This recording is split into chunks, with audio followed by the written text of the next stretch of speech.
Is immortality truly an arduous endeavor? Is the pursuit of eternal life fraught with challenges?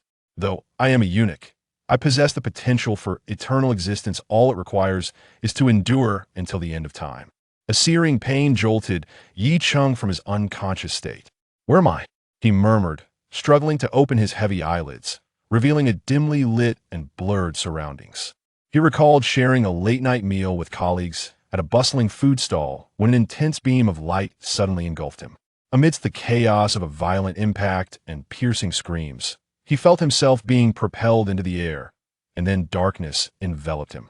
No, this is not a hospital, nor am I in an ambulance, and certainly not lying on the roadside. Instead, I find myself in a desolate mountain area. Could it be that the driver abandoned me in the wilderness? That seems excessively cruel. Although it was the early hours of the morning, the food stall was still quite lively. Enduring the excruciating agony, akin to being shattered into pieces, Yi Chung strained to survey his surroundings and noticed a beast lying not far from him, discernible in size from its silhouette. What in the world?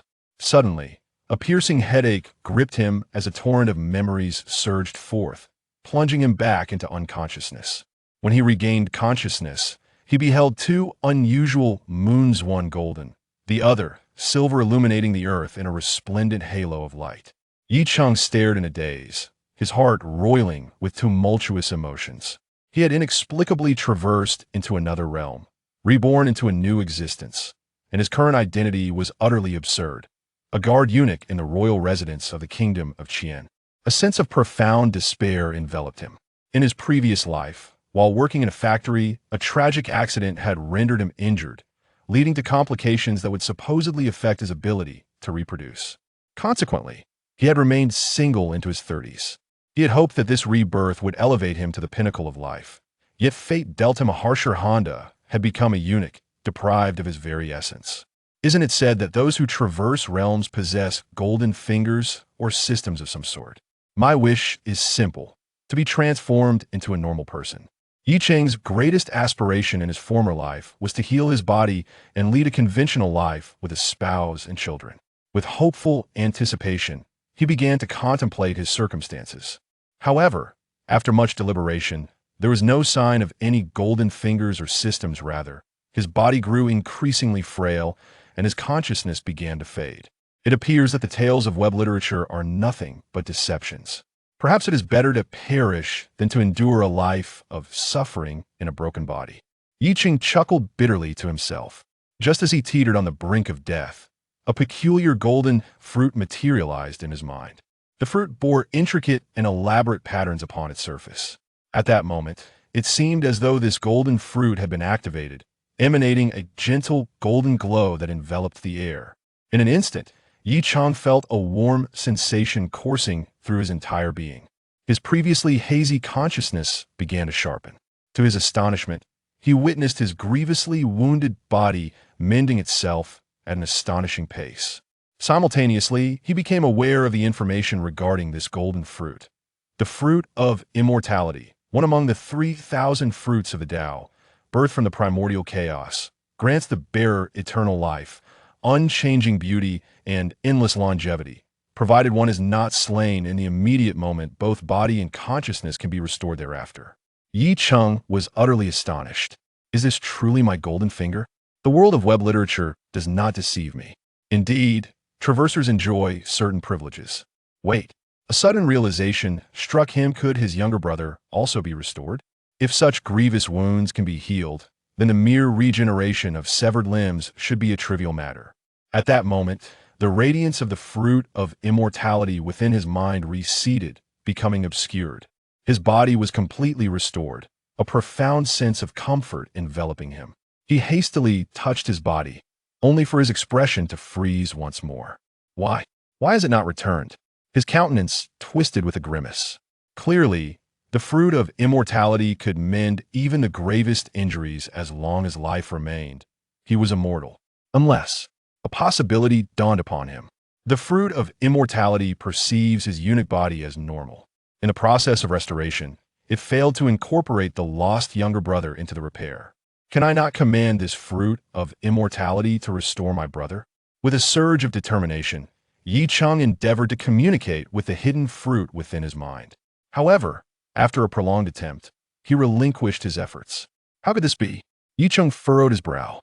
Possessing such a formidable fruit of immortality, yet he remained a physically incomplete eunuch. He was filled with discontent. Gritting his teeth, he conceived a plan. He swiftly picked up a sharp stone from the ground and smashed it against his palm with great force. Ah!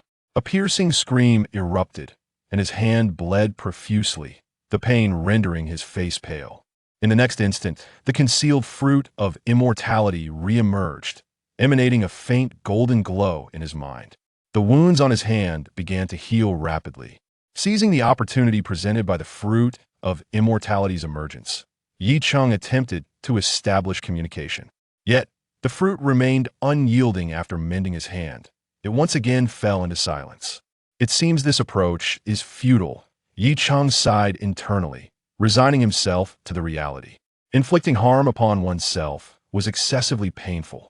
It was evident that he could not control the fruit of immortality. The fruit only manifested its power in response to his injuries. So how can I command this fruit of immortality? He pondered. After a lengthy contemplation, a glimmer of insight flickered in his mind, his gaze sharpening with resolve. Perhaps after honing my martial skills, when my cultivation reaches a sufficient level, I will be able to wield this fruit of immortality. After all, the pursuit of martial arts encompasses not only strength but also longevity. According to the additional memories in his mind, this world was not Earth from his previous life, but rather one inhabited by formidable warriors. Achieving the innate realm would bestow the blessing of extended life. The previous incarnation of this body was a guardian eunuch. Guardian eunuchs were nurtured from a young age in the great martial hall of the Qian kingdom, specifically trained to protect the royal family and nobility. The corresponding attendant eunuch primarily serves the daily needs of the royal family. Previously known as Yi Cheng, he was taken in by the imperial Tawu Hall from the moment he could remember, nurtured into a protective eunuch. Generally speaking, those who attain the status of a protective eunuch possess exceptional martial prowess. By the age of 15, he had already reached the 6th level of internal energy and was assigned to the residence of Prince Jing, becoming the personal guard of the prince's heir, Suzhou. During a hunting expedition in Tianing Ridge, Prince Suzhou was ambushed by a formidable beast, resulting in heavy casualties among his guards, forcing them back to Eagle Beak Cliff. As the prince found himself in dire straits, Yi Cheng, in his role as protective eunuch, desperately hurled the beast off the sheer cliff. Is this what a fierce beast truly is? Yi Cheng mused, gazing at the immense corpse lying nearby. Though lifeless, it still emanated an intangible sense of oppression. It was said that even the weakest of such beasts could rival postnatal warriors. This creature's size indicated its extraordinary power. Despite the presence of numerous postnatal warriors defending the prince, they suffered devastating losses. Yi Cheng, with his mere 6th level of internal energy, managed to toss the beast over the cliff largely because it had already been severely injured by the royal guards. Fierce beasts are not ordinary predators. They are innately bloodthirsty and ferocious. Once provoked, they fight to the death. It is illogical for such a beast to appear in Tianing Ridge, as they should have been eradicated long ago, Yi Cheng contemplated. Just then, he sensed a rustle and instinctively turned in that direction, his expression shifting to one of tension. He faintly heard an approach. Something was coming. Although his body had fully recovered, he was still limited to the 6th level of internal energy. Moreover, having just revived in this body, he could not exert his full capabilities. In this desolate wilderness, with nightfall obscuring his vision, encountering even a slightly stronger beast could prove perilous. Who could say if a second fierce beast might emerge? Though he possessed a miraculous ability like the undying Tao fruit, facing a fierce beast would surely spell his doom. The sounds drew nearer, accompanied by voices. Soon, he discerned flickering torches racing toward him. Yi Cheng's heart momentarily eased. It seemed the guard from Prince Jing's residence had arrived. However, his relief was short-lived as another concern arose. He had fallen from the cliff alongside the beast, which lay dead while he remained unscathed. How could he possibly explain that? Swish, swish, swish, shadows bearing torches rushed forth. The gleaming weapons reflected a chilling light in the torchlight. Leading the group was a towering figure clad in a black robe, exuding a weighty and composed aura, with numerous dark golden metal rings adorning his arms that clinked as he moved. Yi Cheng's mind conjured a name, Shui Yin, the life and death rings, a congenital warrior and one of the top 5 esteemed protectors within Prince Jing's residence. "You're still alive?" Shui Yin exclaimed, surprise etched across his chiseled features. The Eagle Beak Cliff, famed for its 1,000-jong drop, had never allowed anyone to survive a fall. Due to the treacherous terrain, upon receiving the command from His Highness the Duke of Jing, he promptly descended the cliff with his companions in search of the beast's carcass, dedicating a considerable amount of time to the endeavor, only reaching the bottom as darkness enveloped the land. The young eunuch could easily have been reduced to a mere pulp from the fall, yet astonishingly, he remained alive. It appeared that he had sustained no injuries. "I have the honor of meeting Lord Shui. I was fortunate enough to survive. Thanks to the carcass of the beast serving as a cushion, I only regained consciousness not long ago," Yi Cheng responded with utmost respect. He was merely a lowly attendant eunuch with a mere 6th level of internal energy, a stark contrast to the esteemed Shui Yin, who held a prominent position within the royal household. With a swift motion, Shui Yin appeared beside Yi Cheng, gripping his wrist firmly, a chilling aura surging into Yi Cheng's body. Yi Cheng felt an immediate sense of coldness envelop him, rendering him nearly immobile. This was Shui Yin probing his internal condition with innate true energy. "Indeed, you are completely unscathed. It seems, little eunuch, that fate has spared you." Shui Yin released Yi Cheng, his astonishment growing, while Yi Cheng's face mirrored a sense of relief. Chapter 2. The Prince of Jing. Upon returning to the Prince of Jing's residence, the young eunuch was informed by the esteemed physician Wang Yong, "Your health is entirely unblemished." "Thank you, Lord Wang," Yi Cheng replied respectfully, fully aware of his own condition. Wang Yong, a distinguished doctor from the Imperial Medical Academy, was renowned for his exceptional medical skills. Given the prince's significant standing with the current Emperor Qian, it was only fitting that the royal court assigned Dr. Wang to oversee the health of the Prince of Jing.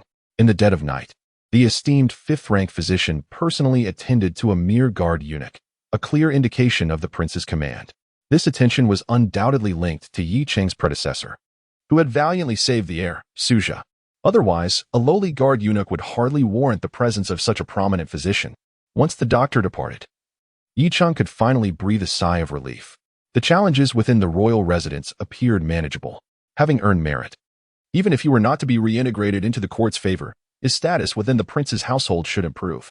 With a long life ahead, his immediate plan was to diligently practice martial arts, enhance his cultivation, and strive to master the path of immortality, thereby regaining his former glory.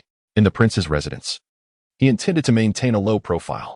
The notion of leaving the estate to find a secluded place for training had crossed his mind, but he ultimately abandoned it. There is wisdom in the saying, "It is advantageous to lean against a sturdy mountain." Currently, his martial prowess was limited, and while he was not entirely ignorant of the outside world, his knowledge was scant. The predecessor had been nurtured within the Taiwu Palace from a young age, and even after being assigned to the prince's residence, had little contact with the outside realm. Should he choose to sneak away from the estate, it would be tantamount to defection. The Taiwu Palace had stringent regulations for all guard eunuchs, and with its formidable intelligence network, it was only a matter of time before they located him. Until he attained sufficient strength, it was prudent for him to remain within the confines of the prince's residence. Moreover, as a guard eunuch, he received a monthly stipend and a fixed supply of resources necessary for his martial training. Should he depart from the estate, he would need to procure these resources himself. At that moment, a knock resonated at the door. Yi Cheng rose and opened it to reveal a young eunuch holding a lantern. "Yi Cheng, you truly are unharmed," the young eunuch exclaimed, his face alight with joy. He was fortunate to have remained at the residence instead of accompanying the heir on a hunting expedition. Had he gone, the chances of survival amidst the ferocious beasts would have been exceedingly slim. "It was merely luck," Yi Cheng acknowledged, recognizing the young eunuch as Wei Ran, a fellow guard eunuch stationed at the prince's residence, who was slightly less skilled than Yi Cheng, possessing a cultivation of the 5th level of internal energy. They had trained together at the Taiwu Palace since childhood and had developed a solid camaraderie. "I heard you rescued the heir," Wei Ran inquired curiously, settling into a chair. "As the heir's guard eunuch, it is my duty to risk my life when the heir is in peril," Yi Cheng responded with righteous conviction. Despite their good relationship, rooted in the past, Yi Cheng was acutely aware that he must tread carefully within the prince's residence. His predecessor had been naive, unaware of the complexities of human nature. But Yu Qing possessed a more mature mindset, prompting him to be cautious in his words and actions. Having achieved significant merit, one cannot help but wonder whether Wei Ran may harbor feelings of jealousy. Consequently, he must refrain from displaying excessive ostentation. In the residence of the Duke of Jing, within the grand hall adorned with bells and drums, a middle-aged man clad in a python robe sat in a position of authority, exuding an air of gravitas. Two individuals stood before him. Your Grace, in recent years, the only recorded sightings of ferocious beasts have emerged from Yuzhou. Given that Yuzhou is separated from Jingzhou by Cangzhou, it is implausible for such creatures to traverse a province unnoticed, especially considering the formidable Han River that lies between Cangzhou and Arjingzhou. The Qilian tiger, by nature, fears water and would not be able to swim across the turbulent waters of the Hong, nor would it dare to breach the heavily guarded Yutian Pass. A slender man with an elegant demeanor and a jade crown stepped forward, bowing respectfully to the Duke of Jing. This individual, known as Xiao Rong, served as the Chancellor of the Duke's Court. The nation of Qian operates under a feudal system, wherein the emperor bestows titles upon various princes to govern local states, thereby forming vassal kingdoms. These princes are tasked with recruiting chancellors to manage the affairs of their respective realms, though they are not permitted to wield military power. Chancellor Xiao, are you suggesting that the appearance of the Qilian tiger at Eagle Beak Ridge was orchestrated by human hands? Inquired the Duke of Jing, his thick brows and piercing eyes radiating intensity. He had many daughters but only one son, the heir Suja, making him particularly protective of the sole scion. The loss of his son would drive him into a frenzy. My lord, I believe that Chancellor Zhao's reasoning holds merit. The current emperor lacks an heir and is rumored to be in poor health. Thus, the throne will inevitably be contested among several princes, with you being the most trusted by the emperor. Should anything happen to the heir, you would immediately lose your claim to the throne, spoke another man. A burly warrior clad in armor with a dark complexion. He was Wei Qiyin, the captain of the Duke's Guards. While princes cannot command military forces, they are permitted to establish private guard units, ostensibly for their protection. The size of these private forces is strictly regulated, resulting in an elite cadre composed solely of martial artists. As the captain of the guards, Wei Qiyin possessed formidable strength and was the most trusted aide of the Duke. With both Xiao Rong's intellect and Wei Qiyin's martial prowess, they constituted the Duke's right and left arms. However, I have no desire for the throne, sighed the Duke of Jing. In truth, he shared a disposition with the current emperor of Qian. Neither aspired to rule. Instead, he yearned to hone his martial skills and pursue longevity. Yet, the emperor's obsession with martial prowess had led him to madness, exacerbated by the excessive consumption of peculiar elixirs, resulting in a complete physical decline. Within the emperor's harem, only the empress remained, with no offspring to speak of, leaving the imperial succession in jeopardy. In contrast, the Duke, who relished martial arts, also had a penchant for beauty, leading to numerous wives and concubines. However, he had fathered an abundance of daughters, with only the heir Suja as a son. Xiao Rong and Wei Qiyin exchanged glances, for as veterans who had accompanied the Duke for over a decade, they understood his character well. Though the Duke may desire tranquility, the winds of ambition blow relentlessly. Even if he refrains from contention, the other princes do not share this sentiment. They will undoubtedly perceive him as their greatest rival, Xiao Rong stated solemnly. The recent attack on the heir by a ferocious beast underscores this very trend. As long as the crown prince encounters misfortune, the king of Jing shall be deemed to have forfeited his claim to the throne. Humph. These scoundrels dare to lay a hand on my beloved son. I shall not allow them to have their way. A cold glint flickered in the king of Jing's eyes as he uttered these words. He had merely wished to avoid contention, yet now he found himself compelled to fight. Not for any other reason, but for his son. Upon hearing this, Xiao Rong and Wei Qiyin were struck with a jolt, their hearts brimming with elation as they comprehended the king's intentions. Initially, facing a ruler who shunned competition left them feeling rather helpless. After all, should the king of Jing ascend to the throne, they, as his trusted aides, would naturally rise to great heights in their careers. To their astonishment, this unexpected attack on the crown prince had utterly transformed the king's disposition. They vowed to remain unwaveringly loyal to their sovereign and immediately knelt in reverence. Chapter 3. Seeking a patron the following day, as dawn broke and the sky remained shrouded in darkness, Yi Cheng awoke. After attending to his morning ablutions, he made his way to the quiet room, opened the window, and inhaled the invigorating morning breeze, which sharpened his mind. He settled into a cross-legged position and retrieved a dark yellow pill from a small porcelain vial. This was a vital qi and blood pill, an essential elixir for those cultivating internal energy. Relying solely on sustenance to generate vital energy would result in an exceedingly slow progression in one's training. His previous incarnation had a daily ritual of practice, and despite having just been reborn in this body, the influence of that habit lingered, as though it had become his own. As the qi and blood pill entered his mouth, a bitter, somewhat fishy taste spread across his palate. After meticulously chewing, he mixed it with saliva and swallowed it down. Gradually, a warmth radiated from his stomach, and his entire body felt the surge of vital energy. The pill's effects commenced. The body's absorption of the qi and blood pill was significantly more efficient than that of ordinary food. Yi Cheng began to circulate his internal energy, transforming the gradually boiling vital force. The technique he practiced was known as the Xianin method, reputed to have been created by an ancestor of the Taiwu Palace hundreds of years ago. It was particularly suitable for eunuchs and was one of the three principal internal cultivation methods of the Taiwu Palace. After a considerable time, Yi Cheng opened his eyes and exhaled, forming a stream of white vapor that lingered in the air. His pace of cultivation felt painfully slow. He sighed. Even with the aid of the qi and blood pill, the internal force within his energy sea had only increased marginally. To elevate his cultivation to the 7th level of internal energy would require no less than 3 to 5 months of rigorous training. As a guard eunuch, he held a specific rank categorized as a 9th rank. The 1st to 3rd levels of internal energy corresponded to the 9th rank, the 4th to 6th levels to the 9th rank, and the 7th to 9th levels to the 8th rank. Achieving the pinnacle of internal energy as a guardian eunuch, coupled with notable contributions, could elevate his rank to the 8th rank. It was said that attaining the innate level could elevate one to the 7th rank. However, it must be noted that the ranks of the guardian eunuchs of the Taiwu Palace were distinct from the ranks of court officials. As a 9th rank guard eunuch, his monthly stipend and training resources were relatively fixed, 10 taels of silver per month, and 2 qi and blood pills daily. To ascend in rank, one must enhance their cultivation prowess. Additionally, significant merits could also facilitate rank elevation.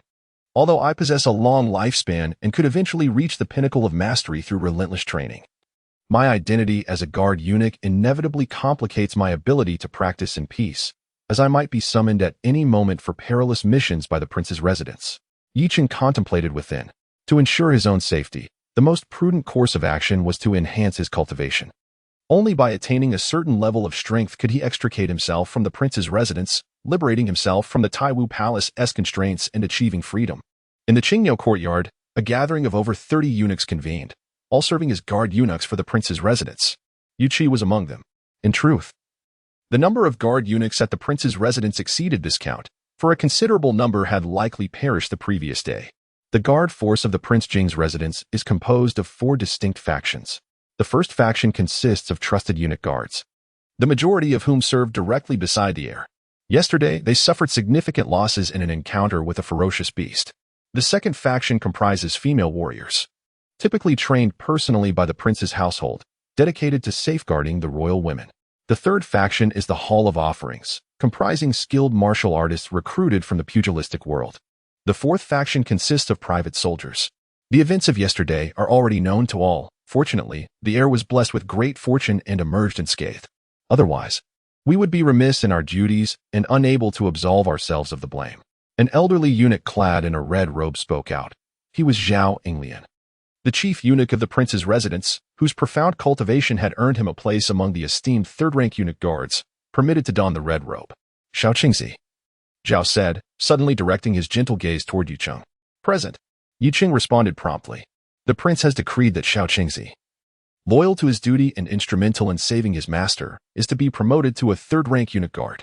Zhao smiled and nodded as he announced this decree. The attending eunuchs expressed their envy. Many among them had served at the prince's residence for years. Yet a junior who had only been there for half a year had surpassed them, although it was not a meteoric rise. Advancing from the 9th to the 7th rank, 4 ranks in total, was indeed remarkable. Typically, only those who had reached a certain level of cultivation could attain such a promotion. Yi Cheng was not surprised. It would be unreasonable for the prince to overlook such a significant contribution. He quickly feigned excitement, expressing his gratitude for the prince's favor, vowing to remain steadfastly loyal. Additionally, the prince has bestowed further rewards: 100 taels of gold, a Peiyuan pill, and the privilege to choose a martial technique from the armory. Zhao continued. The other's envy morphed into jealousy. The 100 taels of gold were notable. But the Piyuan pill was particularly extraordinary, renowned for its efficacy in enhancing vital energy. A person's vitality largely dictates their cultivation speed, while vitality pills offer a temporary boost. The Piyuan pill provides a permanent enhancement to one's physical vitality, akin to an elevation in innate talent for martial artists. This would facilitate a much smoother journey along the path of martial arts.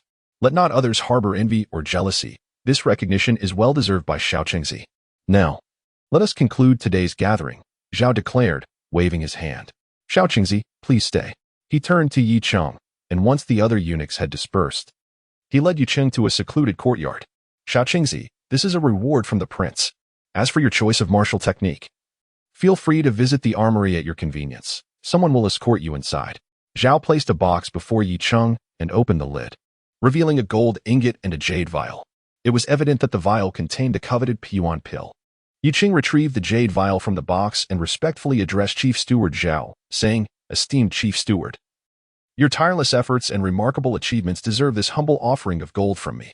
You clever little rascal, Chief Steward Zhao replied with a smile. Though you have made a significant contribution, your prominence may incite jealousy, especially given the loss of so many lives, with you being the sole recipient of such generous rewards. Human hearts are indeed inscrutable. Young Cheng, would you be willing to acknowledge our family as your adoptive father? He suddenly shifted the conversation. To pay respects to my adoptive father, Yi Cheng exclaimed, momentarily taken aback, but then promptly knelt without hesitation. His current strength was too feeble, and he lacked a solid foundation. Though it seemed like merely a circle of eunuchs from the prince's residence, it was rife with intrigue. To navigate this precarious environment successfully, it was prudent to seek a powerful patron. Chief Steward Zhao's status was sufficiently elevated, and his reputation was relatively commendable. Rise. This 100 taels of gold shall remain with you. We will assist in converting it into vital essence pills. Should you encounter any uncertainties in your martial pursuits, you may seek my guidance. For us, the guards and eunuchs, cultivation is of utmost importance. Chief Steward Zhao imparted sagely. Yes, my adoptive father, Yi Cheng responded with respect. It appeared that this adoption was indeed not in vain. Having an experienced mentor to guide one through the intricacies of martial cultivation could significantly reduce the missteps along the journey. Chapter 4. The Blood in the Jingwang Fu. Within the drum and bell hall, the interior was sparsely furnished, exuding an air of emptiness. The only notable feature was a colossal portrait affixed to the front wall. Below it, the Jingwang sat cross-legged, his bare torso revealing a physique that appeared as though it had been sculpted from iron, radiating an undeniable aura of strength. However, the exposed skin on the Jingwang was marred by a multitude of ghastly scars, a sight both alarming and poignant. Your Highness. Chief Steward Zhao entered the drum and bell hall and inclined his body slightly towards the seated Jingwang. How did the matter proceed? The Jingwang opened his eyes slowly and inquired, how did it fare? Your Highness, this young lad is quite astute. The moment I spoke, he promptly knelt and even insisted on offering the 100 taels of gold bestowed by your Highness as a tribute to me. Zhao Steward chuckled lightly. It was, of course, the Jingwang's directive that led to the acceptance of Yi Cheng. Amidst the numerous guards and eunuchs in the Jingwang Fu, it would be unreasonable to favor a mere young eunuch who had only recently arrived. Even if this young eunuch had achieved a significant feat, it did not guarantee his appeal. I hope this young eunuch will not disappoint me, the Jingwang remarked with indifference. For the sake of his son, even though he had no desire to vie for the throne, he found himself inevitably entangled in the intrigues of court. Thus, he needed to lay the groundwork in advance. Cultivating a personal attendant for his son was part of his strategy. Should he ascend to the Jade Capital in the future, a capable eunuch would be essential within the vast harem. Zhao Yinglian was, after all, too advanced in years, hence his selection of Yi Cheng. During the attack on the air, Yi Cheng had demonstrated remarkable loyalty. Surviving a perilous fall from a great height, unscathed, indicated a remarkable fortune. The Jingwang was a firm believer in destiny, and thus, a loyal and fortuitous young eunuch would undoubtedly serve as a significant asset for his son's future. Your Highness, upon realizing your regard for him, the young lad will surely be overcome with gratitude, willing to offer his very life. Zhao Yinglian exclaimed hastily. Summon him.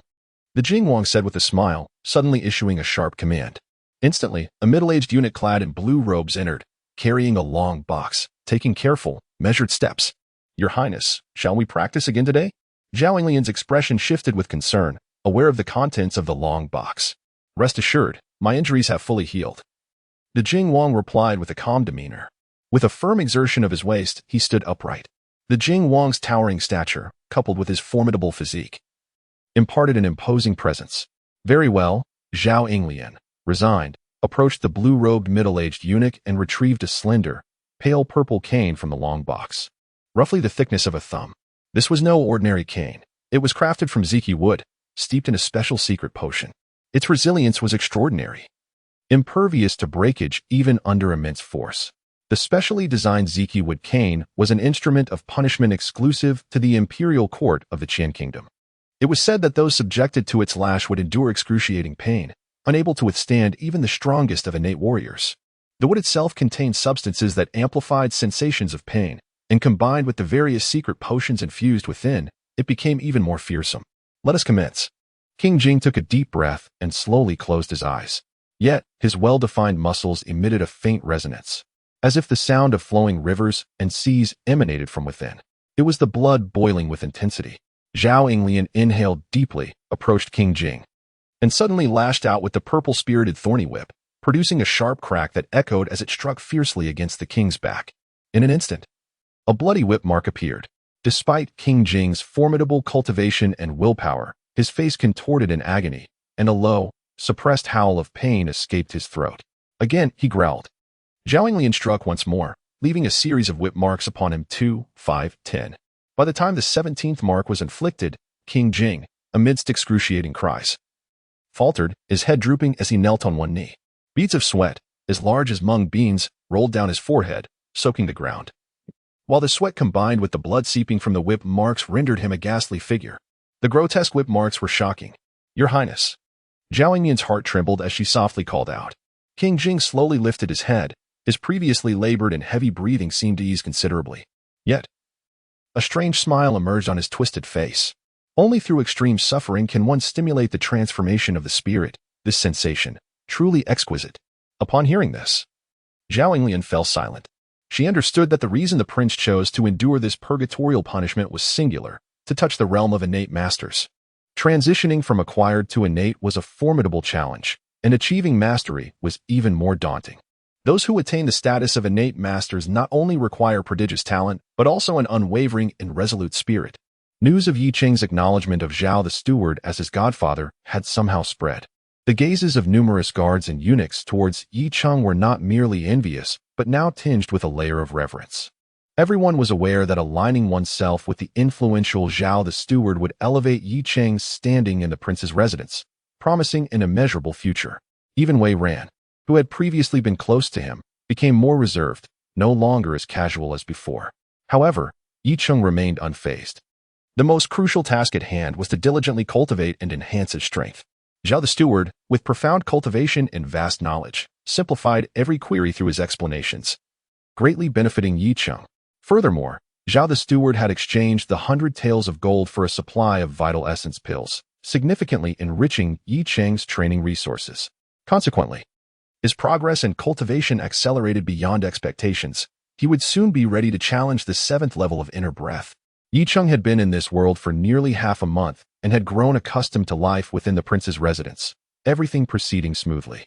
One day, he arrived outside the armory of the prince's residence, where various martial arts manuals were stored, naturally guarded by skilled experts. He came here with the intention of selecting a martial technique. Previously, during the bestowal by the Prince Jing, he had the privilege to select any martial art from the armory. The Ghost Shadow Sword technique emphasizes speed, cunning, and unpredictability, while the Shadow Step is specifically designed to complement the Ghost Shadow Sword technique. The Cotton Palm can be employed without weapons, delivering a venomous force that shatters bones and ruptures organs, leaving no trace upon the surface of the body. These 3 martial techniques align exceptionally well with the internal cultivation method he practices, the mysterious art. Therefore, the selection of martial arts must be judicious. A mismatch would render one incapable of unleashing their full potential. In the armory, Yi Cheng followed an elderly, frail eunuch whose hand trembled incessantly. He had no recollection of this eunuch from his predecessor's memories. However, one could surmise that guarding the armory of the Prince Jing was no trivial matter. Despite being merely a royal residence, it harbored numerous hidden talents. Choose for yourself. When you have made your decision, Simply inform me, the eunuch said, raising his trembling hand to point towards a small room. After speaking, he seated himself at the doorway and, with a quivering hand, retrieved a small gourd from his waist. The moment his hand grasped the gourd, his tremors ceased. With a sigh of relief, he uncorked the gourd and took a sip, smacking his lips and emitting a satisfied hum. Yicheng cast a glance at the eunuch, slightly bowed, and then entered the small room. Inside, several bookshelves were adorned with volumes of martial arts manuals. The quality of these texts was undoubtedly high, given their esteemed placement. There were treatises on sword techniques, knife techniques, palm techniques, fist techniques, finger techniques, leg techniques, claw techniques, lightness techniques, defensive techniques, and sound wave techniques. The variety was extensive and comprehensive. Moreover, each of these martial arts had unique effects.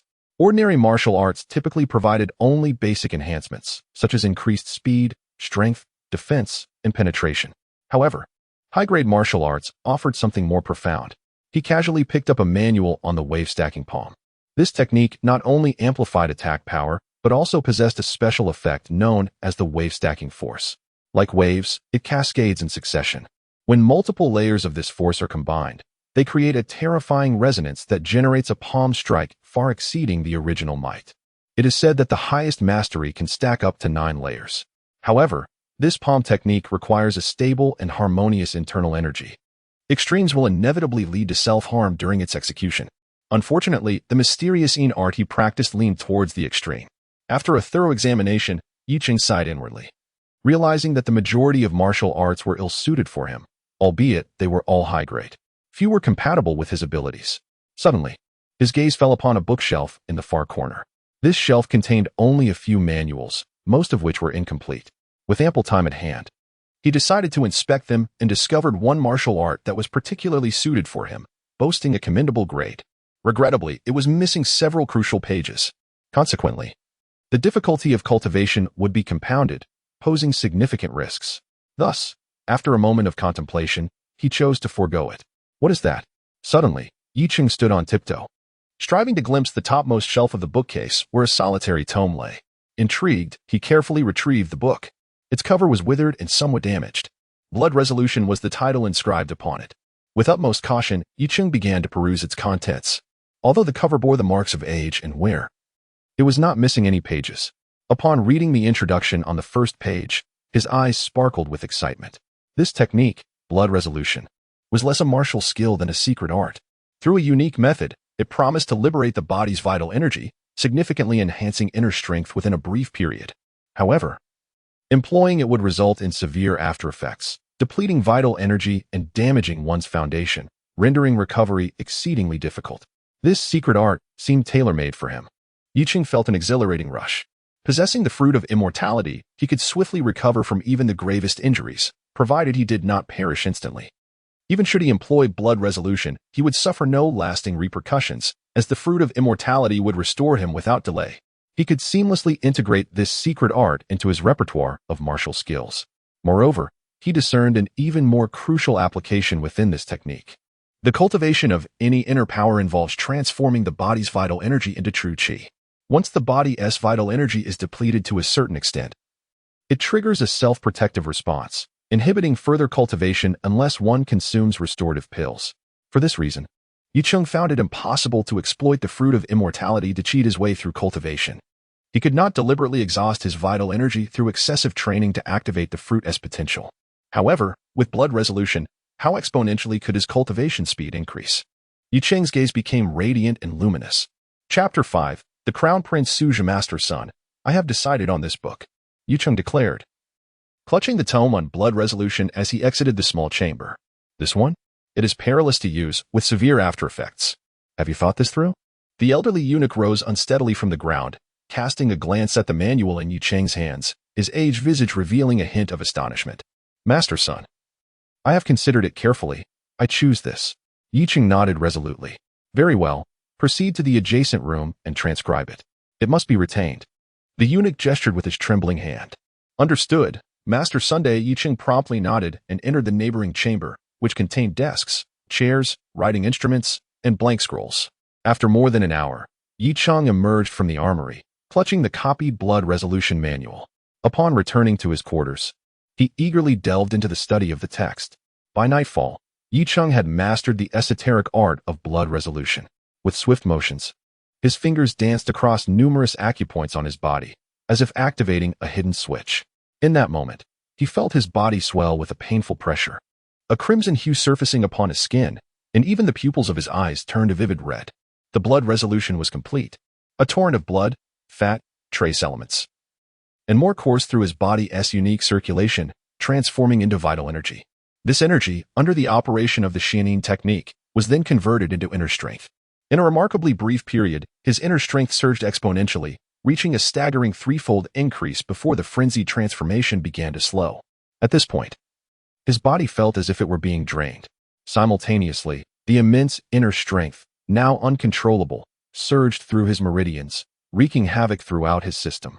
The only way to harness this power was through martial techniques, yet he forcibly suppressed that impulse. In a state of blood resolution, once inner strength was invoked, it would not cease until fully depleted, resulting in utter failure. Thus, he endured the agonizing turmoil of the rampant inner strength within his meridians, striving to maintain control. Time slipped away, and after an indeterminate duration, Yi Cheng finally subdued the tempestuous inner strength. At that moment, he had become little more than skin and bones, his entire form pallid and ghastly. His internal meridians lay in tatters, a sight of utter despair. This was the peril of indulging in forbidden practices. For an ordinary martial artist, it would be a fate worse than death. However, Yi Cheng possessed the elixir of immortality. Soon, a vision of a golden fruit appeared in his mind, radiating brilliant golden light, swiftly beginning to mend his ravaged body. Comfort. Such exquisite comfort. His entire being felt as if immersed in a warm spring. Unbeknownst to him, he succumbed to slumber.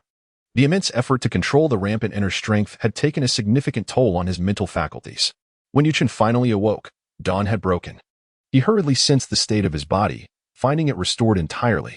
Moreover, both his physical and mental conditions had reached an unprecedented peak, especially within the Dantian's energy sea. An extraordinary surge of internal power had amassed, amplifying several-fold. As he directed his intent, this robust energy began to circulate. However, it did not flow as seamlessly as he had envisioned. Instead, it bore a certain sluggishness. The sudden increase in my internal strength rendered me unable to control it with the agility I once possessed. This posed a dilemma. Although I had significantly enhanced my cultivation in a short span, without effective control, it would hinder the manifestation of my true power. Yi Cheng pondered this matter, yet regarded it as a minor issue. With dedicated training, he could surely overcome it. The secret art of blood resolution had effectively addressed his cultivation resource concerns. Even in the absence of elixirs like blood essence pills, relying solely on the innate vitality derived from the Tao of immortality was sufficient for cultivation. With the aid of the blood resolution secret art, I swiftly ascended to the 7th level of eternal breath, not far from the 8th. Thus, it seemed that with a willingness to devote time, I could become a postnatal warrior in less than half a month. Yi Cheng smiled with delight. As an internal breath warrior, one's internal power could not be externalized. It primarily enhanced the body's speed, strength, defense, and reflexes. However, upon reaching the postnatal level, internal power transformed into true qi, allowing for external attacks. Therefore, the realms of internal breath warriors and postnatal warriors were fundamentally distinct. The same martial arts technique wielded by both would manifest vastly different degrees of power. For several consecutive days, Yi Cheng immersed himself in training, focusing primarily on controlling his internal power with supplementary internal cultivation. Remarkably, within just a few days, his cultivation level surged, and he had already broken through to the 9th level of internal breath. A further advancement would lead to the consummation of internal breath. Under normal circumstances, a typical guard or eunuch would report such a rapid elevation, seeking to verify true capabilities and elevate ranks. Yi Cheng, however, would not entertain such actions. His progress had been too swift. He had previously only reached the 6th level of internal breath. Now, in such a short time, he had ascended to the 9th level. Thus, he chose to conceal his true abilities. As long as he did not reveal his actual cultivation level, it would be difficult for others to discern. After all, he had no need to elevate his rank, nor did he require any cultivation resources. In these past few days, he had not consumed a single blood essence pill. The only elixir utilized was a vitality-enhancing pill, which proved effective, elevating his physical vitality by at least 10%. Suddenly, there was a knock at the outer door. "Yi Cheng, it is I," came a somewhat reserved voice from beyond. Yi Cheng calmed the internal energy within him, exhaled deeply, and then rose to answer the door. Upon opening it, he found Wei Ran standing outside. "Wei Ran, what brings you here?" Yi Cheng inquired. "The young master has sent someone to see you," Wei Ran replied hastily, his heart filled with envy. With Steward Zhao having taken Yi Cheng as an adopted son, it was evident that the young master had significant intentions for him. "The young master wishes to see me?" Yi Cheng's expression remained composed. He then exited his quarters. Following Wei Ran to the Qingyao courtyard. "Master Yi, please follow me," said a young boy dressed as a scholar, bowing politely. Yi Cheng recognized that the youth before him was the personal attendant of the heir, Su Jia.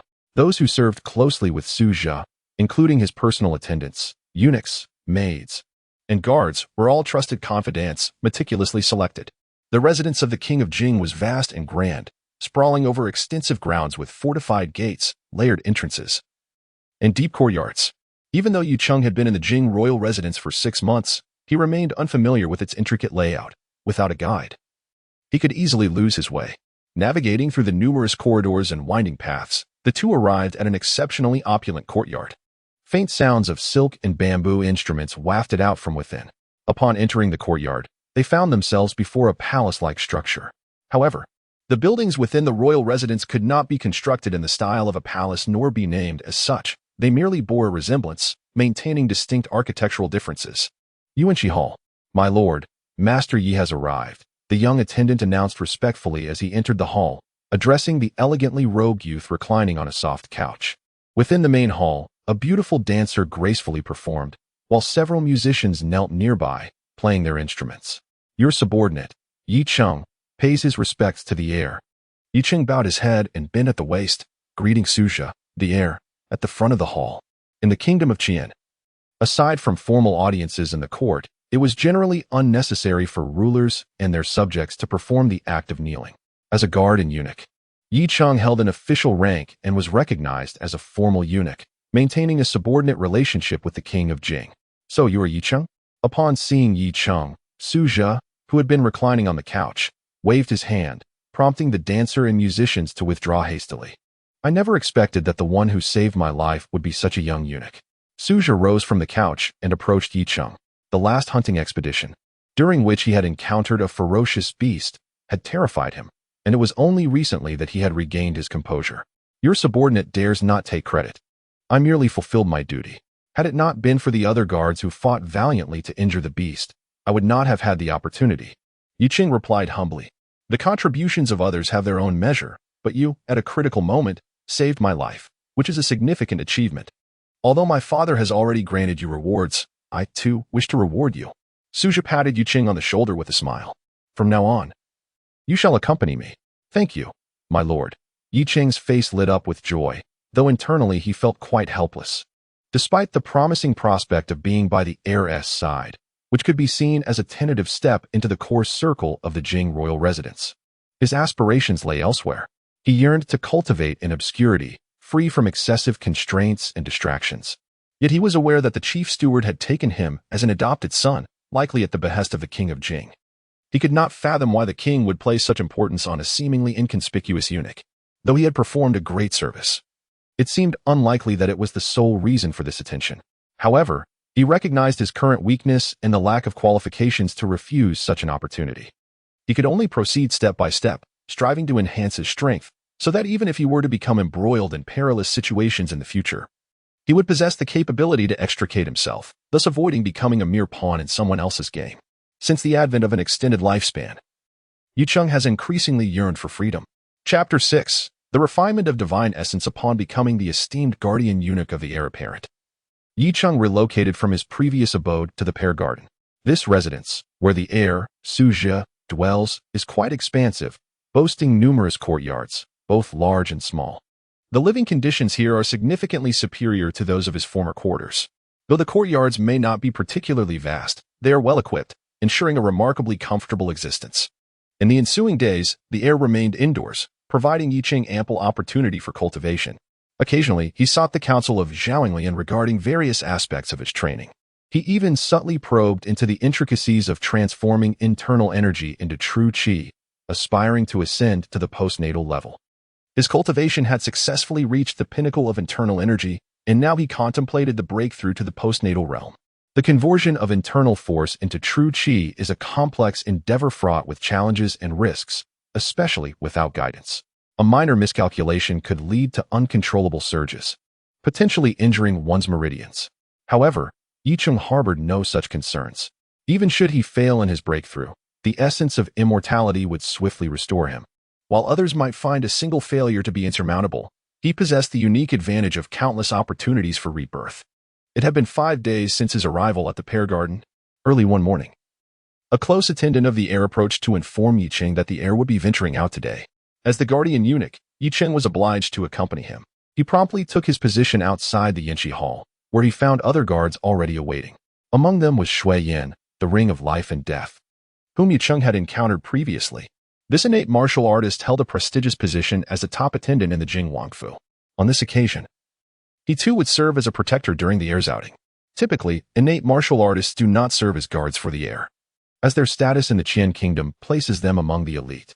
Within the Jing Wangfu, they hold a distinguished position and are only deployed during critical moments.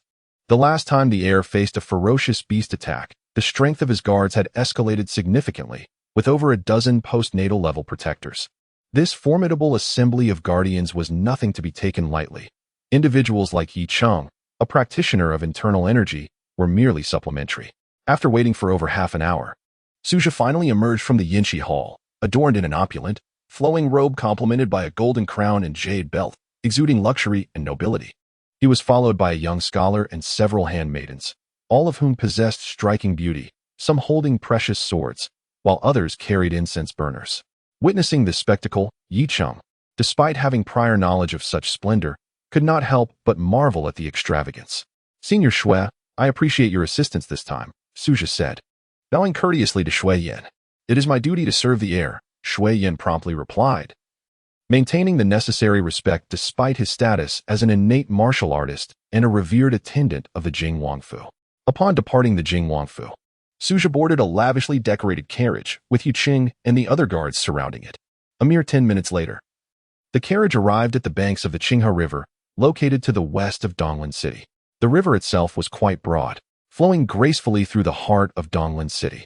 The river's surface is bustling with boats, a scene of remarkable prosperity.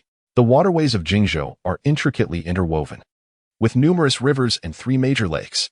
The city of Donglin, situated at the convergence of these waterways, enjoys convenient maritime routes, which in turn fosters a flourishing trade, making it one of the most economically robust cities in the Kingdom of Qian. The vibrant commerce has inevitably given rise to a thriving entertainment industry, with Qilu being one of its prominent establishments. Along both banks of the Qing River, a multitude of exquisitely adorned pleasure boats are moored, drawing the attention of various dignitaries and cultured guests. By nightfall, this area transforms into a dazzling spectacle, illuminating the entire river with light, as the melodies of singing and dancing unveil the rich tapestry of Donglin's nightlife. Now, during the day, particularly in the morning, the atmosphere is considerably quieter, with few patrons visible on the boats. The young noble Suja disembarks from his carriage and approaches the most opulent of the pleasure boats. The proprietor of this boat, having received word of his arrival, promptly comes to greet him. "Is Miss Chowan available?"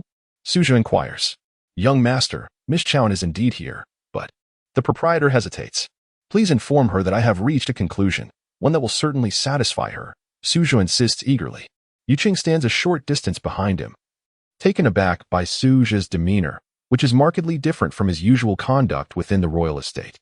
It appears that Miss Chaoyun aboard this boat is no ordinary courtesan. "Young master, please step aboard the boat. I shall convey your message to Miss Chaoyun," the proprietor urges promptly. It is no secret that this young noble harbors affections for Miss Chaoyun. However, she is not only beautiful and talented but also possesses a spirited personality that even the proprietor struggles to manage. 3 years ago, when Miss Chaoyun first entered the profession, she set forth a challenge that none could solve for 3 years, thus garnering the admiration of Donglin's elite, who spent lavishly in hopes of becoming her esteemed guests. Yet none succeeded. Since then, her fame has spread far and wide, attracting suitors even from distant lands, all yearning to catch a glimpse of her unparalleled beauty. Among her admirers, none are of higher status than Suja, the heir of the Jing royal estate, yet he has faced repeated setbacks in his pursuits. Soon, a contingent of guards accompanies Suja aboard the pleasure boat. The vessel is grand, featuring 3 levels with numerous private chambers. On ordinary days, it can comfortably accommodate dozens, if not hundreds, of guests without feeling crowded. Given that it is daytime, the courtesans within are primarily resting, as they operate at night. After ushering Suja into a lavish private room, the proprietor ascends to the upper floors.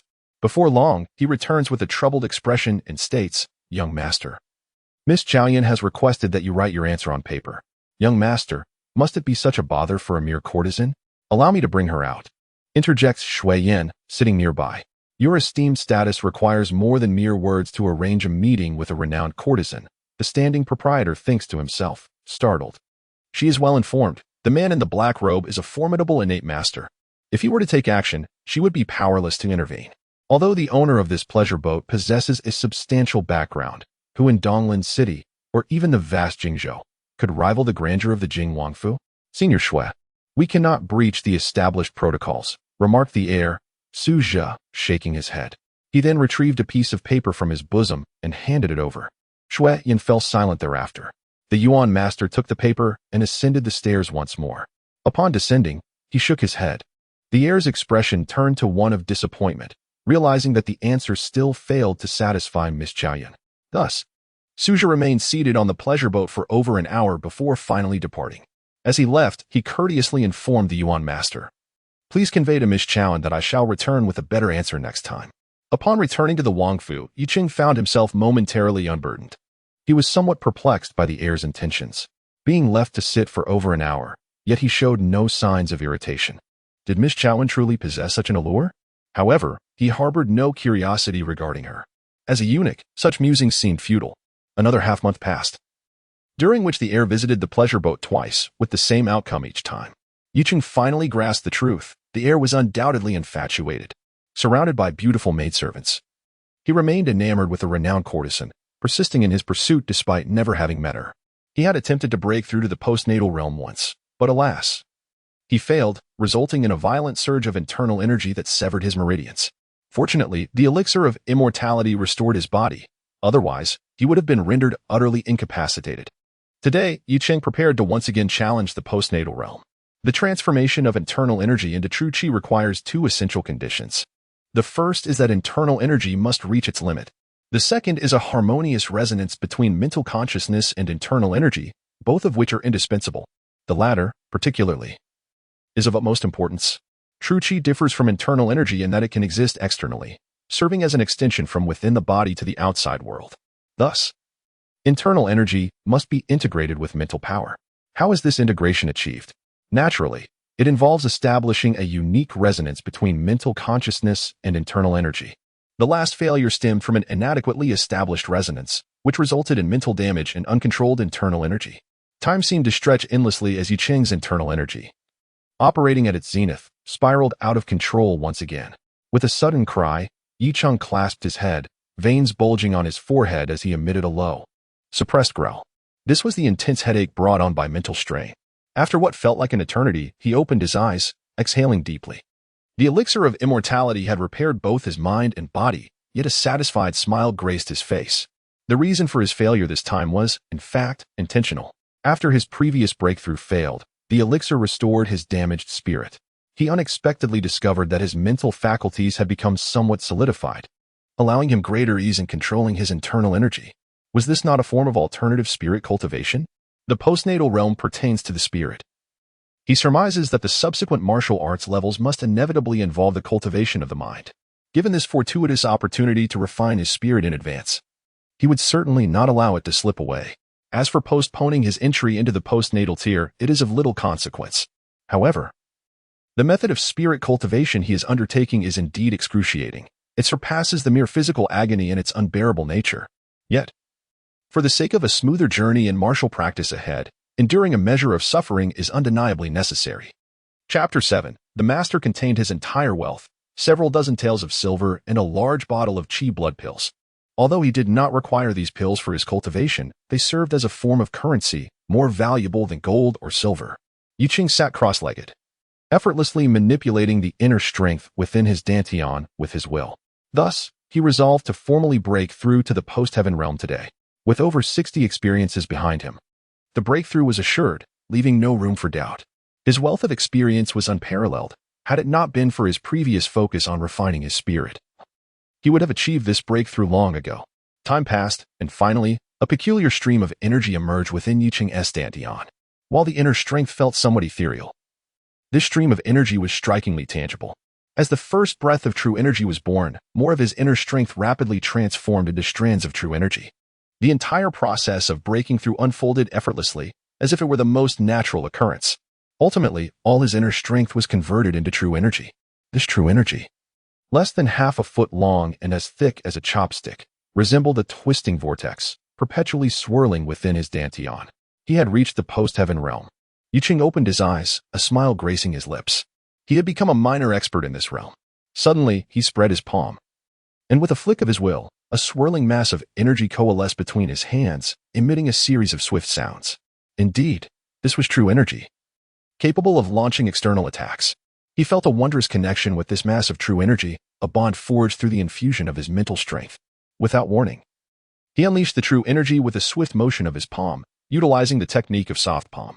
Instantly, the true energy shot forth, colliding with a training post half a meter away. A resounding thud echoed as the post violently shook, as if struck by a heavy object. He hurried over to inspect the post, discovering cracks where the true energy had impacted. When he forcefully pushed the post, it splintered with a series of sharp cracks, shattering from within. This was the effect of the soft palm technique. It was akin to striking an ox from a distance, while the external injury appeared minor. It could severely damage the internal organs. True energy attacks were indeed far more destructive than mere inner strength. Yicheng marveled at the results. In the realm of inner breath, such an effect required a full-force strike, with his palm directly impacting the post. Yet now, having reached the post-heaven level, even a light, casual strike from over half a meter away yielded such formidable results. Next, he tested the range of his true energy attacks, discovering it to be approximately 2 meters. Beyond this distance, the power of his true energy diminished significantly. Those top-tier post-heaven martial artists could strike 100 steps away, a feat known as the 100 Steps Divine Fist. Yet here he was, with a mere few steps of range, a stark contrast to the heights he aspired to reach. Yicheng shook his head but felt no disappointment. After all, he had only just entered the post-heaven realm. With his pace of cultivation, it is likely that in a few years, he may reach that level. He pondered the effects of utilizing the blood resolution secret method for his training after entering the postnatal stage. A stirring of thought crossed Yicheng's mind. The Xianin formula he practiced could accommodate the cultivation of both the internal energy and postnatal levels. However, it fell short for the subsequent innate stages and beyond. Thus, he had to prepare for what lay ahead. Consequently, Yicheng retreated to his quiet chamber, firmly closing the door to prevent disturbances. The practice of the blood resolution secret method was of substantial significance and must remain concealed from outsiders. As he invoked this method, a surge of vitality coursed through his entire being. Enduring the severe discomfort brought on by the blood resolution, he hastily activated the Xianin formula, causing torrents of energy to converge into his qi and merge into the vortex of true energy. The true energy began to swell. However, after expending more than 80% of his internal vitality, Yicheng encountered a grave issue. Regardless of how fervently he operated the Xianin formula, he could no longer convert even a trace of vitality. Did the spirit also possess a protective mechanism? Yicheng sighed in resignation. Although the blood resolution method hastened his cultivation speed, true energy cultivation differed from internal strength. It necessitated the involvement of mental energy. When he employed the blood resolution method, he merely breached the physical protective mechanism, while the mental aspect continued to uphold its safeguards. Even with his relentless efforts, the innate protective mechanism of his spirit thwarted his attempts to transform vitality into true energy. Moreover, the immortal fruit of eternal life would not restore his spirit, as the mental energy he expended had not yet reached a level of detrimental impact on his consciousness. This represented a normal depletion of mental awareness. Only when there was damage to both the physical and mental realms would the immortal fruit activate, as previously evidenced in his divine refining. It appeared that henceforth, he could only utilize the blood resolution method once daily, and further cultivation would necessitate waiting for the self-recovery of his mental awareness. Yicheng's brow furrowed. This was something he had not anticipated prior to his breakthrough into the postnatal realm. In other words, he could no longer rely on the blood resolution method for swift training, unless he could uncover a mental secret technique capable of dismantling the protective mechanisms of the spirit. However, acquiring the blood resolution method had been a fortuitous coincidence. Secret methods related to the mind were undoubtedly far rarer and more precious. He felt a pang of frustration. For after entering the postnatal realm, his cultivation speed had drastically slowed, although the blood resolution method still offered some assistance. Combined with the divine refining he had undergone before his breakthrough, his training speed was indeed swifter than that of an ordinary postnatal warrior. The dilemma, however, lay in the lack of corresponding cultivation resources. Typically, internal energy warriors relied on vitality pills to aid their training. Upon reaching the postnatal level, more advanced elixirs became necessary. Yicheng speculated that such elixirs likely had a stimulating effect on the spirit. Unless he reported his status as a postnatal warrior, he would have no means of acquiring the necessary elixirs for postnatal training, nor did he possess any channels through which to procure them. In a refined courtyard, Yicheng accompanied Zhao Yinglian in a game of chess. His skills were rather lacking, and Zhao Yinglian's were only marginally better, resulting in a stalemate between the two. Despite Yicheng's disinterest in chess, he patiently continued to play, as Zhao Yinglian had always possessed a fondness for the game. My dear guardian, I recently came across a secret technique in the armory, known as blood resolution. At a crucial moment, it allows one to ignite their physical potential and rapidly convert it into internal energy for a desperate struggle. However, I have a question. While this technique may prove useful during the inner breath stage, will it lose its efficacy upon reaching the postnatal level? Considering that the transformation of vital essence into true energy necessitates the cooperation of mental strength? As Yicheng found himself at a disadvantage, Zhao Yinglian, reveling in her lead, casually inquired, we've captured this formidable dragon. Little Qingzi, you want to have a chance to turn the tables. With a triumphant move, Zhao Yinglian burst into laughter and then removed a white piece from the board. Alas, I made an error again. My guardian is indeed a master of chess. Yicheng immediately displayed a look of frustration. You are still too impulsive. The blood resolution technique should never be utilized unless one is at death's door. Using it recklessly can render you incapacitated. As for your doubts, they pertain to the subconscious, a realm that even innate warriors find challenging to explore, let alone postnatal practitioners. Otherwise, why would innate masters be so rare? Zhao Yinglian remarked nonchalantly. Innate masters? Guardian, how does that differ from the innate realm? Yicheng, intrigued, had never heard of such a concept before. Very well, since you are curious, let us delve into the levels of martial arts, Zhao Yinglian said with a smile. Glancing at Yicheng, thank you for your guidance, Guardian, Yicheng responded eagerly, his face lighting up with joy. Body refinement, inner breath, postnatal, innate. Among these, body refinement is a level only found in external martial arts schools that practice horizontal techniques. Our Tai Wu Hall begins with internal cultivation. As long as one cultivates internal energy, they qualify as an inner breath practitioner. As for the postnatal stage, when internal energy merges with mental strength, a transformation occurs. However, this involves two critical issues: the completeness of internal energy and the resonance and coordination between consciousness and internal energy. Within a year or two, you will encounter this situation, and I will explain it to you in detail later. As for the innate level, I too am considered innate, but alas, my journey on this path has been brief. I have been hovering at the threshold of innate entry for over 30 years, making no progress. Do you know the reason? Zhao Yinglian stated with a serene demeanor. Yicheng shook his head, having only heard whispers of the innate realm, completely unaware of its nature or how one transitions from postnatal to innate. It is quite simple. The innate realm involves the refinement of the spirit. However, the methods for refining the spirit have long been lost. In the vast Qian kingdom, there exists no technique for spirit refinement, Zhao Yinglian said solemnly.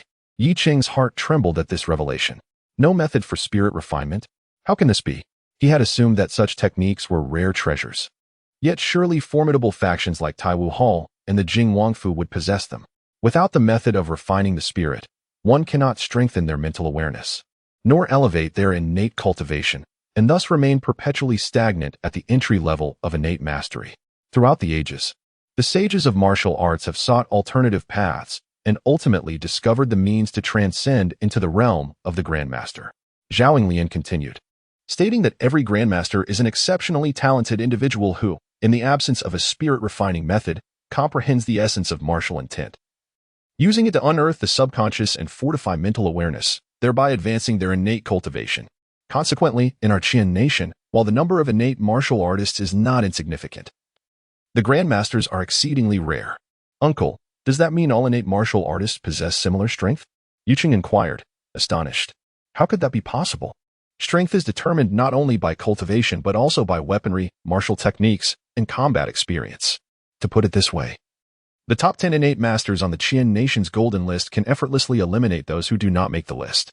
Would you say that the disparity is not substantial? Zhao Yinglian smiled. That disparity is indeed vast. So, uncle, are you on the list? Yi Cheng asked in surprise. I have had the fortune of being on it before, though I shall refrain from mentioning my rank, as it was rather low. Now, with age, it is natural that I can no longer ascend, Zhao Yinglian replied. Does that mean grandmasters do not appear on the golden list? Yi Cheng further questioned. Grandmasters do not feature on the list, for to the masters on the golden list, that is a far more terrifying level, one that they must look up to. Zhao Yinglian shook her head.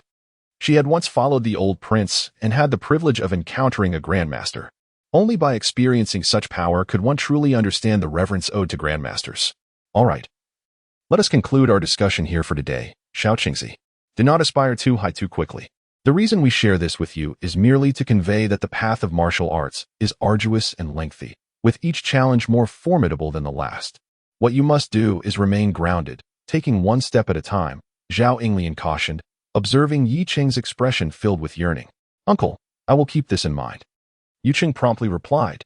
However, he felt an even greater longing for the path of martial arts. With a long lifespan ahead of him, he had both the opportunity and the time to embark on this journey. At this moment, he formulated his first life goal, to become a grandmaster. Chapter 8. The Subconscious in the Blink of an Eye. Nearly 3 months had passed. Yi Cheng's cultivation progressed slowly, only advancing to the second level of the acquired realm. At this rate, achieving the pinnacle of the acquired realm would be impossible without 3 to 5 years of dedication. However, such a pace is not entirely sluggish. He had not consumed any elixirs, relying solely on the blood-cleansing secret method practiced daily. Having experienced the astonishing speed of internal energy cultivation, he found his current pace thoroughly unsatisfactory. During these 3 months, he spent most of his time in the Mo Xiang courtyard of the prince's residence. This place housed a diverse array of texts, rich in literary and philosophical thought, encompassing Confucianism, Buddhism, Taoism, and legalism, yet lacking relevance to martial arts. Although martial arts held supreme status in this world, numerous other schools of thought existed. There were no restrictions on entering the Mo Xiang courtyard. From various Confucian, Buddhist, and Taoist texts, Yi Cheng gleaned some insights into the subconscious mind. Unfortunately, most of these were theoretical expositions, obscure and difficult to comprehend, offering little in the way of practical application. Initially, Yi Cheng struggled to understand these concepts. However, through diligent study, he began to develop a deeper awareness. He pondered whether hypnosis could influence the subconscious. Setting down the book, he contemplated. In his previous life on Earth, there existed a specialized field known as psychology, where advanced psychologists often engaged with hypnosis. Some skilled hypnotists could access a person's subconscious through hypnotic techniques. It was said that certain hypnotic melodies could induce deep sleep, allowing access to the subconscious. Yi Cheng had once harbored a profound interest in hypnosis, thus acquiring some understanding of it. It was noted that 5 types of brainwaves were frequently employed by psychologists in treating patients. Among these, alpha waves were referred to as the frequency bridge between the conscious and subconscious. If only he had access to the brainwave music from his previous life, this dilemma might be easily resolved. With a sigh, Yi Cheng suddenly paused, struck by a realization that sparked excitement in his eyes. He had finally conceived a solution. Even in the absence of previous life brainwave music, he could simulate it. He did not require authentic brainwave music, merely the alpha waves. The frequency range of alpha waves lies between 8 and 12 Hz, which translates to 8 to 12 vibrations per second. This frequency is considered quite low in music, as most musical notes reside above 60 Hz. For instance, a piano's lower bass notes range from 80 to over 100 Hz, often reaching several thousand Hz in terms of situational resonance. Instruments such as the pipa, guqin, and eru are similarly situated. Creating sound waves at the frequency of 8 to 12 Hz is not overly challenging. However, sustaining it presents a difficulty. At least he lacked the capability to do so himself and would need to enlist the help of professional musicians. Within the prince's residence, a cadre of skilled musicians was already in attendance. The challenge lay in devising a strategy to enlist their assistance.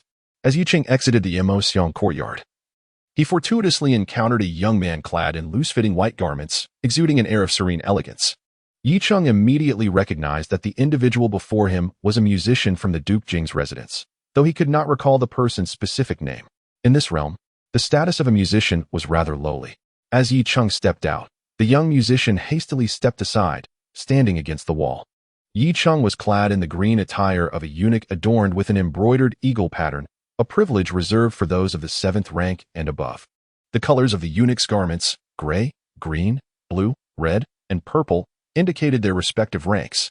Yicheng halted and turned to the young musician, inquiring, "What is your name?" "Reporting to you." "Master, I am Lin Yu," the young musician replied with a respectful tone. Even when addressing a gray-robed guard, he remained exceedingly polite. "What instrument do you excel at?" Yicheng asked with curiosity. "I play the guqin," Lin Yu responded. "Lin Yu, come with me for a moment. I have some inquiries," Yicheng suggested after a moment's contemplation. Encountering a musician provided a perfect opportunity for questions. "Yes, master," Lin Yu replied, his heart racing with anxiety yet unwilling to decline. The authority of a green-robed eunuch was not something he could contest. The musician's status was far too inferior. "There is no need to be nervous. My questions pertain solely to music theory," Yicheng reassured him, noting Lin Yu's demeanor. "Please speak, master.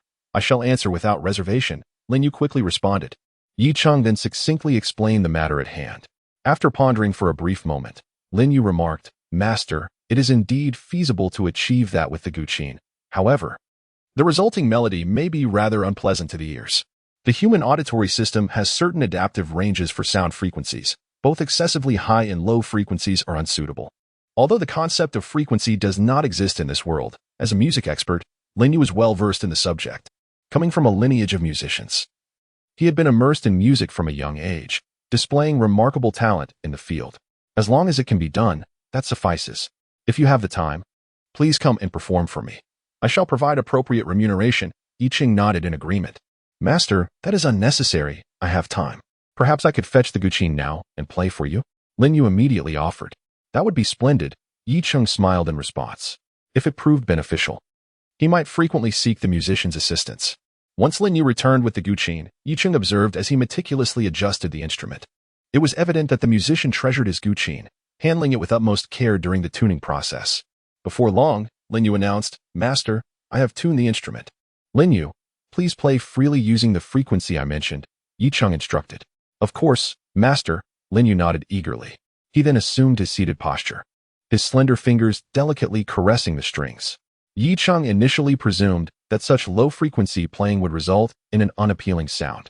He could hear the music, yet it enveloped him in a marvelous sense of tranquility, as if beneath the melody, his mind had instantly relaxed. He closed his eyes, aligning his mental focus. And through the sound of the instrument, he allowed himself to enter a state of meditation. This meditative state has been referenced in the text of Confucianism, Buddhism, and Taoism. Unbeknownst to him, he seemed to drift into an extraordinary realm, where he perceived a new self within his own body.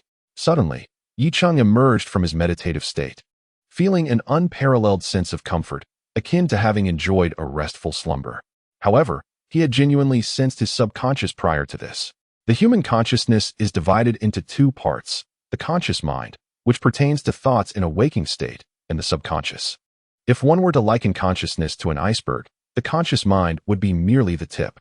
It is precisely due to the weakness of the conscious mind that there are limits to one's cultivation. The pinnacle achievable by the conscious mind is merely the threshold of innate realms. To progress further, one must engage the more powerful subconscious mind. While my conscious mind communicates with the subconscious, I were to employ the blood resolution secret technique for cultivation, would the subconscious not also be activated? A thought flickered in Yicheng's mind, and his eyes sparkled with brilliance. "Master." Suddenly, Lin Yu spoke cautiously from the side. He had played for an extended period, nearly cramping his fingers, before he had to reluctantly cease. "Master Lin, I appreciate your efforts," Yicheng said with a smile. Yet, internal hesitation began to creep in. He could not practice the blood resolution secret technique in front of Lin Yu, for despite the latter's ignorance of martial arts, there was no guarantee that the secret would not leak. This was his secret, one that must remain undisclosed. "Master, it was no trouble at all. If I rest for a moment, I can play again, Lin Yu eagerly replied. Yiqing rose and produced a silver ingot, deftly tossing it onto the table where it landed with a steady thud, remaining motionless. Master, truly, you need not. Lin Yu quickly stood, not daring to take the ingot. Master Lin, you will undoubtedly have to endure more in the future. Consider this a token of appreciation.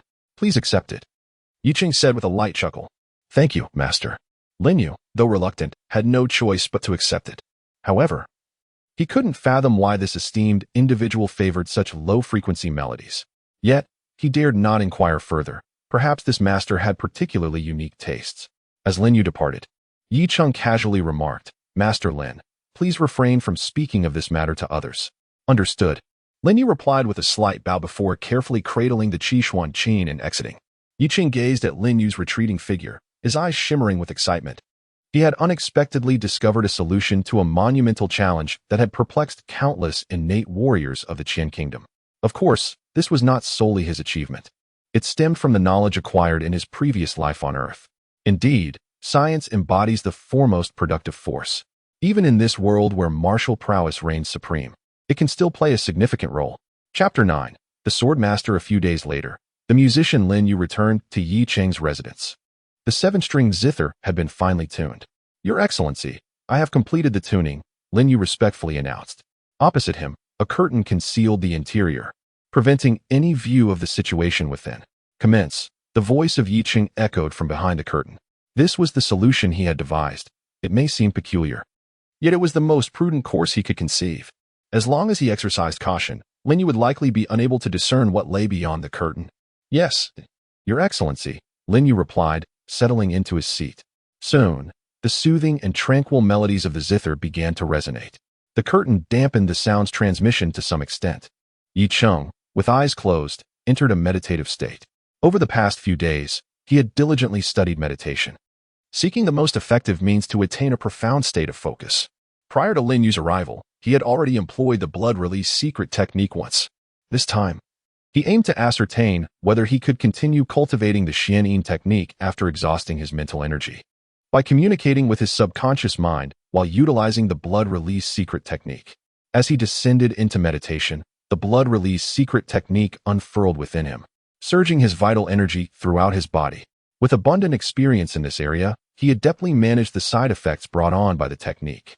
Under the soothing strains of the alpha wave melodies, Yicheng effortlessly slipped into a remarkable state of consciousness. In the depths of his being, he sensed a true self, hidden deep within, guiding all instinctual actions of his body. The adage rings true. One may know a person's face but not their heart. If one cannot see oneself clearly, understanding others becomes an insurmountable challenge. Simultaneously, the Xianyin technique began to operate subtly, channeling vast amounts of vital energy into his qi and merging it into the vortex of true energy.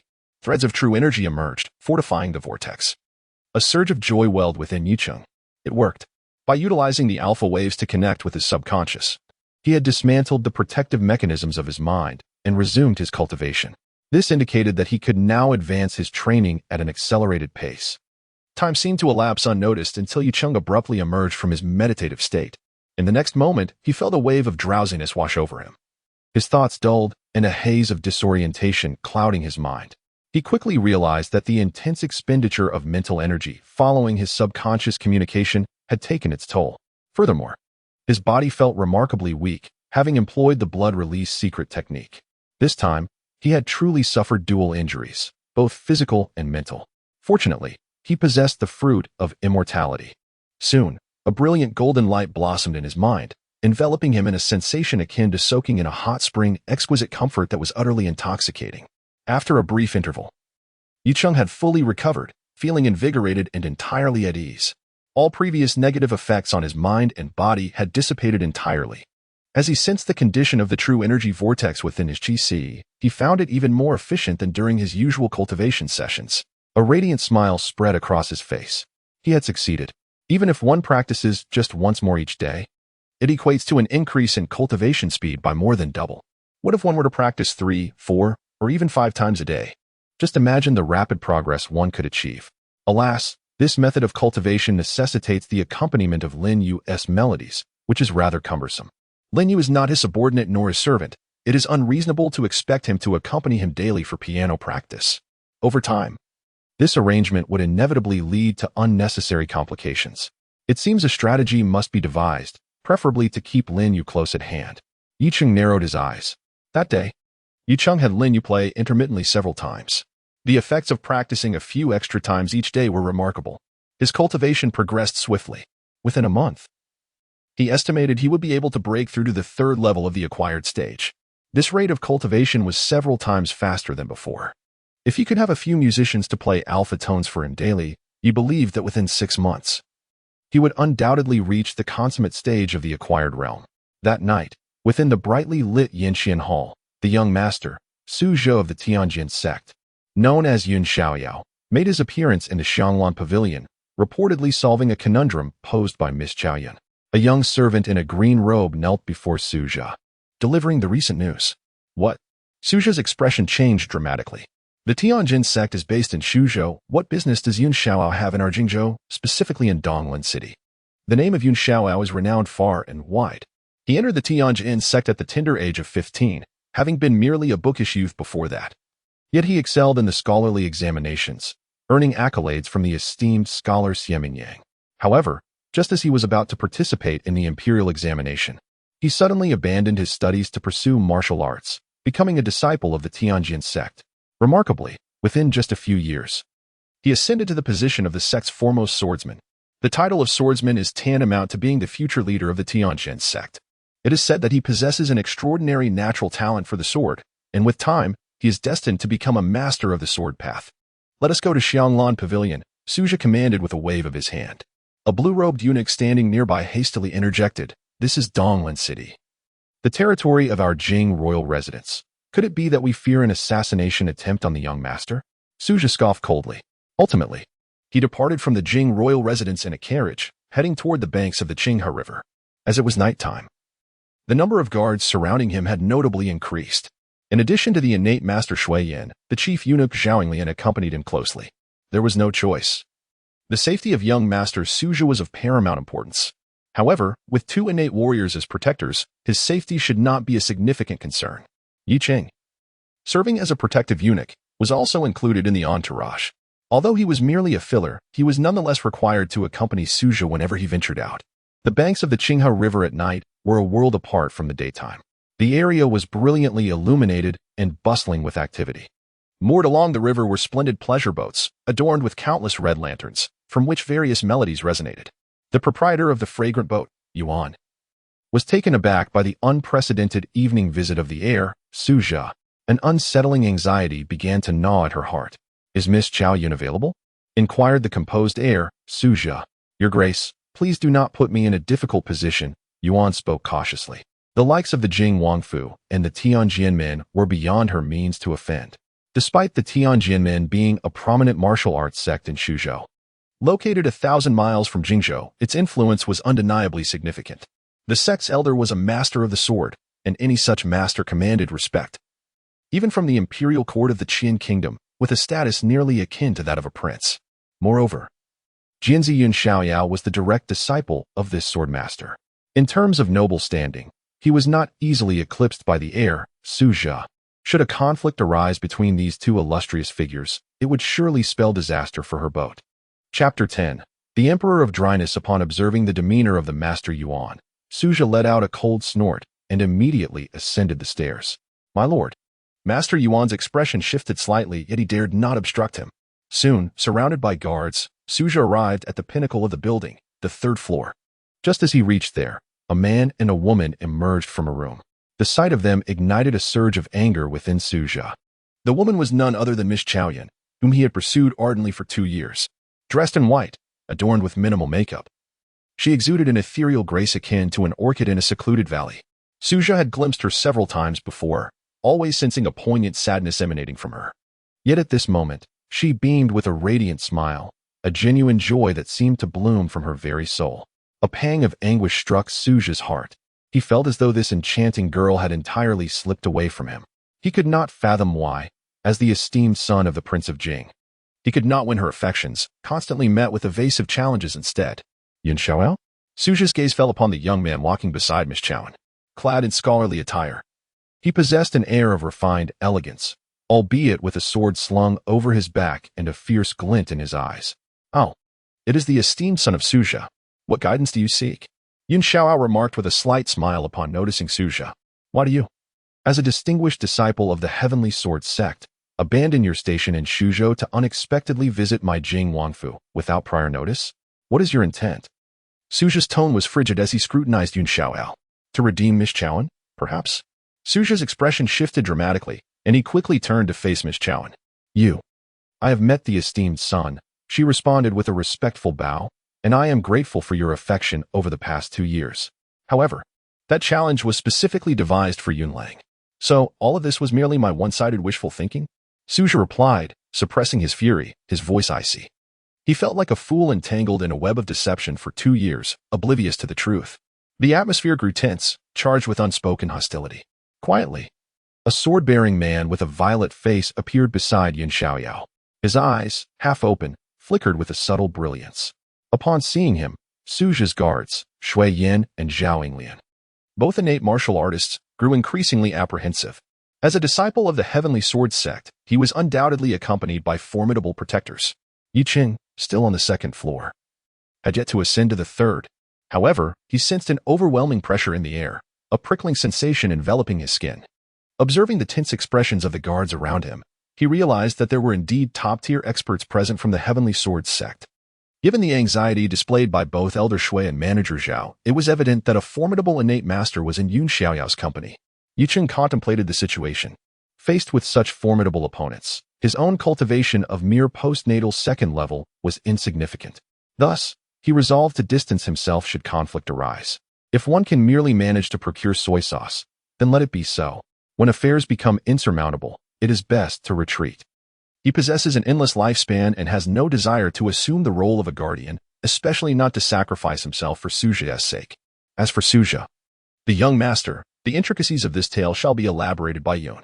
The character Yun in Miss Chao Yun's name was indeed chosen in honor of Yun. 8 years ago, Yun and Miss Chao Yun became acquainted, but due to certain uncontrollable circumstances, they were soon separated. Consequently, Miss Chao Yun fell into a life of hardship. While Yun entered the Heavenly Sword sect, for the past 8 years, Yun has persistently sought news of Miss Chao Yun. And only last month did he finally learn of her whereabouts. Thus, he hastened his journey to reunite with her. Yun Xiaoyao offered a slight bow to Suja and began to recount his story. Upon hearing this, Suja was momentarily taken aback, his expression shifting to one of complexity. He realized that his chances had slipped away entirely. It turned out that Miss Chao Yun shared such a profound connection with Brother Yin, it was indeed reckless of him to entertain hopes. With a sigh, Suja spoke, feeling an emptiness within. After finishing his remarks, he returned the bow and turned to leave the painted boat, effectively diffusing a conflict that could have erupted at any moment. Yi Qing also breathed a sigh of relief, grateful that a confrontation had been averted. Upon returning to the royal residence, Yi Qing sat cross-legged in a quiet chamber. Entering a meditative state, he had been attempting to communicate with his subconscious without the aid of alpha waves. After a considerable time, he opened his eyes, having gained no insights. It was evident that reaching the subconscious was an exceedingly challenging endeavor, and for now, utilizing alpha waves appeared to be the only viable pathway. No wonder innate martial artists in this world struggle to progress, remaining stuck at the threshold of entry-level cultivation. What might the path of a master entail in terms of honing one's martial intent? Yi Qing was filled with curiosity. In the imperial palace of Yujing, within the Chongqing Hall, this was where Emperor Qian engaged in profound cultivation. Even significant state affairs were often handled within these walls. Late at night, the hall was brightly lit. "Your Majesty, I pay my respects," the Prince Jing said, bowing slightly to the seated Emperor Qian. However, upon observing the emperor's condition, his heart sank, for the emperor appeared gravely unwell, emaciated, with hair and beard turned white, and an aura of age surrounding him. Nonetheless, a formidable presence still emanated from him. "Please, have a seat," the emperor's slightly hoarse voice resonated. Thus, Prince Jing took a seat opposite him. "Your Majesty." The prince hesitated to speak. The emperor replied with indifference, "What of your progress?" "I fear I must disappoint your Majesty," Prince Jing stated solemnly. "The path of mastery is not easily traversed." The emperor sighed. "It seems I shall have to resort to the method of imparting enlightenment." "Your Majesty, that is unthinkable. I believe I have made advancements in honing my mental acuity. Given time, I am 70% confident I can succeed, the prince hurriedly argued. I require 100% certainty. Should our royal house lack a master to preside, how shall we command the realm? Now, the master forces are restless, eagerly anticipating my downfall. It is laughable that the other kings seek to leverage external forces and engage in cunning schemes, oblivious to the fact that only through their own strength can they solidify their dominion. The great Qin dynasty has sustained its lineage for 380 years, reliant upon the martial might that suppresses the world. Otherwise, the fate of the previous dynasty would inevitably befall my royal family. The emperor's tone was exceptionally grave. Prince Jing fell into silence, for he knew his elder brother spoke the truth. Why has the court of the Qin state remained stable in recent decades? It is due to the absolute power of the emperor. As the foremost master of the Qin state, the emperor instilled fear across the land, rendering many master forces breathless. Regrettably, in his pursuit of further advancement, the emperor became obsessed, severely injuring his vitality, leading to a sudden decline in his health. Nevertheless, until his inevitable fall, no force dared to challenge him. These master factions only attempted to instigate minor plots by supporting other princes. Brother, please grant me 6 months. If I cannot break through to the master level within this time, I shall heed your counsel, Prince Jing said, taking a deep breath. Very well, the emperor nodded. By the way, how's Jia? Thank you for your concern, brother. This young man is infatuated with a courtesan and is utterly incompetent in his martial training. He has yet to reach the acquired level, Prince Jing replied, shaking his head. The Su family, prior to the establishment of the state, was a millennium-old martial arts lineage, with masters emerging in every generation. Particularly during the era of the Qin dynasty's founding ancestor, they produced an extraordinary genius, a master of martial arts, who, in chaotic times, was invincible and ultimately established the Qin dynasty. Thus, the martial aptitude of Su family descendants is indeed noteworthy. Young Master Suja possesses considerable talent, yet he lacks diligence in his practice, often indulging in leisure, which has vexed him to no end. Haha, he mirrors my youthful spirit, the emperor laughed heartily. In his younger days, he too had fallen for a courtesan, and even after ascending the throne, he sought to include her in his harem and elevate her to the position of empress, facing resistance from his ministers. The emperor's formidable will prevailed, and he ultimately succeeded.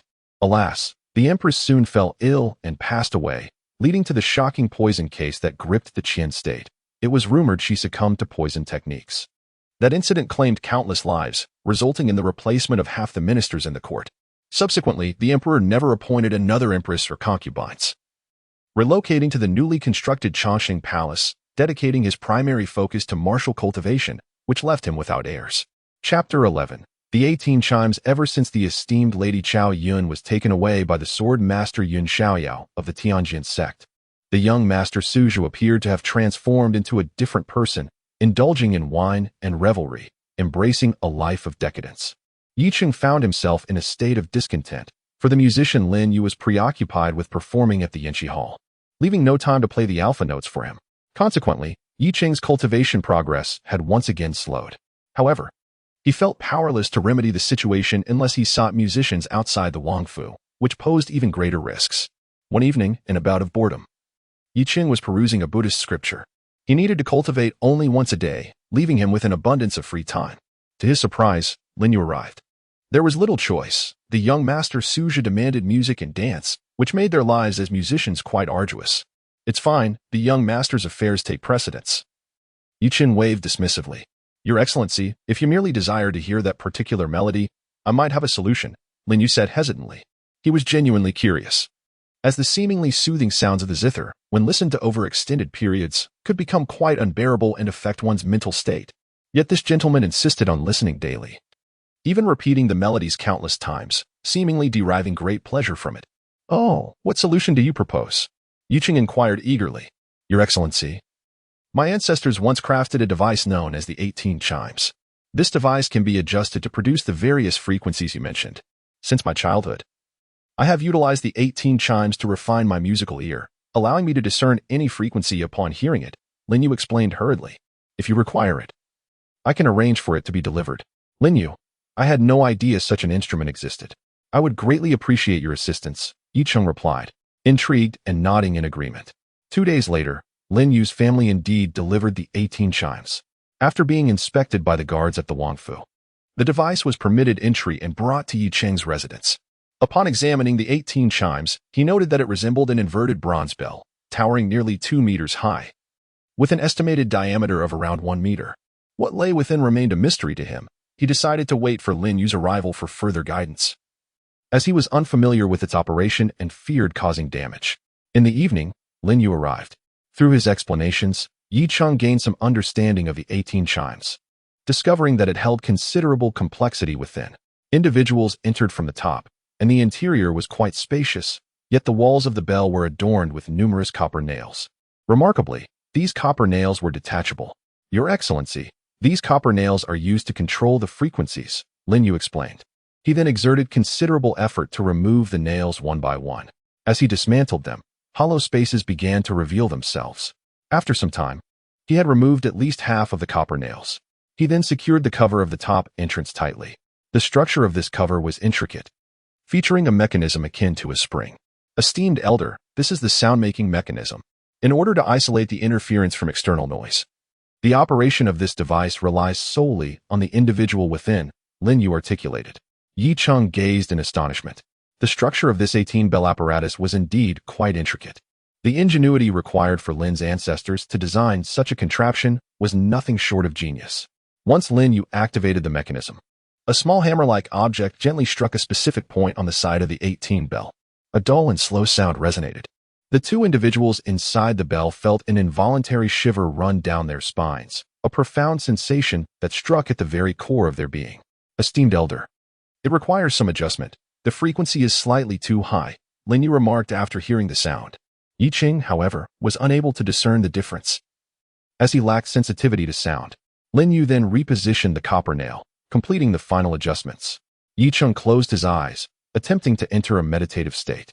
As the small hammer struck the 18 bell, its deep and resonant sound reverberated within. He felt as though his mind was electrified. In an instant, his consciousness slipped into an extraordinarily wondrous state, connecting with his subconscious. However, this state was soon disrupted by the intermittent sound of the bell. Esteemed Elder, you can adjust the striking frequency of the sound-making mechanism according to your needs, Lin Yu announced. Yi Cheng felt a deep sense of satisfaction. After all, this device was indeed quite useful. With the 18 bell, there was no longer a necessity for musicians to perform for him. He could utilize it at any hour of the day without drawing attention. Anticipating the commencement of a fulfilling cultivation journey, he was filled with eager expectations. Once Lin Yu departed, Yi Cheng eagerly set about using the 18 bell. However, he first adjusted the striking frequency of the mechanism to ensure it would not disrupt his meditative state while maintaining communication with his subconscious. Only then did he formally begin his cultivation. After a period of cultivation, Yi Cheng was astounded by the results. The effects were indeed remarkable. Unlike humans, who possess endurance and can tire, the 18 bell, being a mere machine, could operate continuously as long as it remained intact. With his attainment of immortality, Yi Cheng found no need to overly cherish or protect his body and spirit. He could exert himself without reservation. Thus, after a month of relentless cultivation, Yi Cheng broke through 4 realms, elevating his cultivation level to the 7th stage of the acquired realm. With ample time for practice and no interruptions, within the confines of the Yanxi Hall, enchanting melodies filled the air as beautiful maidens danced gracefully to the rhythm. Young Master Suja reclined in the embrace of a lovely maiden, indulging in exquisite wine. Suddenly, a blue-robed eunuch scurried in. Suja, previously savoring the tender company and fine delicacies, abruptly sat up, his face flushed with alarm, the effects of intoxication dissipating in an instant, particularly in his current state. Should his father catch sight of him, it would spell disaster.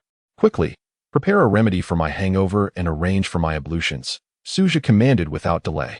Soon, the attendants busied themselves. In the drum and bell hall, Prince Jing sat majestically in his dragon robe, his brow furrowed. Your Highness, the heir is on his way, the eunuch in blue hastily reported. Prince Jing inquired, this fool is willing to go to such lengths for a woman of ill repute. How utterly foolish. With a cold snort, he continued, however, it is fortuitous that she was taken away by Yun Xiaoyao. Before long, the heir, Suja, arrived at the drum and bell hall, clad in splendid garments that revealed no trace of inebriation. The scent of rouge and wine had entirely dissipated. I pay my respects to father, Suja greeted cautiously. Prince Jing's voice dripped with coldness as he questioned him. Suja lowered his head, resembling a timid quail. Prince Jing pressed on. What progress have you made? Father, I have made some slight improvements, Suja replied weakly. Over the past month, he had scarcely practiced and remained stagnant at the peak of his inner breath, unable to achieve the resonance between his internal and spiritual energies. By your age, I had already reached the 4th stage of the acquired realm. As a scion of the royal family, do you not understand the importance of cultivation? How can you bear great responsibilities in the future? Prince Jing's gaze was intensely oppressive. Unperturbed, Suja retorted, Father, what responsibilities? It will be decades before I inherit the title of Prince Jing. With you here, what should I worry about? You ungrateful wretch, Prince Jing seethed with anger. If the emperor were at his zenith and had heirs, it would not concern their family, allowing them to live carefree as lords. Yet, given the current circumstances, they could not afford to be complacent. Do you understand why I must go to Yujing? Prince Jing scrutinized his son, feeling it necessary to impose some pressure. Father, does His Majesty frequently summon you to Yujing because he thinks of you as a brother? Suja ventured. Do you think the emperor is so idle? Prince Jing snorted in disdain. Then why? Suja asked, astonished. Could you not use your feeble brain to ponder? Prince Jing said, his tone tinged with disappointment. Father, could it be related to that matter? Suja, though not dim-witted, often refrained from deep contemplation. What else could it be? Prince Jing replied nonchalantly. Father, is it possible for our family to withdraw? Would it not be better to live as carefree lords? Suja hesitated, his ambition to first be a debauched heir and later a leisurely prince leaving him with no retreat.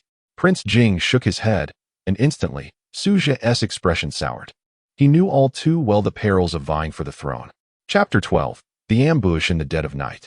A shadow darted silently over the high walls of the Duke Jing's residence, slipping effortlessly into the confines of the estate. Despite the formidable defenses within, this figure moved as if traversing an unguarded realm. Soon, it arrived at the entrance of the Bell and Drum Hall. Who goes there? A sharp voice called out from within the hall. Your Highness, it is I. A voice, slightly tremulous and aged, emerged from the shadow. The doors creaked open, revealing Duke Jing in his dragon robe, standing at the threshold. Old he, what brings you here?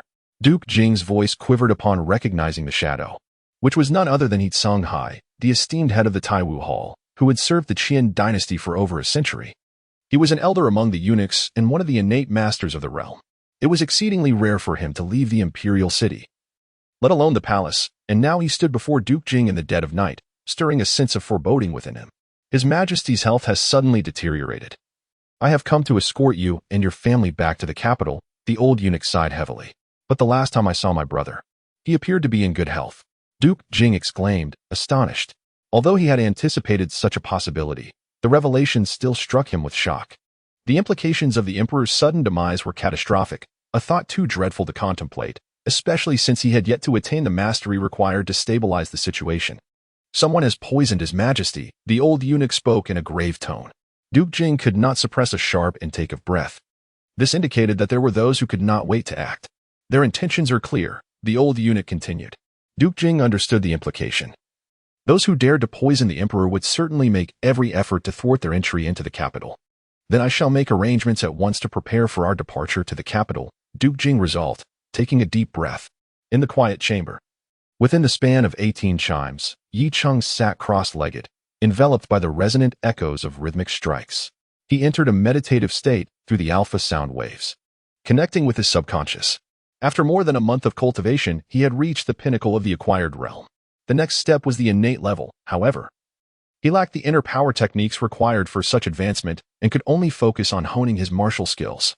Nevertheless, he dedicated some time each day to meditative practices aimed at communicating with his subconscious. Such long-term training would facilitate the liberation of his deeper consciousness. Even in the absence of alpha wave stimulation, he believed he could access his subconscious at any moment. Next, I must find a way to acquire innate techniques swiftly. Otherwise, I shall remain stagnant in the acquired realm. After 18 chimes, Yi Cheng opened his eyes. Though the room was enveloped in darkness, his gaze shone brightly, as if illuminated from within. He practiced the Xianin technique of the Taiwu Hall, and the best course of action would be to obtain the subsequent innate techniques from the hall. However, the pace of his cultivation over the past months had been alarmingly rapid. He could not afford to reveal his true level of proficiency. At least it is not possible before achieving the status of an innate master. Yet now, with no means to break through to the innate realm. The prospect of becoming a master seems even more distant. Thus, Yicheng finds himself in a state of disquiet. Knock, knock, knock. The sound of someone rapping on the door echoed through the room. Although the 18 bowls of silence could nearly isolate the external world, Yicheng, as a postnatal martial artist, possessed extraordinary hearing and could still discern the knocking from outside. He hastily lifted the lid of the 18 bowls and leaped out. Upon opening the door, he was greeted by a young eunuch clad in gray. Master Yi, Steward Zhao has issued a command. All guards and eunuchs are to report to the Qingyu courtyard immediately, the gray-clad eunuch said urgently. After delivering the message, he swiftly turned and ran off. Yicheng understood the gravity of the situation. Such late-night summons could only signify an urgent task. He quickly grabbed his sword, closed the door, and departed his quarters, making his way directly to the Qingyu courtyard. Upon arrival, he found many guards and eunuchs already gathered, though Steward Zhao was nowhere to be seen. The guards and eunuchs murmured amongst themselves, exchanging hushed whispers. As soon as Yicheng arrived, they greeted him with nods, to which he merely acknowledged with a slight nod in return. After a while, Steward Zhao hurriedly arrived. Listen closely, everyone. We have an important mission to escort the prince's heir to Yujing. Follow me, Zhao Lian stated in a solemn tone. A wave of surprise rippled through the crowd.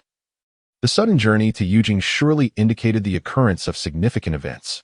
Consequently, everyone fell in line behind Zhao Lian and exited the Qingyao courtyard. Outside the main hall of the Jing Wangfu, several carriages had already been prepared, creating a bustling scene. Besides the guards and eunuchs from the Jing Wangfu, there were also private soldiers and numerous attendants from the offering hall present. Among them, 4 individuals stood out conspicuously: Life and Death Ring Shuiyin, Wandering Dragon Spear Ma Yulong, Ghostly Daoist Jingyi, and Iron Pen of Fate Feng Buxiao. These 4 were the esteemed innate experts of the offering hall, all gathered in one place. Together with Chief Eunuch Zhao Lian, they formed a formidable assembly of 5 innate martial artists. The number of postnatal warriors was even more substantial, with guards, eunuchs, attendants, and private soldiers likely exceeding 200 in total. The grand procession of carriages, consisting of more than 20 vehicles, slowly rolled out of the Jing Wangfu. From a distance, Yicheng could see the heir and the prince boarding one of the most luxurious and spacious carriages. The convoy arrived at the Qinghe dock. Taking the overland route to Yujing was not the most optimal choice, at least within Jingzhou, as the waterways offered the greatest convenience.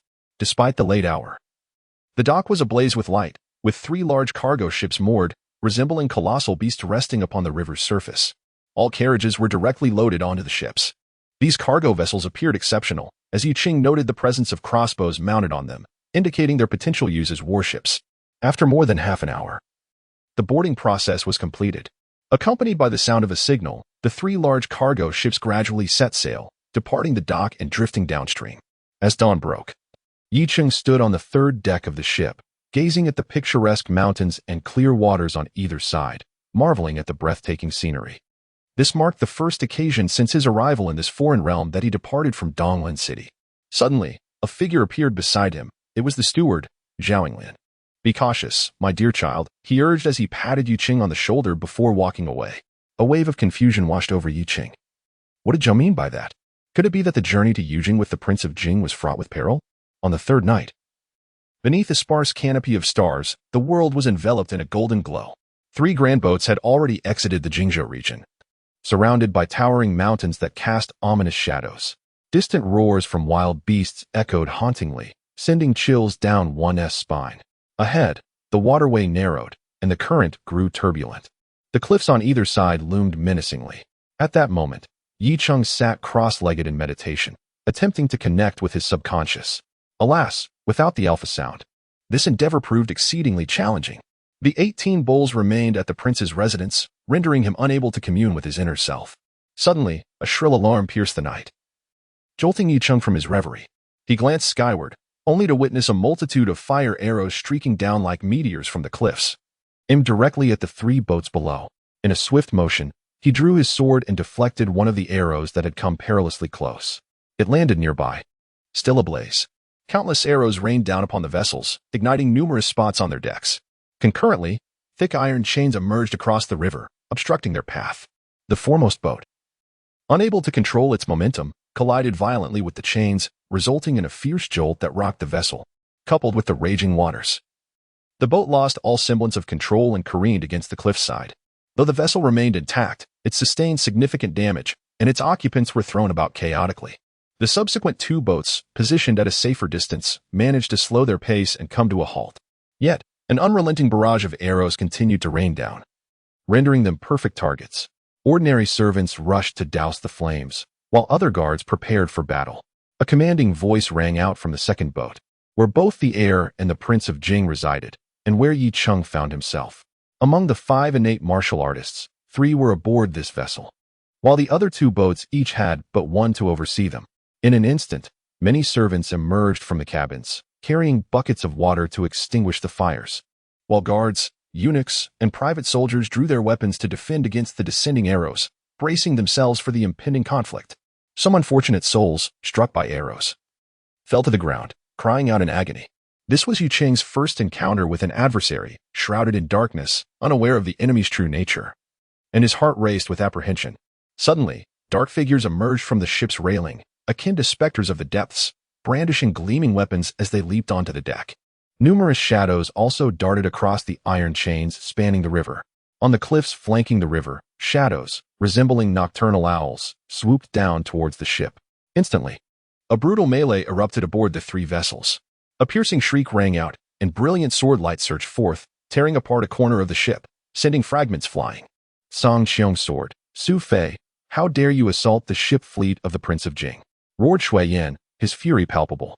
Within that radiant sword light, Shui Yan was hurled backward, and one could see rings of light colliding with the sword's brilliance, producing a cacophony of clashing metal. Shui Yan, you serve your own master. A cold voice interjected. A tall figure clad in black robes stood atop a mast, wielding a sword akin to autumn water, exuding a chilling aura of murderous intent. The other innate martial artists from the Prince of Jing's estate also found their opponents. All were innate warriors, and in greater number. Yi Cheng had long since distanced himself, making a show of engaging with a black-clad adversary on another section of the deck. This opponent was merely a postnatal martial artist, likely of the 1st or 2nd tier. Despite his limited combat experience, Yi Cheng could suppress and even eliminate him with his formidable prowess. However, such overt displays would draw attention. This place was perilous. He needed to devise a means to escape the battle range of the innate warriors. Rapidly, Yi Cheng contemplated feigning defeat, allowing himself to be cast into the water, thus enabling his escape under the guise of injury. As a mere internal energy martial artist, surviving this carnage would be a stroke of fortune. He believed the Prince of Jing's estate would harbor no suspicions afterward. Of course, it was crucial that the prince and his heir survive this assault. Should both perish, he would be left with no choice but to wander the world. As a guard eunuch, if his charges perished while he remained unharmed, it would be a death sentence. Damn it, we have fallen into a trap. The prince and his heir on the ship are imposters. Retreat. Suddenly, a loud shout rang out, followed by a dark figure bursting from the cabin, carrying 2 individuals. Judging by their attire and physique, they indeed resembled the heir and the prince. Yet, with a mere glance, Yi Cheng discerned the ruse. Though they bore a striking resemblance, the differences were significant. What a clever ruse, a feigned pathway masking a hidden retreat. Our fleet serves merely as a decoy for enemy fire, while the true prince and heir take another route. In a flash, Yi Cheng grasped the situation. With a flurry of swift movements, the attacking foes, upon receiving orders, began to retreat, some diving into the water, while others employed their lightness skills to flee. The guards of the Prince of Jing did not pursue, primarily due to their substantial losses, including injuries among several innate warriors. Soon, the fierce battle came to an abrupt halt, and Yu Cheng's adversary also leaped into the water, escaping. He feigned exhaustion, collapsing onto the deck and gasping for breath. Yet, internally, he felt a quiet relief. Fortunately, he had refrained from leaping into the water and fleeing, for such an act would have been difficult to justify.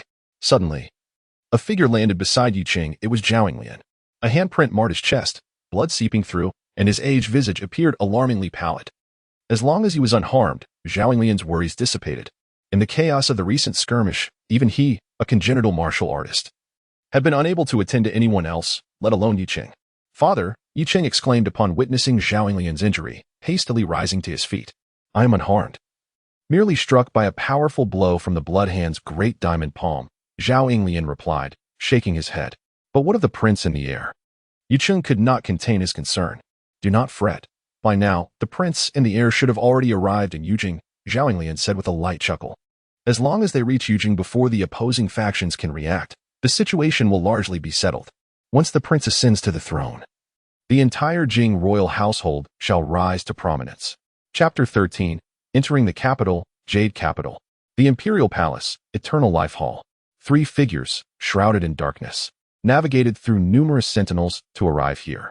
They were the king of Jing, the crown prince, and He Songhai, the master of the Taiwu Hall, who had journeyed tirelessly from Jingzhou. Employing a cunning ruse, the king of Jing utilized a decoy to traverse the waterways, luring any potential adversaries. While the trio traveled light on horseback, covering hundreds of miles daily, finally reaching the Jade Capital deep into the third night, their endeavor was remarkably successful, evading all interception effortlessly. The Eternal Life Hall was aglow with candles on both sides, illuminating the interior as brightly as day. On the Grand Hall's front wall, there hung a prominent portrait, identical to the one in the King of Jing's Drum and Bell Hall, albeit larger in size. Beneath the portrait sat a frail, white-haired figure. Compared to just over a month ago, the current Emperor Qian appeared almost lifeless, exuding an aura devoid of vitality. On the opposite side of the hall stood a shadowy figure clad in gray robes, leaning against a dragon-carved pillar, arms crossed over a dull, gray sword. This figure had a visage reminiscent of a malevolent spirit, utterly devoid of features, as though stripped of flesh. Even upon the entrance of the King of Jing and his companions, this faceless figure remained motionless, akin to a statue. Your Highness, the King of Jing, upon seeing the seated Emperor Qian, rushed forward, kneeling down fervently. The crown prince swiftly followed suit. Meanwhile, the elderly eunuch he stood beside another dragon-carved pillar, resembling the emperor's silent attendants alongside the faceless figure. You have arrived. The Emperor Qian spoke slowly, lifting his head to reveal a gaunt face marred by dark veins. Startling the crown prince, Su Jia, it had been quite some time since he last beheld his imperial uncle. Once, Emperor Qian had been in his 60s, yet still exuded grace and majesty, a stark contrast to the frail form before them. The King of Jing's lips trembled, acutely aware that the emperor had long been tormented, his body ravaged, and now poisoned to the core, seemingly on the brink of death. He was merely clinging to life by the sheer force of his profound innate energy. A warrior, before their demise, must disperse their energy, a process fraught with agony. Arrange for young Jia to be placed in a secure chamber, and then we shall commence. Emperor Qian said with a serene smile. Tiger Leaping Gorge. The iron chains across the river had been dismantled. Due to the severe damage sustained by the first ship, it could no longer be utilized. Consequently, all personnel and supplies were transferred to 2 other ships. Although the ambush was brief, the losses were substantial. The sailors suffered minimal casualties, but the guards, eunuchs, private soldiers, and martial artists faced nearly 50% attrition. Those who survived were mostly injured, with very few like Yi Cheng emerging unscathed. By dawn, the 2 ships set sail once more. Upon reaching the waters of Yun Lake, the ships from the Jing royal household docked at the port of Yunmeng City, preparing to continue their journey by land. The severely wounded would remain in Yunmeng City to recuperate. The deceased was buried on the spot. The remaining entourage proceeded along the official road towards Yujing. The journey thereafter became significantly smoother, devoid of any assaults. However, the caravan maintained a state of heightened vigilance. As evening approached, the party took respite at an inn in a nearby town. Inside the room, Yi Cheng witnessed Zhao Yinglian expelling a mouthful of dark blood, promptly catching it in a bowl. Godfather, how are you faring?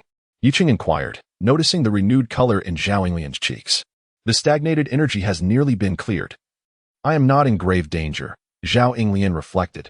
Indeed, age is catching up with me. I can no longer deny it. Had those attackers not retreated, our family would have faced dire consequences.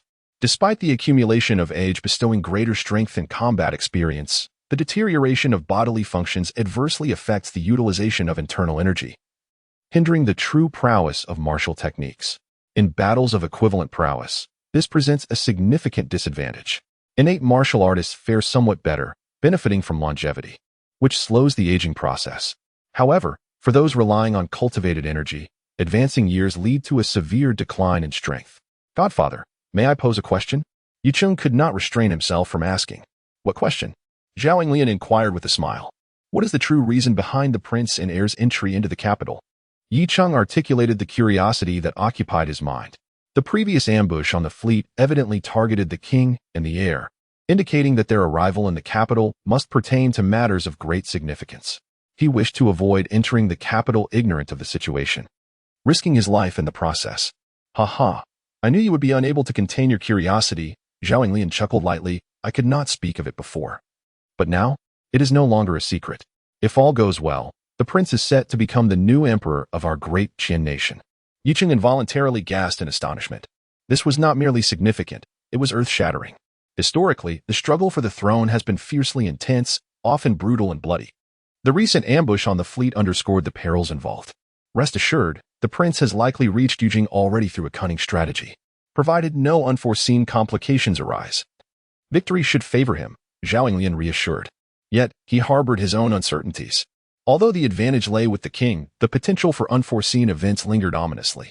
Should calamity strike, the consequences would be dire, likely plunging the Qian nation into chaos. Yiqing nodded, though unease gnawed at his heart. If the king ascended to the throne, as a guardian eunuch of the king's residence, he would undoubtedly reap benefits. However, failure would spell disaster, compelling him to flee for his life. In the blink of an eye, 10 days had elapsed. The forces of the king's residence traversed Yuanzhou and Suzhou, entering Yuzhou, with merely 3 days' journey remaining to reach Yujing. On that fateful morning, news suddenly arrived. His Majesty has passed away, leaving behind a decree to bequeath the throne to the king. This monumental news invigorated the spirits of the king's entourage. The chief eunuch Zhao Lian issued a command, dividing the convoy into 2 teams. 5 innate martial artists led a portion of the guards and eunuchs, along with private soldiers, who proceeded ahead on horseback towards Yujing, while the remaining convoy continued along the original route. Yi Chu was among the advance party. It was common knowledge that the ascension of the crown prince was imminent, and those close to the crown princess residence were certain to be favored. Concurrently, this news spread rapidly through various channels across the provinces and counties, shaking the realm. Numerous factions began to stir with anticipation. In merely half a day's time, the advance party of the crown prince's residence arrived at Yujing. By then, Yujing was already under strict martial law, with rigorous checks at all major city gates. Additionally, a considerable number of imperial guards and city defense troops were mobilizing, contributing to an atmosphere of palpable tension. The nearly 100 individuals in Yiqing's party, bearing the banner of the crown prince's residence and aided by contacts within Yujing, were swiftly granted entry. Upon reaching the crown prince's residence in Yujing, they found the private army commander Wei Qi Yan had already arrived. At that moment, he held the crown prince's orders and began issuing directives, primarily to integrate personnel from the crown prince's residence into the imperial guards, city defense forces, and other crucial military institutions. Although these forces were controlled by trusted officials of the late emperor, they were ultimately not those nurtured by the crown prince. Each of the nearly 100 individuals had been assigned roles, including Yiqing. Although he was officially classified as an internal energy martial artist, he was appointed to a significant position as the deputy supervisor of the military affairs department of the Taiwu Hall, an elevation of 2 ranks. As for Zhao Lian, the chief eunuch of the crown princess residence, he experienced an even more meteoric rise, becoming the chief eunuch of the Taiwu Hall, adorned in a purple robe, holding the highest rank. Many guards and eunuchs assigned to the Taiwu Hall donned white garments, prepared in advance, and under Zhao Lian's leadership, departed the crown princess residence, heading directly towards the Taiwu Hall. The Taiwu Hall was adjacent to the imperial palace, or rather, it was an integral part of it, encompassing a considerable area with numerous institutions, rivaling the eunuch departments within the palace. As evening approached, the gates of the Taiwu Hall swung wide open, where several eunuchs of at least the blue rank awaited, including 2 in purple robes. Those adorned in purple were at least first-rank eunuchs. By custom, all eunuchs wore white clothing, as it was customary for the court officials and commoners of Yujing to don mourning attire following the recent passing of Emperor Qian. Chief Eunuch Su Liang welcomed the esteemed supervisor. Eunuch Gao Yuan also extended his greetings to the esteemed supervisor. Under the guidance of the 2 purple-robed eunuchs, the many eunuchs of the Taiwu Hall bowed in respect to the newly appointed chief eunuch Zhao Lian. Both the chief eunuch and the scribe eunuch held the rank of first rank, while the chief eunuch was of the highest first rank, making Zhao Lian nominally superior to these 2 purple-robed eunuchs. Originally, the Taiwu Hall did not have the position of chief eunuch. However, in order to place his trusted confidant within the hall, King Jing re-established this role. The chief eunuch oversees all affairs of the Taiwu Hall but does not engage in official duties or bear responsibility for the approval of documents. Instead, It is the eunuchs responsible for stamping and writing who report to the chief eunuch. In reality, the ultimate authority within the Taiwu Hall resides solely with one individual, the venerable eunuch Yitzanghai. Eunuch Su and Eunuch Gao. Upon my first assignment to the Taiwu Hall, I find myself somewhat unfamiliar with the workings here. I kindly request your esteemed support moving forward, Zhao Yinglian remarked with a cheerful smile. Having spent decades within the estate of King Jing, he was not part of the same circle as the eunuchs of Yujing. Were it not for King Jing's rise to power, as a mere chief eunuch of a royal residence, his status and position could hardly compare even to these two esteemed purple-robed eunuchs, let alone to those red-robed eunuchs wielding real authority, who were undeniably superior. Such formalities were merely a prelude. Subsequently, Zhao Yinglian, the newly appointed chief eunuch, promptly positioned his own associates within the various departments of the Taiwu Hall, seeking to gain a comprehensive understanding of the establishment. He must expedite his grasp of the Taiwu Hall to facilitate the forthcoming ascension of the prince. The two purple-robed eunuchs responsible for stamping and writing had long received instructions from the hall's master and displayed remarkable cooperation, thus saving Zhao Yinglian considerable time.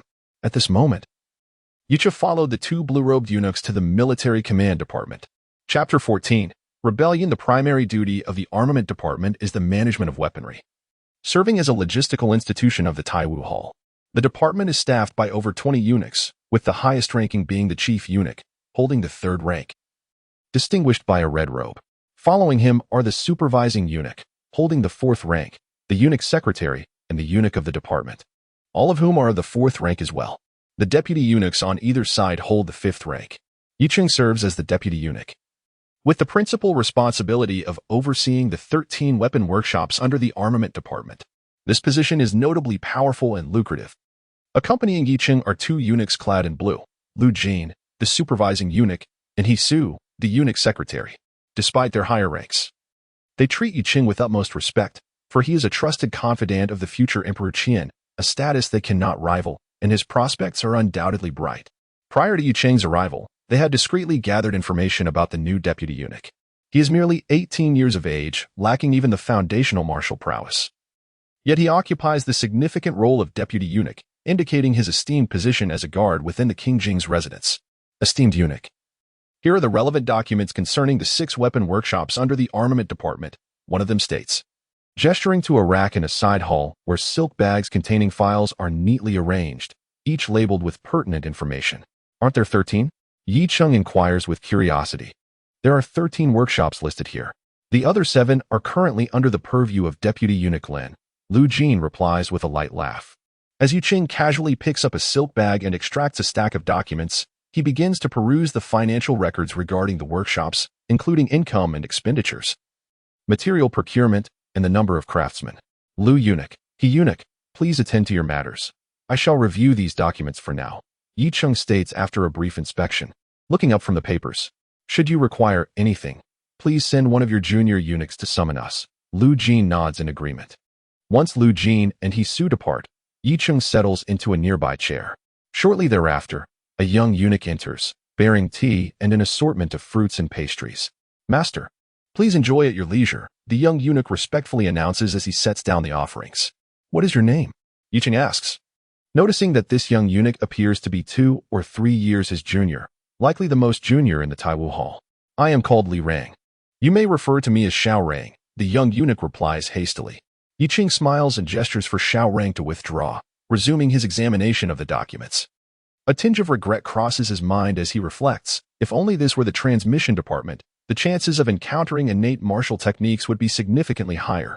For other guard eunuchs, the armament department may indeed be a favorable posting, and the role of deputy eunuch is particularly promising with a bright future ahead. However, Yi Cheng's ambitions do not lie in power or status. With a long life ahead, power is but a fleeting illusion to him. Only strength remains eternal. However, there is no need for haste. Within the Taiwu Hall, the opportunities far exceed those in the court of the King of Jing. Yi Cheng casually picked up a raisin and began to eat.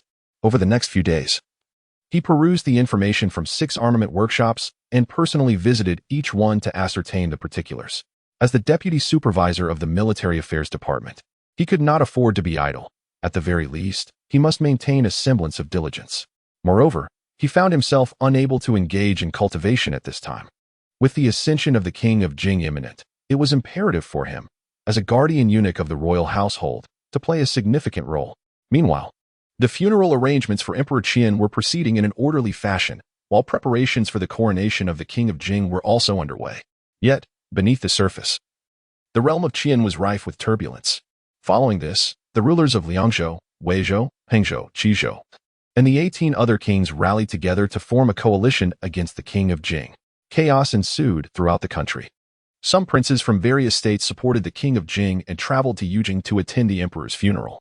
However, among those opposing the king of Jing, 5 particularly powerful kings, backed by formidable sects, posed a significant threat. For instance, the king of Shu was supported by the Heavenly Swords sect, the king of Liang by the Lantian Monastery, the king of Wei by the Moonlight sect, the king of Hung by the City of Heavenly Secrets, and the king of Qi by the Black Dragon Manor. Other princes merely rallied beneath these 5 kings, offering their support without substantial influence. Outside, turmoil reigned. Yet, Yi Cheng's life within the military affairs department began to grow increasingly leisurely. Deprived of the opportunity to meditate and connect with his subconscious due to the absence of the 18 bells, he could only pass the time by reading. In the ensuing days, the emperor's funeral concluded, and the king of Jing, with the backing of his ministers, ascended the throne smoothly. As a 5th-rank eunuch and deputy supervisor of the military affairs department, Yi Cheng was naturally qualified to participate in the grand coronation ceremony. The event was resplendent and filled with elaborate protocols, presenting a convoluted affair. Beyond Yujing, however, fierce battles erupted as the imperial army clashed with the rebel coalition across various states. Thanks to the previous emperor's timely transfer of power, the king of Jing held dominion over the court's primary military forces. In contrast, although the rebellious princes possessed private troops and hastily summoned forces, their overall strength paled in comparison to that of the imperial court. The princes relied heavily on the support of 5 major sections. While innate masters were formidable, they could not single-handedly contend against vast armies. Should they find themselves amidst the throngs of battle, they risked being overwhelmed. Nevertheless, the threat posed by innate masters lay in their capacity for assassination and decapitation schemes, striking swiftly and silently, evading detection. In the blink of an eye, 3 months had passed. Yujing had achieved a state of complete stability, bolstered by a growing stream of favorable news from outside. The imperial army had gained a decisive upper hand, rendering the rebel princes akin to grasshoppers in autumn, unable to sustain their vitality for long. It was said that the innate masters backing the 5 kings had also begun to take action, resulting in the assassination of several important military leaders of the court. However, in the grand scheme of things, even innate masters struggled to alter the undeniable fact that the rebels remained at a distinct disadvantage. Moreover, the number of innate masters on the side of the court is not less than that of the rebels. In the Taiwu Palace, the officer of arms, the eunuch, "Your items have arrived." Yi Cheng was idly perusing a scripture when the young eunuch hurried in. This clever little eunuch had earned Yi Cheng's favor, and thus he kept him close at hand for assistance. Nodding, Yi Cheng set aside his book and rose to step outside. Upon reaching his residence, he beheld a large chest positioned at the entrance, flanked by 2 eunuchs clad in gray. "Greetings, Master Yi." The 2 gray-clad eunuchs promptly bowed in respect. Yi Cheng approached, opened the wooden chest, and discovered its contents, 18 exquisite bells. With the route from Jingzhou to Yujing now secure, he had dispatched someone to Jingzhou to retrieve this treasure. Given his current status, managing such affairs was effortlessly simple. "Very well, you may leave now." Yi Cheng gestured dismissively. "Yes, Master Yi." The 2 gray-clad eunuchs replied respectfully before turning to depart. Yi Cheng then carried the 18 bells into his chamber, eagerly preparing to use them. It had been quite some time since he had engaged with his subconscious. After a considerable duration, Yi Cheng opened his eyes, a faint smile gracing his lips. One must admit, the sensation of connecting with the subconscious was truly delightful, although he had reached the pinnacle of his cultivation, rendering further advancement impossible. The ability to communicate with his subconscious still allowed for a semblance of progress. He looked forward to the day when he could enter a meditative state and connect with his subconscious without the aid of the 18 bells. Chapter 15. The incident. Zhao was exceedingly busy. As the chief eunuch of the Taiwu Hall, he held the second highest rank, surpassed only by the hall master. He served as the new emperor's representative within the Taiwu Hall, and it was imperative for Zhao to maintain control over the hall to fulfill the emperor's expectations. The role of the Taiwu Hall was of paramount importance. It not only trained numerous guards and eunuchs but also served as a formidable martial force directly under the emperor's command. Hence, The new emperor had strategically placed Zhao Yinglian in such a significant position. Finally, Yi Cheng had the opportunity to meet Zhao Yinglian. The once vibrant Zhao now had entirely white hair, his features gaunt, with deep-set eyes and a slightly hunched back that betrayed his age. With a gentle smile, Zhao remarked that he finally had a moment of respite and had called Yi Cheng over. "Godfather, you seem well. However, your health." Yi Cheng began, concern evident in his tone. Zhao Yinglian looked at the unchanged Yi Cheng and smiled softly. "Thank you for your concern, godson. I will take care of myself." "Godfather, there is something I wish to discuss with you." Yi Cheng hesitated before continuing. "Speak freely," Zhao Yinglian encouraged, lifting his teacup for a sip, a smile still gracing his lips. "Godfather, I have broken through to the postnatal realm," Yi Cheng announced eagerly. This was something he had long anticipated. Although the speed of his advancement was somewhat rapid, it could be deemed reasonable. Attaining the position of left supervisor in the military affairs department promised ample resources for cultivation. A swift rise in prowess seemed justifiable. "Postnatal already?" Zhao Yinglian paused, then chuckled. "Indeed, it appears your talent surpasses our expectations." With that, he rose and retrieved 2 books from within the room. "These are the 2 martial techniques our family specializes in, complete with detailed annotations. Study them diligently," Zhao instructed. Given his multitude of responsibilities, he lacked the time to personally guide Yi Cheng in martial arts, hence the provision of these 2 advanced techniques.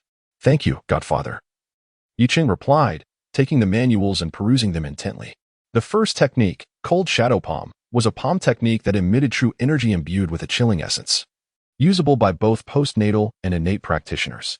The second, Life and Death Sticker, was a secretive method for using hidden weapons, which, through a unique manipulation of true energy, condensed moisture from the air, or even liquids, into thin ice infused with a lethal cold poison, striking swiftly and stealthily.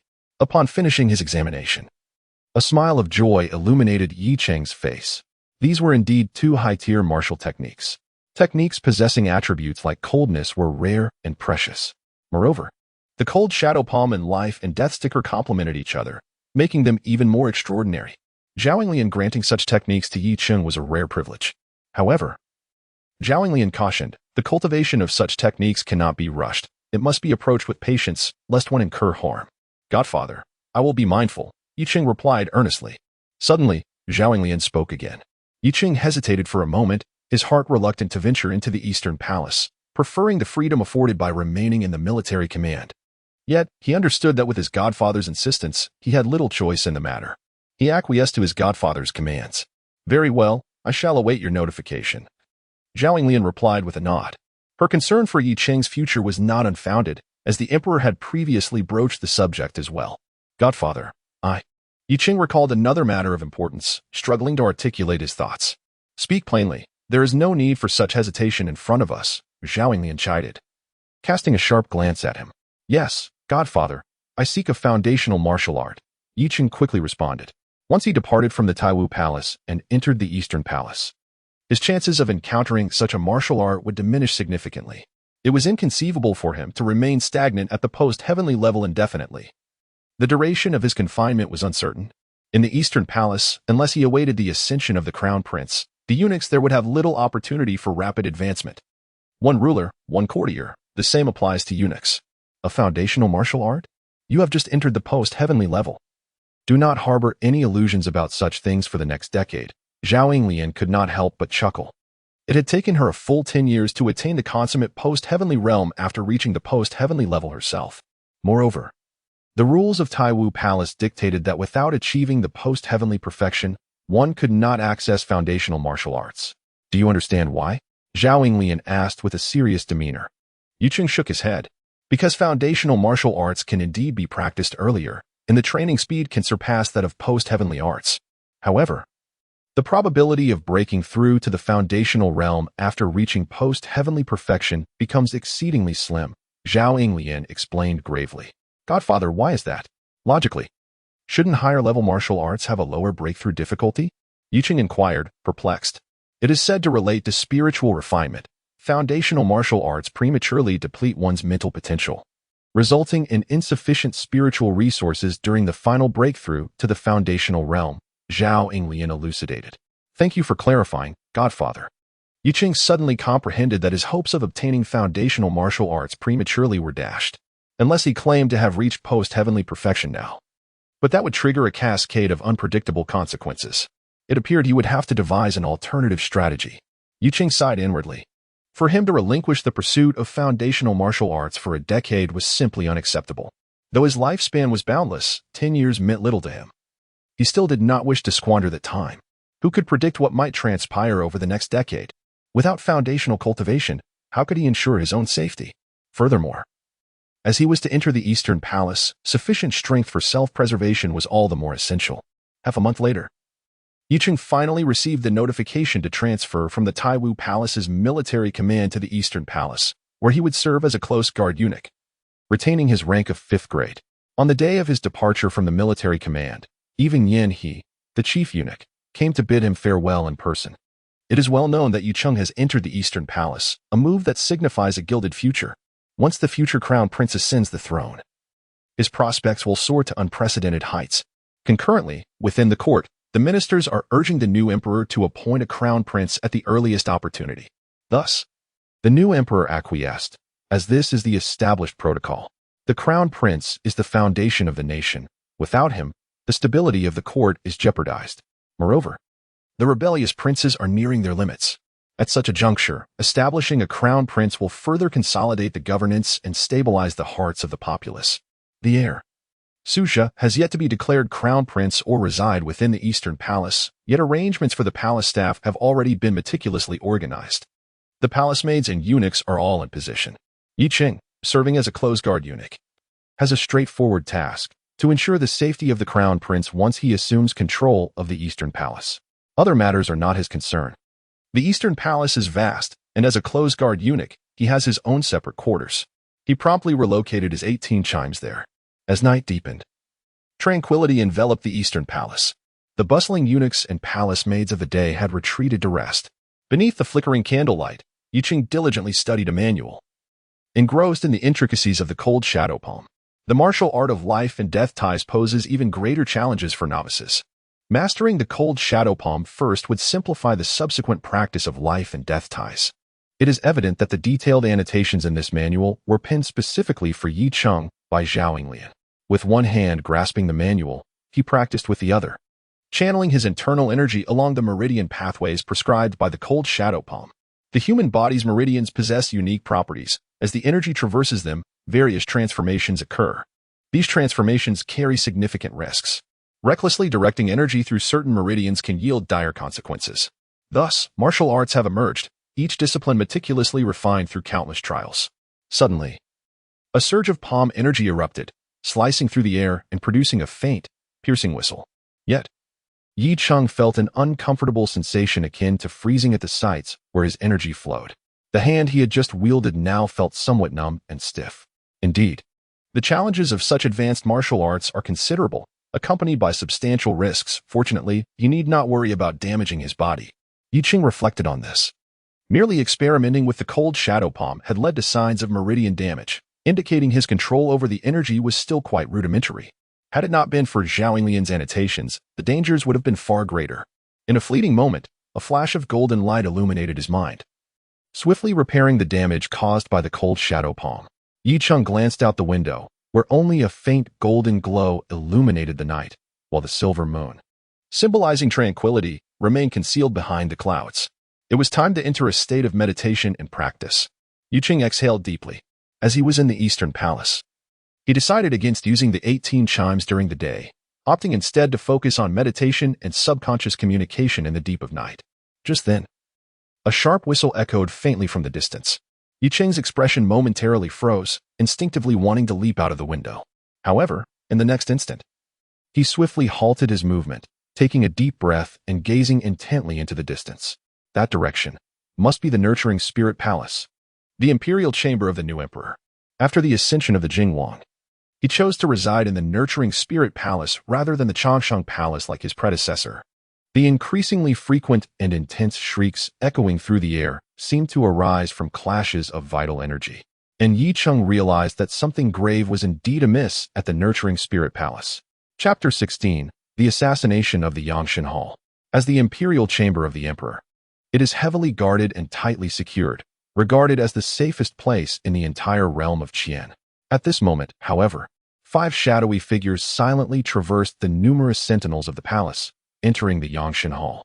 These 5 individuals appeared like phantoms outside the new emperor's chamber. Yet, in the next instant, the palace doors swung open. A resonant voice emanated from the dimly lit hall. "I have awaited you for quite some time." The 5 stood in a row, 1 woman and 4 men, each bearing a solemn countenance. It is indeed surprising that the prince has entered the realm of the Grandmaster. The speaker was an elderly man clad in a blue robe, with a flowing beard and a long sword slung across his back, exuding an air of formidable authority befitting a master. "Since you are aware that I have attained the status of Grandmaster, your assassination attempt is destined to fail. It would be wise to retreat. I can pretend that nothing has transpired."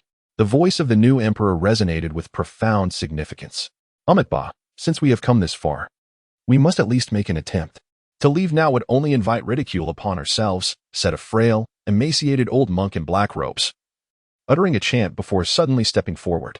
His form visibly expanded at an astonishing rate, and with each step, the ground trembled beneath him. He transformed into a towering figure.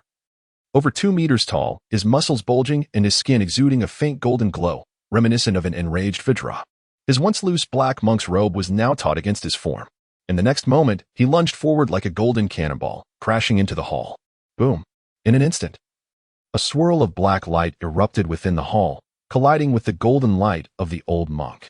A violent shockwave radiated outward in all directions. The old monk was violently propelled backward, leaving deep footprints etched into the ground. Simultaneously, a robust man clad entirely in black iron armor emerged from within the grand hall. "Old monk, how rude. The emperor's chamber is not a place you can trespass at will," the burly man said in a thunderous voice. "Mengku, you traitor." The old monk glared fiercely at the robust figure, suddenly consumed by an intense rage.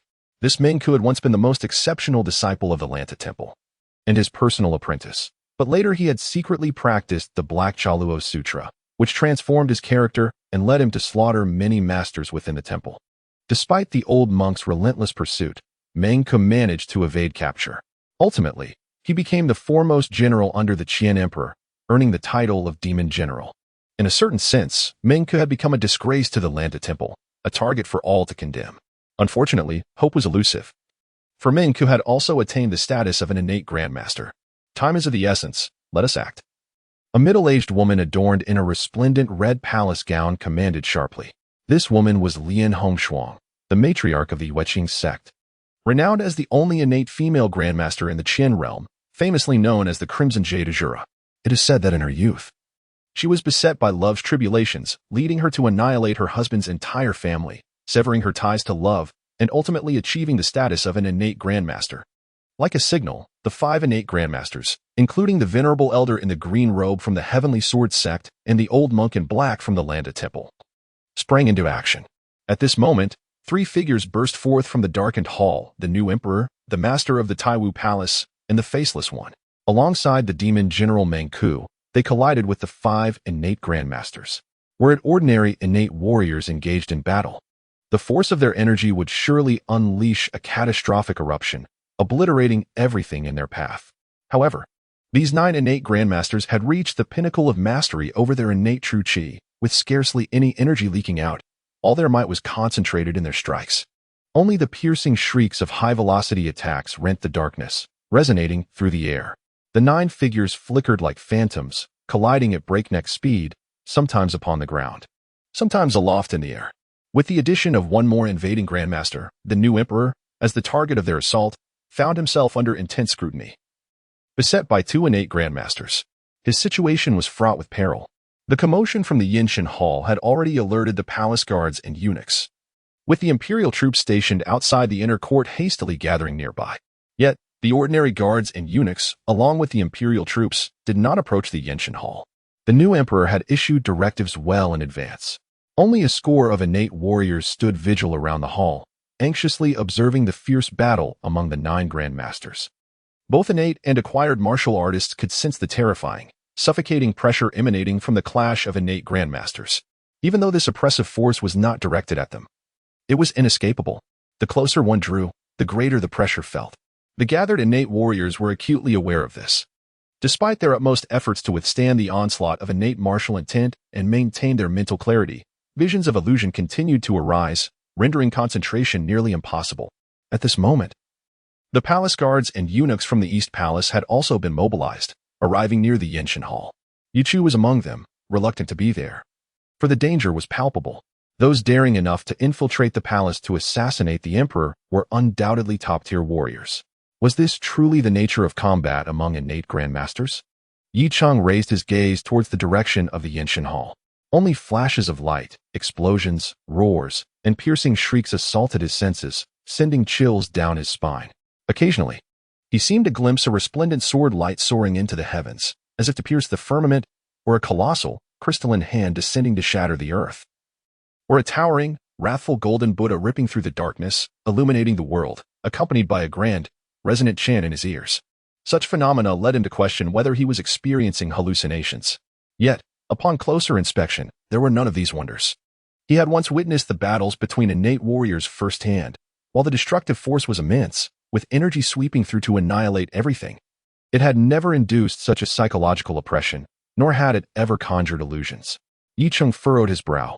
It appeared that these innate grandmasters were indeed different.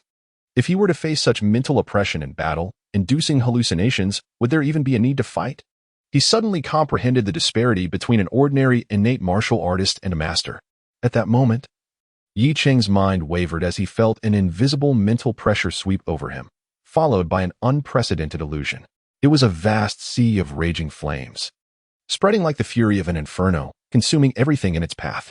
He felt as though he were engulfed in this fiery abyss, enduring a dual trial of body and spirit. Ah! Two piercing screams echoed almost simultaneously. Damn it! This is the flame of the Wrath God. Wasn't Sukin dead? Could it be that Su Yuan has truly transcended to the great master level, enabling the use of the Enlightenment technique? Startled by the sound, Yi Cheng abruptly snapped out of the illusion, a chill running down his spine. Before him were merely flickering shadows. There was no sign of the fiery phenomenon. Observing the disarray of those around him, it was evident that they too had encountered the same intense illusion. What had just transpired, and why was the hallucination so vivid? Yi Cheng was profoundly astonished. Chapter 17. Forgiveness upon the altar of tranquility. Figures stood in various positions. The elder of the Heavenly Sword sect, clad in a blue robe, and a black-robed man with a tortoise-like back and crane-like appearance both bore pale visages, their innate true energy swirling around them in a state of extreme instability. It was evident that they had suffered considerable losses during the recent confrontation with the new emperor. Standing opposite them, the new emperor spoke with an air of indifference, remarking that the late emperor had long anticipated their predatory ambitions and had thus meticulously prepared this stratagem for them. Zhuge Ho, Zhu Hangtian, after the strike. How much strength do you still possess? The elder's aged voice was tinged with a sense of melancholy and despondency. In the next moment, he moved swiftly, soaring into the air and darting outward with great speed. As for your royal matters, the Black Dragon Mountain Manor shall not interfere. I take my leave. The black-robed man, Zhu Hangtian, clasped his hands in a gesture of respect toward the new emperor and followed suit. The other three innate masters, having escaped their opponents, hurriedly departed as well. Without receiving any orders, all the guards, eunuchs, and palace attendants, including the innate martial artists, merely observed the five innate masters' exodus without attempting to intercept them. Thus concluded the hurried clash among the innate masters. Everyone, withdraw, commanded the new emperor, watching the five innate masters depart, his expression remarkably calm. Suddenly, he waved his hand, issuing orders for all guards, eunuchs, palace attendants, and the imperial guard to retreat. Silence returned to the altar of tranquility. The new emperor leaped from the rooftop, landing on the ground with a slight stagger, his complexion showing signs of pallor. Your Majesty, are you unscathed? Inquired He Songhai, the lord of the Taiwu Palace, with concern. I am fine, merely experiencing some backlash from invoking my elder brother's martial intent of the god of anger, the new emperor replied, shaking his head. Had it not been for his elder brother's infusion of the martial intent of the god of anger into him at a critical moment, he would not have been able to unleash such a powerful mental impact on his foes, severely wounding the elder Zhuge Ho of the Heavenly Sword sect and the master of the Black Dragon Mountain Manor, Zhu Hangtian. Otherwise, as he had only just stepped into the realm of innate masters and was faced with the siege of two seasoned innate masters, his situation would have been exceedingly perilous. Even so, he had suffered backlash due to the martial intent of the god of anger. With the retreat of these innate masters, he chose not to issue an order to intercept them. Moreover, capturing five innate masters would have been an arduous task, without amassing a significant number of martial artists. There was no feasible way to accomplish it. His own 3 innate masters might not have exerted their full strength, and in moments of desperation, innate masters might resort to a mutually destructive end. Unlike his elder brother, who possessed absolute strength and authority to command the 3 innate masters willingly, he was merely leveraging his elder brother's residual power and his own status as emperor to have these 3 innate masters align with him. On the court side, 2 additional innate masters remained, yet he did not trust them and thus had not summoned them this time. Ultimately, his position was not particularly secure and required careful cultivation. Is this what it means to be a master? He murmured to himself. 5 esteemed masters attempted to assassinate the new emperor, although they ultimately failed. They managed to retreat unscathed. The allure of reaching the innate master realm grew ever stronger within him. Alas, he could not acquire the innate techniques and was temporarily confined to the acquired realm. That evening, Yicheng refrained from meditating with the 18 chimes. After the assassination attempt, who could predict what events might unfold next? In the following days, the palace remained tranquil, yet the external situation underwent a dramatic shift. Under the overwhelming advantage of the imperial forces, the 18 rebel kings were thoroughly defeated. Except for the Tsang king of Tsangzhou, who took his own life. The remaining rebel leaders surrendered and were escorted to the capital. On the day the rebel kings were brought to Yujing, the streets were deserted. Countless citizens lined the thoroughfares to witness the captives within the prison carts.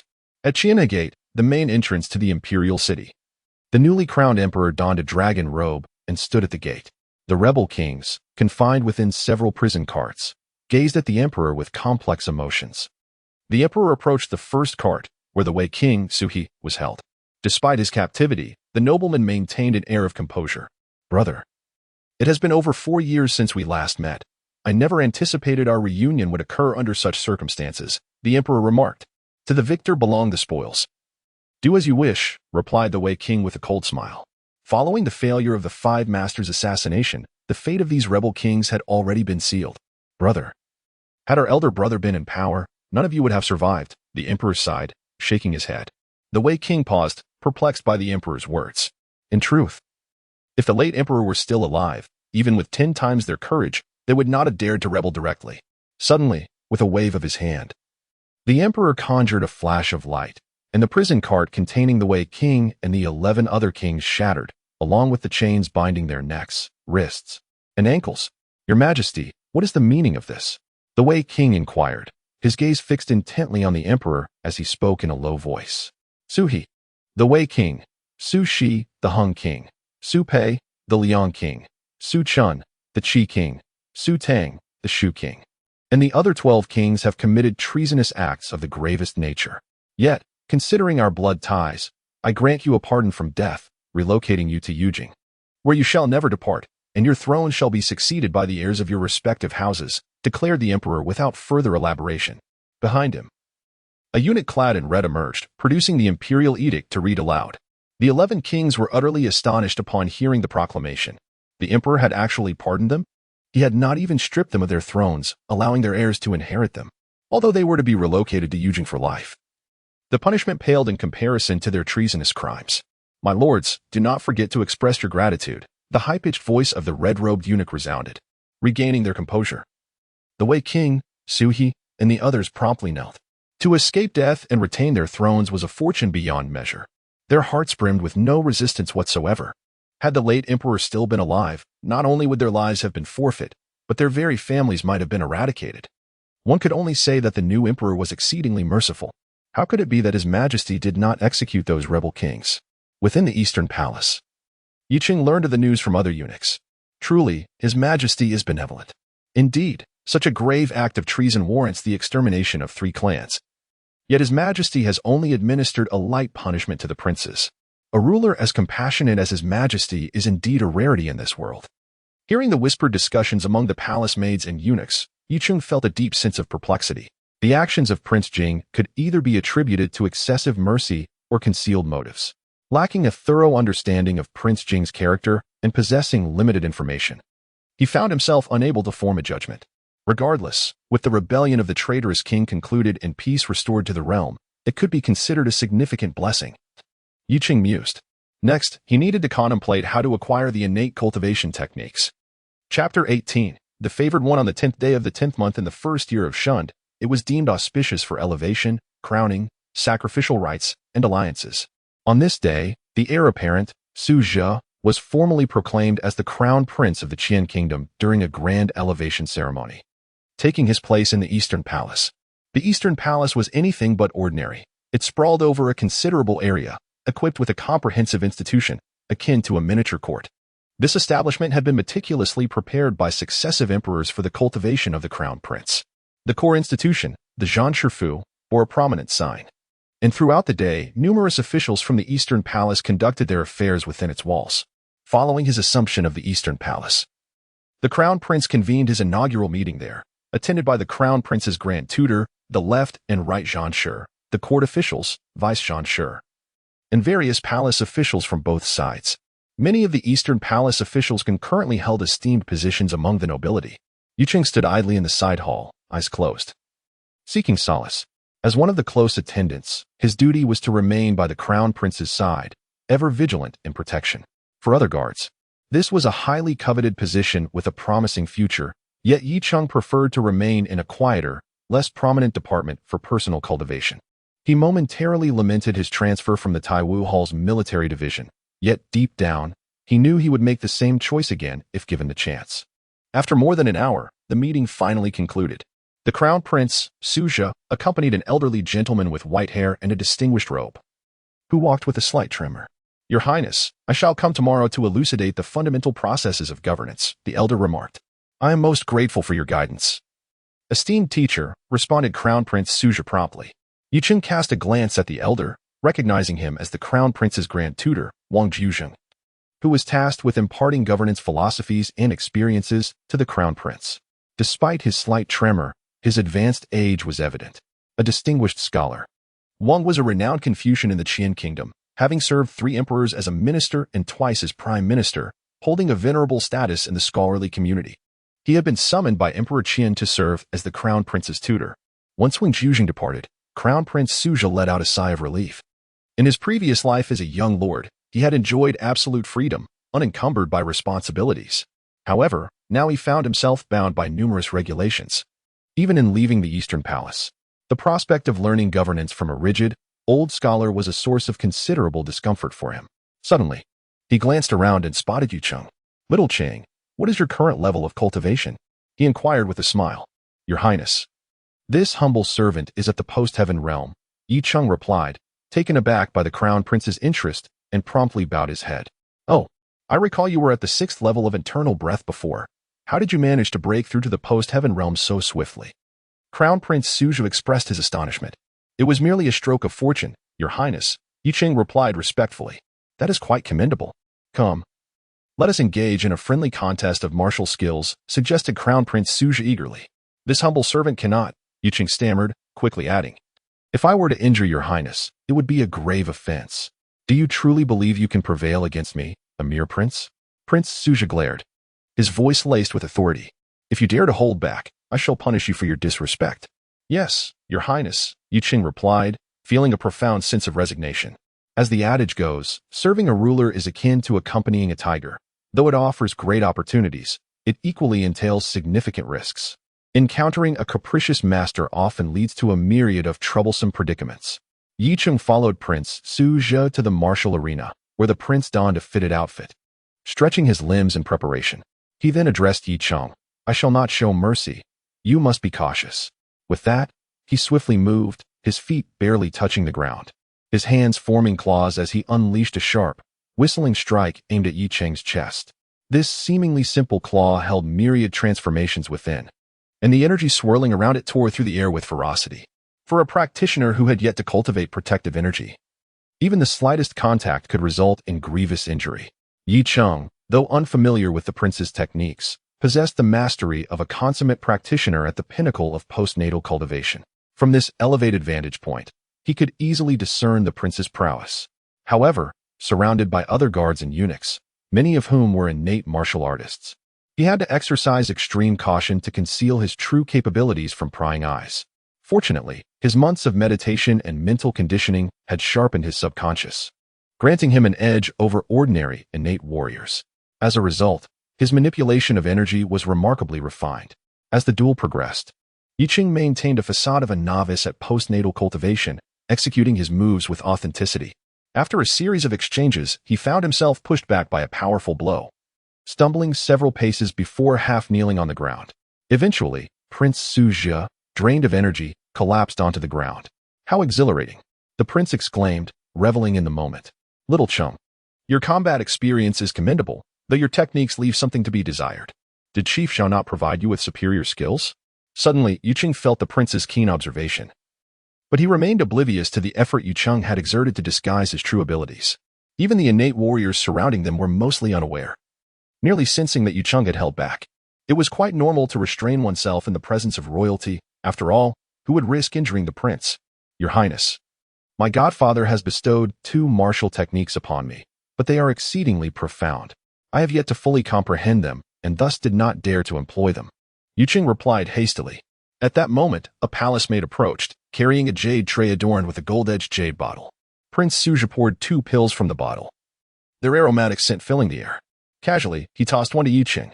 Thank you for your generous gift, Your Highness. Yicheng received the pill, recognizing it as a premium Jinghong pill, specifically designed for postnatal warriors cultivation, distinguished by its rich fragrance and exquisite hue.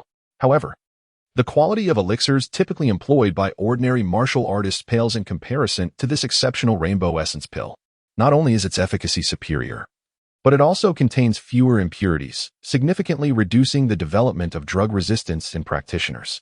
Only the most elite alchemists possess the skill to concoct such a masterpiece. As Suzhou prepared to ingest the pill and enter a meditative state for its refinement, Yicheng settled down to utilize his own rainbow essence pill. In truth, it was not entirely necessary. The recent skirmish had scarcely depleted his vital energy.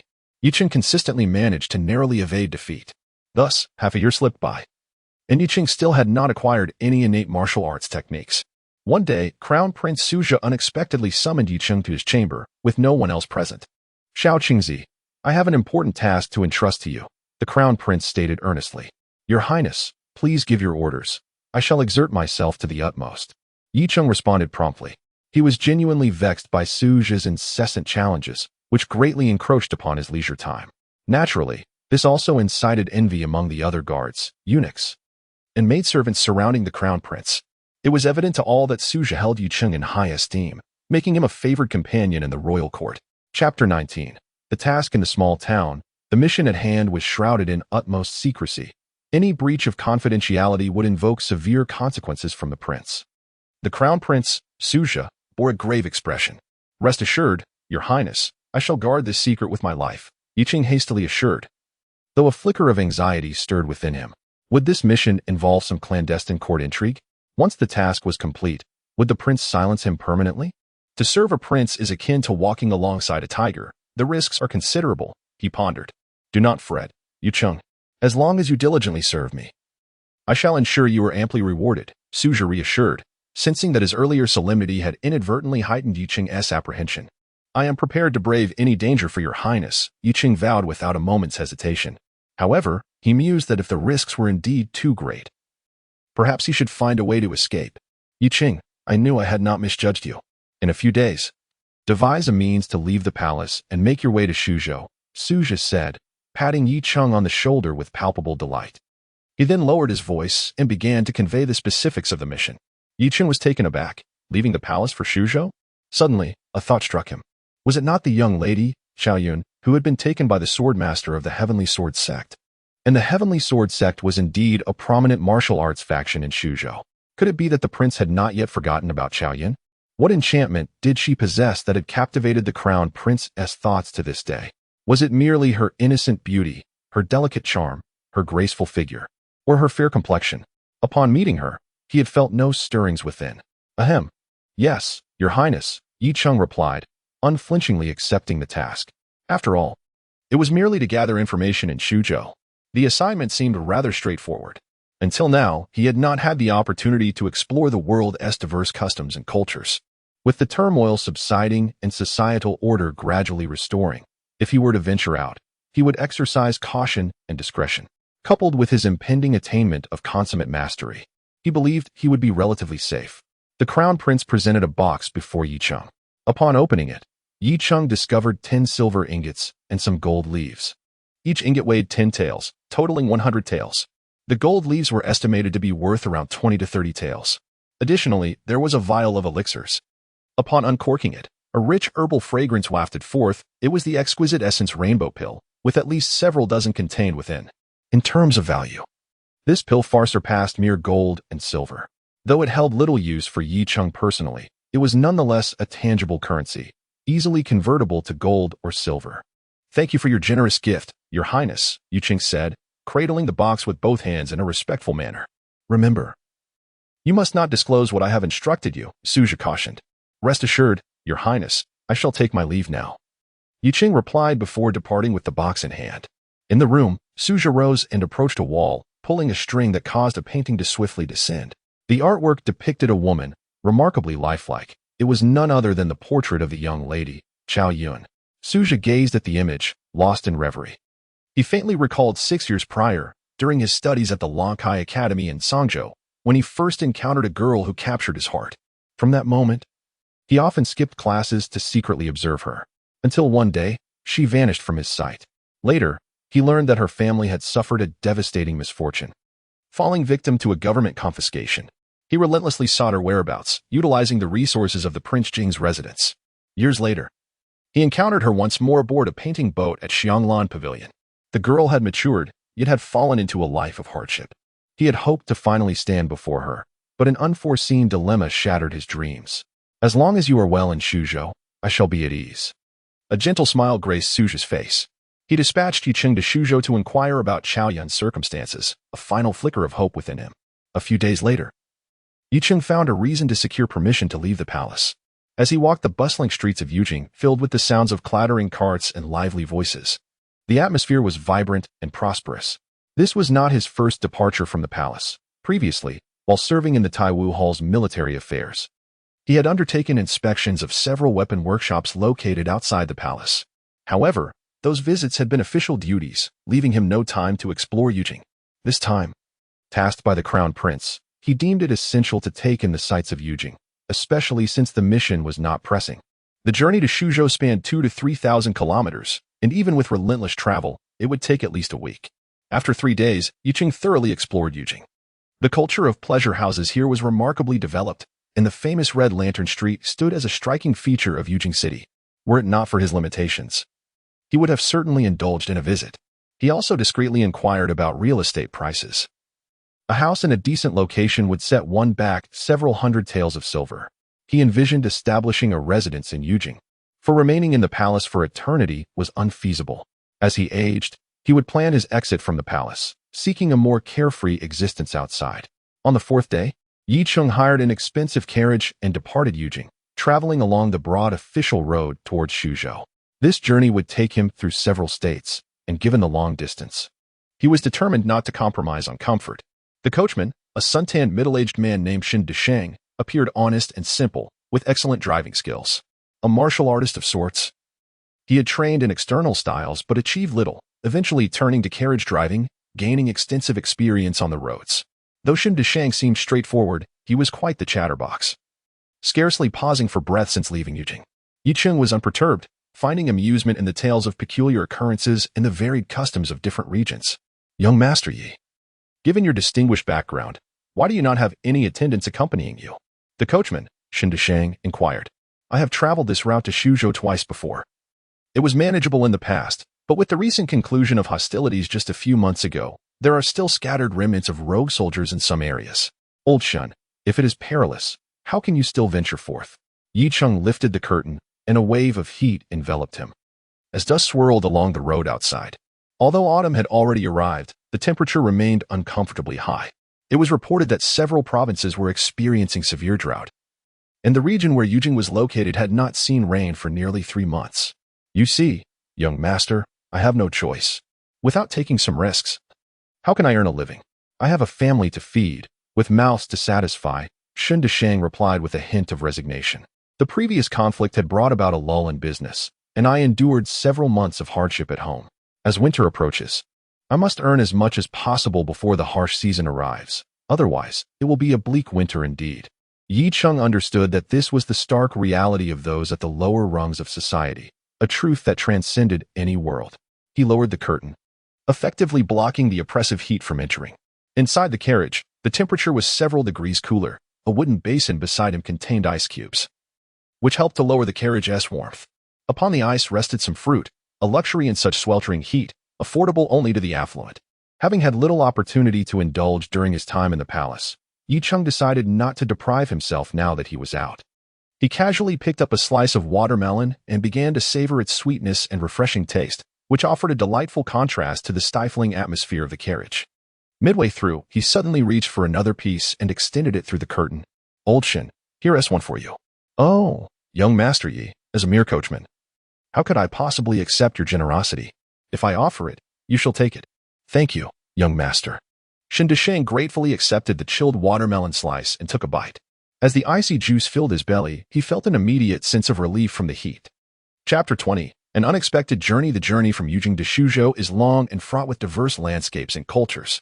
In each significant city along the way, Yi Cheng would pause for a day to replenish his supplies. Perhaps fortune favored him, for he encountered no bandits or misfortunes on the road. After a leisurely month of travel, they finally reached Wuzhou. Beyond Wuzhou lies Suzhou, and the treacherous path stretches over 100 kilometers.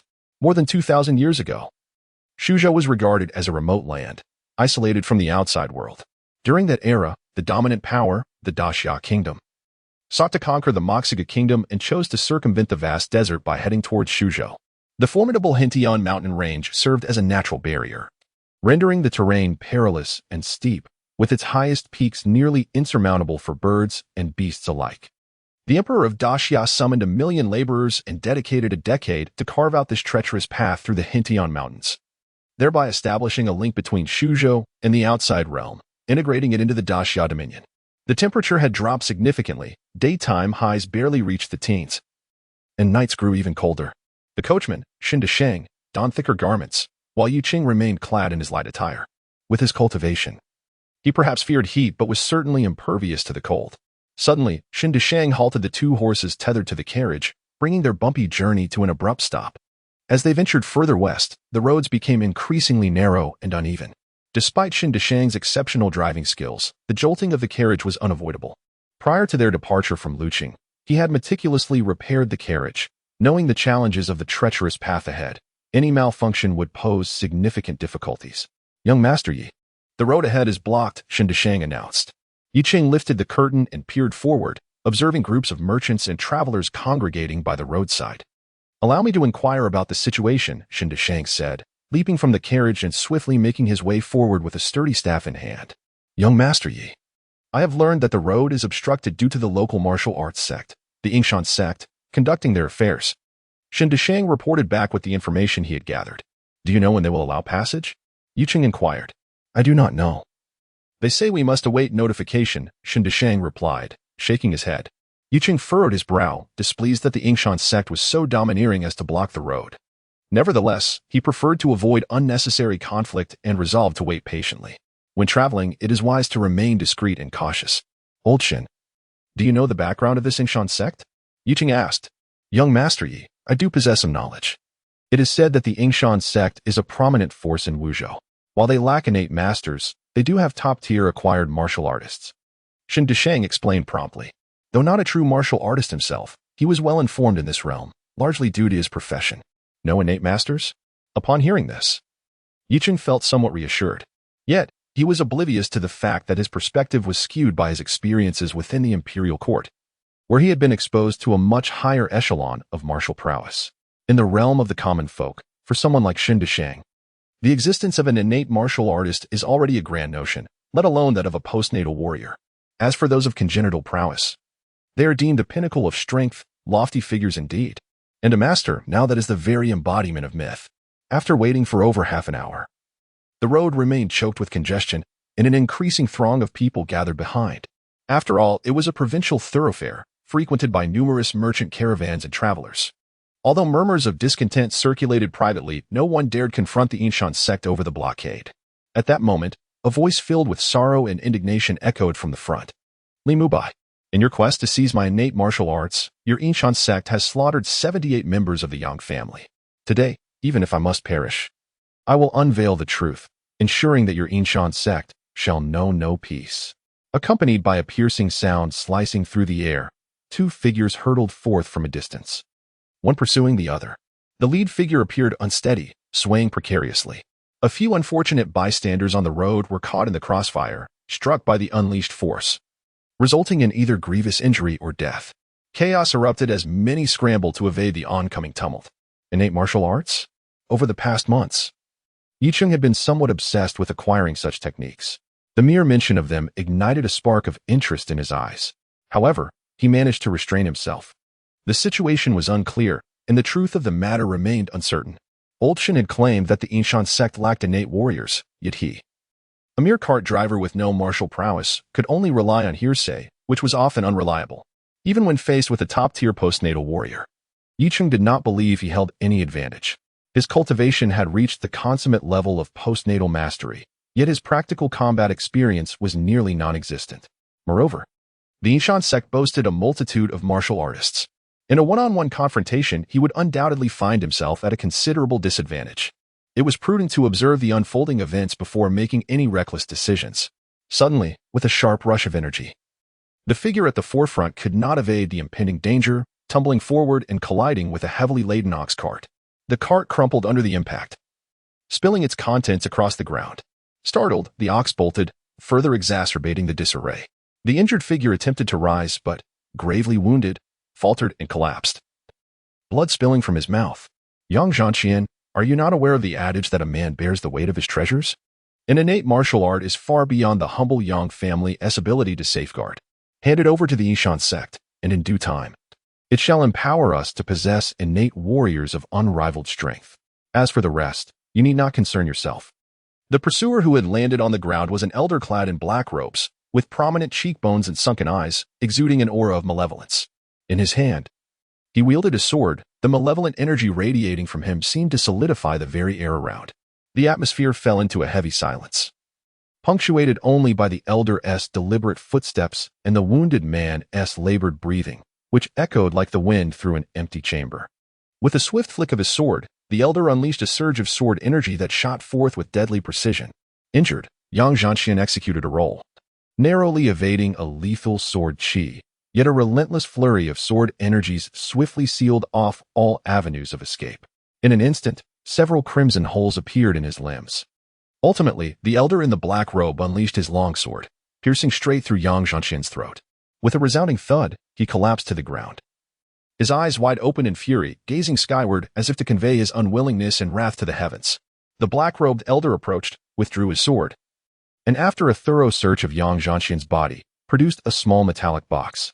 From within, he extracted a scroll of beast skin, unfurling it to reveal a countenance of sheer ecstasy. He had remained stagnant at the pinnacle of the post-heaven realm for many years. Lacking innate cultivation techniques within the Inshan sect, he had never found the opportunity to advance further. Over the years, he had leveraged the resources of the Inshan sect, tirelessly seeking clues regarding innate cultivation methods. By chance, he stumbled upon intelligence suggesting that the Yin family of Yinshui might possess such techniques. After extensive covert investigations, he had nearly confirmed this truth. At last, he had succeeded in his endeavor. Chapter 21. Silencing in the carriage, Yicheng lifted a corner of the curtain. With his keen eyesight, he could discern the animal skin parchment clutched in the hand of the old man in the black robe. The ecstatic expression on the elder's face indicated that the parchment likely contained the so-called innate martial arts techniques. This ignited a burning desire within him. He longed to rush forward and seize the parchment immediately. With the innate techniques, he could transcend his current state of perfected acquired mastery and become an innate martial artist.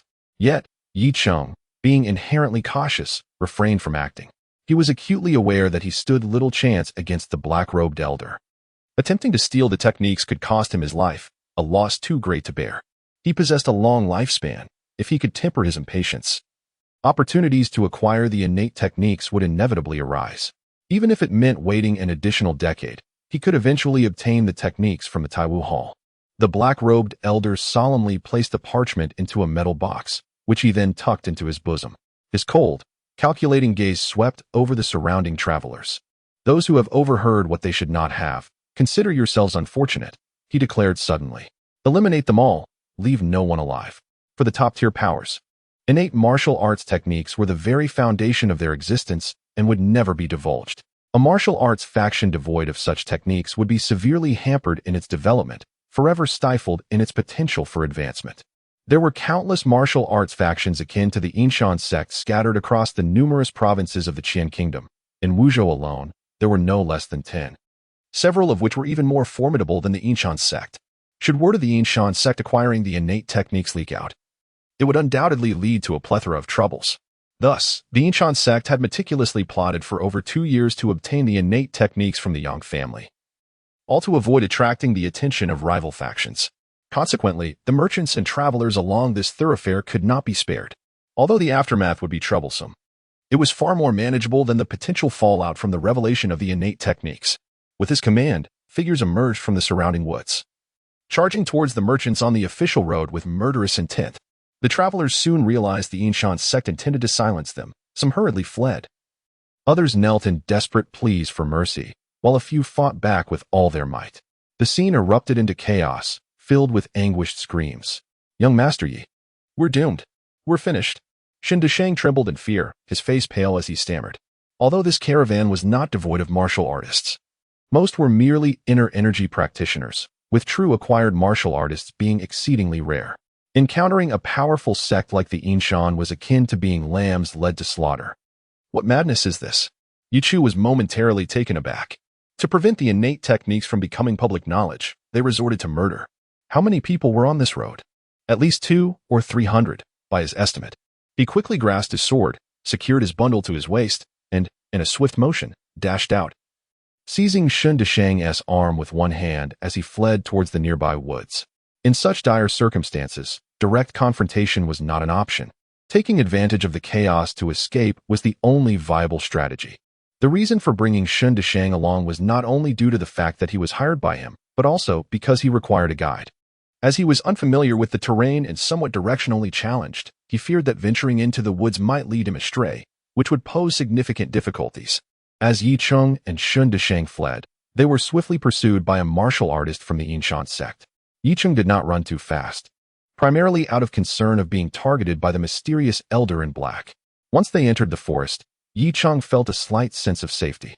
The pursuing martial artist taunted them as he chased, asking mockingly if they thought they could escape, suggesting that it would be better to accept their fate. Yi Cheng paid him no heed. After distancing themselves from the main road, he finally halted, appearing utterly exhausted. Death!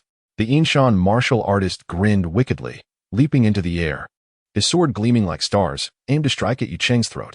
Yi Cheng retaliated with a palm strike from a distance. The martial artist fell abruptly to the ground, while still airborne, blood spilling from his mouth. After struggling for a brief moment, he succumbed to death. Yi Cheng employed a gentle palm technique, considering the opponent to be merely a novice warrior. There was no need for advanced skills such as the cold shadow palm or the life and death talisman, possessing the fruit of immortality. He had long mastered these techniques without concern for physical harm, having even reached a modest level of proficiency. This marked Yi Cheng's first kill. While his emotions were somewhat complex, he felt no significant discomfort.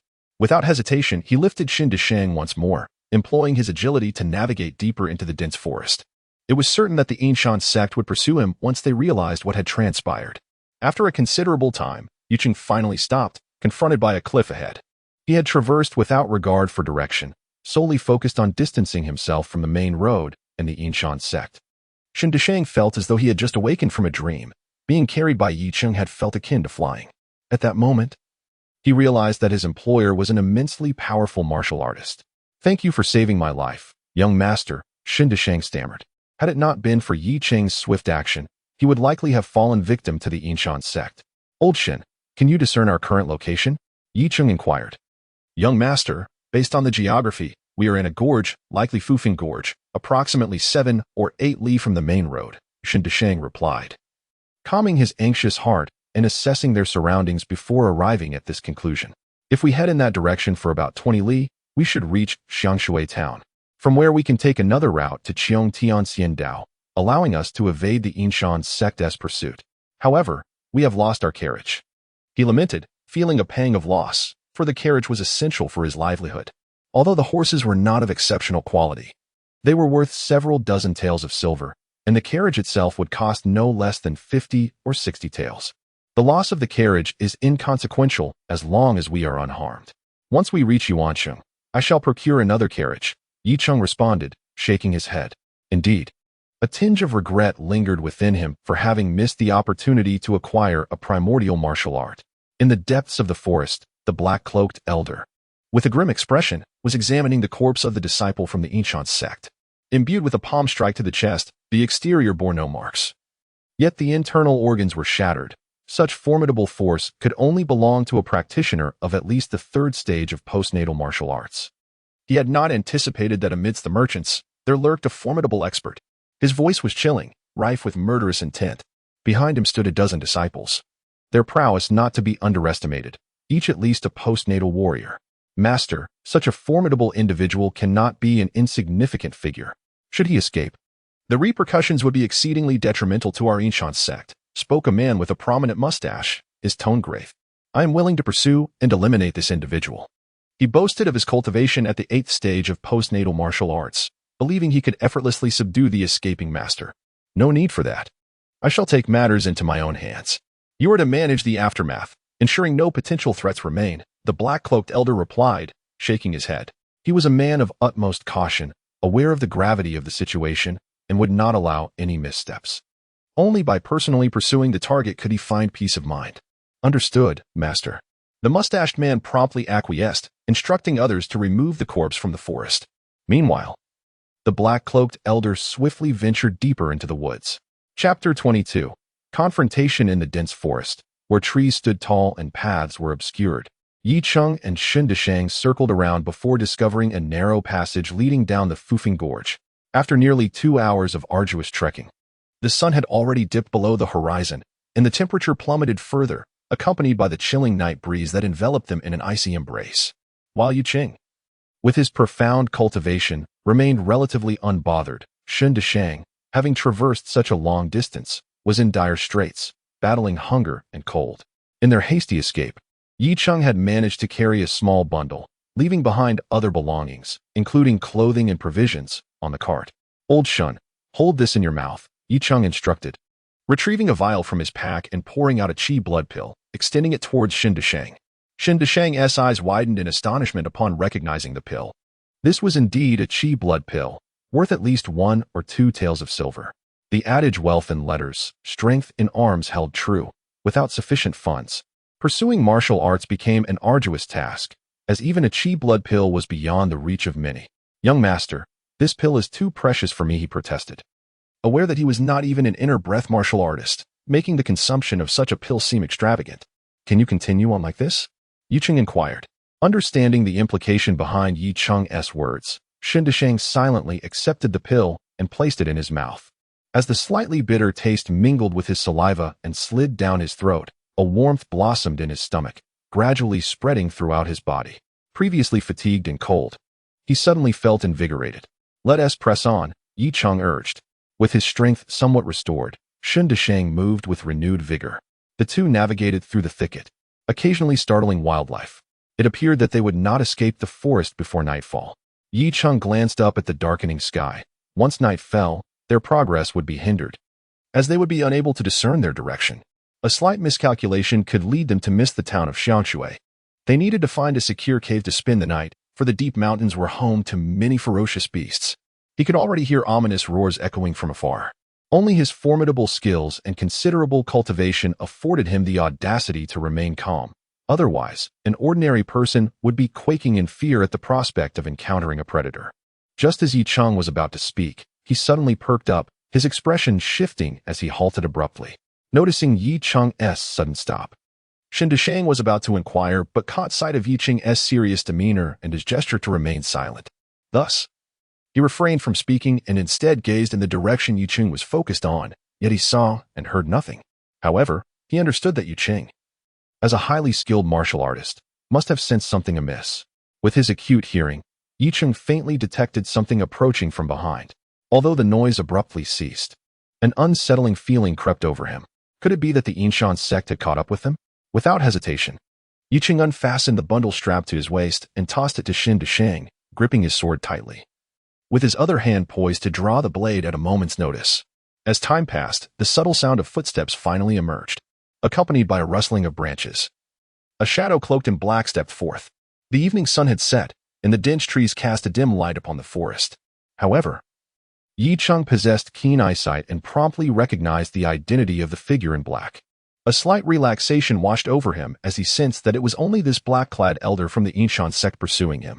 There were no other hidden figures nearby, otherwise his sharp instincts would not have let them go unnoticed. He found it perplexing that when he had fled, he had displayed little more than mid-third rank postnatal prowess. Yet, here was the black-robed elder himself, come to hunt him down. This clearly indicated the Yinshan sect's utmost regard for the innate martial arts, as they would not permit any information to leak. Yi Cheng's mind stirred with a sudden thought. He wondered if this person carried the animal skin parchment that recorded the innate techniques. An unexpected anticipation flickered within him, for he could not shake off his yearning for the innate martial arts. The cold gaze of the elder first fell upon Shindishang. Yi Cheng appeared to be merely a harmless, delicate scholar, lacking the aura of a formidable cultivator. Although Shindishang was dressed plainly and bore a simple countenance, his robust physique spoke of strength. Under the elder's scrutiny, Shindishang trembled, his face paling. Had his legs not been paralyzed with fear, he might have fled. The elder, slightly disappointed, shifted his gaze from Shindishang to Yi Cheng, reevaluating him. If the postnatal warrior who had slain his disciple was not the burly man, then it could only be this pale-faced scholar. A mid-third rank postnatal warrior at such a young age? Doubt flickered in his mind. After all, Yi Cheng was exceptionally young. Unless he were a prodigy nurtured by a top-tier martial arts faction, achieving mid-third rank postnatal cultivation at such an age seemed nearly impossible. Yet, such gifted warriors would invariably be accompanied by protectors. The black-cloaked elder had no intention of engaging in further conversation. In a swift motion, he lunged forward, drawing his sword, which glimmered coldly, enveloping Yi Cheng and Shindishang in its lethal aura. The fierce sword energy burst forth, tearing through the air and shattering the obstructive branches and leaves. Despite the apparent lack of mid-third rank postnatal prowess in the two before him, the elder employed his most formidable techniques. Retreat, Yi Cheng shouted, drawing his sword with a sudden flourish. He stepped into the shadow step, ready to counter with the ghostly shadow sword technique. This technique emphasized swiftness, cunning, and precision. In an instant, two shimmering swords clashed violently, their energies intertwining in a fierce display. The sharp sword winds intertwined, slicing and shaking the air, causing branches, leaves, and even trees to shatter and collapse. Shindishang, alerted by Yi Cheng's command, scrambled backward, rolling and crawling to evade the oncoming energy waves. Once he had distanced himself, he glanced back at the original site. All that remained were two fleeting figures, the air thick with sword energy and the remnants of shattered trees strewn about. Such a scene was beyond his previous experience, utterly breathtaking. Whoosh, whoosh, whoosh. The two swords intertwined once more, unleashing a terrifying surge of true energy. In an unfortunate moment, Yi Cheng felt a blade of sword energy graze his arm, causing blood to flow profusely.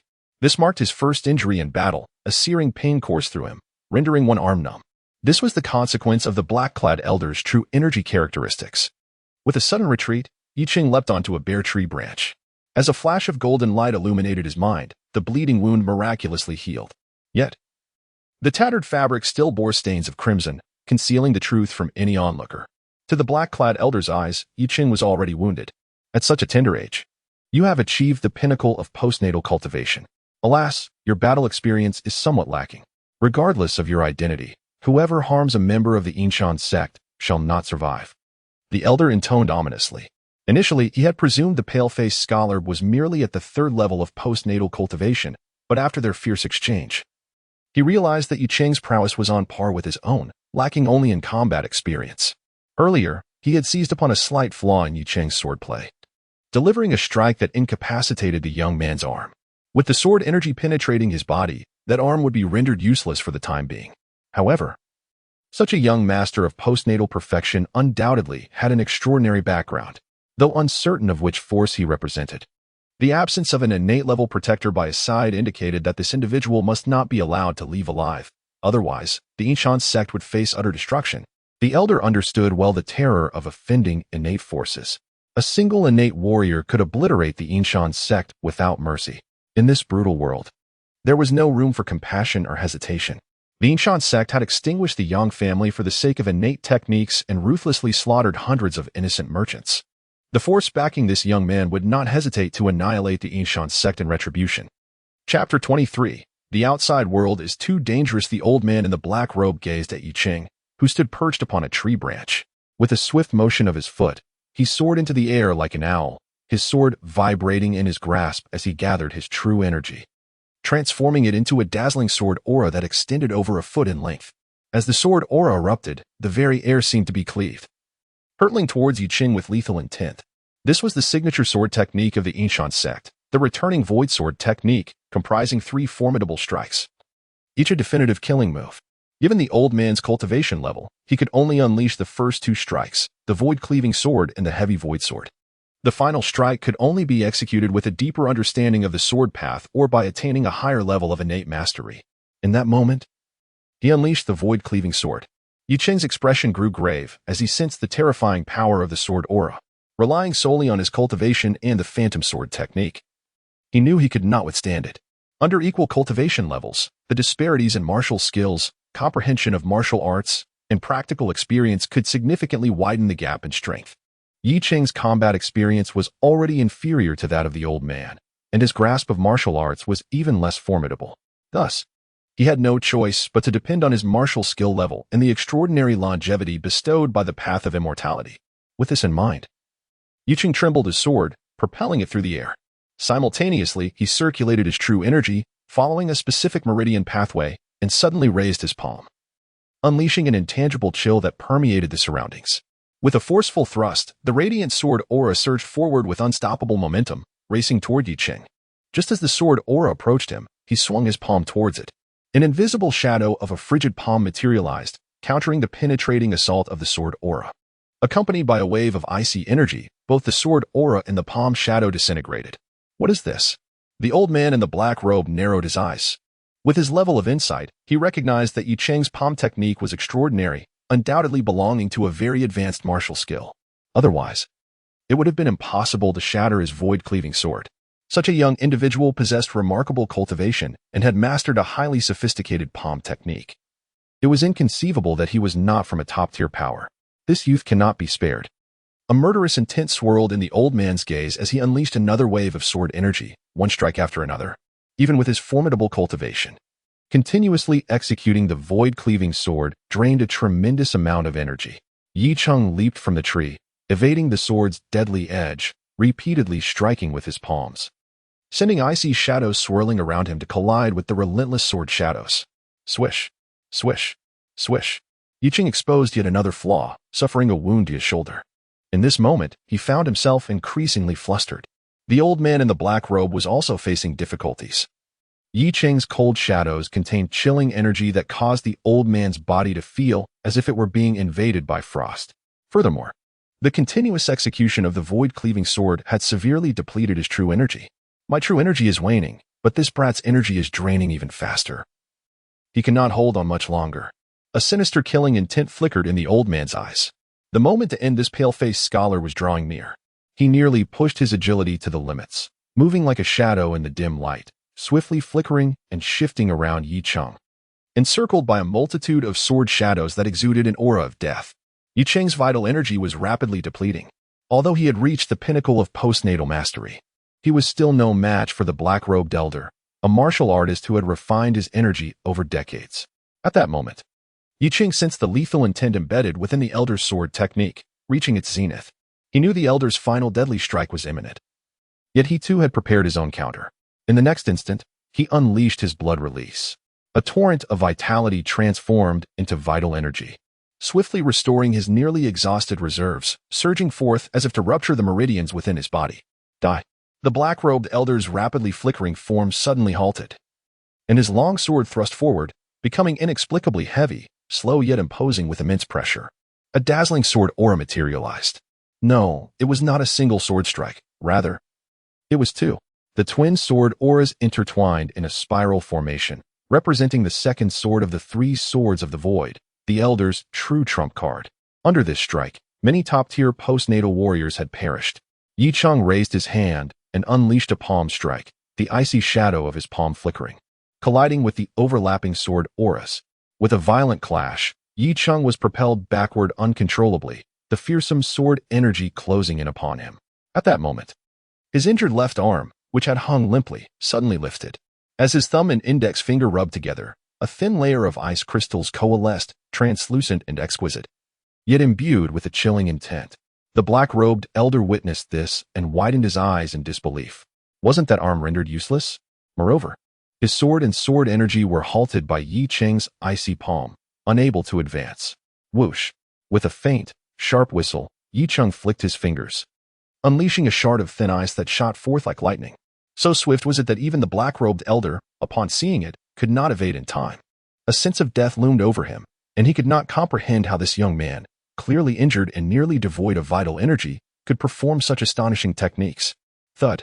The thin ice struck the black-robed elder's body, causing his maintained sword energy to dissipate instantly, and he was then sent flying by Yi Cheng's palm, crashing into a broken tree. Blood trickled from the corner of the elder's mouth, but in the next moment, frost began to manifest on his hands, face, and neck, even freezing the blood that flowed forth. He stared intently at Yi Cheng, whose complexion was pale as a specter, his eyes sunken, revealing severe depletion of vitality. You. The black-robed elder croaked, attempting to rise, but the encroaching chill within his body rendered him incapable of even speaking. With his extensive experience, he understood all too well that Yi Cheng had undoubtedly employed some secret technique that ravaged his own body. Otherwise, it would have been impossible to muster the strength for a fatal strike while his vital energy was depleted. Gradually, his aura weakened, until he lay completely still. The elder in the black robe had perished, his eyes wide open, unable to close them in death. He had just acquired the innate cultivation technique and was on the verge of a breakthrough, yet he met his end here. Yi Cheng exhaled deeply, his complexion gradually flushing with vitality, a testament to the efficacy of the immortal fruit. Soon, he restored himself to his peak condition. Had it not been for the restorative properties of the immortal fruit, coupled with my employment of the blood resolution secret technique and the advanced martial arts, cold shadow palm and life and death talisman, I would have undoubtedly succumbed in that earlier confrontation. The disparity in combat experience was simply too vast. Yi Cheng reflected on this. During the skirmish, he had been entirely suppressed by the elder in the black robe, finding himself in an absolute disadvantage. Forced to merely respond to attacks, any lapse would have resulted in severe injury. The stakes were perilously high. A single misstep could have led to his immediate demise. Henceforth, he resolved to exercise greater caution. Had the elder been an innate martial artist, his death would have been certain. Yi Cheng opened his eyes, assimilating the lessons learned from this battle, which would undoubtedly benefit his future martial path. However, now that he had attained immortality, it seemed unnecessary to place himself in such perilous situations. A notion began to form in his mind. Previously, whether within the Duke of Jing's estate or the Imperial Palace, he had never found himself in such dire straits. Yet, after venturing out alone, he had come perilously close to death. The outside world was undeniably fraught with danger. After careful consideration, he suddenly concluded that remaining within the palace was the safer option.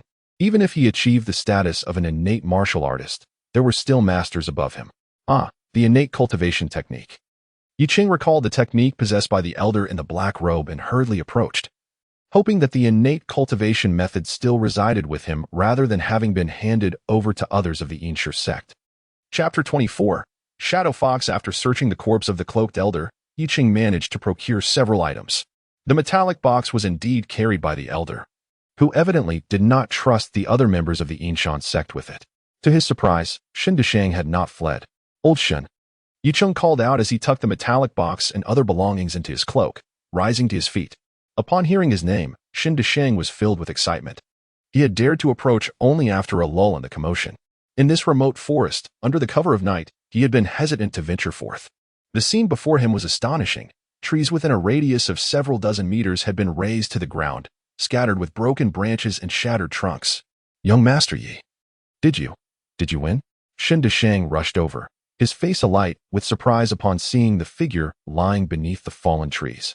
He promptly handed the bundle to Yi Cheng. By mere luck, Yi Cheng replied with a faint smile. In such a situation, Old Shen could have easily seized the bundle and fled. Inside, there was a vial of vitality pills and a sum of silver and gold. A veritable fortune for an ordinary person. It was commendable that Old Shen could suppress his greed. Although I have dealt with this man, there may yet be others from the Eunuch sect. We cannot linger here overnight. We must make our way out swiftly, Yi Cheng said solemnly. If the cloaked elder could find this place, then others from the Eunuch sect surely could as well. Who knew how many top-tier postnatal martial artists like him were among them? For the sake of safety, they needed to leave the forest as quickly as possible. He then walked a short distance and picked up the sword left behind by the cloaked elder. Yi Cheng's own sword had been rendered useless, but the elder's blade was extraordinary.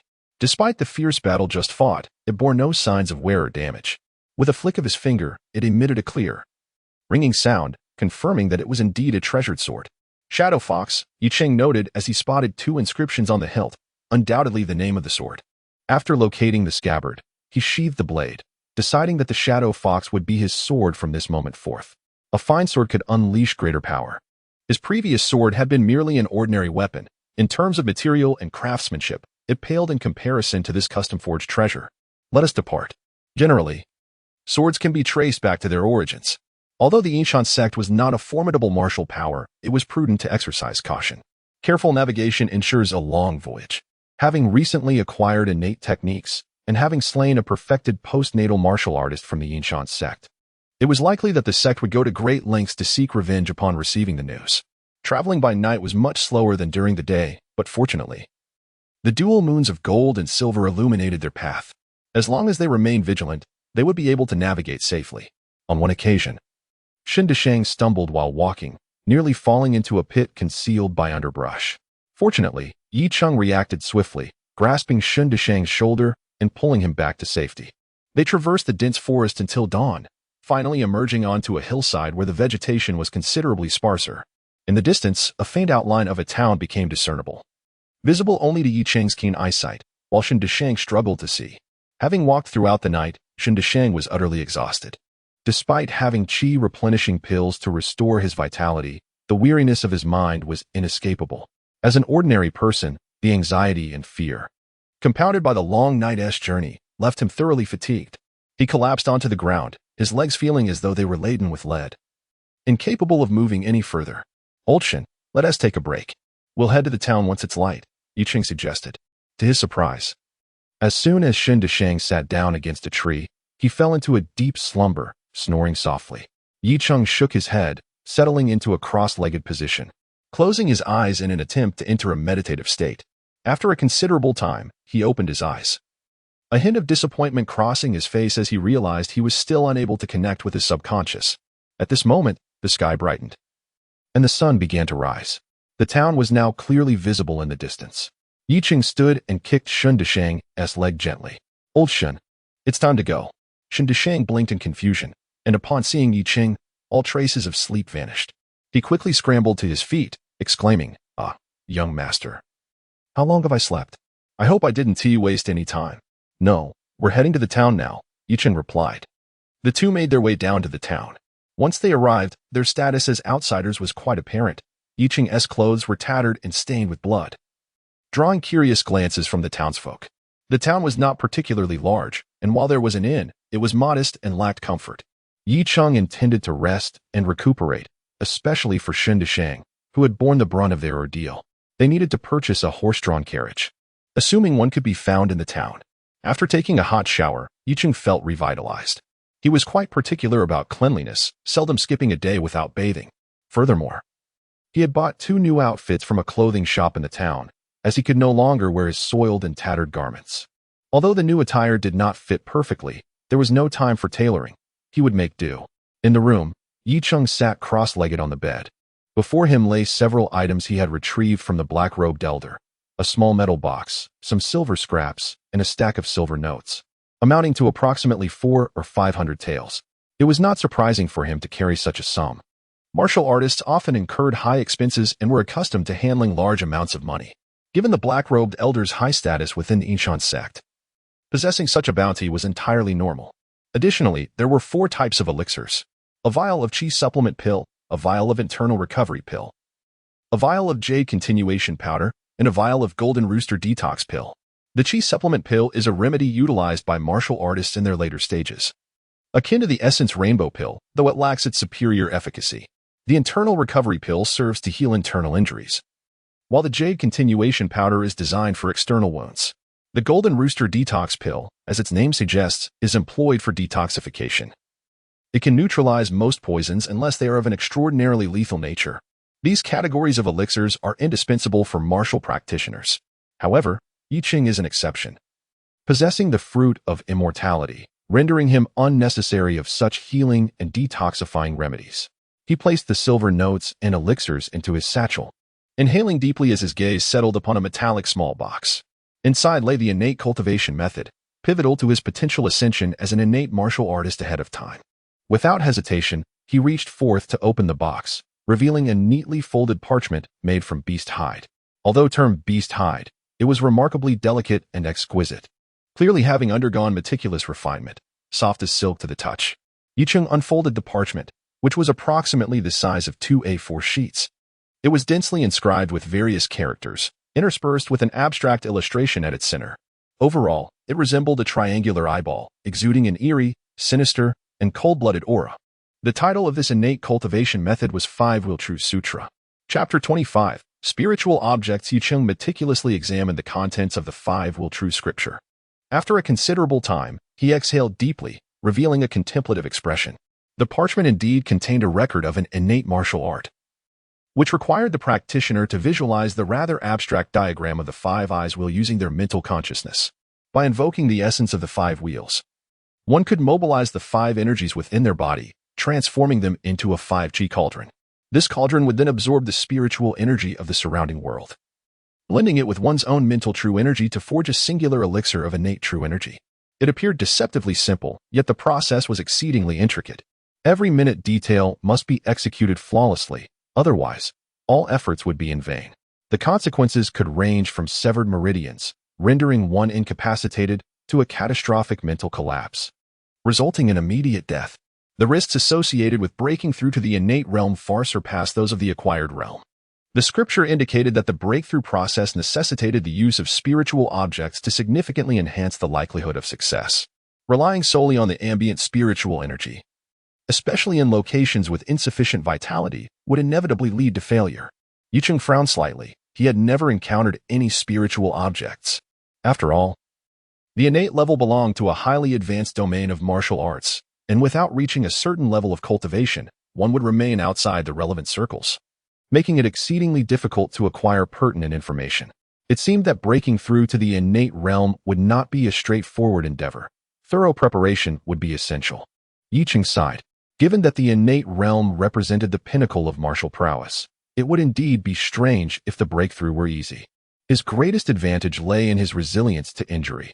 Even in the event of a failed breakthrough, he would have the opportunity to try again. He pondered that, with his innate talent, the likelihood of succeeding in a single attempt was rather slim. Thus, he needed to brace himself for a prolonged series of attempts. As for spiritual objects, he should gather as many as possible whenever the opportunity arose.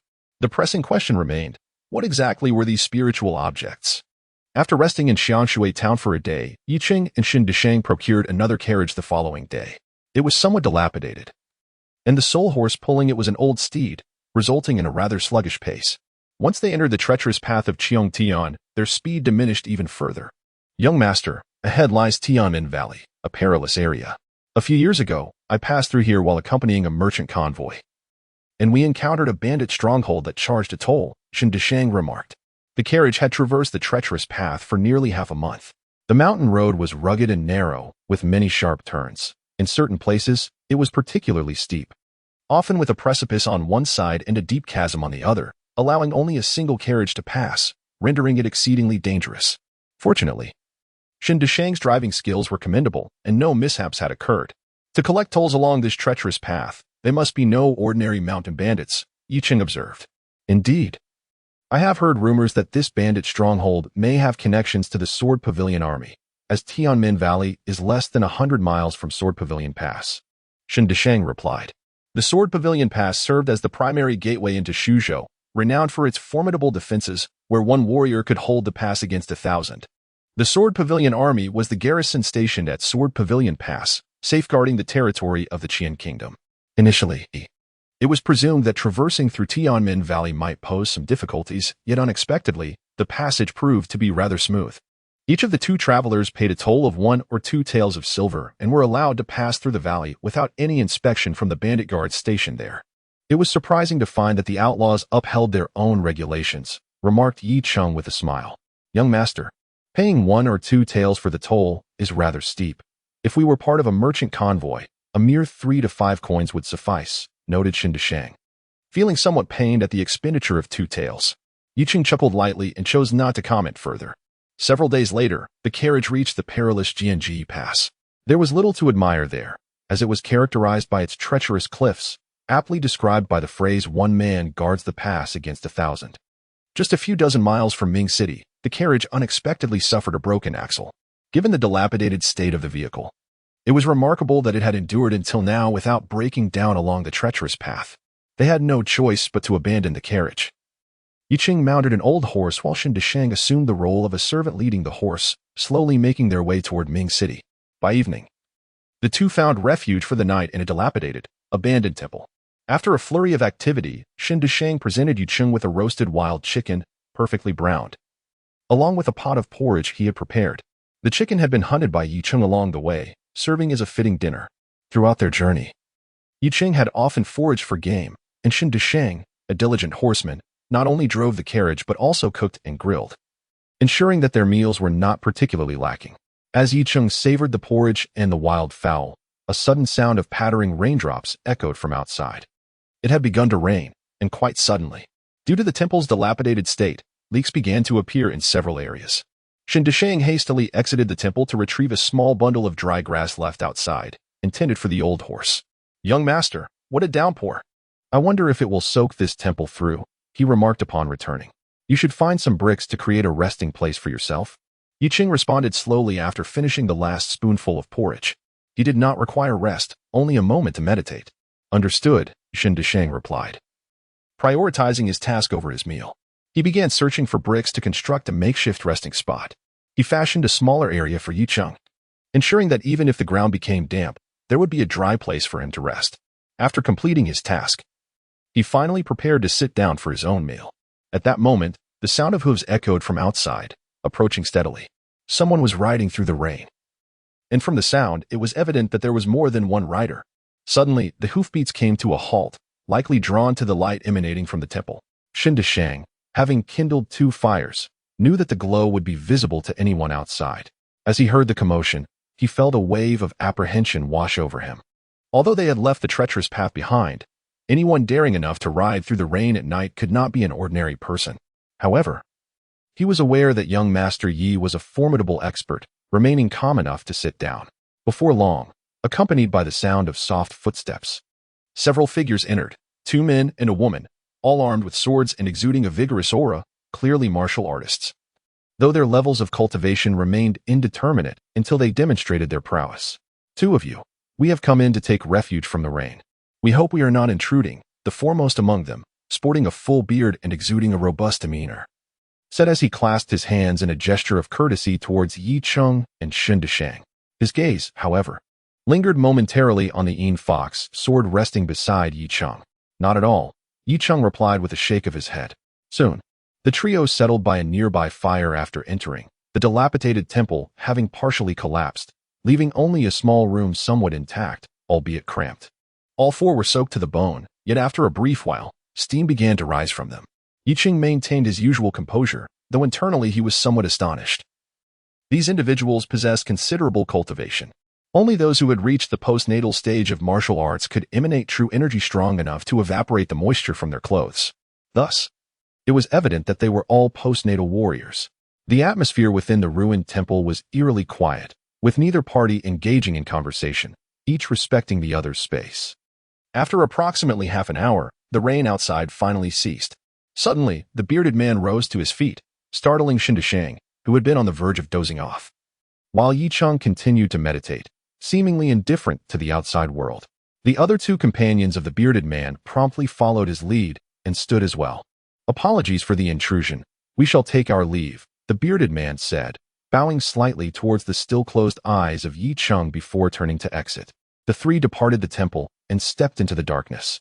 Shortly thereafter, the sound of galloping hooves echoed, gradually receding into the distance until it vanished completely. The temple once again fell into silence. "Young master, those 3 are rather peculiar, daring to ride out in the night after such heavy rain. The roads must be treacherous," Shang remarked with curiosity.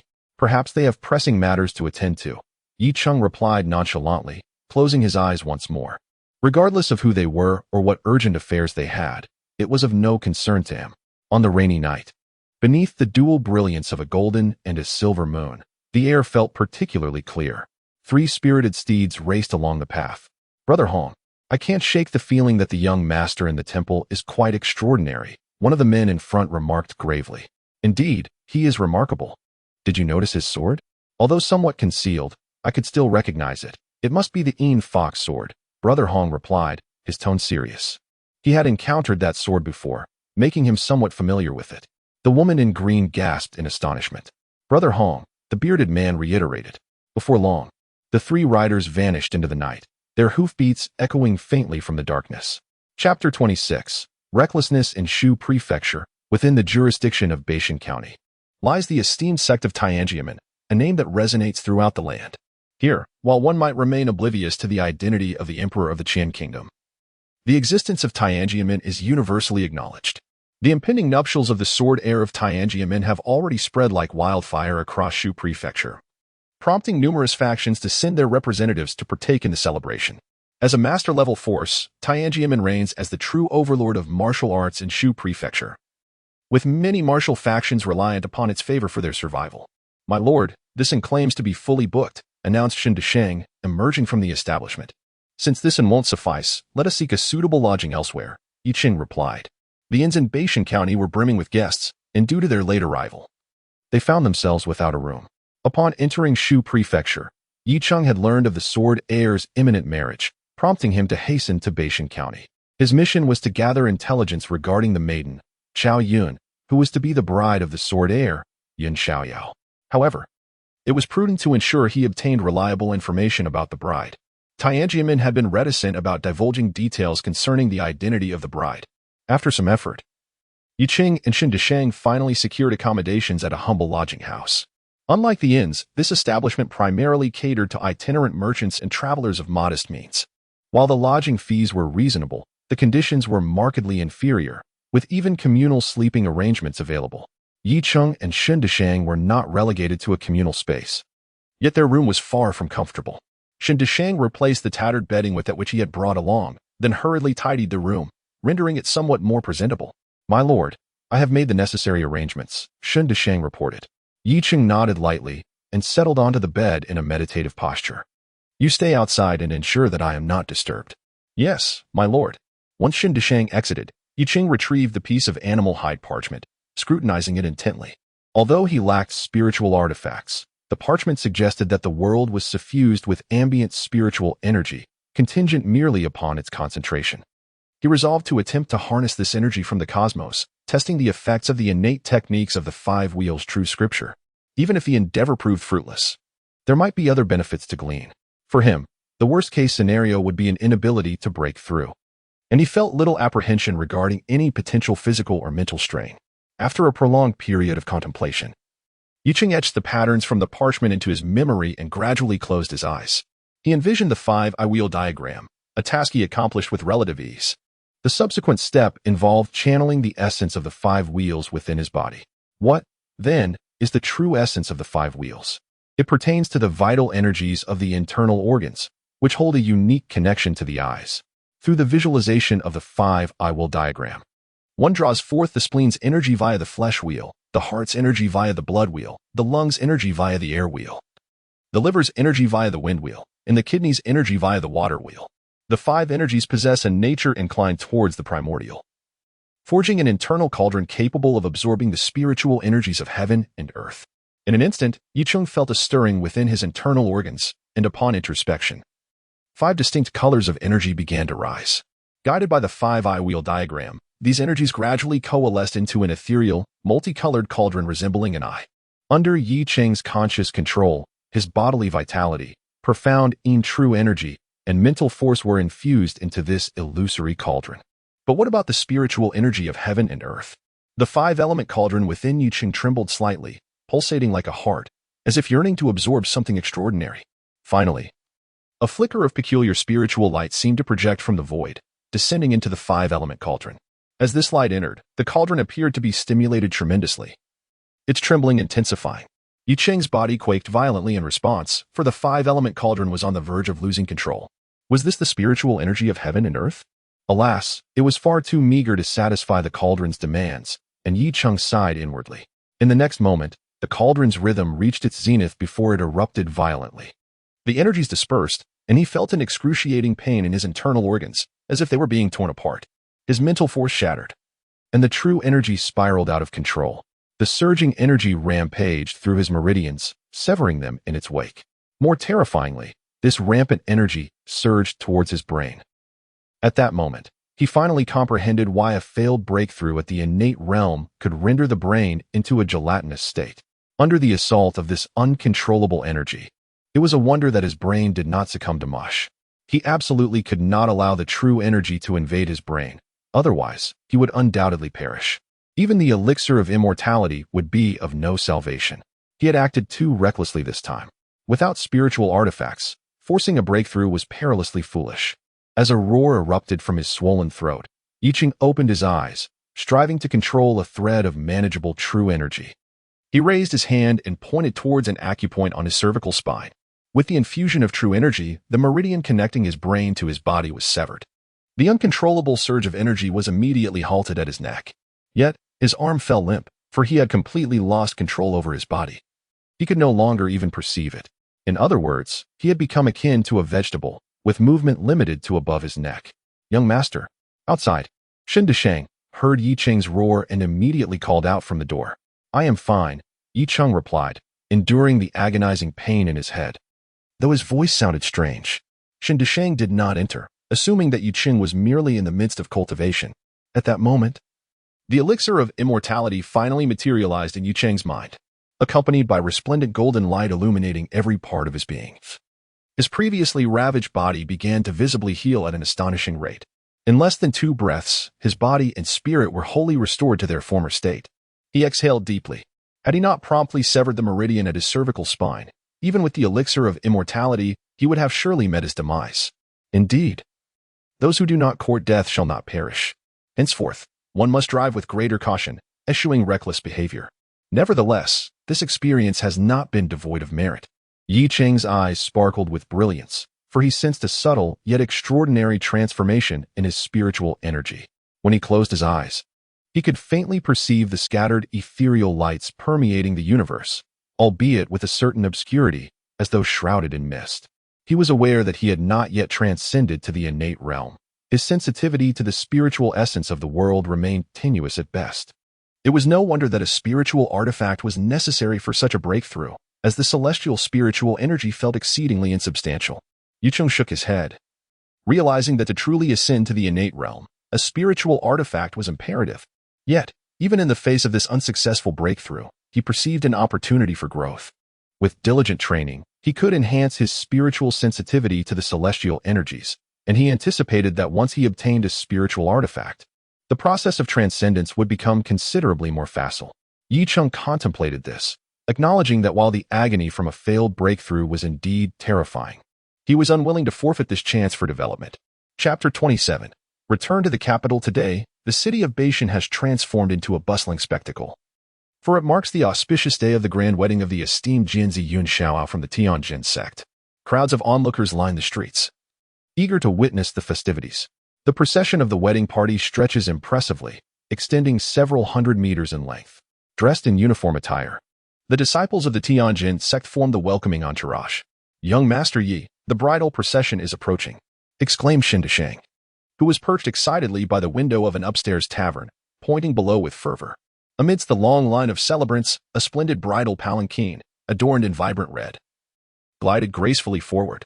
The 8 bearers of the palanquin, notably, were also disciples of the Tianjin sect. The front and sides of the palanquin were open, draped only with sheer red silk curtains, allowing glimpses of the bride seated within. Meanwhile, the groom, Jianzi Yun Xiaoyao, resplendent in his wedding attire, rode a magnificent steed at the forefront of the procession. As Yi Cheng gazed at the palanquin, he peered through the silk curtain to discern the bride within. Indeed, it was Miss Zhao Yun. Surely, His Highness must have come to terms with this reality. Yi Cheng felt a profound sense of reflection. Lost in the joy of her wedding, Miss Zhao Yun could scarcely fathom that a prince of noble lineage in distant Yujing had been preoccupied with thoughts of her. After savoring the last sip of his tea, Yi Cheng rose to his feet. "Young master, are you going down to watch?" Shen Desheng inquired, hastily following him. Yi Cheng replied with an air of nonchalance. Shen Desheng was momentarily bewildered. Did young master Yi traverse the vast distance from Yujing to Beishan merely to witness the wedding of the Tianjin sect's disciple? Returning to Yujing would surely be more straightforward. The journey from Yujing to Beishan had taken nearly 2 months. "Old Shen, I intend to purchase a residence in Yujing and would like your assistance in managing it. Would you be willing?" Yi Cheng stated after settling the carriage fees. Though the expenses incurred during this trip to Beishan were considerable, they would be reimbursed by the prince. Furthermore, the elder in the black robe from the Yinshan sect had generously contributed several hundred taels of silver, more than sufficient to acquire a residence.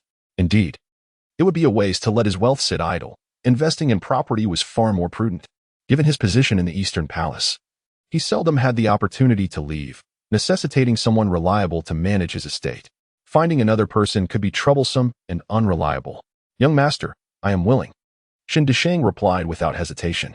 Serving such a formidable figure as young Master Yi, a renowned martial artist, presented a golden opportunity to change his destiny. Although the income from being a long-distance coachman was considerable, the risks were equally substantial. A lengthy absence from the capital meant neglecting his family. This trip to Beishan had consumed a full 3 months. In the following days, Yi Cheng procured a well-located, sizable residence through a broker, expending approximately 800 taels of silver. Once the formalities were completed, he entrusted the management of the property to Shen Desheng. Shen Desheng usually tended to the estate by weeding and sweeping to deter any petty thieves from intruding. While managing the property, he had ample time to engage in other pursuits. However, it was only through hearsay that he learned the crown prince was absent from the Eastern Palace. Furthermore, he received news that the crown prince had already taken a consort, residing in the Shuqing Hall. Having been away from Yujing for 3 months, it was entirely reasonable for the crown prince to have wed. At that moment, a young eunuch arrived at his quarters. After a respectful bow, he announced, "Master Yi, the supervisor wishes to see you." "Is my godfather seeking an audience with me?" Shen Desheng mused, recalling that he had not mentioned his departure from the palace to Zhaoyinglian. This was evidently a secret mission entrusted by the crown prince. Thus, he followed the young eunuch out of the Eastern Palace toward the Taiwu Hall. Upon reaching Zhao Yinglian's residence, he found the elder draped in a grand purple robe, adorned with a fur cloak, seated upon a chair cushioned with thick wool, occasionally coughing. Beside him lay a brazier, its coals glowing red, and Zhao Yinglian would intermittently extend his hand toward the flames. Compared to over 3 months ago, he appeared considerably aged, with all his brows turned white. From him, Yi Cheng sensed a profound sense of twilight. "Greetings, godfather," Yi Cheng said respectfully. Zhao Yinglian looked up and smiled. "Ah, my dear child, how is your health?" Yi Cheng could not refrain from inquiring, "Godfather, are you unwell?" Although the weather was mild, Zhao Yinglian, as an innate martial artist, should not be so sensitive to the cold, regardless of his physical condition. "It's nothing to worry about," Zhao Yinglian replied, shaking his head. "My age is one factor. But primarily, I have not fully recovered from my internal injuries sustained previously, which have unfortunately worsened. Moreover, my practice of the cold shadow palm and the life and death talisman has subjected my body to prolonged exposure to cold poison. When my health was robust, my profound cultivation could suppress it, but as my condition deteriorated, issues began to surface. In truth, the more advanced the martial techniques, the greater the likelihood of adverse effects on the body, though these may not manifest immediately. Little Cheng, what have you been up to these past 3 months? Zhao Yinglian inquired. "Godfather, I cannot divulge." Yi Cheng hesitated. "Fear not, I'm merely curious," Zhao Yinglian replied with a smile, fully aware that Yi Cheng's departure from the palace was likely related to the crown prince. "How has your cultivation progressed during this time?" He deftly shifted the conversation to training. "Godfather, although I have been away, I have not neglected my practice for a single day, and my cultivation is advancing steadily." Yi Cheng responded hastily. "Oh, and how have you fared with the cold shadow palm and the life and death talisman?" Zhao Yinglian inquired, nodding. Yi Cheng suddenly raised his hand and executed a palm strike, accompanied by a whistling sound, as an invisible palm shadow surged forth, dissipating after traveling over a meter. Immediately, a chill spread with the palm shadow, seemingly lowering the room's temperature. Zhao Yinglian shivered, tightening his fur cloak, a look of satisfaction gracing his aged face. "In such a brief span of time, your ability to master the cold shadow palm to this extent speaks volumes of your remarkable aptitude." Subsequently, he bent down to open a nearby wooden chest, from which he retrieved a vial. Within it contained the dust young pill. As you cultivate the cold shadow palm and the life and death seal, you should be able to perceive the signs of cold poison infiltrating your body. Although the initial symptoms may not be severe, over time, this poison can become as entrenched as a festering sore, rendering it nearly impossible to eradicate. Our current predicament is indeed a consequence of such cold poison. Therefore, while practicing the cold shadow palm and the life and death seal, it is imperative to use this dust young pill in conjunction. However, it should not be taken too frequently. Generally, one every 5 days suffices. While it may not eradicate the cold poison, it can alleviate and delay its effects, Zhao Englian explained. Yi Chen was inclined to express that he had not perceived any such cold poison affliction at all. With the attainment of immortality, no adverse effects could possibly manifest within him. Nevertheless, recognizing Zhao Englian's goodwill, he graciously accepted the vial. Chapter 28. The Crown Prince's Consort. Father, I understand. Yi Cheng nodded as he held the vial containing the Qinyang Dan. Xiao Qingzi, the purpose of summoning you here is to impart an important message. Zhao Englian's tone grew solemn. Please speak. Father, Yi Cheng was aware that Zhao Englian's invitation was more than a mere gift of the elixir. You are well aware of our family's health condition.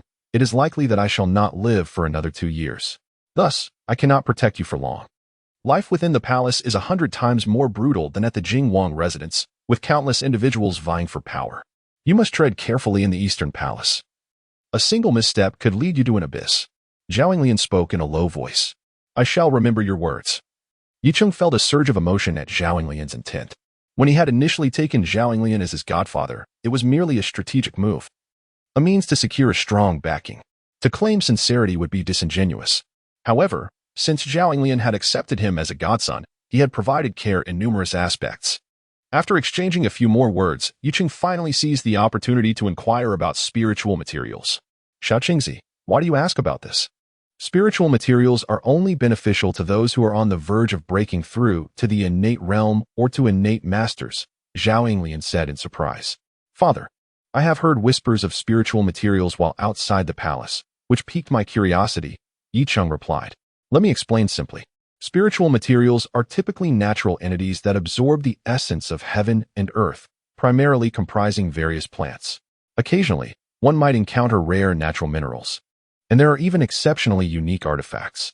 The birth of spiritual materials is highly fortuitous, making them exceedingly precious and rare. To date, I have only encountered one such material, a gift from the late prince when I achieved the consummation of the acquired realm. It was through this material that I successfully ascended to the innate level. Zhao Englian elaborated, noting Yi Cheng's keen interest. He believed there was no doubt Yi Cheng would reach the acquired consummation in due course, with sufficient cultivation, merits, and qualifications. There remained a significant chance of acquiring spiritual materials from the Taiwu Hall. However, should one err and be relegated, hope would be dim. Within the Taiwu Hall, there existed a cadre of guards and eunuchs who had reached the acquired consummation, yet, for various reasons, lacked the qualification to obtain spiritual materials, thus missing their opportunity for advancement. Are spiritual materials truly so rare? Disappointment flickered in Yi Cheng's heart. If someone of Zhao Englian's stature had only encountered a single spiritual material, how could he possibly hope to procure one? Indeed, the rarity of spiritual materials is closely tied to the development of innate warriors, and every faction places immense importance on them. Although our family holds the position of a chief eunuch within the Taiwu Hall, the repository of spiritual materials remains under the control of our ancestors. Do not worry. Xiao Qingzi, I will ensure that a portion of spiritual material is prepared for you in advance, Zhao Englian remarked, resolute in his intent to provide for his only godson. After all, he has but 2 years left to live. Once he passes away, it remains uncertain whether Yi Cheng will continue to enjoy the prince's trust. Should he fall from favor, it could mean a lifetime of obscurity. At that juncture, there will undoubtedly be many eager to take advantage of his misfortune. Within this perilous court, no one can guarantee a smooth path ahead. Countless once mighty eunuchs have plummeted from their lofty heights into the depths of despair overnight. As Yi Cheng prepared to depart, Zhao Englian suddenly remarked, Young Qingzi, the prince's consort is no ordinary figure. You must tread carefully. The prince's consort? Yi Cheng had yet to make her acquaintance. However, Zhao Englian's caution was surely warranted. It appeared he must exercise vigilance regarding this consort during his time in the Eastern Palace. He had gleaned some information about her from other eunuchs. It was said that she was the legitimate granddaughter of the Minister of Rites, Lu Zhe. Beyond that, her background seemed unremarkable. Yet, as the chief eunuch of the Taiwu Hall, Zhao Yinglian undoubtedly had the means to investigate further. Grateful for his godfather's warning, Yiqing offered a slight bow before turning to leave. Yicheng was in no rush. When he first encountered the prince's consort, he found her to be dignified and virtuous, exuding an air of noble grace. The inner officials had met the consort, and Yiqing promptly paid his respects. No need for excessive formality, young Qingzi, the consort said with a light laugh, her voice as melodious as pearls cascading onto a plate. With no one else present, she inquired, "How goes the task that His Highness has entrusted to you?" After Prince Suzhi took his seat, a glimmer of anticipation flickered in his expression as he pressed for a response.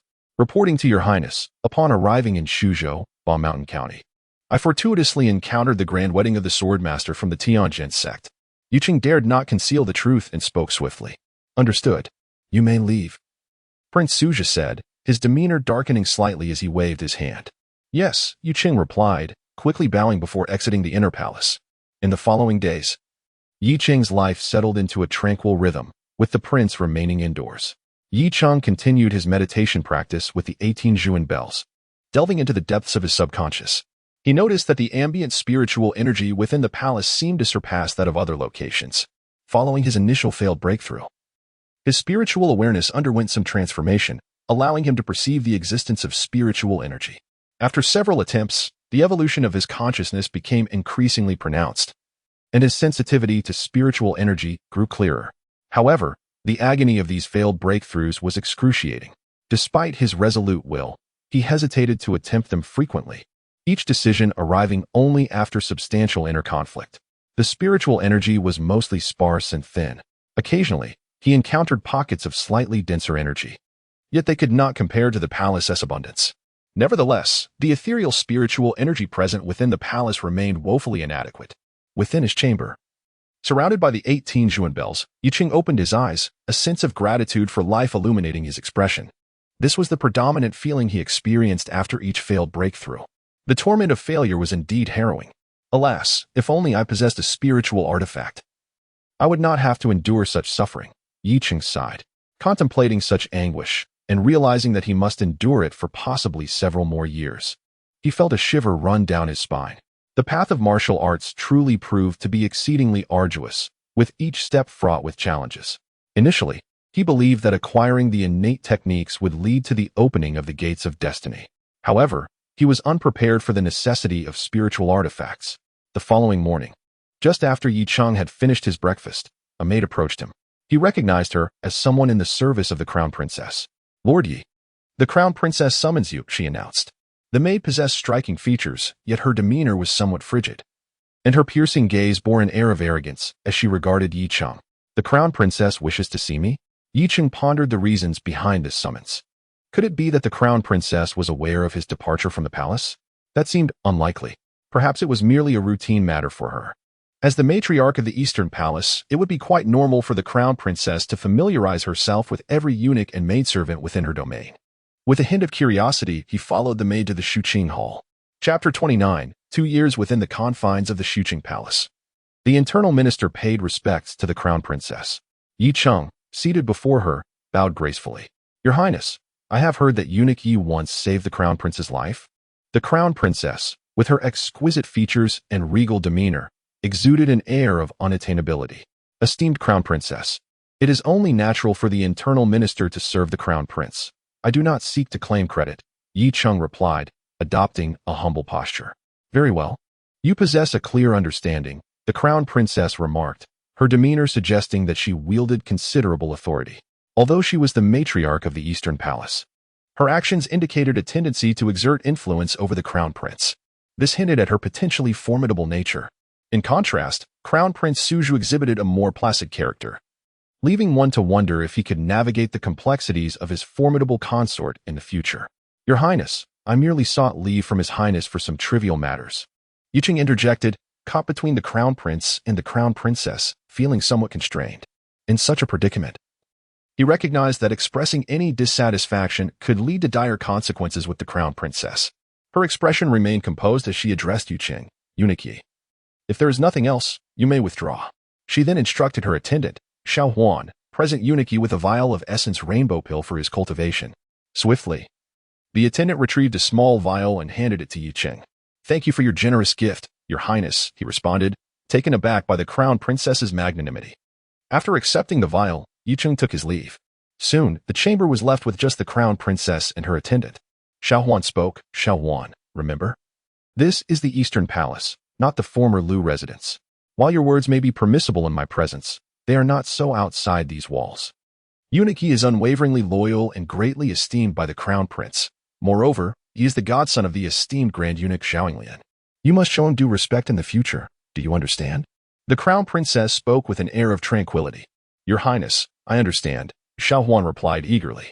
Having served as the crown princess's attendant since childhood, their bond was akin to that of sisters.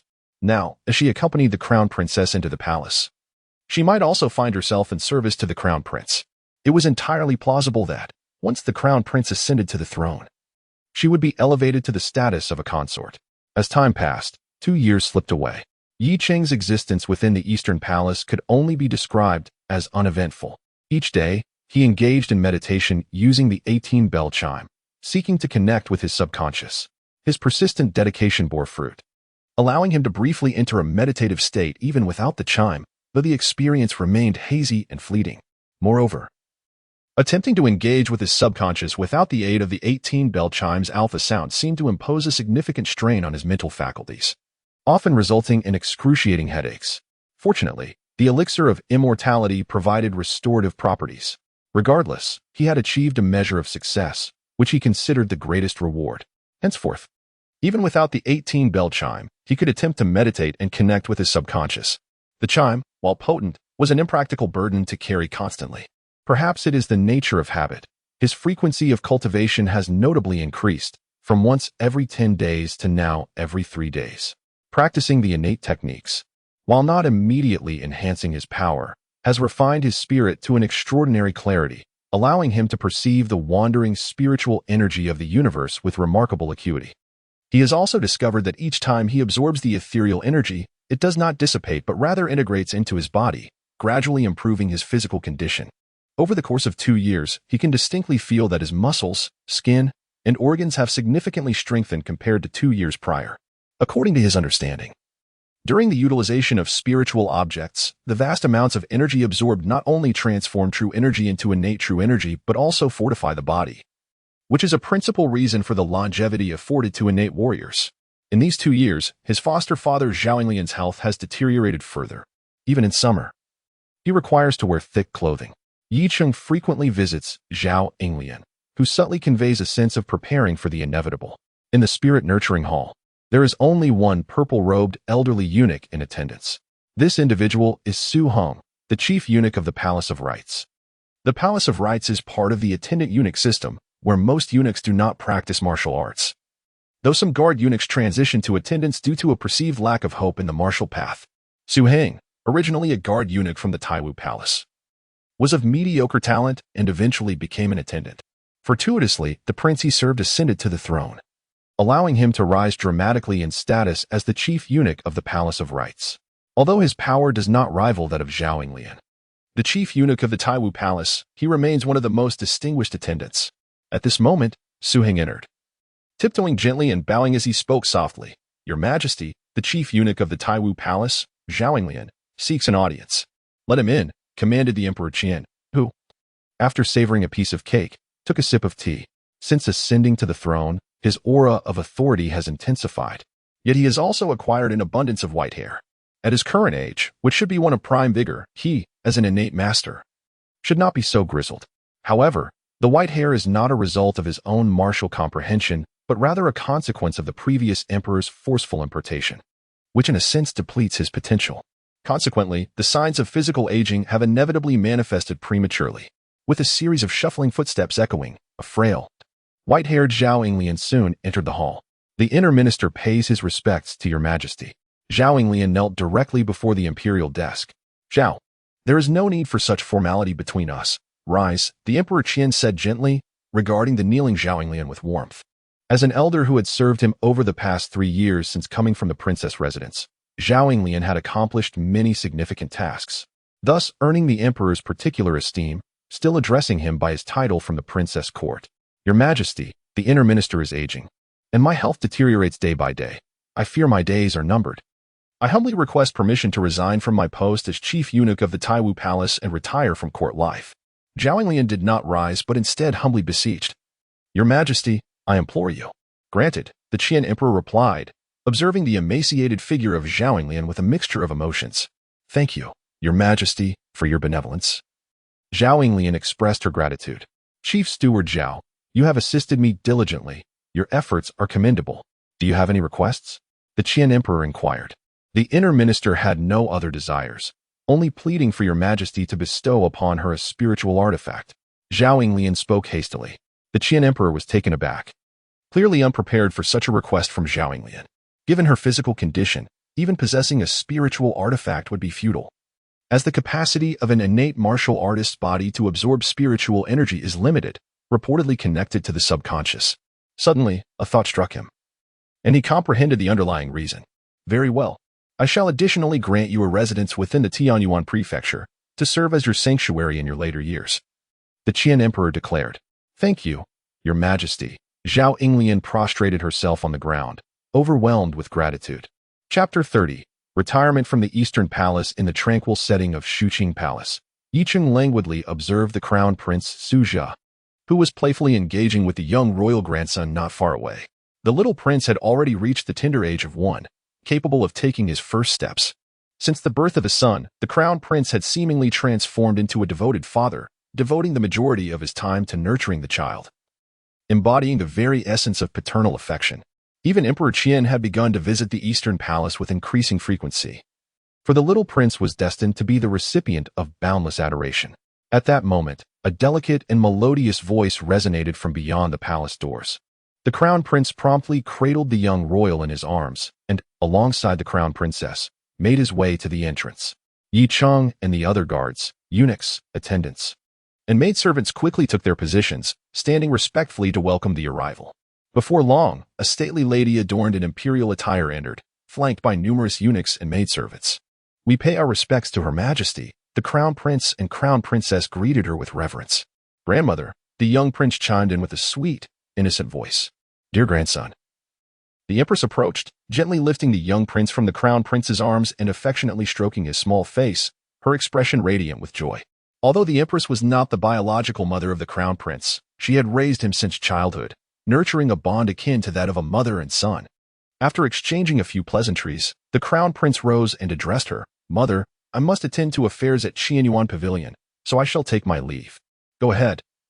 My son, we shall remain here together, the Empress replied with a nod. With that, the Crown Prince departed from Shuqing Palace, and Yi Cheng, serving as a guardian eunuch, followed him as they exited the Eastern Palace, heading towards Qianyuan Pavilion. Qianyuan Pavilion served as the administrative hub of the Qian dynasty, where the Crown Prince typically engaged in governance. The Emperor had expressed his intent to delegate authority and cultivate the Crown Prince, entrusting him with the resolution of many less significant matters. As the royal carriage was about to depart the Eastern Palace, the Crown Prince suddenly turned to Yi Cheng, who was walking beside him, and said, Xiao Qingzi, I have heard that Eunuch Xiao from Taiwu Hall will be retiring from the palace, and the Emperor has granted his request. You should pay him a visit. Thank you, Your Highness, Yi Cheng replied, a slight tremor coursing through him as he felt a wave of emotion. Within the confines of the Eastern Palace, he had little means to acquire such information, and Zhao Yinglian had not previously mentioned his intention to retire. This revelation suggested that his godfather's health was likely in a precarious state. Once the Crown Prince's carriage had receded from view, Yi Cheng made his way directly to Taiwu Hall. Taiwu Hall, the courtyard where Zhao Yinglian resided, was eerily quiet, save for the frail figure of a stooped old man, busily packing his belongings. Godfather, Yi Cheng entered the room. You have come, Zhao Yinglian acknowledged. Godfather. I only learned of your retirement from the Crown Prince, Yi Cheng said as he stepped forward to assist. Xiao Qingzi, have you observed? In this palace, the warmth of human sentiment is fleeting, and the vicissitudes of society are harsh. It is only until the final moments that one can truly witness reality, Zhao Yinglian gasped. Sinking into a chair, Yi Cheng fell into a contemplative silence. In the usual course of events, Zhao Yinglian would be attended by several guards and eunuchs. Yet now, not a single shadow remains. Having recently resigned from his position as the chief eunuch and withdrawn to the palace for retirement, he has already experienced the chilling reality of abandonment. Master, "The carriage is ready," a voice called from outside, and a young eunuch hurried in, beads of sweat adorning his brow. Upon seeing Yi Cheng, the young eunuch quickly bowed, saying, "I have come to pay my respects to you, Lord Yi." This was Li Rang, who had accompanied Yi Cheng during his tenure at the military department, and later, when Yi Cheng moved to the Eastern Palace. He arranged for Li Rang to serve beside his foster father. Yi Cheng nodded and began assisting Zhao Yinglian in moving his belongings. The items were not particularly numerous, just a few large trunks, which filled the carriage with ease. Yi Cheng and Zhao Yinglian settled into the carriage while Li Rang took the reins. As the carriage emerged from Taiwu Hall and approached the palace gates, Zhao Yinglian instructed Li Rang to halt. He lifted the curtain and disembarked. Bowing respectfully towards the Hall of Nurturing Spirit, he offered several deep bows. At that moment, the palace gates slowly opened, revealing a eunuch clad in purple robes standing at the entrance. "Chief Zhao, may your journey be smooth," spoke Su Hong, the head eunuch of the ceremonial office. "Thank you, Chief Su, for your kind escort," Zhao Yinglian replied, rising to return the gesture. As Yu Qing observed this scene, a wave of sentiment washed over him. No matter how splendid one has passed, there inevitably comes a day of reckoning, with his foster father departing the palace for retirement. Not a single guard or eunuch from Taiwu Hall had come to bid farewell. The contrast to the grand reception his foster father had received upon assuming the position of chief eunuch was stark. Even the many eunuchs from the Jingwang mansion had not made an appearance. It seemed that the eunuchs of Taiwu Hall had already begun to form alliances, with a new chief eunuch poised to rise in Zhao Yinglian instead. Yet, this was of little concern to him. Life spans a century, and power is but a fleeting shadow. Zhao Yinglian's existence had confirmed this truth. Only longevity remains eternal. I seek immortality. What I now lack is the power to protect my life. Yi Cheng's gaze grew resolute. Tian Yuan Mansion, situated within the imperial city, is typically home to the nobility and officials of the Qian Kingdom. These residences are often bestowed by successive emperors. A select few favored purple-robed eunuchs, upon their retirement, are also granted estates in Tian Yuan Mansion. At this moment, the mansion bestowed upon Zhao Yinglian by Emperor Qian now bore the plaque of the Zhao residence, inscribed with characters signifying imperial favor. As the carriage arrived at the Zhao residence, numerous servants hurried to open the gates, warmly welcoming their master. Being a royal gift, the estate was naturally attended by an array of servants. "Master, I shall take my leave. Please take care." Li Rang knelt and bowed deeply to Zhao Yinglian before departing with the carriage. "Xiao Qingzi, please bring the trunks inside," Zhao Yinglian instructed Yi Cheng, opting not to involve the estate's servants in the task. "Of course, foster father," Yi Cheng replied with a nod. Several boxes were swiftly moved into the room. Following this, he busied himself arranging the space to reflect Zhao Yinglian's accustomed style. "Xiao Qingzi, come here," Zhao Yinglian suddenly said while seated in a chair. "Godfather," Yi Cheng approached her, noticing a purple wooden box in her hand. "Take this," Zhao Yinglian instructed. "Godfather, what is this?" Yi Cheng inquired, a hint of confusion in his voice. "This is a foundational cultivation technique, along with a piece of spiritual artifact. It is the last thing I can do for you," Zhao Yinglian replied. Yi Cheng was taken aback, his eyes slightly reddening. He had not anticipated that his godfather would still be considering him at the end. Although he had received a foundational technique, he remained uncertain about when he would acquire the spiritual artifact. Little did he know, Zhao Yinglian had already orchestrated everything for him. "The foundational technique belongs to our family and does not require the involvement of the Taiwu Hall.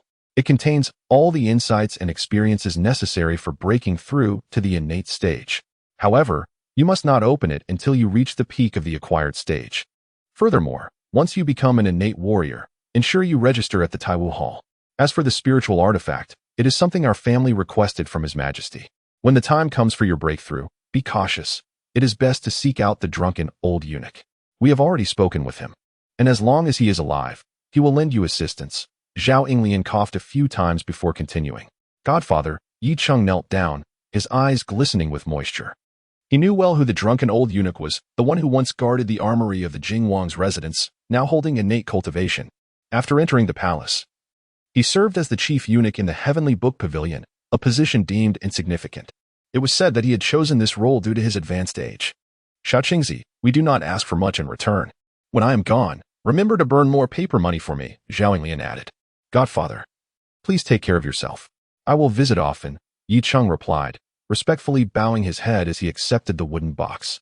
"You are considerate," Zhao Yinglian waved her hand. slowly closing her eyes. Listening to the soothing sound of Zhao Lian's breathing, Yiqing promptly turned and exited the room. However, as he departed the Zhao residence, he specifically instructed the servants to take good care of Zhao Lian. Despite being a powerful innate warrior, even in her frail state, she was not someone these servants could disrespect. He merely wished for her final days to be filled with comfort. Chapter 31. The Spiritual Fruit Leaving the Imperial City. He headed towards the residence he had purchased in the inner city. Over the past 2 years, he had seldom departed from the palace, entrusting its management to Xin Desheng. The gate of the residence stood firmly shut. Yi Cheng retrieved the key and unlocked the door, stepping inside. In the courtyard, there stood a jujube tree, a stone table, and several stone stools, with the ground relatively clean and devoid of fallen leaves. The windows of both the main house and the side rooms were open. It was spring, and the humid climate necessitated frequent ventilation for the wooden structures and furniture to prevent mildew. Upon entering the main house, Yiqing observed that the furnishings had remained largely undisturbed. The tables and chairs were spotless, a testament to Xin Desheng's diligent upkeep. Yiqing first closed the windows of the main room before entering, then sat cross-legged on the simple wooden bed frame. He placed the purple wooden box gifted by Zhao Lian before him and opened it, revealing a bound manuscript inscribed with the title 9 Transformations of Extreme Being. Beside it lay a jade box the size of a fist, presumably containing the so-called spiritual object. Yiqing did not hasten to examine the spiritual object. Instead, he picked up the manuscript detailing the 9 transformations of Extreme Being. The tome was quite substantial, and he began to peruse its contents with great care. After a considerable time, a contemplative expression crossed his features. Compared to the harmonious and balanced 5 will true scripture, the 9 transformations of Extreme Being veered towards the extreme, classifying it as a rather radical innate technique. The 9 transformations of Extreme Being primarily involved visualizing a diagram of the 9 Yin stars, drawing upon the 9 Yin meridians within the body to condense the Extreme Yin energy, thereby forming the 9 Yin star cauldron, which facilitated the inhalation and exhalation of spiritual energy. Within this manuscript, Zhao Lian meticulously detailed the methods for breakthroughs and the challenges encountered during the process. This was 100-fold more comprehensive than the 5-wheel true scripture he had previously obtained, which was merely a straightforward manual of innate techniques. Having already practiced the 5-wheel true scripture, Yiqing pondered that the insights left behind by his mentor were the only useful aspect of the 9 transformations of Extreme Being. He understood that an individual could only cultivate one innate technique, as it involved the core visualization diagram, which should not be altered lightly. Modifying the diagram could lead to a profound conflict between the conscious and subconscious minds, resulting in dire consequences. However, he concluded that the balanced and harmonious 5-wheel true scripture was far more suitable for cultivation, enabling a more expansive journey along the martial path. Lonely Yin does not give rise. Lonely Yang does not thrive. Pursuing extremes ultimately yields unfavorable results. His martial aspirations extended beyond the innate realm, aspiring for something greater. While the 9 transformations of Extreme Being might facilitate swifter progress, given the choice between the 2 innate techniques, he would still favor the 5-wheel true scripture. After dedicating considerable time to comprehending the contents of the 9 transformations of Extreme Being manuscript, Yiqing set it aside and picked up the small jade box. Intrigued, he wondered what kind of spiritual medicine it contained. Taking a deep breath, he slowly opened the jade box, revealing a small red fruit within. It appeared as though the fresh goji berries had never been dried. A subtle fragrance wafted through the air, prompting Yiqing to take a deep breath, instantly invigorating his spirit. As he closed his eyes, attempting to sense with his mind, although the small red fruit was no longer visible, he could perceive a faint aura of spiritual light, with wisps of it gently dissipating. Is this truly a spiritual object? Indeed, it is extraordinary. Yiqing hastily closed the jade box. He had no intention of immediately consuming it for a breakthrough. From what he had sensed moments ago, the spiritual fruit would release spiritual energy. Only the jade box could preserve it intact. Yiqing contemplated. He was concerned about the potential anomalies that could arise from attempting to break through to the innate level within the palace, which might lead to unnecessary complications. Although breaking through outside meant lacking protective guardians, exercising caution would likely prevent drawing attention, thus minimizing issues. While he pondered, the sound of a door opening suddenly echoed from outside. Yiqing deduced that it must be Xin Desheng arriving. Oddly, he had not opened the windows this morning. Wait, the side room's windows are ajar? Could a thief have entered? He then heard Xin Desheng muttering to himself. Yiqing rose and stepped outside. Upon opening the door, he startled Xin Desheng. The moment Shen Deshang spotted Yi Cheng, his face lit up with delight. "Young master, there are no bettings here. I shall." Shen Deshang began, but Yi Cheng waved his hand dismissively. "No need. You can come back tomorrow." "Understood," Shen Deshang nodded, turning to leave the residence. The house fell silent once more, as Yi Cheng prepared for his breakthrough to the innate level. As night descended, within the imperial palace at the Changsheng Hall, once a sacred place for the former emperor's cultivation, mere walls separated it from the Taiwu Hall. The Qian emperor seldom visited, yet tonight he found himself here. At this moment, an aged figure sat cross-legged at the center of the hall. "Your Majesty, during this expedition to the Yukuan Daozong, the three of us have made some gains. However, General Meng Ku has suffered severe injuries, losing an arm, and the faceless man's sword has been broken. His sword intent thwarted, while I—" The frail figure spoke, coughing up a mouthful of dark blood. "He Lao Yu," the Qian emperor exclaimed in shock. He Songhai, the master of Taiwu Hall, placed a box onto the ground. A mysterious individual? In this world, unless the former emperor has returned, who could escape from the combined efforts of the three great masters? The Qian emperor was thoroughly astonished. 3 months prior, Taiwu Hall, through secret intelligence channels, had learned of tomb raiders uncovering a mysterious cave, rumored to be the long-lost Yukuan Daozong, which might contain the divine refinement canon. Thus, the Qian emperor dispatched He Songhai, the demonic General Meng Ku, and the faceless man, 3 great masters, to investigate. "Your Majesty, the emergence of the Jade Kuan Dao has attracted not just the 3 of us. Other formidable sects have also taken notice. Even the nations of Qinglan, Yunhao, and Donglai have sent masters to infiltrate, culminating in a gathering of 17 masters within the Jade Kuan Dao. To our astonishment, a mysterious figure appeared unexpectedly. And despite our combined efforts, we proved no match for this individual. Fortunately, the enigmatic presence refrained from delivering a fatal blow. Otherwise, none of us would have survived." When Yi Songhai spoke of this mysterious being, his voice trembled slightly. As a congenital master standing at the pinnacle of martial arts in the Qian kingdom, he had never experienced such a profound sense of powerlessness. Could it be that this was a grandmaster? How could that be? In nearly a century, no grandmaster has emerged across the entire Yunshou, and even my royal brother never fully ascended to that realm. The Qian emperor was rendered speechless with disbelief.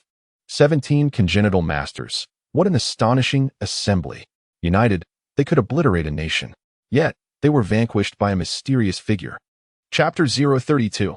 Innate in the stillness of the night, a profound silence enveloped the abode. Thud, thud, thud. The house lay in darkness. As Yu Qing chose not to light a lamp, seated cross-legged upon his bed. Was it already the 3rd watch of the night? As he opened his eyes, 2 beams of light flickered within the obscurity. He removed his upper garment and reopened the jade box, retrieving the spiritual fruit and cradling it in his palm, gently pressing it against the navel.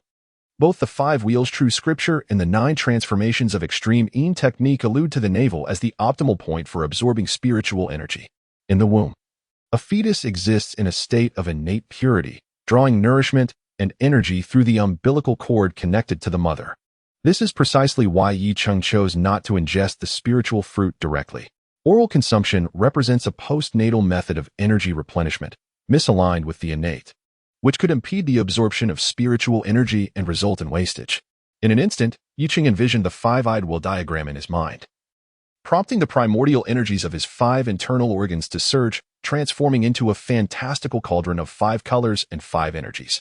Having attempted this numerous times before, he was now well versed in the process, almost instinctual in his execution. It was this confidence that led him to choose this moment for a breakthrough. The failures of his past 3 years had not been in vain. Should he fail again, it would only indicate his lack of innate talent.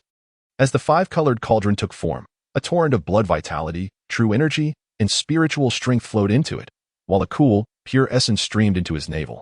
This was the spiritual energy contained within the fruit.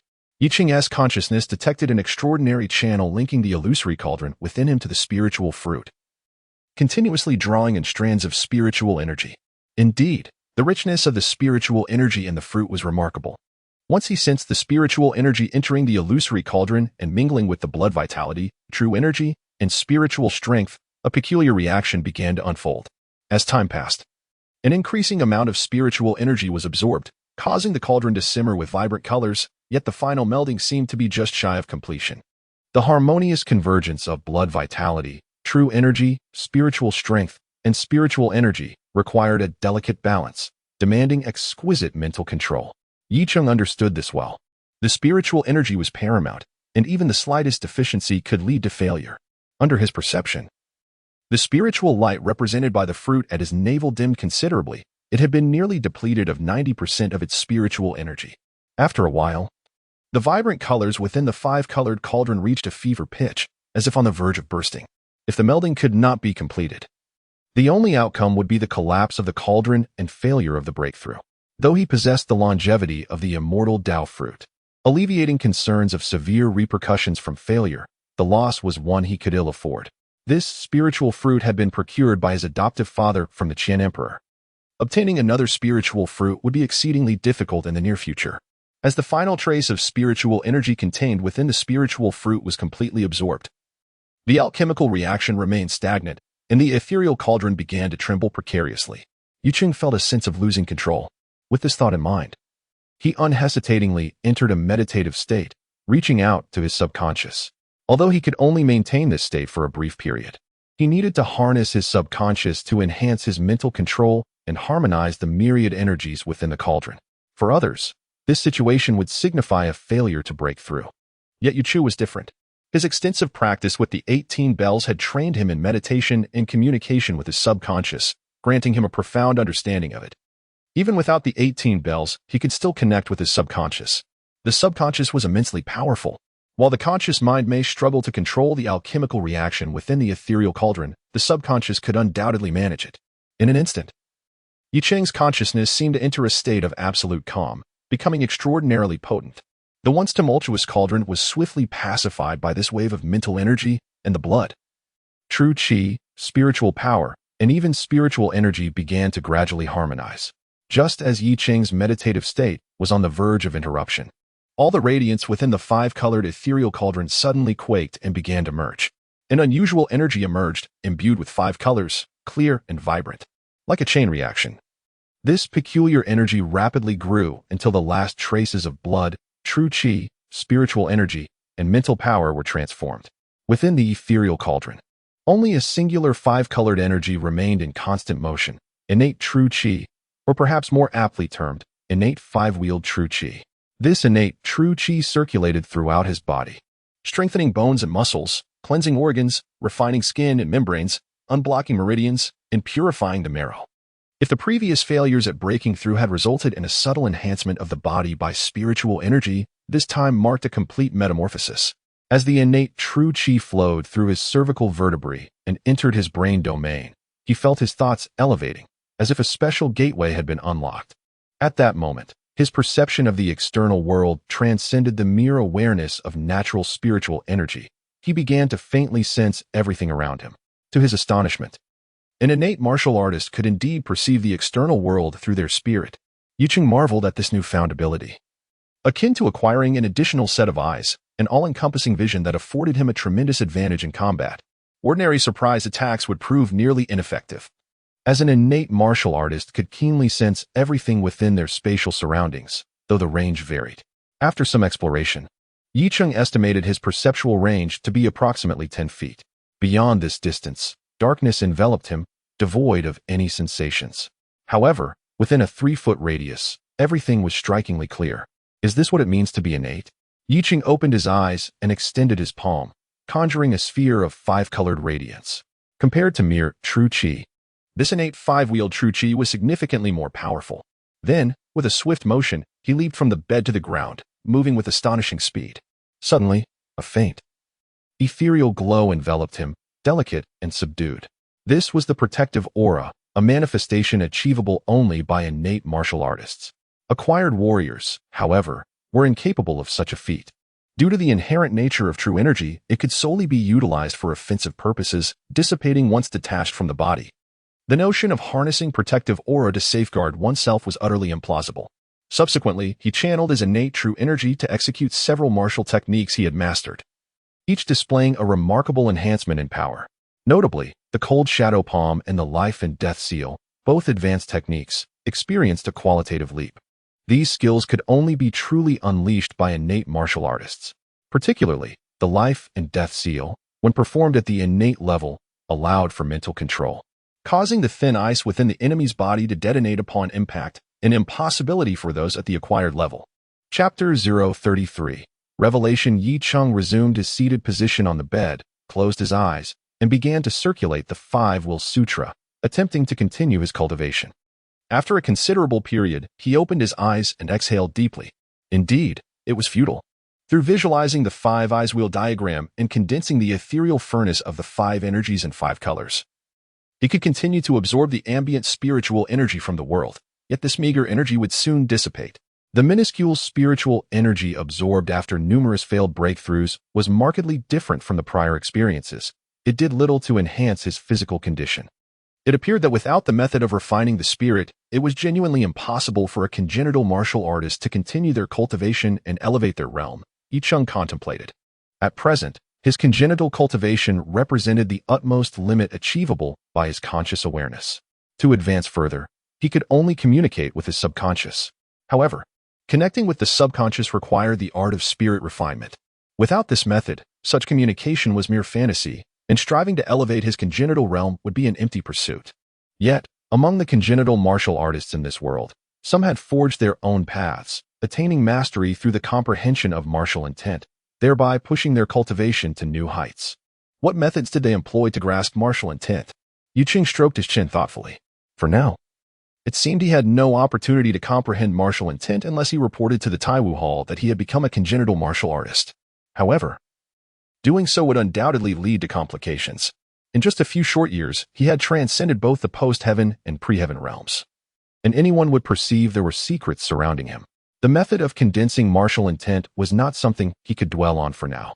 Fortunately, he could still communicate with his subconscious through meditation, allowing for continued cultivation, albeit at a markedly slow pace, relying solely on the ambient spiritual energy. Yi Cheng took a deep breath, closed his eyes once more, and resumed his practice of the Five-Will Sutra.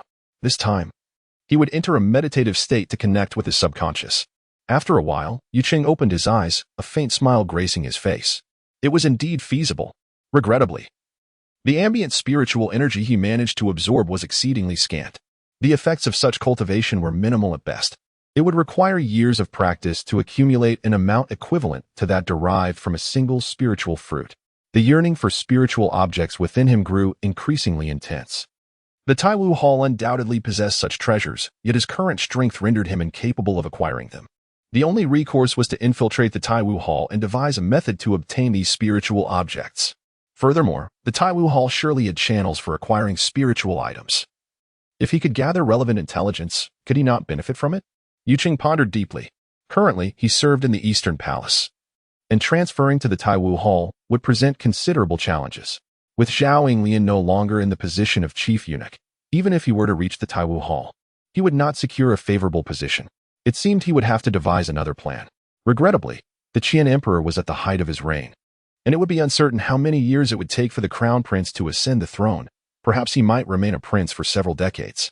Nevertheless, he reassured himself that his lifespan was virtually limitless, and there was no need to hasten his pursuit of strength.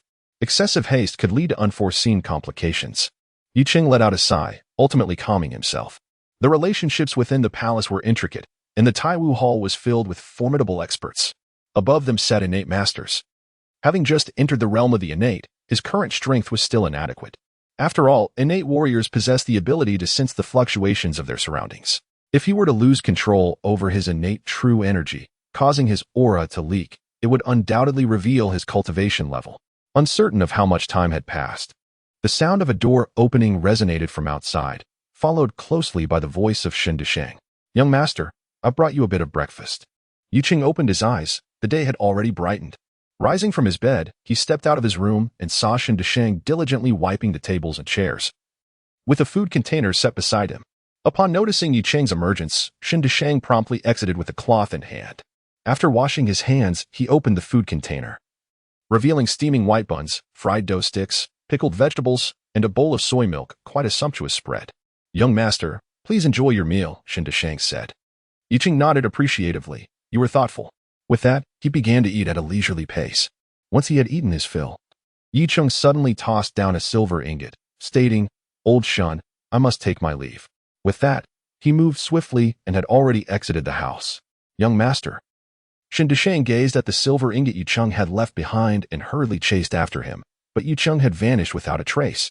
The young master is truly elusive, like a dragon that appears only to disappear again. I wonder how long it will be until I see him again. Managing the household for Yucheng would not take much of his time, yet the money he received was sufficient for him to avoid the perils of distant travels, allowing him to remain comfortably in Yujing and care for his family. He even had ample time to engage in short-distance business. Little Qing, while serving in the Eastern Palace. Do not venture out too frequently. Though our family is ailing, we are innate warriors and not so easily defeated, Zhao Yinglian admonished as she lay on a chair, covered with a blanket, upon seeing Yi Qing arrive once more. Godfather, I am merely concerned, Yi Qing replied with a smile. Moreover, I have a question. What question?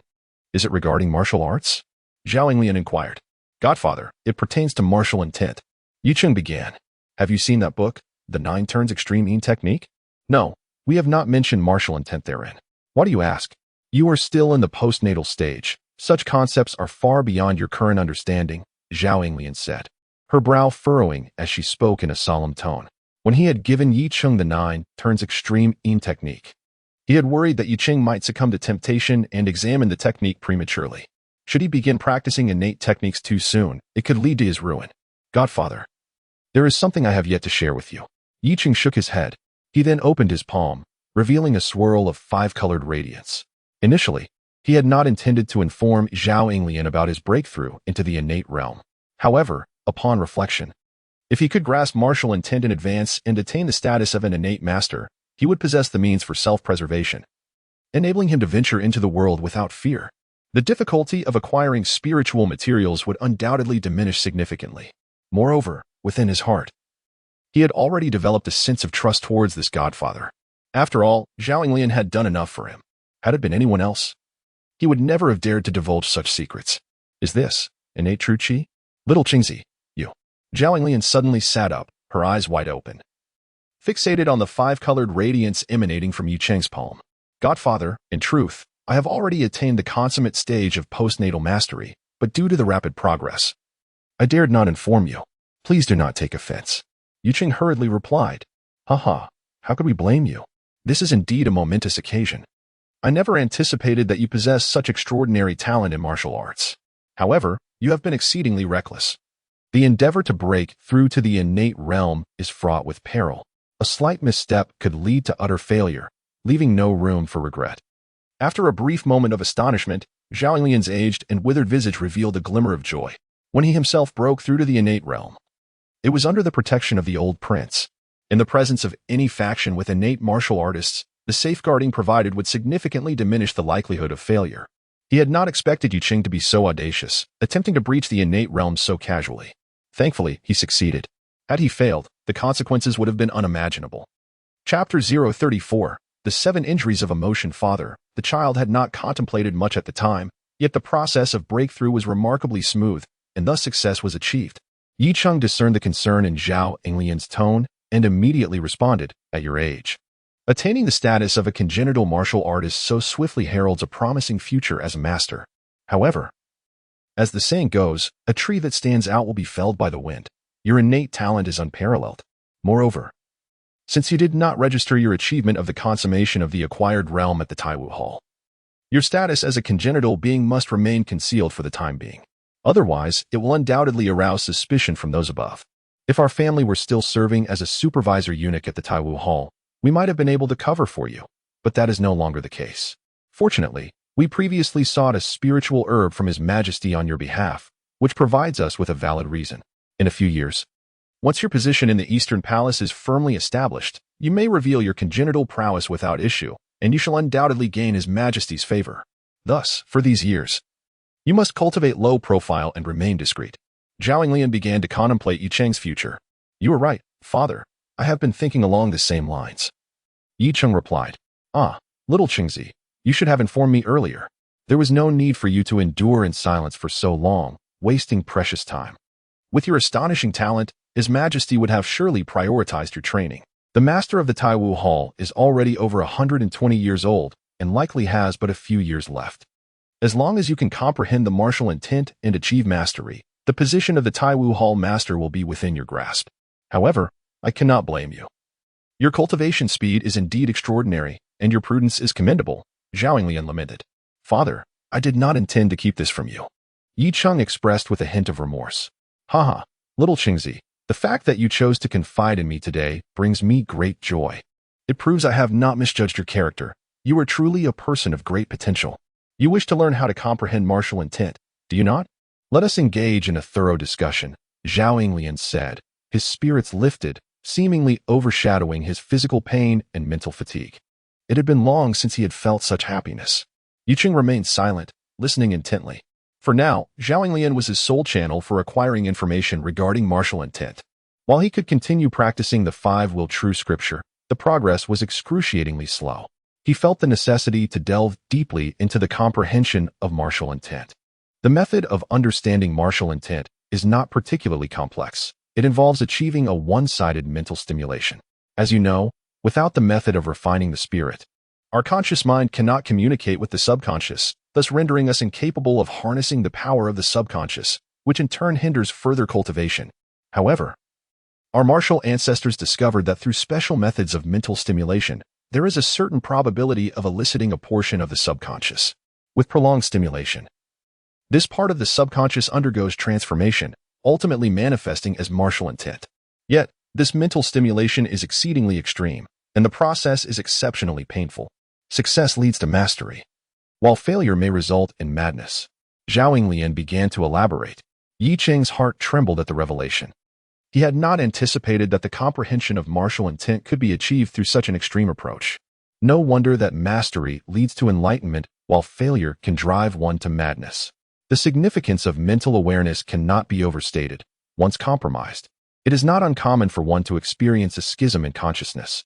The royal family and the Taiwu Palace employ a martial comprehension technique known as the seven wounds intent, which primarily amplifies the emotions of anger, pain, sorrow, fear, shock, worry, and malice. Ultimately, this provokes a segment of the subconscious, and the martial intent derived from this subconscious will embody the essence of these seven wounds.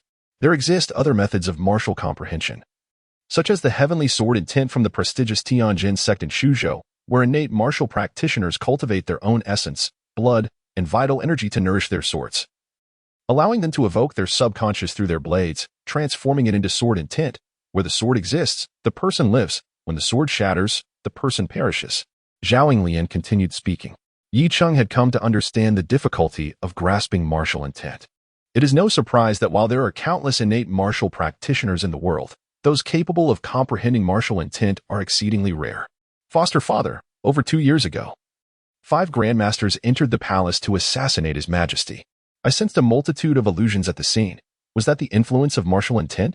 Yuqing inquired. Indeed. The greatest power of martial intent lies in its ability to disrupt others' minds, creating auditory and visual hallucinations for ordinary martial artists and even shielding innate practitioners from their surroundings. Zhao Lian affirmed with a nod. He then prepared to rise. Yuqing promptly assisted him to his feet. Approaching a box, Zhao Lian struggled to open it and retrieved a slender booklet. Originally, I intended to present this to you posthumously, but now that you have become an innate martial practitioner, it is more fitting to give it to you now, Zhao Lian remarked. Yi Cheng took the booklet and noticed the 3 characters inscribed on its cover, 7 wounds intent. Within, it documented the methods of comprehending the 7 wounds intent, how to stimulate the mind, evoke the subconscious, and condense martial intent. This methodology is rather esoteric and varies from person to person, with little experiential reference available. Thus, it requires deep contemplation and personal exploration to discern the most suitable emotion from the 7 for practice and stimulation. However, you must exercise extreme caution. Should you sense something amiss during the process of stimulation, you must cease immediately, for otherwise, your consciousness may suffer damage, leading to madness at best, or even brain death at worst, Zhao Lian cautioned. Foster father, I shall remember, Yuqing responded. After 2 days outside the palace, Yuqing encountered no significant issues. The crown prince was aware of his relationship with Zhao Lian. Yuqing, it has been a long time. A seasoned-looking eunuch approached him. Wei Ran? Yuqing expressed surprise. Wei Ran bore a faint scar on his face, a remnant from the ambush during the incident at Yujing. Although he sustained grave injuries in that battle, he miraculously survived. Since that time, Wei Ran had faded from Yi Cheng's sight. It was said that after recuperating, he took up a position at the Taiwu Palace. Yet, Yi Cheng, not being his former self, would not maintain frequent contact with Wei Ran. The more familiar a person was, the more cautious Yi Cheng became. To prevent any suspicion of his anomaly, he was not the original Yi Cheng but a soul that had traversed from Earth. Yi Cheng, you may have long forgotten me. Which is quite understandable, considering you have taken Director Zhao as your godfather and gained the favor of the Crown Prince.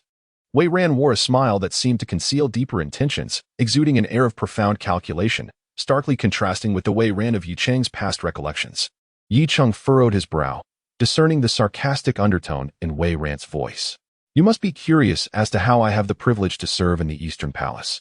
Attending to His Highness the Crown Prince, Wei Ran continued. This indeed was a question that lingered in Yi Cheng's mind.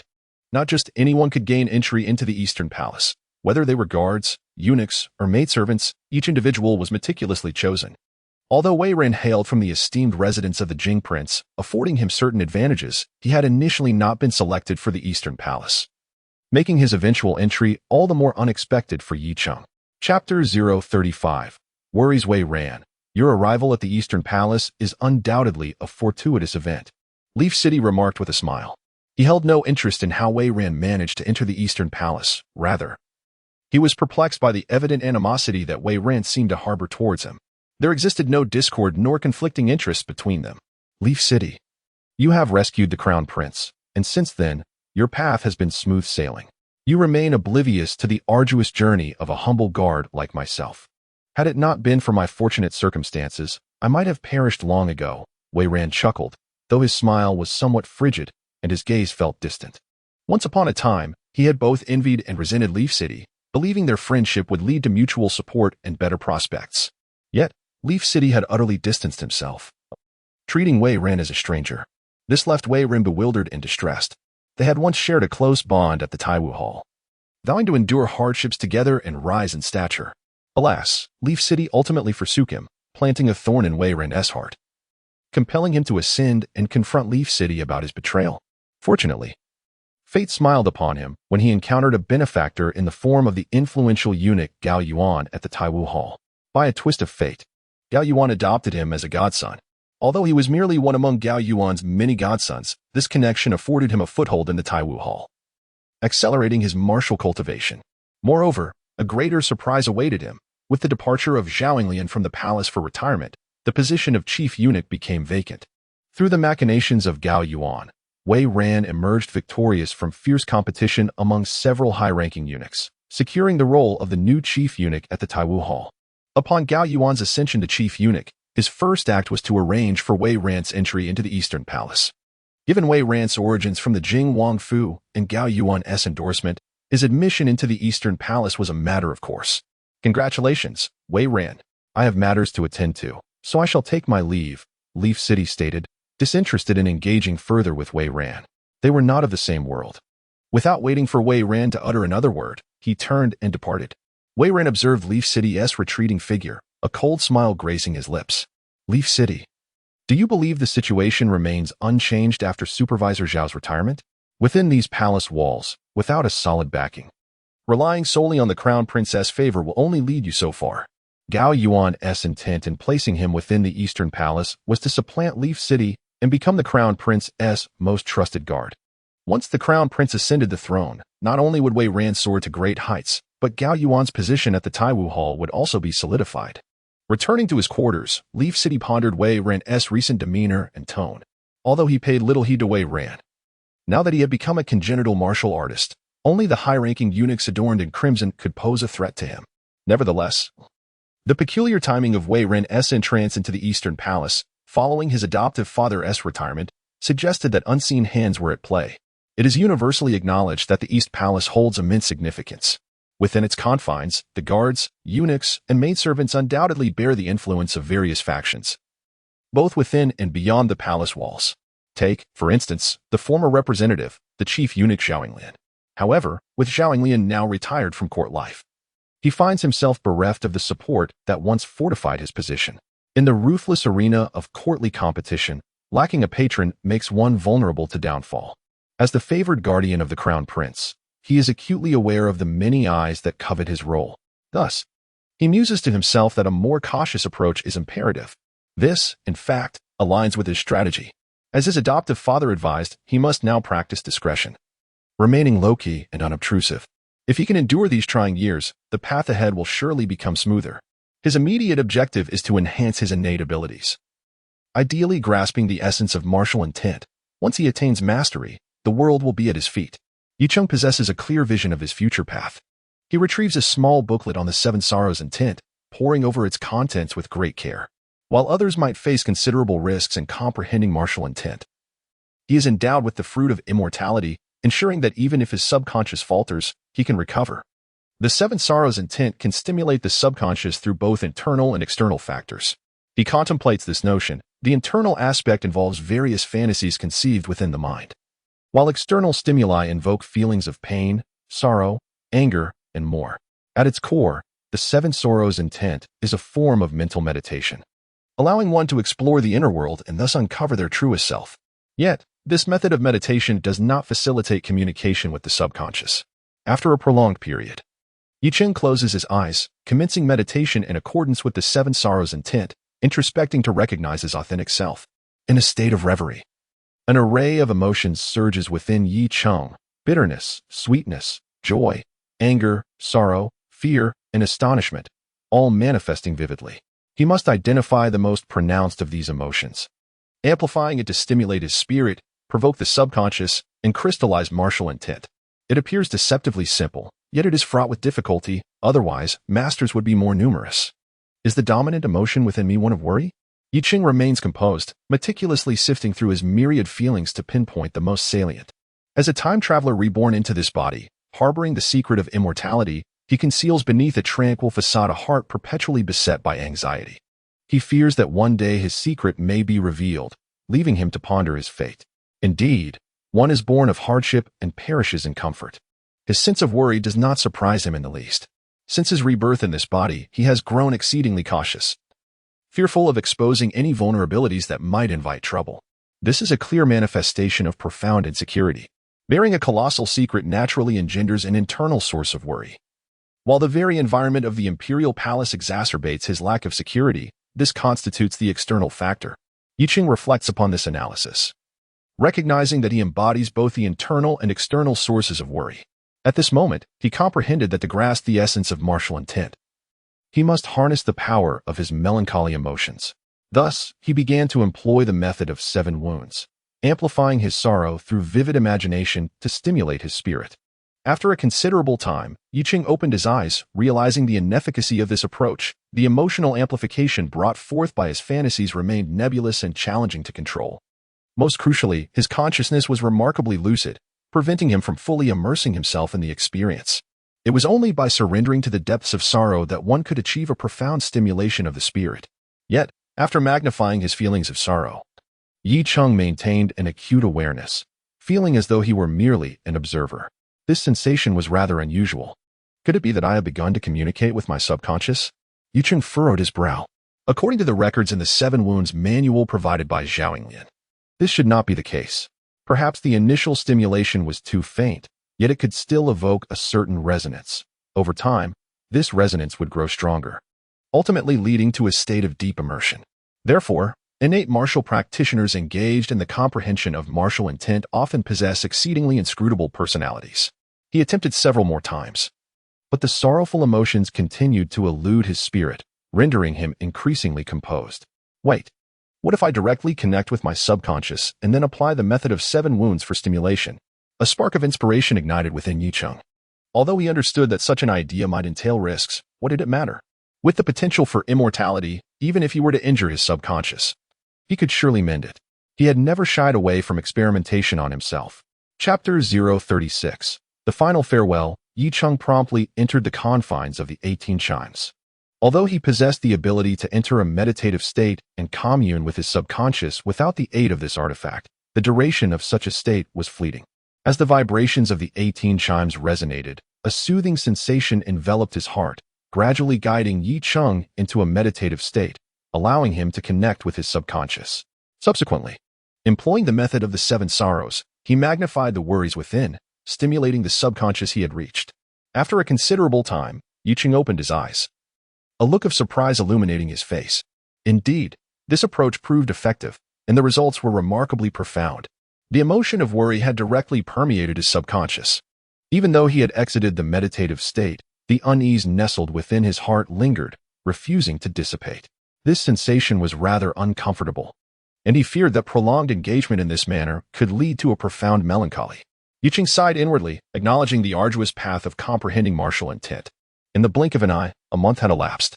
Yuqing diligently pondered the 7 sorrows each day, and his demeanor appeared increasingly melancholic. Even the crown prince, upon observing him, inquired whether he harbored any concerns. Yuqing deflected with the excuse of his adoptive father, Zhao Yin's deteriorating health. There was even a subtle sense of estrangement developing. Conversely, the newly arrived Wei Ran had begun to attract a retinue of eunuchs around him, clearly positioning himself as a leader. While Yuqing feigned indifference, he understood the implications of the shift. Through discreet inquiries, he ultimately discovered that Wei Ran's entry into the Eastern Palace was linked to the newly appointed head eunuch of the Taiwu Hall, Gao Yuan. Yuqing ventured beyond the palace to Zhao's residence to inquire about this matter. Zhao Yinglian advised him to remain vigilant and exercise caution. The competition within the Eastern Palace was notoriously fierce, rivaling that of the Imperial Palace, and perhaps even more brutal. One day, Yuqing found himself in the training grounds, sparring with the Crown Prince, Suja. Historically, the Crown Prince would select him for practice, honing his martial skills, much to the envy of the other guards and eunuchs. Not far away, Wei Ran stood with several guards, observing the duel between Yi Cheng and the Crown Prince with a cold gaze. He made several attempts to attract the Crown Prince's attention, yet lamentably, the Crown Prince remained indifferent. It became increasingly clear to him that to become the Crown Prince's true confidant, Yi Cheng was a significant obstacle that needed to be removed. Otherwise, his aspirations seemed bleak. After an intense exchange, the Crown Prince, Suja, took a few steps back, his face flushed, and it took him a while to regain composure. Haha, little Qingzi. You really ought to give this Crown Prince some leeway. Your palm techniques have grown exceedingly proficient. I nearly found it difficult to cope, the Crown Prince remarked, laughing heartily.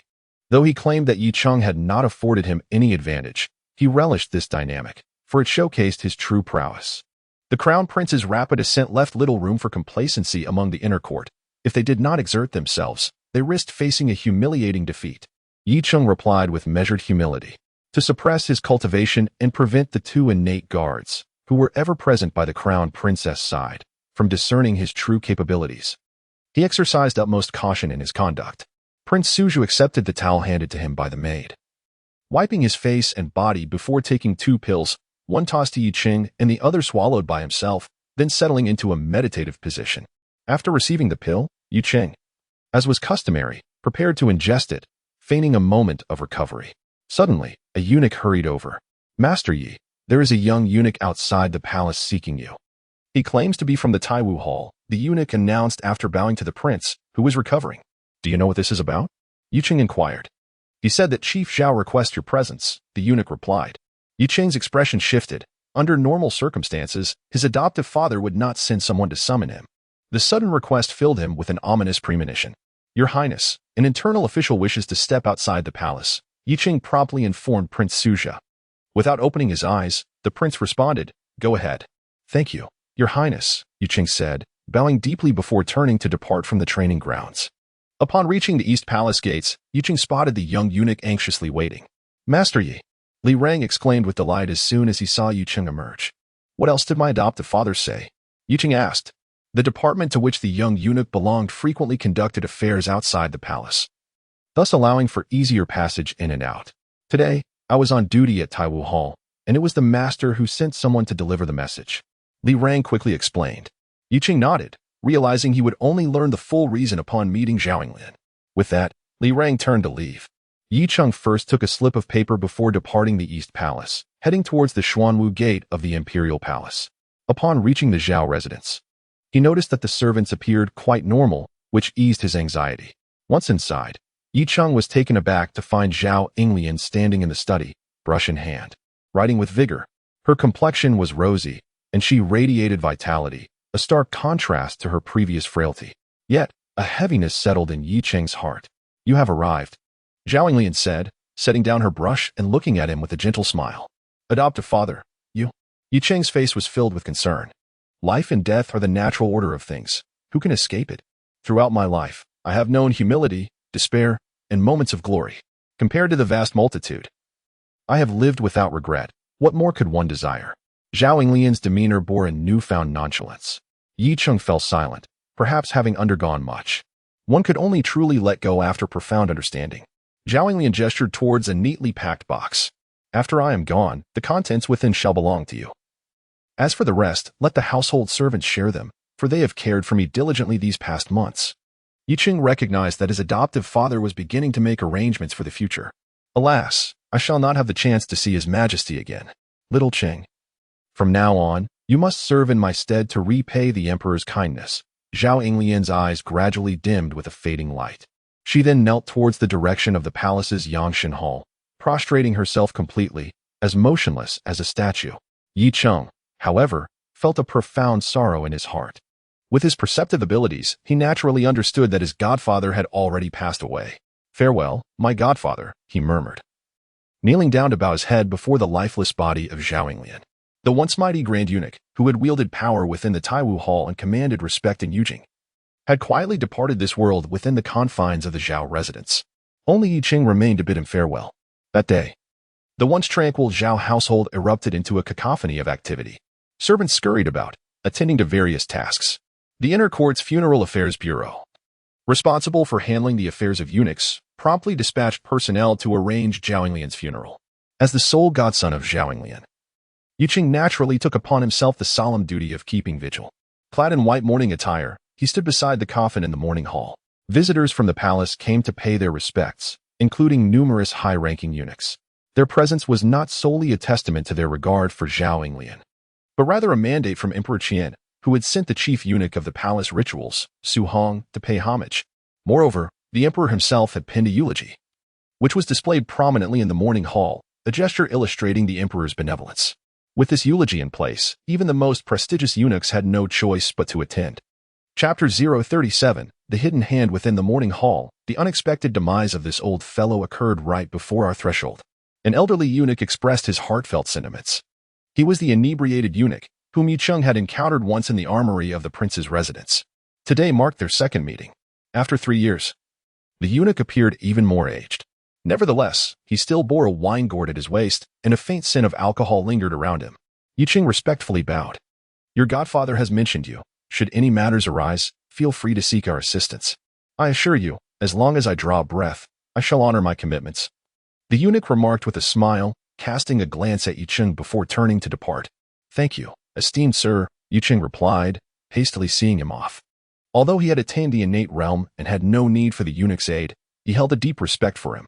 Among all the grand eunuchs who had visited, perhaps it was this inebriated one who genuinely mourned Zhao Yinglian. Once the eunuch left, silence enveloped the mourning hall once more. At this hour, it was unlikely that any further visitors would arrive. Those who needed to come had already paid their respects. The night was quiet, and the hall was brightly lit. The servants had retreated to rest, leaving only Yi Cheng by the coffin, occasionally adding paper offerings to the fire pit. For a martial artist of his caliber, a few days without sleep posed no hindrance. At most, it merely hindered his cultivation. Suddenly, Yi Cheng lifted his gaze towards the entrance. 2 rows of lanterns flickered in the stillness, swaying precariously. A figure emerged from the darkness like a specter. Yi Cheng furrowed his brows. Was there truly someone intruding upon the resting souls? Arriving at such an hour, it was most peculiar. Before long, the figure revealed itself to be a tall, masked individual, moving with an eerie silence akin to that of a ghost. Yet, Yi Cheng sensed an invisible force locking onto him. Who might you be, arriving at this late hour? Are you unaware that disturbing the peace of the departed is exceedingly disrespectful? Yi Cheng remained seated, addressing the intruder with an air of calm. Young one, surrender the spiritual artifact, and I may spare your life, the shadowy figure declared, standing outside the main hall, exuding a formidable presence under the illumination of the lanterns. His voice was hoarse and aged, with eyes emitting an unsettling green glow. Here for the spiritual artifact, are you? Yi Cheng's brow knitted in concern. Only a select few knew that his godfather had procured such an item for him. This suggested that the individual might hail from the palace. However, that didn't seem quite right. If they were among the high-ranking eunuchs, they would have no need to seize the artifact, as it held no value for them. Only those who had reached the pinnacle of the postnatal realm yet lacked the qualification to obtain the artifact would desperately covet it. It seemed evident to Yi Cheng that someone in the palace wished for his demise. thus leaking information about the spiritual artifact.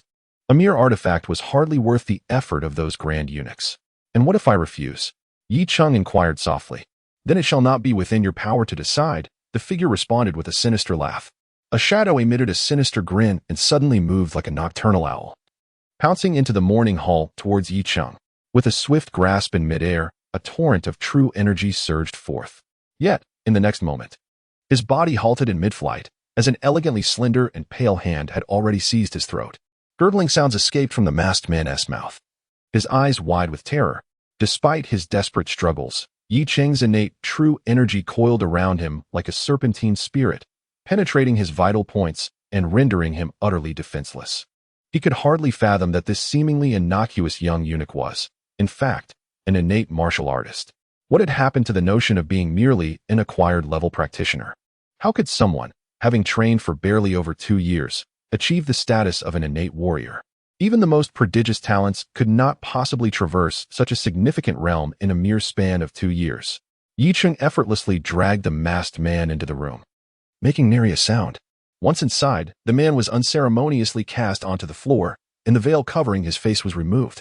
The man appeared to be in his 40s, though Yi Cheng did not recognize him. Nevertheless, he sensed that this individual was indeed a eunuch from the palace. Speak, who sent you? Yi Cheng inquired calmly. The middle-aged eunuch remained silent, seated on the floor without uttering a word. Have you ever heard of the life and death talisman? Yi Cheng asked with a light chuckle. As expected, the eunuch trembled, a look of horror etched across his face.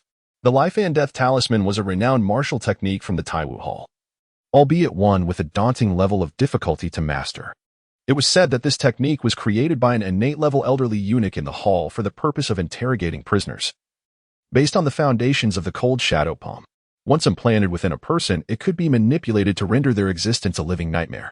If it were a version cultivated by an acquired martial artist, he might have felt less apprehensive. However, Yi Cheng was an innate martial artist. If he had indeed mastered the life and death talisman, the middle-aged eunuch would stand no chance of survival. Even if I speak, I will surely face death. The middle-aged eunuch finally spoke, his voice somewhat coarse and distinct from the typical eunuch's tone. If you remain silent, not only will you die now, but you will also suffer a most excruciating demise, Yi Cheng responded, his fingers caressing one another as a shard of icy crystal formed at his fingertips, gleaming with a chilling light. The eunuch's forehead glistened with perspiration as he swallowed hard before responding. Yi Gong Gong, if I tell you, will you spare my life? If Yi Cheng could promise to let him go, he would immediately flee from Yujing and live in obscurity. Of course, I, Yi Cheng, am a man of my word. Yi Cheng replied matter-of-factly. It was Lu Jin, the chief eunuch of the Zhibing division, who informed me. He said that Chief Zhao had once requested a spiritual item from His Majesty. Given Chief Zhao's current condition, he certainly does not need such an item. It must be prepared for you. Knowing that Chief Zhao is still alive, I dared not seize it myself. Hence I seized the opportunity to act tonight. The middle-aged eunuch hastily explained.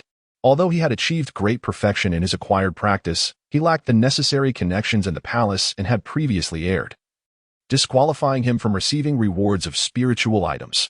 Upon learning of the item's existence, he could no longer afford to hesitate. As long as he becomes an innate warrior, his status within the imperial palace will ascend dramatically. Is it him? Yi Cheng furrowed his brow. This individual appeared amiable and easy to converse with. Yet he harbored intentions to harm him? No, this person's status is insufficient to comprehend the matters concerning spiritual artifacts. There must be someone else behind him. Do you happen to know the background of Lu Jin? Yi Cheng fixed his gaze on the middle-aged eunuch, inquiring coldly. Having resided in the Taiwu Hall for so long, this eunuch surely possessed knowledge of many things beyond his understanding.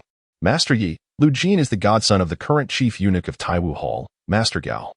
The middle-aged eunuch replied earnestly. Yi Cheng immediately comprehended the situation. It was this treacherous eunuch orchestrating the scheme. He had previously arranged for Wei Ran to enter the Eastern Palace and leaked information regarding the spiritual artifacts, undoubtedly intending to bring about his demise. If he were truly just an ordinary postnatal warrior, he would stand no chance against this middle-aged eunuch. Should this eunuch acquire the spiritual artifact? Would he have any hope of survival? Absolutely not. Thus, the ultimate goal of Chief Eunuch Gao Yuan was to eliminate him, thereby allowing Wei Ran to ascend. What a cunning plot indeed. A cold smile crept across Yi Cheng's face. Yet, little did Gao Yuan realize, in all his scheming, he had miscalculated. Yichun was not an ordinary postnatal warrior, but had indeed become an innate warrior. Chapter 038, Ambition Mastery. I have already conveyed my plea. Might you consider releasing me now? Inquired the middle-aged eunuch with a glimmer of hope in his eyes. He had long suspected that Lu Jin had ulterior motives in divulging the matter of the spiritual artifact to him. Yet, in his quest for breakthrough and the opportunity to forge a connection with the esteemed eunuch Gao, he deemed the risk worthwhile. Little did he anticipate the misfortune that awaited him, as he had unwittingly encountered an insurmountable obstacle. Regret proved futile. He could only rely on the promise of Master Yi to set him free. Rest assured, I am a man of my word. If I declare your release, you shall indeed be released, Yi Cheng remarked with an air of indifference. However, just as he was about to exit the chamber, an icy projectile pierced through the air, striking the back of his head with a resounding thud. He collapsed to the ground, a gaping wound appearing on his skull, yet no blood flowed. Only a chilling aura emanated from him. I did promise to release you, but I never stated that I would spare your life, Yi Cheng stated as he emerged from the room, his expression devoid of emotion. The knowledge that this individual was a congenital martial artist sealed his fate. With a vial now in hand, he dragged the lifeless body of the middle-aged eunuch to a tree in the courtyard. He excavated a pit, unceremoniously depositing the corpse within, and then uncorked the vial, pouring forth a viscous liquid. As the substance hissed and bubbled, the body gradually disintegrated. This was corpse-dissolving fluid, a gift from his godfather Zhao, a standard reagent of the Taiwu Hall, specifically designed for disposing of remains. As the foul odor permeated the air, Yi Cheng covered his nose with his palm. Once only garments remained, he filled the pit with earth, compacting it down to leave only faint traces behind. Seated in the morning hall, Yi Cheng contemplated how to counter Hai Yuan's treachery. Unless he could comprehend martial intent and ascend to the status of a master, he lacked the leverage to confront Hai Yuan head-on. Moreover, such confrontation was not in his nature. After all, a scion of wealth should not sully himself with petty disputes. With an eternity before him, why squander his time in reckless confrontation? He had ample time to endure, waiting until his power was sufficient to settle accounts with Hai Yuan properly. However, he recognized the impracticality of this notion. It could thrust him into even greater peril, as Hai Yuan could mobilize his resources without hesitation to hunt him down. The intelligence capabilities of the Taiwu Hall were no trifling matter. They could unearth him from the most obscure corners. Furthermore, his future ambitions lay in the position of the Hall Master of Taiwu. Only by mastering the Taiwu Hall could he harness its power to seek out spiritual artifacts. Relying on his own efforts was cumbersome, an inefficient use of time, and fraught with risk. Alas, comprehending martial intent was not a simple endeavor. Yi Cheng sighed, yet he discerned another issue. Other congenital martial artists stimulated their spirit and evoked the subconscious, subtly influencing it. What they influenced was merely a fragment of the subconscious, not the subconscious itself. Like a glacier upon the ocean's surface, merely revealing a fraction of the ice concealed beneath the waters, Yi Cheng, through meditation, communicates with the subconscious and harnesses the emotions of sorrow to infect others. Yet, he confronts the entirety of the subconscious, while his counterpart only engages with a fragment. The disparity in difficulty is palpably evident. Should he succeed, the martial essence Yi Cheng comprehends will undoubtedly surpass that of his peers. The following day, Zhao Lian's spirit was laid to rest. By the grace of the Emperor Qian, she was interred in the Little Spirit Mountain adjacent to the royal mausoleum. This sacred site was the final resting place of many distinguished eunuchs of the Qian dynasty, including the former masters of the Taiwu Hall. To be buried in the Little Spirit Mountain is a testament to Zhao Lian's extraordinary favor. Father, I shall surely honor your memory each year, offering copious amounts of paper money, ensuring you want for nothing in the afterlife, Yi Cheng declared, standing before the gravestone. Life's accolades and indignities condensed into a single mound of earth. Years hence, how many will still remember the esteemed Grand Eunuch Zhao Lian? With a sigh, he gazed skyward at the radiant sun, yet a subtle melancholy entwined his heart, refusing to dissipate. He turned away, casting a long shadow beneath the sun's rays. In the Taiwu Hall, within the Bai Yin Pavilion, was the office of the Grand Eunuch Gao Yuan. Father, I have just received news that Yi Cheng still lives, reported a red-robed eunuch as Gao Yuan, clad in his purple robes, diligently wrote at his desk. Another middle-aged red-robed eunuch ground ink beside him. Suddenly, a hurried red-robed eunuch entered, whispering urgently in Gao Yuan's ear.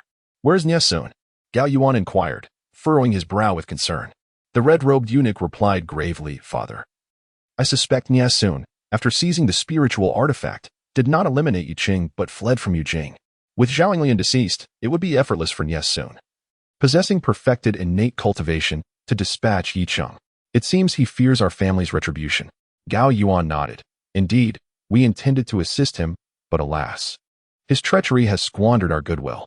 Do not mistake our leniency for weakness. I command the Shadow Hall to ascertain Nies Sun's whereabouts and eliminate him without hesitation. Yes, father. The eunuch promptly departed. The red-robed eunuch, still grinding ink, ventured, Father, what shall be done with Yicheng? Gao Yuan replied dismissively. Let him enjoy his fleeting fortune for now. Without Zhao Yinglian backing him, opportunities to deal with him will abound in the future. After all, not everyone is worthy of being the trusted eunuch of the crown prince. With a flick of his pen, Gao Yuan displayed a knowing smile. Indeed, without the spiritual artifact, Yicheng's innate path has been severed. Regardless of the crown prince's favor, without innate cultivation, he shall find it impossible to ascend. The ink-grinding eunuch discreetly flattered him. A mere inconsequential eunuch carries little weight. What of any news from the Wuxing Hall? Is there anything to report? Gao Yuan inquired nonchalantly. Dear master, the vigilance over there is exceedingly stringent, and our men dare not act recklessly. However, it appears that the lord has sustained significant injuries, murmured the ink-stained red-robed eunuch. This old fellow, advanced in years and already with a limited lifespan, seems unlikely to endure much longer after this latest injury. A flicker of brilliance sparkled in Gao Yuan's eyes. His ambitions extended beyond merely usurping the position of the Grand Eunuch of the Taiwu Hall. He aspired to ascend to the esteemed rank of the Taiwu Hall Master. Should he achieve this, not only would his power and status reach the zenith of the Grand Eunuch's domain, but he would also have the opportunity to comprehend the essence of martial intent and attain the status of a master. According to tradition, the previous Taiwu Hall Master, prior to their passing, would guide their successor through their own martial intent, facilitating a transformation of martial essence. Although the success rate may not be exceedingly high, there exists a hopeful probability of 4 to 5 out of 10. This method is commonly employed by numerous masterful sects to ensure the continuity of their legacies. It is said that upon reaching the pinnacle of martial mastery, one can further invoke the method of enlightenment, achieving an almost guaranteed success in the manifestation of martial intent. Chapter 39. The candidate as spring gives way to autumn, time flows inexorably onward. In the blink of an eye, more than a year has passed. Yicheng remains steadfastly trusted by the crown prince, undeterred by any anticipated treachery or covert schemes, as if the esteemed Grand Eunuch Gao Yuan had entirely forgotten about him. Wei Ran continues to strive to make a favorable impression on the crown prince, and indeed, his efforts have not gone unnoticed. The crown prince has begun to regard him with renewed interest. The young imperial grandson, now over 2 years old, is clever and charming, albeit a tad mischievous. Despite his tender age, he has caused quite a commotion in the Eastern Palace. Moreover, a little princess has joined their ranks, though she is still in her swaddling clothes. Yicheng's cultivation progresses at a sluggish pace. While his innate vital energy has seen a slight enhancement, it remains insufficient to effect a transformative shift in his strength. However, he has made notable strides in his comprehension of martial intent. Perhaps the mounting anxiety within him has begun to seep into his subconscious, intensifying the feelings of insecurity that dwell deep within his heart. There is no escape. The 7 Injuries intent seeks to harness this potent emotion to influence the subconscious, ultimately facilitating its metamorphosis and giving rise to martial intent. Only by grasping this martial intent can he hope to liberate himself from such insecurities. Within the Eastern Palace, in the Tianyi Garden, lies a meticulously manicured expanse of grass, spanning over 100 square meters. The young imperial grandson is engaged in a game of kuju with Crown Prince Suja. Suddenly, the little prince sends the kuju flying with a well-placed kick. Despite being only 2 years old, he has been well-nourished and is the product of a dedicated practitioner of health cultivation, channeling vital energy to enhance his physical well-being. Thus, he is quite robust. Before long, the kuju rolls beyond the grassy area. Yicheng, intending to retrieve it, is swiftly overtaken by Wei Ran, who eagerly picks it up and rushes over. Your kuju, your highness, Wei Ran says, bending slightly with great care. I know your name. You are Wei Ran, aren't you? The little prince replies, tilting his head as he receives the kuju. Yes, your highness, I am indeed Wei Ran, he responds, filled with joy at the recognition, nodding eagerly. Usually, he has no opportunity to approach the young prince. as the crown princess seldom permits other eunuchs to come near the imperial grandson outside of the Shuqing Hall. "Let us play, could you?" the little prince exclaims. "Certainly, Your Highness," Wei Ran replies, elated. Just then, the little prince unexpectedly smashes the kuju against Wei Ran's face. With a bewildered expression, Wei Ran watches as the little prince gleefully scampers away. "Singer, how can you hit someone?" Crown Prince Suzhou admonishes as he approaches. "Father, I just asked him to catch the kuju. Who knew he would use his face to do so?" The little prince retorts with a sense of righteousness. Suzhou finds himself both amused and exasperated. This little rascal is becoming increasingly mischievous. If he were to dare discipline him, he would undoubtedly run straight to the crown princess, the empress, or even his father to lodge a complaint. He is utterly spoiled. Suzhou recalls his own childhood, which was marked by mischief, yet he never reached such heights of impishness. At just over 2 years old, he cannot help but wonder how much more unruly the little prince will become as he grows older. Wei Ran stood awkwardly to the side, feeling a twinge of embarrassment. Yet, what could he do about being hit? The surrounding eunuchs and palace maids secretly chuckled, especially those from Shuqing Palace, who were accustomed to being teased by the young prince. They dared not show any signs of relaxation in his presence. Yicheng observed this scene with a smile, realizing that had he gone to retrieve the ball, he would likely have been the one struck. At that moment, a somewhat sharp and effeminate voice rang out, announcing the arrival of the emperor and empress. The little prince was filled with joy and hurried out of Tianyi Garden. Shortly thereafter, Emperor Qian and the empress entered, surrounded by numerous eunuchs and palace maids. Crown Prince Suzhou and his consort had already gone to greet them. The other eunuchs and maids dared not breathe a word, while Yicheng maintained a low profile. Each time he faced Emperor Qian, he could not afford to be careless. After all, Emperor Qian was a genuine innate master. With an extraordinarily keen perception, a moment's negligence could easily attract his attention. Yicheng observed with focused intent, his breath steady and his vital energy contained within, revealing nothing of his presence. He had completely retracted his senses. Usually, Emperor Qian exuded a formidable authority. Even a mere glance from him carried immense weight, causing all those who fell under his gaze, including innate martial artists, to tremble with trepidation. Yet at this moment, the emperor wore a gentle smile, cradling the little prince in his arms, his eyes softening, revealing a deep affection for him. Following this, Emperor Qian played a game of kuju with the little prince. If the ministers and common folk outside had witnessed this scene, they would scarcely believe that the imposing emperor could possess such a tender side. Yicheng's curiosity was piqued. He wondered what kind of martial intent the emperor had comprehended and which emotion from the 7 wounds he was conveying. Later that night, in the Changxing Palace, the master of Taiwu, Songhai, sat cross-legged on the ground, looking increasingly gaunt and aged. Emperor Qian stood nearby, his expression grave. "Old he, have you truly made your decision?" He sighed softly. "Your Majesty, with this frail body of mine, if I can still exert a modicum of strength, I shall depart without regrets," Songhai replied calmly. The journey to Youku and Daozong had left him significantly injured, and given his advanced age, the fact that he could persist for over a year was already remarkable. "Old he, your contributions to Qian are unparalleled. Please accept my bow," Emperor Qian said, bending slightly and respectfully gesturing towards the seated Songhai. The support from this master of Taiwu had been invaluable. Without it, stabilizing the situation after his ascension would have been far more challenging.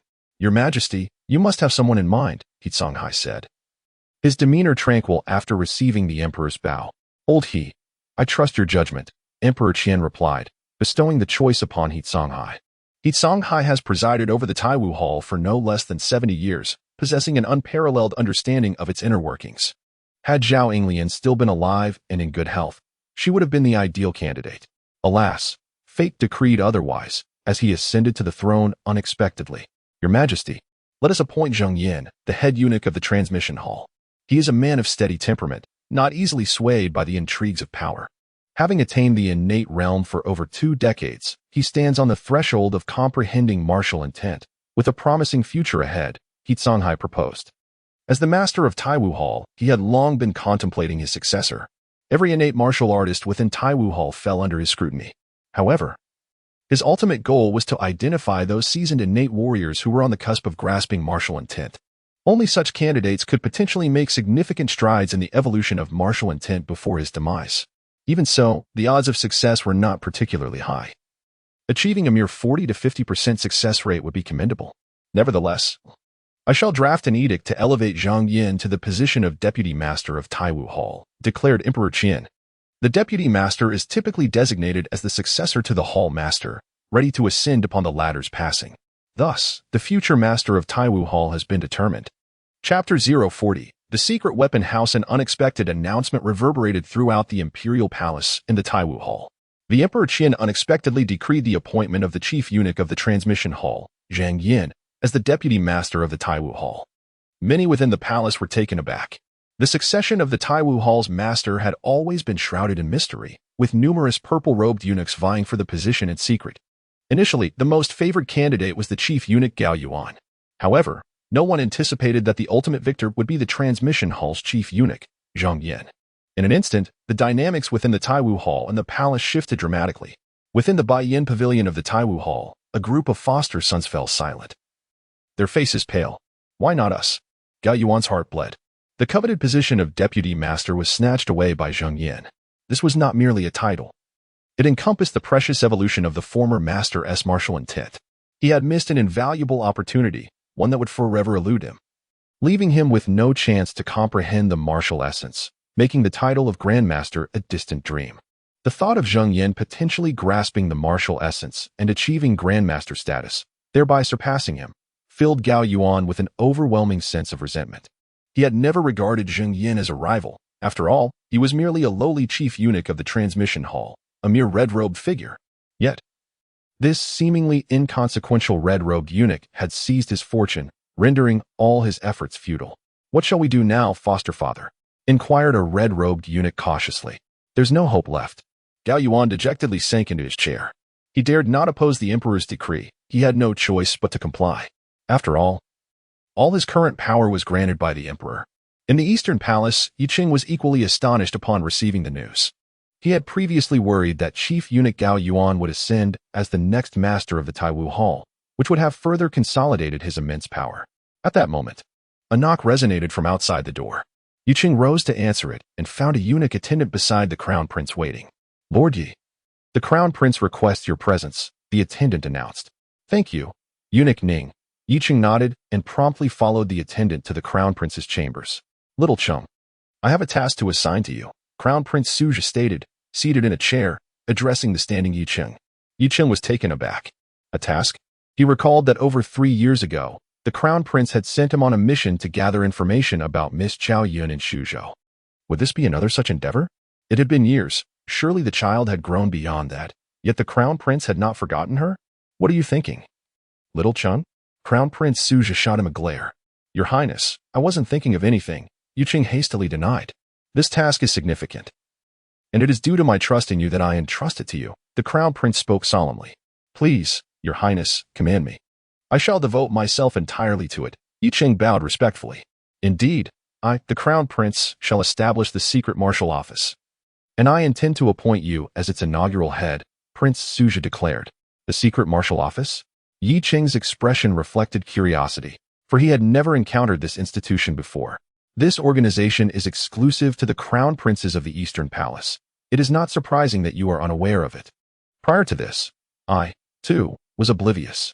To put it succinctly, the future leaders of the Taiwu Hall will predominantly be succeeded by the heads of the secret martial office. Prince Suja elucidated. You must be aware that our emperor appointed a deputy head for the Taiwu Hall. However, since he ascended the throne unexpectedly, the secret martial office was never established. Unfortunately, the guards and eunuchs of the Jing Wang Manor lacked suitable candidates, and the most qualified, Chief Steward Zhao, has passed away. Thus, we were compelled to select from the other senior eunuchs of the Taiwu Hall. Upon hearing the prince's words, Yi Qing began to comprehend the significance of the secret martial office. However, the sudden proposal of becoming its head was quite unexpected. Your Highness, as an internal official with limited experience, I fear I may not be able to shoulder such a great responsibility. I am truly apprehensive, Yi Qing replied hastily. I have faith in your capabilities. Do not disappoint me, Prince Suja stated earnestly. Within the Eastern Palace, he placed his utmost trust in Yi Qing, especially since Yi Qing had once saved his life. This alone warranted his absolute confidence. Moreover, Yi Qing's progress in martial cultivation had been swift, and the prospect of him achieving innate warrior status was promising. Yes, Your Highness, Yi Qing acquiesced. Deep within, he felt a surge of happiness. Becoming the head of the secret martial office was indeed a delightful surprise, signifying a step closer to the position of the Taiwu Hall's master. Subsequently, Prince Suja elucidated the structure and responsibilities of the secret martial office. It would be primarily divided into two divisions, the inner office, composed of guard eunuchs, and the outer office, which would be utilized to recruit martial artists.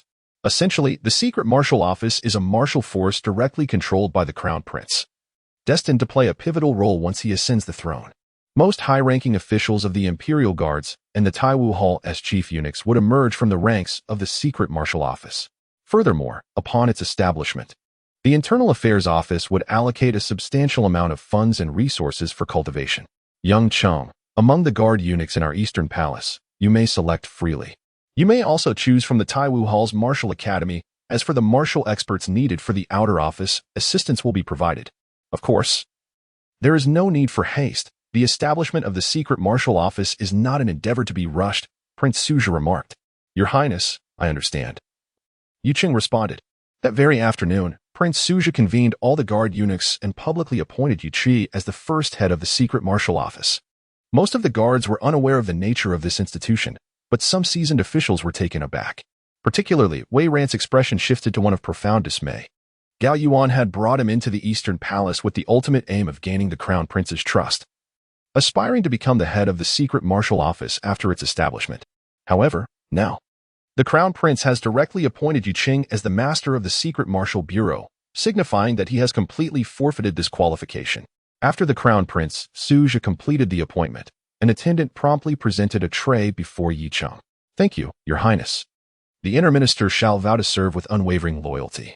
Yi Qing knelt upon the ground, arms raised high, and respectfully accepted the tray. Upon it lay 2 sets of crimson robes designated for eunuchs, alongside a token of authority for the master of the Secret Martial Bureau. Although Yi Qing was nominally merely a eunuch with postnatal cultivation and thus ineligible to don the red robes, his new position as master of the Secret Martial Bureau elevated his status to that of a high-ranking eunuch. The numerous guards and eunuchs behind him looked on with envy at this scene, fully aware that Yu Qing had ascended to great heights. Meanwhile, Wei Ran clenched his fists tightly, his head bowed in simmering discontent. He had believed he was closing the gap with Yu Qing, and that it would not be long before he surpassed him. Yet, in the blink of an eye, Yu Qing had become the master of the Secret Martial Bureau, adorned in the crimson robes of a high-ranking eunuch. The chasm between the two had widened further still. Chapter 041. Ascension. The Grand Hall of Eternal Life stood resolutely closed, within which 2 figures sat facing each other, Taiwu Hall's master Yi Songhai and the newly promoted vice master Zhang Yin. Outside the hall, a solitary figure stood vigilant, Emperor Qian, personally safeguarding the two, ensuring that the evolution of martial intent remained undisturbed, for any interruption could render their efforts futile. Time seemed to stretch indefinitely until the heavy palace doors creaked open. A figure, moving like a mere shell of its former self, slowly approached.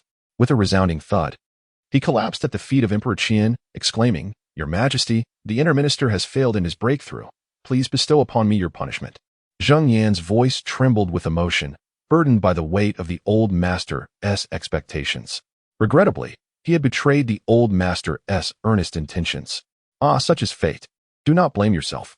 Rise, the emperor sighed, striding into the hall where the aging figure, once seated in meditation, now lay lifeless. A generation's innate grandmaster had departed this world unexpectedly. In the Taiwu Hall, within the Baiyin Pavilion, the chief eunuch Gao Yuan seethed with rage.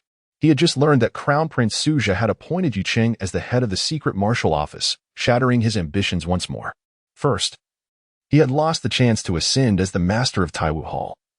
And now the position of head of the secret martial office had slipped from his grasp, an utter defeat. The vitality within him had waned significantly, strands of white hair now punctuating his once dark locks. How infuriating. Had he known, he would have acted to eliminate this rival sooner. Seated ominously, his gaze was filled with dread. He had underestimated the prince's regard and favor for this insignificant eunuch. At that moment, a eunuch clad in crimson entered, approaching Gao Yuan and whispering, Godfather, we have just received word that the old master has passed. And Zheng Yan? Did he succeed or fail? Gao Yuan inquired, his body trembling with anticipation. For if Zheng Yan had failed, even as the master of Taiwu Hall, he would lack the strength to wield authority over it. The future of Taiwu Hall would still belong to Gao Yuan. We are currently uncertain, But our informants noted that Zheng Yan's countenance was far from favorable, and it appeared the emperor was similarly troubled. The crimson-clad eunuch replied, Good, good, good. It seems the failure is indeed genuine. Zheng Yan proves to be utterly worthless. Despite the old master's personal guidance in the evolution of martial intent, he has still managed to fail. Truly a betrayal of the emperor's and the old master's earnest efforts. Gao Yuan exclaimed, a gleam of delight gracing his features. At last, there was some good news. Yet, a pang of regret lingered within him. Had he been chosen instead of Zheng Yan, he certainly would have grasped the martial intent and become an innate grandmaster. Alas, the emperor had not selected him. Yi Cheng had donned a resplendent crimson robe, and the transformation was palpable. It was no wonder the palace eunuchs aspired to wear the red and purple robes, to elevate themselves as chief eunuchs. All the eunuchs and palace maids, upon observing his crimson attire, instinctively revealed expressions of reverence. I must be the youngest chief eunuch in the palace clad in red, indeed. Yi Cheng contemplated as he casually picked up a roster to peruse. It contained the information of all the guards and eunuchs within the Eastern Palace. Just then, a knock echoed from outside. Yi Cheng set the roster aside and approached the door, revealing a eunuch clad in blue. Master Yi, the eunuch greeted. Yi Cheng observed this blue-clad attendant. Estimating him to be around 40 years of age, nearly twice his own age, yet he insisted on being addressed as Little Wei. This elicited a quiet amusement within Yi Cheng. It could only be said that those within the palace were indeed adept at climbing the social ladder while stepping on others. What brings you here? Yi Cheng inquired. Reporting to Master Yi, I wish to seek a position within the Secret Martial Bureau as a token of my humble intentions. The eunuch replied. Yi Chu was somewhat taken aback. Was someone attempting to bribe their way through the back door? Zhang Wei's expression stiffened, revealing a sense of shame. And he hurriedly departed in embarrassment. Yi Cheng diligently examined the guards and eunuchs listed in the roster, swiftly determining the candidates. Those who had previously attempted to curry favor through gifts were all promptly eliminated from consideration. Yi Cheng had no desire for the Secret Martial Bureau to be filled with those who relied on backdoor connections, as it would undoubtedly lead to a corrupt environment. Should the guards and eunuchs comprehend his reasoning, they would likely regret their choices deeply. Ultimately, Yi Cheng finalized the first batch of 11 guards and eunuchs for the Secret Martial Bureau. The strongest among them possessed a cultivation level of the 7th tier, while the weakest stood at the 8th tier of internal energy. Naturally, those capable of entering the Eastern Palace boasted considerable martial talent. As for Wei Ran, Yi Cheng outright excluded him. Although they had not overtly clashed, Wei Ran had taken Gao Yuan as his godfather, and Yi Cheng would inevitably confront Gao Yuan in the future. Thus, they were destined to be adversaries. Yi Cheng would not permit an enemy to enter his domain. Furthermore, during the selection process, he deliberately overlooked those closely associated with Wei Ran to prevent Gao Yuan's influence from infiltrating. The office of the Secret Martial Bureau was situated on the western side of the imperial city, adjacent to the royal palace. Historically, this location had served as the base of the Secret Martial Bureau, though it had remained in use prior to its establishment. The area is quite expansive, nearly half the size of the Eastern Palace. Within the premises, cobwebs were abundant, and even by day, one could observe mice scurrying about, dressed in a resplendent crimson robe. Yi Cheng, accompanied by the 11 selected guards and eunuchs, arrived early in the morning. Let us take some time to clean this place up, for it shall henceforth be the residence of our Secret Martial Bureau, Yi Cheng declared. Yes, master, the 11 guards and eunuchs promptly acknowledged, springing into action. Due to years of neglect, the premises appeared somewhat dilapidated. Once the funding for the Secret Martial Bureau was secured, Yi Cheng intended to hire craftsmen to undertake a comprehensive restoration. After organizing the initial tasks, Yi Cheng departed from the Secret Martial Bureau and proceeded directly to the Taiji Hall's Martial Nurturing Institute. The institute was specifically designed for the training of guards and eunuchs. His intention was to select a batch of unassigned guards and eunuchs to bolster the ranks of the Secret Martial Bureau, as these newcomers were ideally suited for cultivation. Generally speaking, after several years of martial training at the Martial Arts Academy, the guards, who were eunuchs, achieve a cultivation level of at least the 3rd stage of inner breath and are subsequently assigned to various positions. Those who have established connections in advance are often allocated to different departments within the Grand Martial Hall. A select few, possessing exceptional martial talent, may catch the attention of the high-ranking eunuchs and be assigned to significant roles, thereby securing a promising future.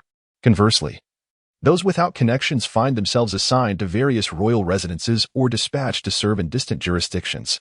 The protagonist, having lacked connections, ultimately found himself assigned to the residence of the Prince of Jing, with little hope for advancement.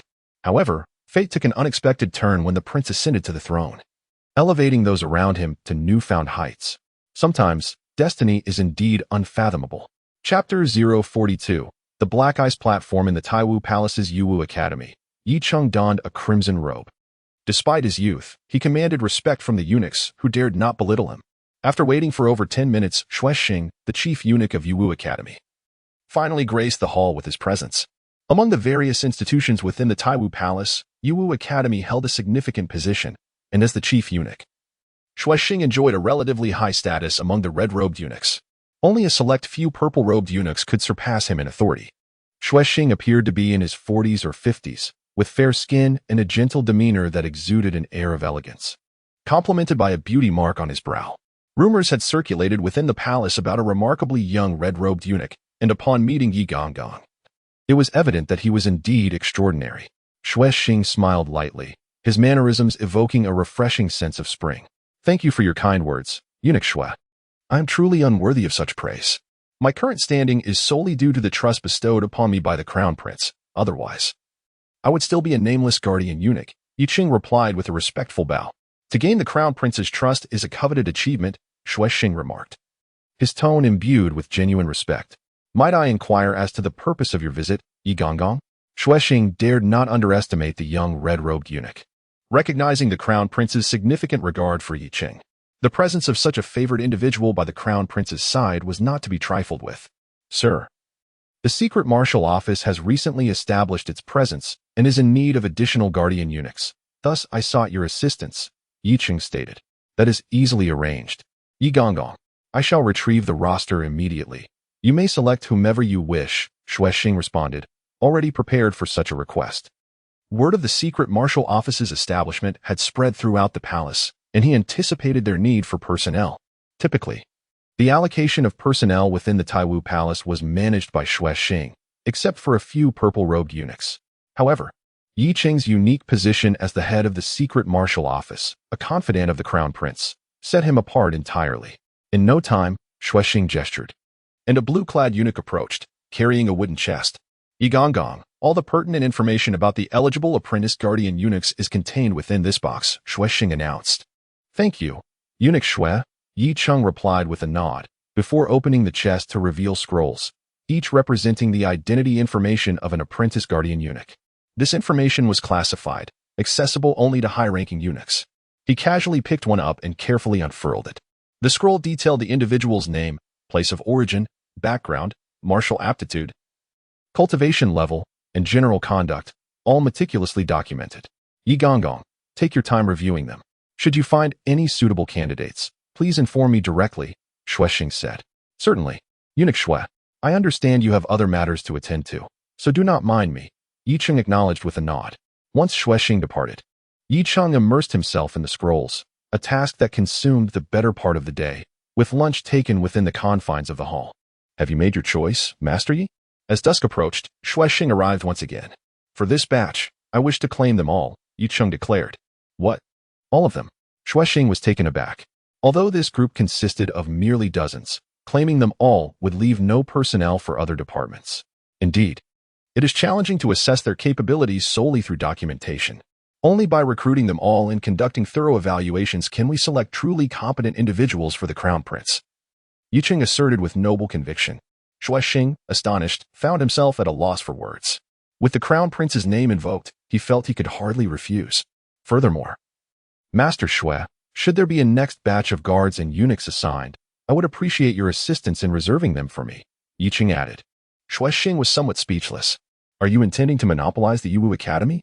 The other departments in Taiwu Palace will undoubtedly voice their grievances. I cannot bear such responsibility. Master Yi, I have no objections. It's merely the others. Xuexing hesitated. If they inquire, simply state that it is the Crown Prince's directive, Yi Cheng smiled. Since it is the Crown Prince's order, I will naturally comply, Xuexing nodded. Acting in the name of the Crown Prince proved advantageous. Even the few high-ranking eunuchs in purple robes would likely refrain from objection. For the trainee guards and eunuchs of the Yuwu Academy, this opportunity was a divine blessing. Remaining within the secret military department would undoubtedly promise a far brighter future than ordinary assignments. Within the palace, It was said that the secret military department was the cradle for nurturing high-ranking eunuchs. When Yicheng departed from Taiwu Palace, he was accompanied by dozens of trainee guards and eunuchs, both anxious and exhilarated. Before leading them out, Yicheng thoroughly explained the responsibilities and functions of the secret military department. Should they seize this opportunity and succeed in the final evaluations, their prospects within the department would be exceedingly bright. Since assuming the role of head of the secret military department, Yicheng had become extraordinarily busy, refining the organization, training, and evaluating the trainee guards and eunuchs. After several rounds of eliminations, many had departed, while those exhibiting promise remained. Thus, 3 years swiftly passed in such industriousness. This year, Yicheng finally turned 25. Although he still bore a youthful appearance, he exuded a newfound maturity and poise. His cultivation continued to progress slowly, and he had yet to grasp the essence of martial intent. Yet he sensed that he was on the cusp of breaching this threshold, potentially achieving the status of an innate master. The most significant transformation had occurred within the secret military department. Through Yicheng's diligent efforts over 3 years, the department had flourished, with its internal membership exceeding 100, and even more within the external ranks. In addition to recruiting wandering martial artists, the external department had, with the Crown Prince's tacit approval, developed relationships with promising noble youths from the Yujing aristocracy and outstanding progeny from local martial families. Naturally, while expanding the secret military department, Yicheng did not neglect his own interests, such as the pursuit of spiritual artifacts. The intelligence agency of the secret martial mansion has already been established, albeit on a modest scale, far inferior to that of the Taiwu Palace, and thus has not yet demonstrated significant efficacy. To date, it has not provided any information regarding spiritual artifacts to Yicheng. Zhao Feng, the commander of the Black Ice platform, bowed respectfully and presented a small bamboo tube sealed with wax, indicating that it contained classified information accessible only to the mansion's lord. The Black Ice platform serves as Yicheng's intelligence agency within the secret martial mansion, primarily tasked with gathering all necessary data for the Crown Prince. Zhao Feng, originally from the Eastern Palace, is one of the first 11 members and currently possesses a cultivation level of the 9th rank of the acquired realm. With promising prospects of becoming a congenital warrior, Yicheng appointed him as the commander of the Black Ice platform due to his calm demeanor and meticulous nature. Overall, Zhao Feng has consistently executed Yicheng's commands with diligence, free from any duplicity. Upon receiving the bamboo tube, Yicheng inspected the integrity of the wax seal before opening it, revealing a small note written in a coded language. This cipher was devised by Yicheng himself. Utilizing characters from his previous life, each member of the Black Ice Guard is required to undergo systematic training in this unique script, achieving a certain proficiency before being assigned duties. As Yicheng scanned the note, his eyes brightened at the mention of the whereabouts of a spiritual artifact. Chapter 43. The Fog, a Spirit Object? Even with his usual composure, Yicheng felt a surge of excitement within him at this moment. For years, he had been in pursuit of spirit objects. Relying solely on the absorption of the ethereal energies of heaven and earth, his cultivation speed had proven exceedingly sluggish. Should he obtain a spirit object, his prowess would undoubtedly ascend to new heights. In a scenario where other innate warriors found their cultivation stagnated, each increment in his own mastery would signify a leap in strength. Though he might not yet rival the innate masters, he could certainly dominate other innate warriors with sheer cultivation level. Zhao Feng, ascertain the particulars at once, and inform me the moment you have concrete news, he commanded, gesturing as a slip of paper sword toward Zhao Feng. Upon receiving it and glancing at its contents, Zhao Feng bowed respectfully, affirming, "Yes, Lord." Once Zhao Feng had departed, Yicheng fell into deep contemplation. This spirit object must be secured. The pressing concern was whether other factions had set their sights on it as well. He needed to gather a wealth of information before assessing the risk involved. Generally, those bold enough to seek spirit objects possessed considerable strength. Encounters with innate warriors were not out of the question, as formidable beasts often guarded such treasures. Without sufficient power, the endeavor to obtain a spirit object was fraught with peril. Yicheng's approach was always to prepare for the worst. If the risks proved too great, he would rather relinquish any claim to the spirit object. 3 days later, a more precise and detailed report came to Yicheng's attention. The location of the spirit object was revealed to be at Eunuch in Jingzhou, discovered by an old fisherman who had long fished in the lake. The site was notorious for its treacherous waters, shrouded in mist, and frequented by armored crocodiles. The fisherman had inadvertently strayed into its depths while pursuing a school of fish. His boat caught in an undercurrent and swept into the fog, ultimately leading him to a small island where he glimpsed a peculiar radiance flickering amidst the mist. However, as the island was home to armored crocodiles, the fisherman hastily retreated. Ordinary individuals remained oblivious to the nature of the strange light upon the island. Yet those with discerning eyes could recognize it as a spirit object. Such objects often emerged from desolate and perilous mountains or marshes. Their existence unpredictable and beyond human cultivation, bestowed solely by nature. In the quest for spirit objects, one must scour the world far and wide. Given the Black Ice Platform's tight control over information dissemination, the number of individuals privy to the news of this spirit object was likely minimal. After all, spirit objects were exceedingly precious, and those aware of their existence would certainly cherish the knowledge. Yicheng weighed the situation in his mind.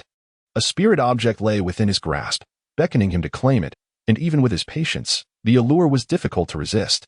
After much deliberation, he arrived at a decision. He would secure this spirit object. Without delay, Yicheng set about making arrangements.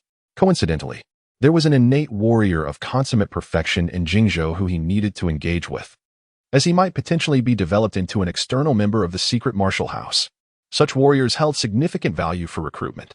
If there exist spiritual artifacts, combined with innate cultivation methods, there lies a significant potential to ascend to the realm of innate warriors. Both the spiritual artifacts and innate techniques are firmly under the control of those powerful factions, rendering the pinnacle of martial cultivation for independent practitioners to be merely the realm of postnatal perfection. Only a select few, encountering extraordinary fortunes, might simultaneously acquire both spiritual artifacts and innate techniques. Coincidentally, this provides him with an excuse to journey to Jingzhou. After all, with a swift horse, it would only take 2 or 3 days to reach Jingzhou, and with the time spent traveling and searching for spiritual artifacts, 10 days would suffice. That afternoon, Yicheng departed from Yujing, accompanied by several elite members of the secret martial pavilion, riding on swift steeds. Jingzhou, Yumeng City. This city lies by the banks of Yun Lake, thriving in commerce due to its advantageous waterways, with numerous merchant ships arriving and departing from the docks at every moment. A few years prior, Yicheng had visited Yunmeng City while accompanying the Jing Wangfu's entourage to Yujing, passing through without pausing. At that time, he was merely a lowly guard eunuch. In the brief span of 6 years, he had ascended to the esteemed position of a third-rank red-robed grand eunuch, now overseeing the secret martial pavilion. Given the significance of Yumeng City, the secret martial pavilion established a post at the Black Ice platform within the city, utilizing it as a hub to construct an intelligence network and gather various information. Upon arriving in Yunmeng City, Yicheng took residence in a property controlled by the Black Ice platform. Presenting respects to the pavilion master, a Black Ice platform secret guard knelt before him. He was Zhang Liao, the person in charge of Yunmeng City, having been promoted from the first batch of trainee guard eunuchs. Zhang Liao, is the boat ready? Yicheng inquired in a deep voice. Master, it is fully prepared and ready for use at any moment. Furthermore, the fisherman is under our control, and I have also recruited several seasoned fishermen familiar with the waters of Yun Lake. Zhang Liao promptly replied. Yicheng was quite satisfied and immediately prepared to take action. The longer the night, the more dreams it harbored. Finding the spiritual artifacts swiftly was paramount.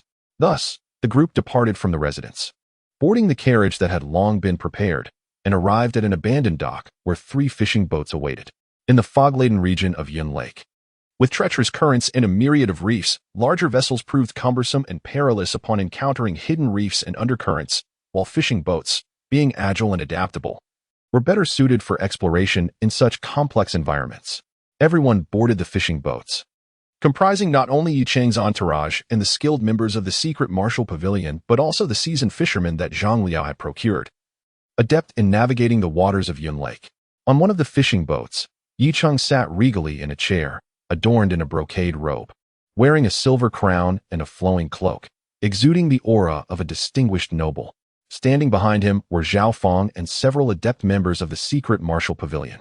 Esteemed young master, I pay my respects. An old fisherman, weathered and rough-skinned, knelt before Yicheng, speaking tremulously. Ever since he had shared his experiences in the foggy region of Yun Lake while inebriated, he had been sought out by a group, leaving his family in uncertainty. The fear of the unknown had truly unsettled him during this time. Elder, do not fear. If you guide us to that place, not only will you be safe, But you shall also receive a substantial reward. Yi Cheng spoke in as gentle a tone as he could muster. Why, yes, the old fisherman stammered, his words faltering. Though Yi Cheng maintained a soft demeanor and wore a smile, he remained oblivious to the overwhelming sense of pressure his every gesture exuded upon these simple, honest folk. After more than an hour, 3 fishing boats reached the periphery of the fog-laden area. In the distance lay a vast expanse of white, obscuring all visibility of the lake's surface ahead.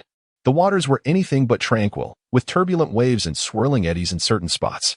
Yi Cheng, well versed in the ways of water, felt a twinge of apprehension upon beholding the fog-enshrouded lake. Should one fall into its depths and lose their bearings amidst the treacherous undercurrents?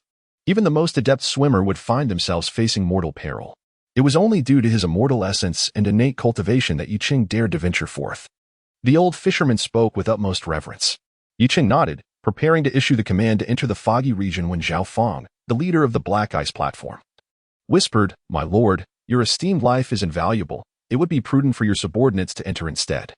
Zhao Feng felt perplexed by the Lord's intense interest in a mere spiritual artifact. Even if the Lord were to achieve the pinnacle of his cultivation, it should not be a formidable task for someone of his stature to request such a treasure from the sovereign in the future. Chapter 044. Someone Yi Cheng nodded. Zhao Feng, with her profound cultivation at the 9th level, had a substantial chance of success if she could locate the island where the spiritual object resided. Why risk personal danger when one has subordinates to rely upon? Soon, Zhao Feng, accompanied by an old fisherman, boarded another fishing boat, which, under the guidance of seasoned fishermen, navigated into the area of turbulent currents. Within minutes, the vessel had vanished completely into the mist, leaving no trace behind. Seated in a chair, Yi Cheng remained steadfast despite the boats swaying with the waves. He unfurled a rudimentary map, depicting the areas previously explored in Eunuch Lake. Notably, a vast expanse remained unmarked in the northwest center. This was the foggy region, occupying roughly 1/4 of the entire lake. Eunuch Lake was immense, spanning several dozen miles. And when considering the adjacent wetlands and riverbanks, the area expanded even further. Thus, the waters of Eunuch Lake presented a complex environment. Even the most experienced fishermen could easily lose their way, particularly within the fog. On this simplistic map of Eunuch Lake, the unmarked area featured only a single route, drawn from the old fisherman's memory and experience. Its accuracy was uncertain. In the depths of the mist, no distinguishing features were present, leaving everything reliant on one's sense of direction. Time passed inexorably. The sun had begun its descent to the west, and nearly 2 hours had elapsed since Zhao Feng and the others had entered. At that moment, a voice arose from the boat, exclaiming in astonishment, "Sir, look! It seems there's a ship in the fog." Yi Cheng quickly turned his gaze. Indeed, through the haze ahead, a vague silhouette emerged, resembling a vessel. As the figure grew clearer, Yi Cheng could not help but rise, a flicker of joy illuminating his eyes. It was indeed a fishing boat, and he recognized the figures aboard as Zhao Feng and her companions without a doubt. A few minutes later, the fishing boat finally emerged from the fog. "Sir, we have found the island." As the boat drew near, Zhao Feng leapt into the air, soaring toward Yi Cheng with a beaming expression. "What of the spiritual object?" Yi Cheng inquired. "The island could potentially be the habitat of the ironclad crocodile. My subordinates feared that a direct assault might result in the creature consuming the spiritual object. So we hesitated to act without caution," Zhao Feng replied swiftly. "Indeed, your concerns are well-founded," Yi Cheng acknowledged, aware that spiritual objects also possessed an allure for beasts. It was said that some formidable exotic creatures had inadvertently consumed such objects, thereby gaining immense strength. "Let us proceed immediately. You shall lead the way," Yi Cheng commanded resolutely. Until the spiritual object was secured, he would not rest easy. Zhao Feng added hastily, "A spiritual object born in one location is not necessarily unique. If the ironclad crocodile has ingested such an object, the situation could become exceedingly perilous." Although 3 fishing boats were lost this time, Yi Cheng had several martial arts experts with him, most of whom possessed postnatal cultivation. However, the intelligence personnel from Haibingtai and Yunmeng City were predominantly innate energy martial artists, with the remainder being ordinary fishermen. His postnatal 9th level cultivation might not guarantee the safety of the governor. Yi Cheng shook his head and remarked that sending Zhao Feng ahead to scout was merely a precaution, aimed at avoiding the risk of losing their way. Now that they had located the island where the spiritual object resided, such caution was no longer necessary. "Yes, my lord," Zhao Feng replied, accepting his orders. Thus, the three fishing boats slowly entered the misty area, maintaining a distance of 7 to 8 meters apart. Due to the low visibility within the fog, communication between the three boats was limited to flag signals, which had been established by Yi Cheng beforehand and were quite simple. Despite some setbacks, including one boat being caught in a hidden current, the experienced fishermen skillfully navigated their way out, ensuring that they remained together. In this manner, the three fishing boats traversed through the mist, guided solely by the old fisherman. Even Zhao Fong, the leader of Haibing Tai who had previously entered this area, was now utterly disoriented and unable to discern the direction. After more than half an hour, a vague outline of an island emerged within the fog, marked by a noticeable glimmer of light. "My lord, we have arrived," Zhao Fong exclaimed excitedly, pointing ahead. Yi Cheng also felt a surge of excitement. Finding the correct location amidst the mist was no small feat, and it could be said that the old fisherman was indeed quite skilled. One boat followed another, gradually approaching the island, and the light became increasingly distinct, resembling the guiding beam of a lighthouse. At last, the small island appeared clearly before them. Simultaneously, a somewhat deep voice emanated from the island. "My lord, that is the voice of the armored crocodile. We heard it when we came here before," Zhao Fong hurriedly informed. "We shall disembark," Yi Cheng declared. The three fishing boats then eased towards the shore. As the water was shallow, they gradually ran aground. Yi Cheng and the others employed their lightness skill to traverse the shallow waters and reach the shore. However, the bank was composed of soft mud, causing their feet to sink deeply upon landing. The others had no choice but to wade ashore. Once on land, Zhao Fong and the others circled around Yi Cheng, remaining vigilant of their surroundings. "My lord, if the situation becomes perilous, please retreat to the fishing boat at the first opportunity," Zhao Fong reminded him earnestly. He believed that even in the face of the armored crocodile, which had consumed spiritual objects, he could ensure some level of self-protection. However, that was under the condition of disregarding the governor's safety. Should the governor inadvertently perish here, Zhao Fong, as the leader of Haibing Tai, would undoubtedly bear the blame for failing to protect him. "Rest assured," Yi Cheng replied with a nod. No one was aware that he was already an innate martial artist. Those who did were long gone. After several minutes, the group had arrived at the center of the island. The faint ethereal glow was drawing near, yet curiously, not a single armored crocodile had been encountered along the way. The sounds of the armored crocodiles that had echoed before reaching the shore had also vanished. The entire island was enveloped in a profound silence, punctuated only by the anxious and hurried breaths and footsteps of those present. "Sir, something seems amiss. Why have we not encountered a single armored crocodile? Old Taro witnessed one on the island last time, and we had previously heard their calls. Now, they have suddenly ceased.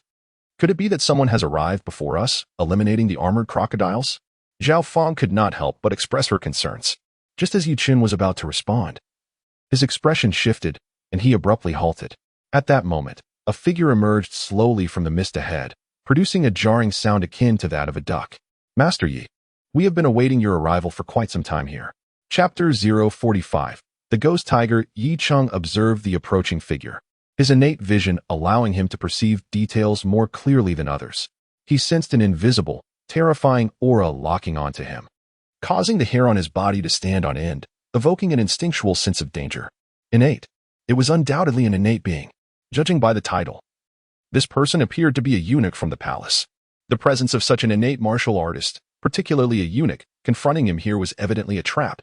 In a flash of insight, Yi Cheng's mind raced to analyze the situation. Where had things gone awry? Could there be a traitor within the ranks of the Black Ice platform? At that moment, he felt a profound distrust towards those around him, lured by spiritual artifacts. A trap had been set to entice him away from Yujing to this Yunhu Island. Should he perish here, Prince Suja would merely perceive it as a contest for spiritual treasures against a formidable opponent. A clever scheme indeed. Yi Cheng's thoughts immediately turned to the chief eunuch, Gao Yuan. For years, he had remained silent, leading Yi Cheng to believe he had given up. Yet, he had orchestrated such an elaborate plot, waiting for Yi Cheng to fall into the snare, even deploying an innate martial artist, indicating a lethal intent towards him. You are the spirit-seeking office's chief eunuch, Hong Bin? The leader of the Black Ice platform, Zhao Fong, suddenly exclaimed, his face paling in realization as he recognized the identity of the figure before them. "Do you know him, Zhao?" Yi Cheng inquired. "Master, he is the ghost tiger, Hong Bin, one of the 5 tigers of the Taiwu Hall, and a foster son of Chief Eunuch Gao. He ranks 28th on the golden list of our Qian kingdom," Zhao Fong replied, his voice tinged with despair. Faced with an innate martial artist of such caliber, especially one renowned on the Golden List, there was no hope for survival for them, mere postnatal warriors, on this island. Yi Cheng immediately grasped the significance of this individual. The 5 tigers of the Taiwu Hall represented the 5 most formidable innate-level eunuchs. He had encountered 3 of them before. Hong Bin, as the chief eunuch of the spirit-seeking office, primarily dedicated his time to the search for spiritual artifacts, often traversing the realm outside the palace. It was unexpected that Gao Yuan, the old schemer, would dispatch Hong Bin to eliminate him. Yi Cheng believed he could handle ordinary innate-level eunuchs within the palace. But against someone like Hong Bin, an acknowledged master of combat, he felt no confidence. Moreover, this was not his territory. The opponent lay in wait here, and he could not ascertain what other hidden strategies might be at play. Though there might not be any, he was unwilling to gamble with his life. Coupled with the unreliable nature of those around him, confronting Hong Bin directly was not an option. You actually know of our family? Unfortunately, you've chosen the wrong person.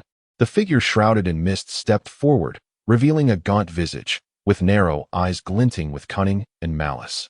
Master Hong, I harbor no grievances against you from the past, nor do I bear any animosity towards you recently. Why then, do you seek to confront me? Yi Cheng spoke in a low voice. Ha. Master Yi. In your position, you are destined to be a thorn in the side of certain individuals, an irritant that cannot be ignored. It is regrettable that you fail to comprehend the significance of the position of the master of the secret martial house. It is far beyond your reach. Guihu Hongbin sneered. I find it perplexing how you are so certain that I would leave you Jing to seek spiritual artifacts here. My need for such items is not urgent. Even if I cannot find them, I could easily request a spiritual artifact from the Crown Prince, making this risk unnecessary. Yi Cheng continued to express his doubts. The other party intended to set a trap for the spiritual artifacts, needing assurance that he would indeed be drawn to them. Guihu Hongbin seemed unhurried to act, akin to a cat toying with a mouse, relishing the sight of his adversary sinking deeper into despair. It was then that Zhao Fong, the leader of the Black Ice platform, began to understand why the master was so determined to seek out the spiritual artifacts, even willing to take such risks to come personally. Considering this, the ones who came to seize my spiritual artifact that day were indeed your people? Yi Cheng's expression grew curious. Did Hong Bin, or the mastermind behind him, Gao Yuan, believe that the eunuch who took the spiritual artifact had vanished into obscurity? There was a strong possibility of that. After all, Gao Yuan might have killed that eunuch to silence him afterward. With such a mindset, it was only natural that they would entertain such thoughts. Unfortunately, that scoundrel took the artifact and fled, yet he spared you. One day, when we find him, we shall ensure he suffers for 3 days and nights to relieve our pent-up resentment. Guihu Hong Bin said ominously. Under the orders of his adoptive father, he had been secretly searching for that eunuch for several years but had found no leads, leaving him with a deep-seated frustration. Is the spiritual artifact on this island merely a ruse? Yi Cheng inquired, voicing his greatest concern. No, there are indeed spiritual artifacts here, just over there. We merely released this information to leverage the intelligence network of your secret martial house's Black Ice platform. After all, the more authentic it appears, the more you will believe it, Guihu Hong Bin replied with a light chuckle. Yi Cheng felt a sinking sensation in his heart, nearly certain that there were individuals from Gao Yuan within the Black Ice platform. He had initially believed that the selection process of the secret martial house was stringent enough, only to discover that Gao Yuan's influence had infiltrated it. If even a clandestine intelligence organization like the Black Ice platform had been compromised, one could only imagine the state of other institutions. At that moment, a figure suddenly dashed out from Yi Cheng's group. Master Hong, I have fulfilled my duty and successfully lured Yi Cheng here. It was Zhang Liao, the head of the Black Ice platform in Yunming City. With a sycophantic smile, he approached Hong Bin, envisioning accolades for his pivotal role in this grand scheme. Zhang Liao, you traitor. Zhao Fong, the leader of the Black Ice platform, felt a surge of rage at this sight. Zhang Liao had been personally promoted by him. Commander Zhao, one must look out for oneself. Otherwise, one faces dire consequences. Should I remain loyal to Yi Cheng even to the bitter end? Zhang Liao retorted coldly. Zhao Fong's face darkened with fury. Haha, you are quite something. Hong Bin laughed heartily. Master Hong, I would willingly traverse mountains of knives and seas of fire for the sake of Lord Gao. Zhang Liao bent low, ingratiatingly. Since you possess such unwavering loyalty, there is something I desire from you. Hong Bin remarked with a grin reminiscent of a specter. Master Hong, I shall gladly offer whatever I possess. Zhang Liao quickly pledged his allegiance. "This is your promise," Hongbin replied with a sinister smile. In an instant, like a phantom, he appeared beside Zhang Liao, his skeletal hand emerging from his sleeve to clutch the crown of Zhang Liao's head. "Master Hong." Zhang Liao's body quivered, his eyes widening in disbelief.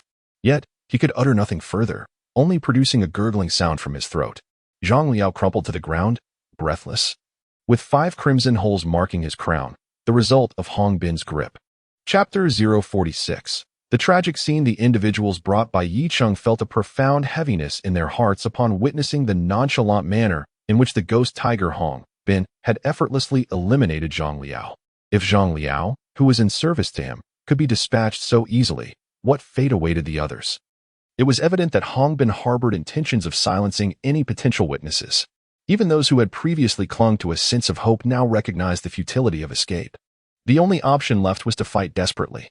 "Master, you must retreat at once." At that moment, the leader of the Black Ice platform, Zhao Feng, bellowed, "Everyone, cover my retreat." With that declaration, he unsheathed his blade, embodying resolve as he charged towards Hongbin. He understood that in this dire situation, escape was impossible. His only objective was to stall Hongbin, granting the master a fleeting chance to flee. The other 3 innate level guards, though momentarily hesitant, swiftly followed Zhao Feng into the fray. Their bravery was commendable, but alas, their strength was insufficient. Hongbin chuckled lightly, then waved his hand, unleashing a spectral claw. With a resounding crash, Zhao Feng attempted to intercept the attack with his long knife, only to have it shattered and be sent flying, blood erupting from his mouth upon impact with the ground. The fate of the others was even more dire, as they collapsed, their lives hanging by a thread. The disparity in power was insurmountable. At the time when Yi Cheng had merely reached the innate level, he had easily subdued a perfected innate level eunuch. How much greater was the gulf now when faced with a formidable master like Hongbin, who possessed extraordinary combat prowess. Even as Hongbin struck, his attention remained fixated on Yi Cheng as he sensed the unwavering aura that had locked onto him. "Let me witness the true strength of a renowned master." Yi Cheng inhaled deeply, realizing that retreat was not an option. To turn and flee would invite an immediate counterattack from Hongbin, leaving him in an even more precarious position. With the fruit of immortality in his possession, he could swiftly mend his wounds. Even if he could not defeat Hongbin head-on, he could at least wear him down. The mist-shrouded environment of the small island provided an opportunity to conceal the regenerative properties of the fruit. With determination, Yi Cheng drew his Fox sword and executed the advanced technique, Moon Arc Step, causing his body to sway and flicker like a shadow. As his sword danced, glimmers of cold light enveloped Hongbin. The once lethal intent directed at Zhao Feng was now met with disdain as Hongbin observed Yi Cheng's audacity to confront him rather than flee. According to intelligence, Yi Cheng's cultivation was merely at the 6th level of innate, which, while not slow, was ultimately inconsequential.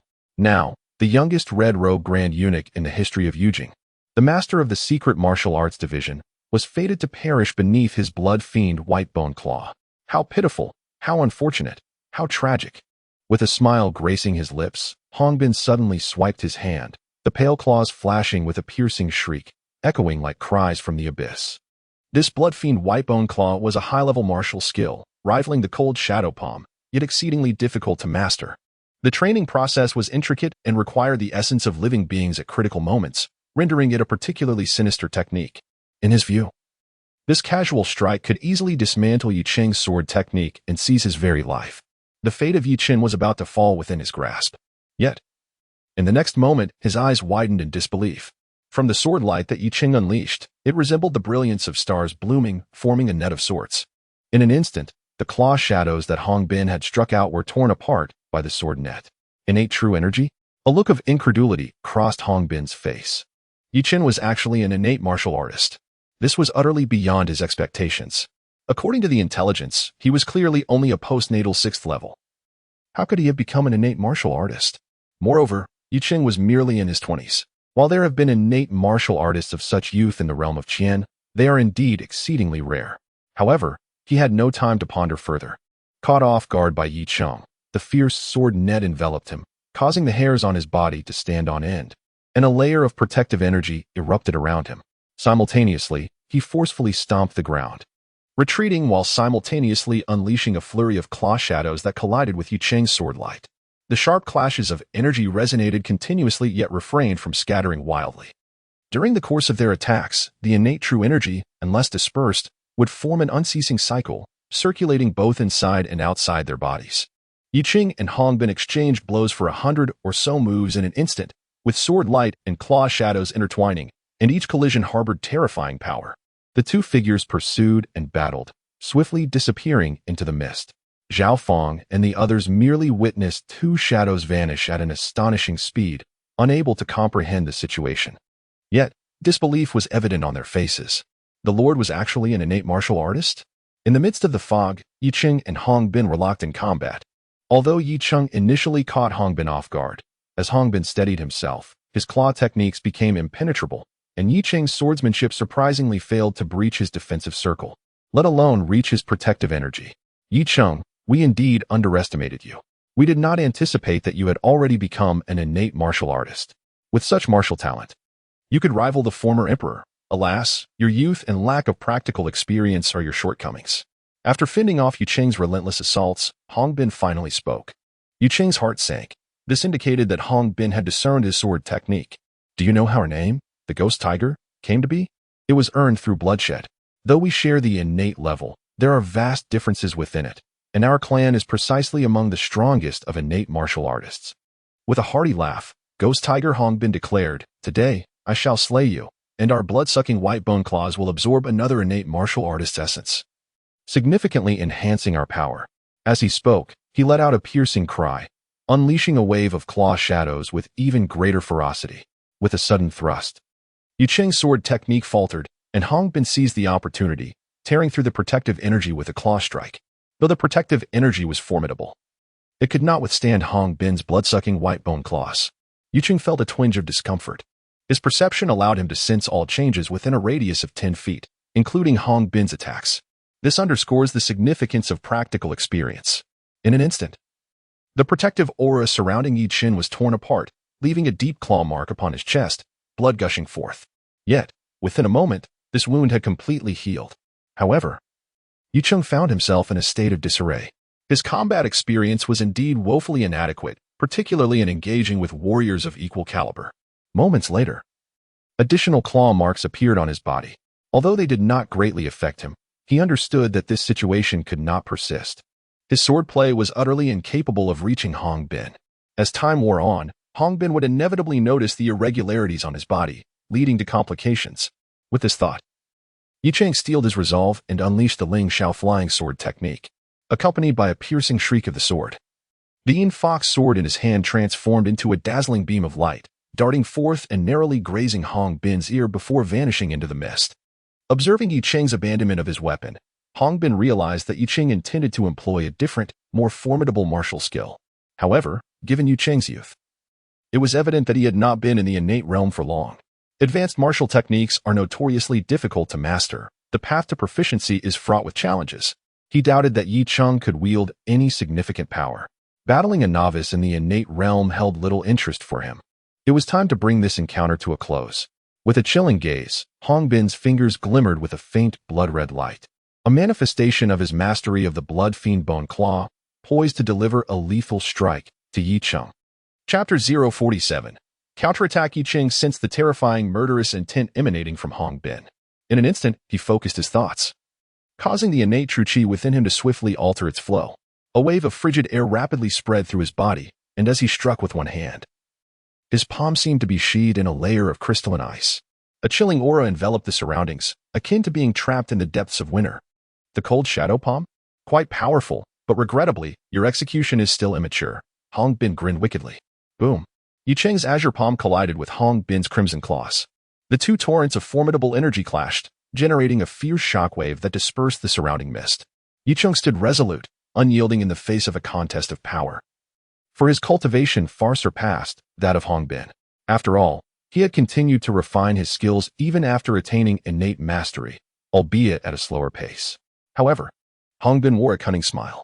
With a flick of his fingers, he deftly tore apart Yi Ching's formidable icy barrier, and like a butterfly flitting among flowers, he ensnared Yi Ching's wrist with his 5 fingers. Crack! Crack! Yi Ching felt a searing pain in his arm as Hong Bin twisted it mercilessly, sending a wave of terrifying foreign innate true chi surging into him. Half of his body felt nearly numb. Yet, Yi Cheng's heart was filled with astonishment. Through his heightened perception, he had clearly witnessed how Hongbin dismantled his cold shadow palm using a technique that intercepts the flow of true qi. This skill, designed specifically to disrupt external energy attacks, required an extraordinary level of martial prowess and the ability to discern and adapt to various martial techniques. It was evident that Hongbin had discerned the flaw in Yi Cheng's execution of the cold shadow palm. What appeared simple was, in fact, exceedingly difficult. Yi Cheng finally understood why Hongbin had earned his place among the 5 tigers of Taiwu Hall and ranked 28th on the golden list of the Qian nation. Such combat prowess was indeed formidable, and Yi Cheng felt he could never catch up. "It's over," Hongbin said with a haunting smile. His claws poised to strike at Yi Cheng's head. He relished the moment when his fingers penetrated another skull, the final burst of life.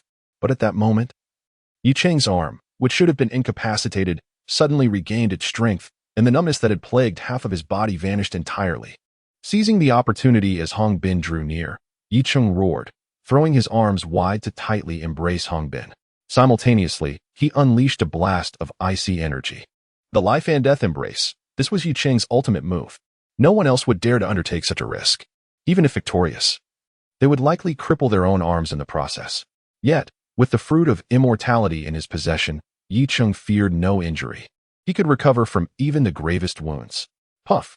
The life and death embrace was immensely powerful, tearing through Hongbin's protective true qi and piercing his left eye. Ah!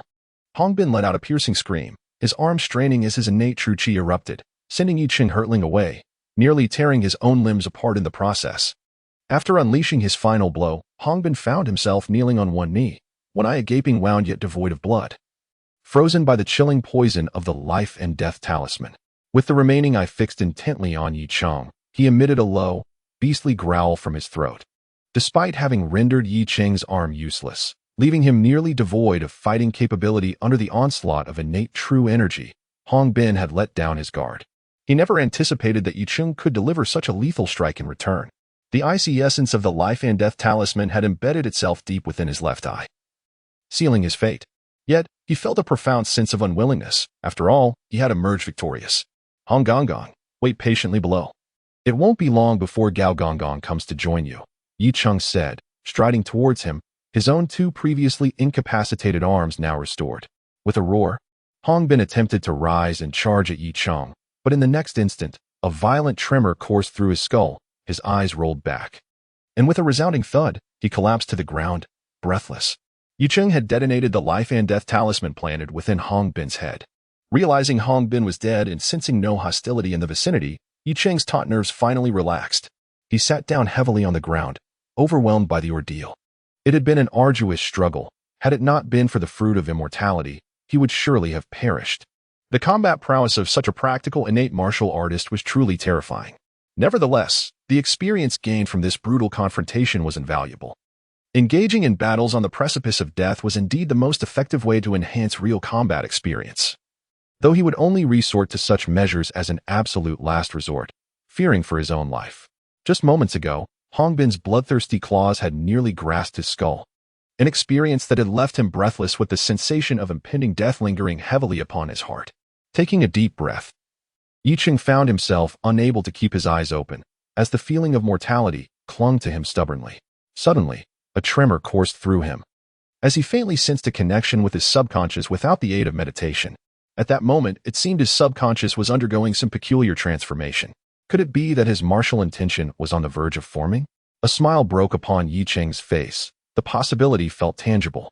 His adoptive father, Zhao Yinglian, had once mentioned that an intensely strong stimulus of death could indeed facilitate the formation of martial intention. The sensation of death he had just experienced had been strikingly vivid, leaving a profound impact on his mental consciousness. His subconscious, already influenced by feelings of anxiety, had reached a certain threshold, poised at any moment to crystallize into martial intention. However, the emergence of martial intention was often subject to numerous serendipitous factors, requiring a moment of epiphany that was not within everyone's grasp, with exceedingly low odds. Yet, Yi Cheng's harrowing brush with death was akin to a moment of enlightenment. If he could comprehend martial intention, he would possess the means for self-preservation. A smile crept across his face. This journey to Eunuch had proven fortuitous, albeit perilous. The rewards were indeed substantial. Comprehending the essence of martial intent, coupled with a mystical artifact, would suffice to significantly augment his strength.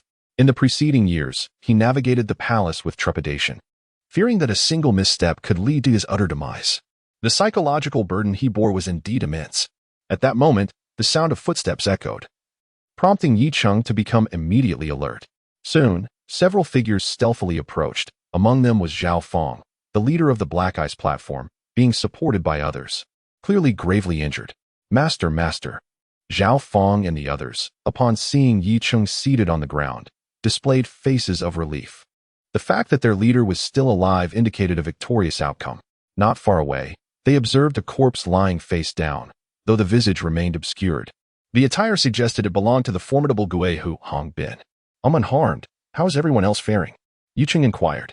At that time, Zhao Fong and several other postnatal martial artists had rushed out to provide cover, resulting in Zhao Fong sustaining severe injuries. And the condition of the others was even more dire. Master, Su Chi-chuan perished on the spot. He Ji remains in a coma, and the situation is grim.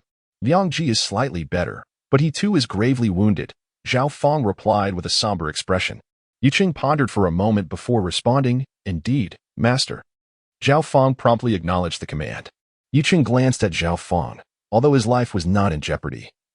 The severity of the injuries could lead to a significant decline in his martial prowess if not properly tended to. Master, what about you? Zhao Fong queried. Do not concern yourself with me. Merely leave behind a fishing boat. Furthermore, the events that transpired on the island must remain confidential. Yi Cheng waved his hand dismissively. He intended to grasp the martial intent on the island while utilizing the mystical artifact for cultivation, thereby enhancing his strength. Chapter 048. The will of martial arts. Zhao Fong and the others departed, leaving the scene enveloped in silence. Yi Cheng observed his surroundings, shrouded in thick mist, with visibility diminishing as night approached. Rising from the ground, he approached Hong Bin's lifeless body. After a brief search, he found that most of Hong Bin's possessions had been destroyed in the recent battle. Thus, utilizing his innate true energy, he hastily dug a shallow grave in the earth, unceremoniously placing the corpse within and covering it. Although Hong Bin had been his adversary, Yi Cheng felt that the respect due to a formidable opponent warranted such an act. It was unseemly to allow his body to rot in the wilderness. Subsequently, Yi Cheng scoured the small island, wary of any remaining threats. Eventually, he discovered a small boat on the opposite side of the island, confirming his suspicion that Hong Bin had come alone. Despite issuing orders to Zhao Fong and the others to maintain strict vigilance over the happenings on the island, Yi Cheng understood that the secret of his innate martial prowess could not remain concealed for long.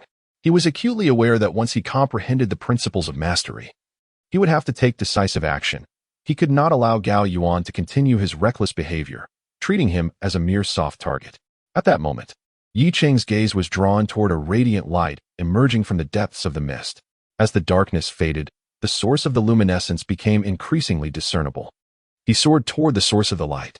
A few minutes later, he arrived at a small pond, approximately 4 to 5 square meters in size, surrounded by the remains of several armored crocodiles, likely vanquished by Hong Bin. The pond was adorned with a few lotus leaves, the most striking feature being a lotus seed pod nestled among them. The ethereal glow emanated from this very pod. Without the need to close his eyes, Yi Cheng could perceive the abundant spiritual energy radiating from it.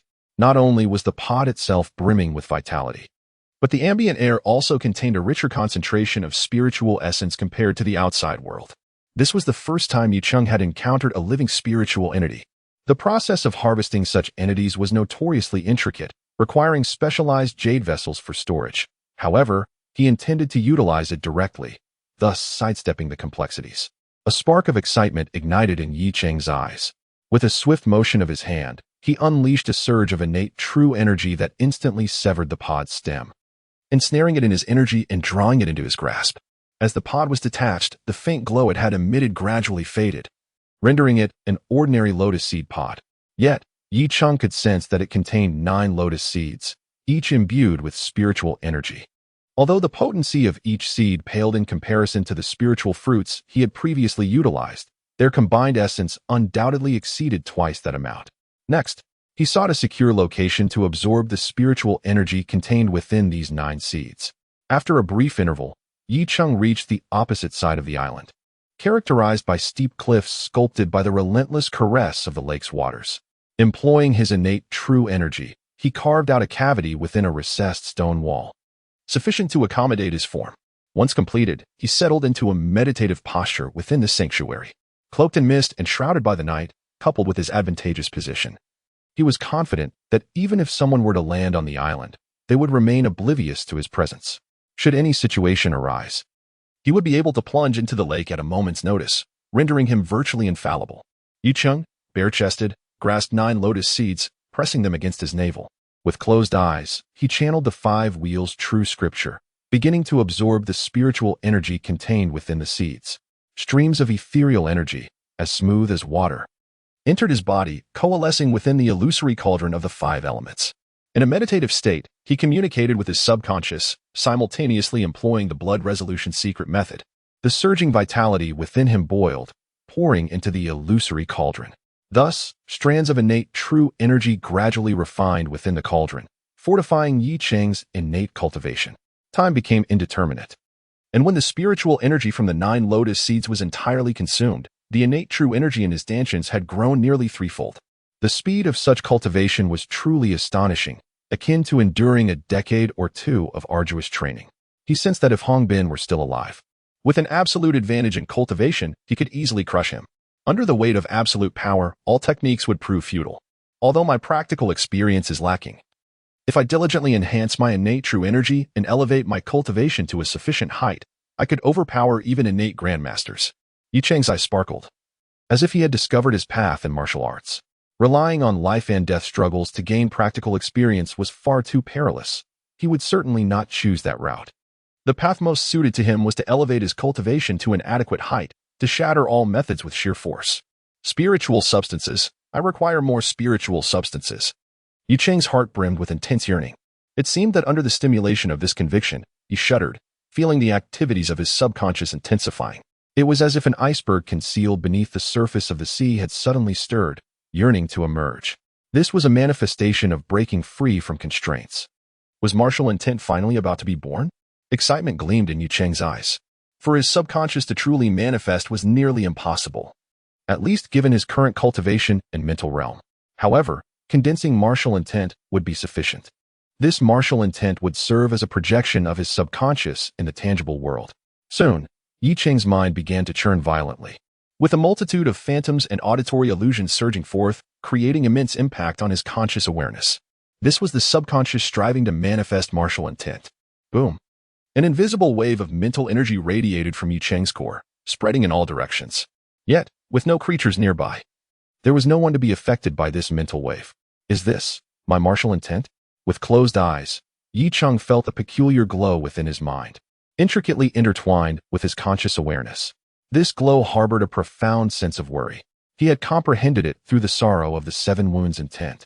Hence, this martial intent naturally centered around the emotion of worry. However, the essence of martial intent varies from person to person. One's character, thought processes, education, worldview, and even the martial arts techniques practiced can lead to countless manifestations of the same type of martial intent. Yicheng sensed that the martial intent he had just comprehended, in addition to its core essence of anxiety, also encompassed attributes such as freezing, isolation, and resistance. He understood the origins of these attributes. For instance, the freezing aspect was likely derived from his practice of the cold shadow palm and the life and death sticker, which had gradually acclimated his body to the cold poison, thereby influencing his spirit. The notions of isolation and resistance, in truth, reflected his inner perception of this world. After all, he was a traveler from Earth, somewhat at odds with this realm, never truly integrating into it. Despite having lived here for several years, he still harbored deep-seated nostalgia for the once peaceful and stable world he came from. Consequently, he had closed off his heart, donning a mask in every interaction, fearful of being detected and having his secrets uncovered. Initially, he had only revealed his true self in the presence of his adoptive father, Zhao Yinglian. At last, he had achieved the status of a grandmaster. Yicheng opened his eyes and exhaled deeply, a faint smile gracing his face. After years of arduous struggle and a cautious journey, he finally reaped the rewards. In this moment, he felt a newfound sense of security within his heart. Chapter 049. The enemy of my enemy is my friend. The most significant distinction between a master and an innate warrior lies in the ability to harness martial intent to enhance their martial techniques. This confluence of martial intent and technique manifests as a formidable assault, akin to a dimensional strike against those who are not masters. Under the influence of martial intent, an innate warrior's perception becomes clouded and obscured, rendering them incapable of sensing the fluctuations of energy in their surroundings. Their faculties of sight, hearing, touch, and taste are severely compromised, leading to experiences of auditory and visual hallucinations, while an innate warrior may possess slightly greater resistance. Ordinary acquired energy warriors find their senses profoundly disrupted, leading to intense illusions. The phantoms witnessed by Yi Cheng during the assassination of Emperor Qian, for instance, were mere echoes of these disruptive martial forces. At that moment, Yi Cheng endeavored to wield martial intent. The method was straightforward, yet integrating it with martial techniques required gradual exploration. Lacking a test subject, he remained uncertain of its effectiveness. Masters were exceedingly rare in this world. Even if he sought to glean wisdom from their experiences, it would be nearly impossible. Yi Cheng opened his eyes and exhaled deeply. Although there were masters within the palace, he had no intention of revealing his own identity as a master, unless compelled to do so. He was too young. A warrior in his 20s was already astonishing, let alone a master. According to his knowledge, the late emperor was hailed as the foremost master of the Qian kingdom, having transcended to the innate level at 25, only achieving mastery at 32. Unbeknownst to him, an entire night had slipped by. Although the outside world remained shrouded in mist, the light suggested dawn had arrived. It was time to depart. Yi Cheng emerged from the cave, observing the turbulent waters below, resonating with a rhythmic sound. With a swift motion, he propelled himself from the rocky edge of the cave, leaping and clinging to the cliffs until he reached the summit. On the opposite side of the small island, a fishing boat was docked, accompanied by a tent set up along the shore. Sir, a remaining secret guard from the Black Ice Pavilion, specifically left behind by Zhao Fang, promptly rose from the ground upon seeing Yi Cheng. There were also 2 fishermen tasked with operating the boat. Proceed, Yi Cheng commanded. The guard immediately complied, gathering the tent and assisting the fishermen in pushing the boat into deeper waters. Yi Cheng stepped onto the water's surface, executing a graceful somersault to land atop the fishing vessel. The guards of the Black Ice Pavilion awaited him. A carriage had already been arranged at this location. Yi Cheng boarded the carriage, setting off towards Yunmeng City. Upon returning to his residence, he first took a refreshing bath to cleanse his body. After the skirmish on the island, his attire was tattered and stained with blood. He was a person who valued cleanliness. Lord, please punish me, Zhao Fang. The commander of the Black Ice Pavilion knelt before Yi Cheng, his pallor devoid of color, filled with profound shame. Had it not been for the Lord's formidable strength, their expedition to the island could have ended in tragedy. All of this stemmed from his failure to discern character, leading to such a significant blunder for the Black Ice Pavilion, of which he remained blissfully unaware. Although this matter is not your fault, you bear responsibility for the Black Ice platform and must acknowledge the error. The government grants you a month to thoroughly cleanse the entire Black Ice platform, thereby redeeming yourself for your transgressions. We do not wish to witness such occurrences in the future, Yi Cheng stated solemnly. Based on the previous conditions on the small island, it seems Zhao Fang should pose no issues. As for the others, their status remains uncertain. He does not believe that Gao Yuan's influence over the secret martial palace is limited to merely Zhang Liao. Surely, there are other pieces in play, and perhaps even more individuals being courted. Rest assured, my lord, I will uncover the truth, Zhao Fang vowed hastily. At this moment, his attitude towards Yi Cheng had undergone a dramatic transformation. Initially, he acted solely under the command of Yi Cheng, the head of the secret martial palace. Now, with Yi Cheng being a congenital martial artist at such a young age, having slain one of the 5 tigers, the ghost tiger Hong Bin, his prospects of achieving mastery are exceedingly promising. Coupled with the prince's favor, it is inevitable that he will come to control the Taiwu Hall. His only course of action is to pledge unwavering allegiance. After Zhao Fang departed, Yi Cheng took a seat at the dining table, where servants had already prepared a lavish meal.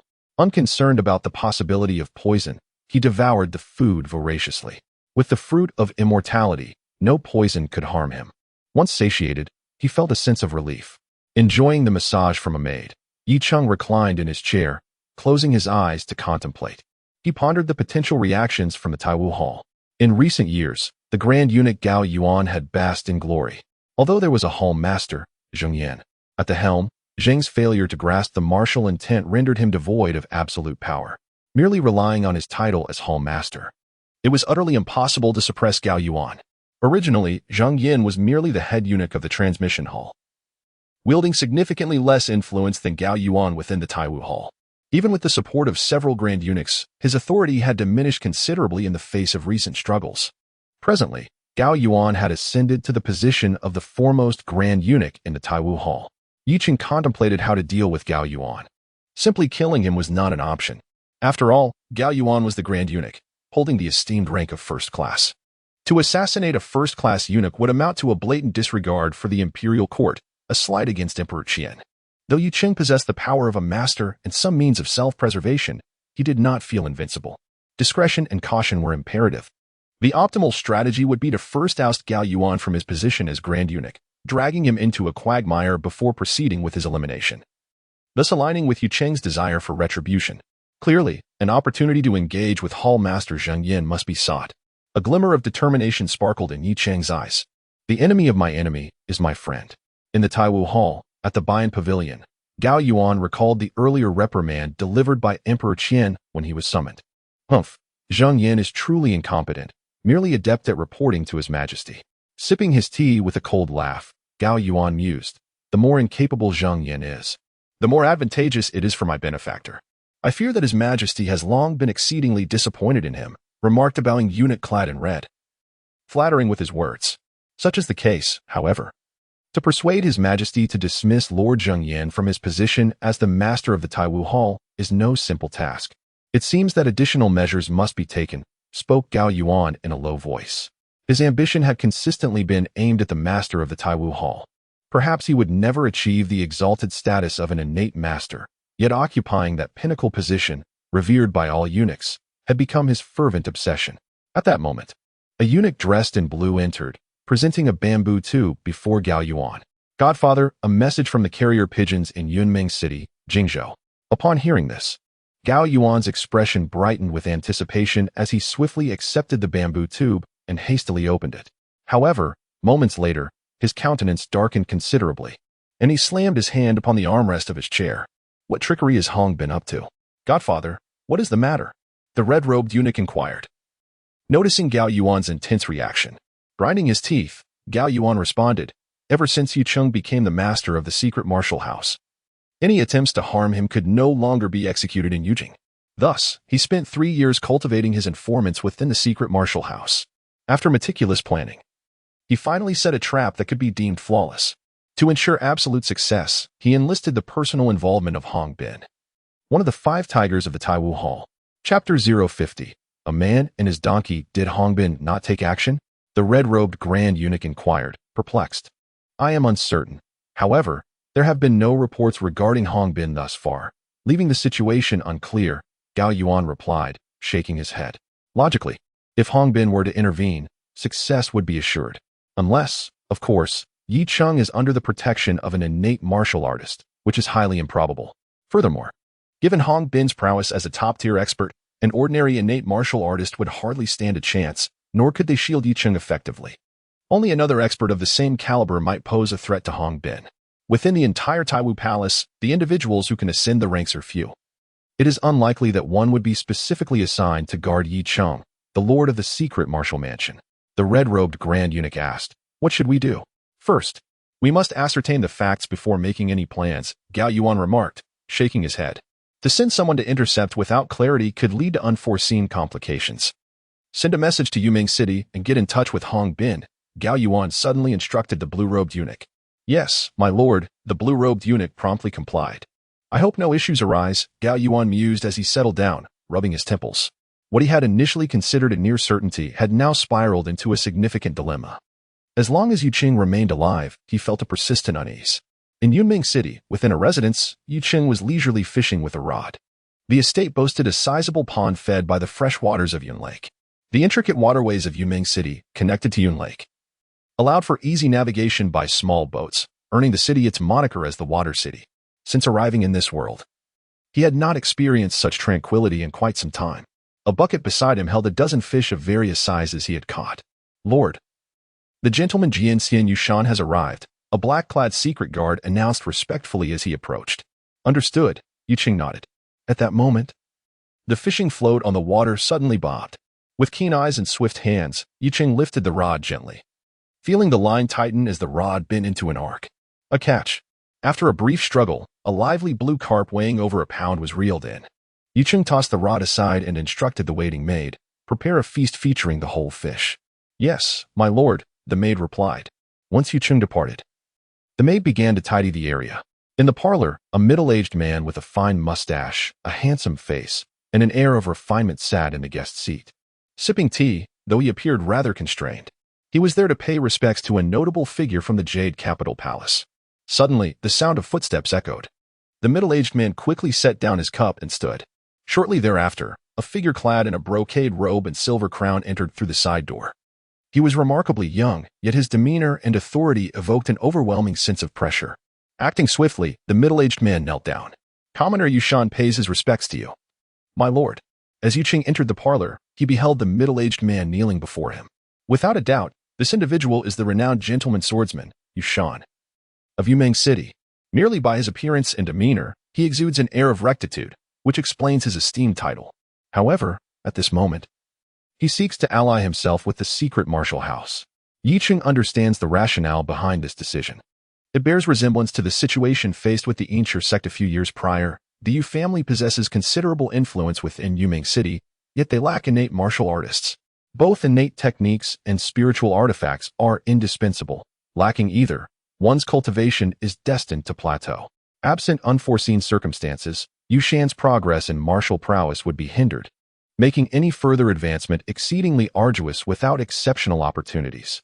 Hence, he contemplates an alliance with the secret martial house, aspiring to ascend the ranks and, in due time, acquire both innate techniques and spiritual artifacts, thereby transcending his current station. Although the influence of the secret martial house is currently modest, its potential is vast, especially with the backing of the Crown Prince. Should the Crown Prince ascend to the throne, Yushan's contributions, if deemed substantial, may indeed open doors to future prospects. "Mr. Yu, please rise," Yicheng said as he settled into the main seat. "Thank you, my lord," Yushan replied, rising with utmost respect.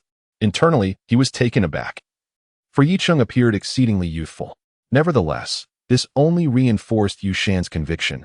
The younger the lord, the brighter his prospects. Should he manage to align himself with such a formidable ally, considerable rewards are certain to follow.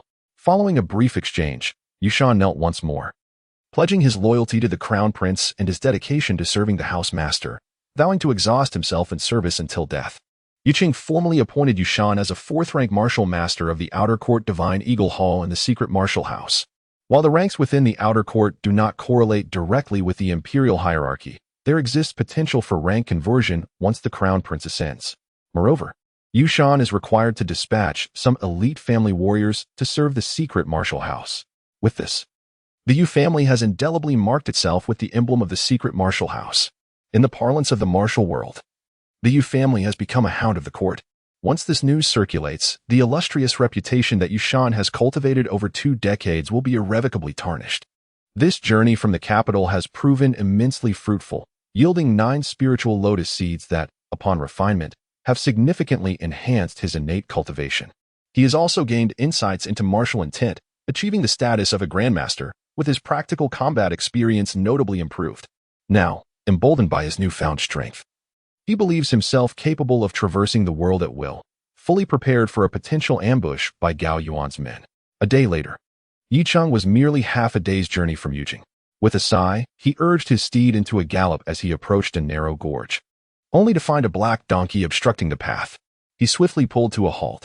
A figure clad in white was mounted backwards upon the donkey, holding a wine flask, taking occasional sips. Amusingly, a stick was tied to the donkey's head, supporting a gourd from which water seemed to seep, prompting the donkey to extend its tongue to lick the gourd's base. Yicheng, observing this peculiar man and donkey blocking the road, felt a twinge of curiosity. The figure atop the black donkey seemed to have heard the sound of hoofbeats, opening his eyes to gaze over with a dazed expression, his face flushed, clearly indicating that he had indulged in drink. At last, he had encountered another person. "Brother Donkey, go and inquire about the way," murmured the figure in white, patting the donkey beneath him. Remarkably, the donkey appeared to comprehend, moving towards Yi City, albeit still nibbling at the gourd's base. As the man and donkey drew near, Yi City was greeted by a strong scent of alcohol. His gaze fell upon the gourd atop the donkey's head, realizing that the liquid seeping out was indeed liquor. It was the first time Yi City had witnessed such a peculiar sight of a donkey being fed alcohol. Chapter 051. Seeking forgiveness, the man in white atop the black donkey murmured for a while the donkey simply licked the wine seeping from the gourd's bottom. Truly, what a foolish creature, unable even to ask for directions. The man in white gave the donkey another pat, prompting it to wobble and turn, allowing him to face Yucheng. Young brother, I seem to have lost my way with my donkey companion. Could you kindly direct me to Yujing? Just follow this main road straight ahead, and you shall reach Yujing, Yucheng replied with a smile.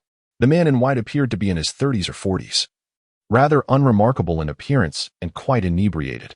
Oh, thank you, he said, glancing ahead before giving the donkey a pat.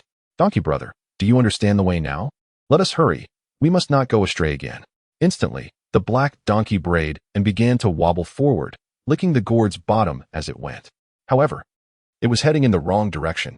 Yicheng, witnessing this, could only chuckle at their method of travel. At this rate, they would likely never reach Yujing. Good sir, your donkey is heading the wrong way. It is this way, Yicheng advised. This foolish donkey, even after asking for directions, still manages to go astray. I must apologize for the trouble, young brother, the man in white remarked, letting out a drunken belch and offering an awkward smile to Yicheng. At last, the donkey turned around and began to walk again, albeit still unsteadily, occasionally licking the gourd's bottom. My donkey has been with me for over a decade now. It is aging like me. It is as fond of wine as I am. Without it, it refuses to move, the man in white lamented. Then I wish you a swift journey to Yujing. I have matters to attend to, so I shall take my leave first, Yicheng said, clasping his hands in farewell. You too must be heading to Yujing, young brother. Once I arrive, should fate allow, I shall treat you to a drink of the renowned Suqing wine from Qingyuan Tower. The proprietor, Su, is equally famed, the man in white exclaimed heartily. Then it is settled, Yicheng responded, clasping his hands once more. He then raised his whip and set his steed galloping away. Soon, only the man and his donkey remained, trudging along at a leisurely pace. Donkey brother, we have been traveling from Songzhou for over half a year now. Winter is nearly upon us. Surely you do not wish to spend it outdoors? The man in white, reclining on the donkey, took a swig of wine and mumbled, Suit yourself. Should you perish, I shall skin you and feast upon your flesh. A winter hot pot of donkey meat would be a divine indulgence, he chuckled merrily. The black donkey, discontent, snorted, kicked its hind legs, and turned in place. All right. I shan't eat you. Let us move swiftly. Do you not know who I am? Bai Yulong, the greatest thief under heaven? What delicacies have I not tasted? Would I bother with your aged flesh? The man in white then lay across the donkey's back, seemingly having fallen asleep. At that moment, the black donkey resumed its journey. Though if Yicheng had been present, he would have noticed the donkey had once again veered off course. The remainder of their journey, surprisingly, went quite smoothly. As the sun sank toward the horizon, the temperature in the air had dropped significantly, for it was indeed late autumn.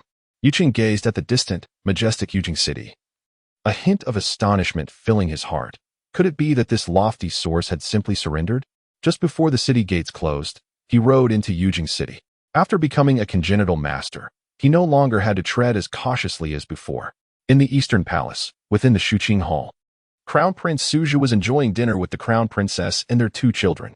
The little prince was nearing 7 years of age, having matured considerably from his previous mischievousness. The young princess, almost 4, was quiet and obedient, making her far easier to manage than her brother for the palace maids and eunuchs of Shuqing Palace. Suddenly, the Crown Princess spoke. Why do you ask that? The Crown Prince casually peeled a large shrimp for his daughter and replied, I merely noticed you were so busy every day, leaving little time for them. The Crown Princess chuckled lightly. Surely, your father must be cultivating a powerful martial art. I wonder how he fares. Alas, my own progress in martial arts has been painfully slow. I am still only at the 7th level of postnatal training, disappointing your father. Crown Prince Suja sighed. For despite his dedication to practice, the burdens of governance had left him in a state of constant tension. My dear prince, one cannot rush the path of martial arts. Especially considering your position, there is no need to pursue the pinnacle of martial prowess, the Crown Princess advised. Precisely because I am the Crown Prince, I cannot afford to neglect my martial training. How many emperors of Deqian have not been masters themselves? Suja shook his head, contemplating the necessity of achieving mastery before the age of 30. With his 20th birthday past, the possibility of reaching the congenital realm before 30 had slipped away. At that moment, a cautious eunuch approached the door and respectfully announced, "Your Highness, Eunuch awaits outside." Upon hearing this, Crown Prince Suja replied, "Yes, let him in." The eunuch promptly retreated. Before long, Yiqing, dressed in a striking red robe, entered the hall. He bowed slightly before the Crown Prince, Crown Princess, Young Prince, and Princess. "Ah, little Qing, I can't help but notice how much you've changed," Crown Prince Suja remarked, surprised. With a light smile, Yiqing responded, "Indeed. My demeanor has subtly shifted since attaining mastery." Crown Prince Suja nodded and said to the Crown Princess, "Please continue your meal." He then exited the inner chamber, with Yiqing following closely behind. Upon returning to the inner chamber, Crown Prince Suja took a seat and inquired, "Little Qing, a rumor has surfaced in the palace, suggesting that you lost the spiritual artifact bestowed upon you by the Emperor, which was meant for Chief Steward Zhao." Yiqing understood that this must be the work of Gao Yuan, as no one else could possibly know of such a matter. It was undeniable that Gao Yuan was a master of palace intrigue, having identified his vulnerability. After all, losing a spiritual artifact gifted by the Emperor was no trivial matter. "Your Highness, the inner court seeks your forgiveness," Yiqing hurriedly stated. "Surely, you haven't truly lost the artifact?" Crown Prince Suja asked, his expression one of surprise, as he had initially believed it to be mere gossip, a fabrication aimed at discrediting Yicheng. Yicheng, though not particularly accomplished in his cultivation, has ascended to the position of the head of the secret martial arts institute, provoking envy and resentment among countless eunuchs. Over the past 3 years, he has heard numerous slanders whispered in the shadows, yet he remains unperturbed. However, the loss of the spiritual artifact is a matter of grave significance. Should his father, the Emperor, seek accountability, he would find it challenging to show favoritism. "Your Highness, the inner court officials have attained the status of innate martial artists but failed to report this truthfully. I beseech you to impose punishment," Yicheng said, bowing deeply. What did you just say?" The Crown Prince, Suja, suddenly rose, his expression one of astonishment, as if he could not believe his own ears. "The inner court officials have indeed become innate martial artists and have not reported it truthfully. I implore you to impose punishment," Yicheng reiterated.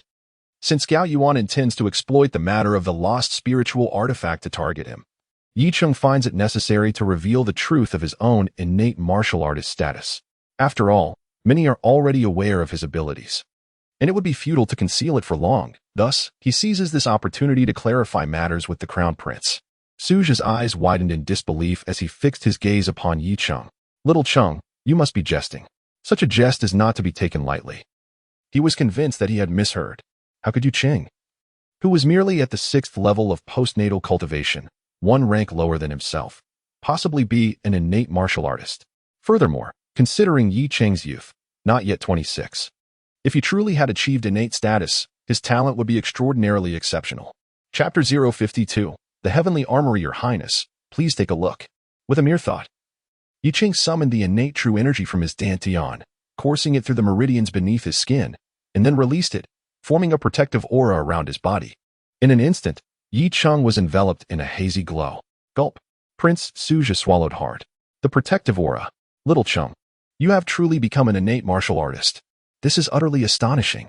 An innate martial artist at not even 26 years of age." The prince's face was alight with excitement. "Excellent. Who dares to claim that this prince lacks discernment? I appointed you, a mere eunuch, as the head of the secret martial house. My judgment is truly unparalleled." With that, he burst into hearty laughter. Yicheng observed the prince's animated expression, feeling somewhat puzzled. Shouldn't he be furious? After all, he had kept this secret from him. "Your Highness, are you not angry with your inner ministers?" Yicheng inquired as he retracted his protective aura. "Humph. Of course, I shall hold them accountable. It turns out you have been deceiving me all these years. I genuinely believed I could at least compete with you. I had just broken through to the 7th level of the postnatal realm, finally ready to secure a victory over you, only to discover you have become an innate martial artist." Prince Suja gritted his teeth in frustration. Yicheng felt a bead of sweat trickle down his forehead. "However, considering your extraordinary martial talent and your youth in achieving the status of an innate martial artist, I shall spare you this time," the prince said, his tone shifting. "Thank you, Your Highness, for your clemency," Yicheng responded promptly, relieved to have passed this hurdle. He truly wished to avoid creating a rift with the prince, as it would not bode well for future developments. Even as a master, gaining trust would be challenging, making it exceedingly difficult to strategize for the position of the head of the Taiwu Hall. Prince Suja patted Yuqing on the shoulder and declared his intention to inform the emperor of Yuqing's newly acquired status as an innate martial artist. This would ensure that Yuqing received ample support in his training, potentially leading to the emergence of a new innate master for the Taiwu Hall, the royal family. In the Qian kingdom, the rumors regarding Yuqing's lost spiritual artifact would soon be dispelled. Yes, Your Highness, Yuqing acknowledged, understanding the prince's intentions. He had publicly revealed his identity as an innate martial artist, and now awaited the emperor's reaction. Although an innate martial artist might not be particularly significant to an emperor like Qin Huang, who was himself an immensely powerful master, his youth was an undeniable advantage. In the Changsheng Hall, matters of state were primarily entrusted to Prince Suja. Outside the hall, two figures sat conspicuously. One was a faceless man, caressing a broken sword in his hands, occasionally letting out a sigh. The other was the formidable demon general, Meng Ku, tall and powerful, though regrettably missing an arm. For a martial artist, the loss of an arm had a profound impact, greatly diminishing one's strength. Thud, thud, thud. The sound of footsteps approached, and soon Prince Suja arrived at the hall's entrance. Greetings, Your Highness. The faceless man and Meng Ku promptly paid their respects. Despite their status as masters, they maintained a demeanor of reverence in the presence of the crown prince. Master Wu, Master Meng, there is no need for excessive formality. I am here to seek my father, the faceless man stated. However, I have crucial matters to report to His Majesty, Crown Prince Suja interjected. Suddenly, the previously closed doors of the hall began to creak open, and a languid voice emanated from within. Enter. Upon hearing this, Crown Prince Suja's face lit up with surprise. The faceless man and Meng Ku exchanged puzzled glances. Had His Majesty truly mastered that profound skill so swiftly? Consequently, they followed Crown Prince Suja into the Grand Hall. Inside, the space was vast and empty. Emperor Qian sat cross-legged beneath a grand portrait, his hair disheveled, emanating a heavy and suffocating aura. Your Majesty, you. The faceless man and Meng Ku's expressions shifted as they sensed the emperor's fluctuating aura. I am unharmed. This technique is indeed challenging to master. It is no wonder that my elder brother achieved the pinnacle of mastery through it. Emperor Qian sighed, a smile gracing his lips. He then turned his gaze to Crown Prince Suja. Speak. What is it? Father, Yuqing has become an innate martial artist. Crown Prince Suja replied hastily. What did you say? Emperor Qian furrowed his brow. Although Yuqing's martial arts aptitude is not lacking, he is merely in his 20s. How could he possibly reach the innate realm? Father, it is true. He demonstrated his protective aura to me previously, Crown Prince Suja insisted. Emperor Qian pondered for a moment, seemingly recalling something. It appears that Chief Steward Zhao, in requesting a spiritual herb from me, must have already been aware of Yuqing's progress. However, why has he kept this from the Taiwu Hall and failed to report his normal cultivation?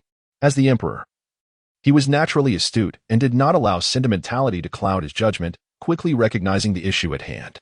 Yuqing, as a eunuch, was inherently bound to the imperial authority, yet the full circumstances must be clarified. As the master of the secret martial hall and the crown prince's right-hand man, he could not harbor any disloyalty, as such matters directly impacted the stability of the imperial power and allowed no room for error. Father, I find this entirely reasonable. As a mere eunuch, his martial talent is remarkably high.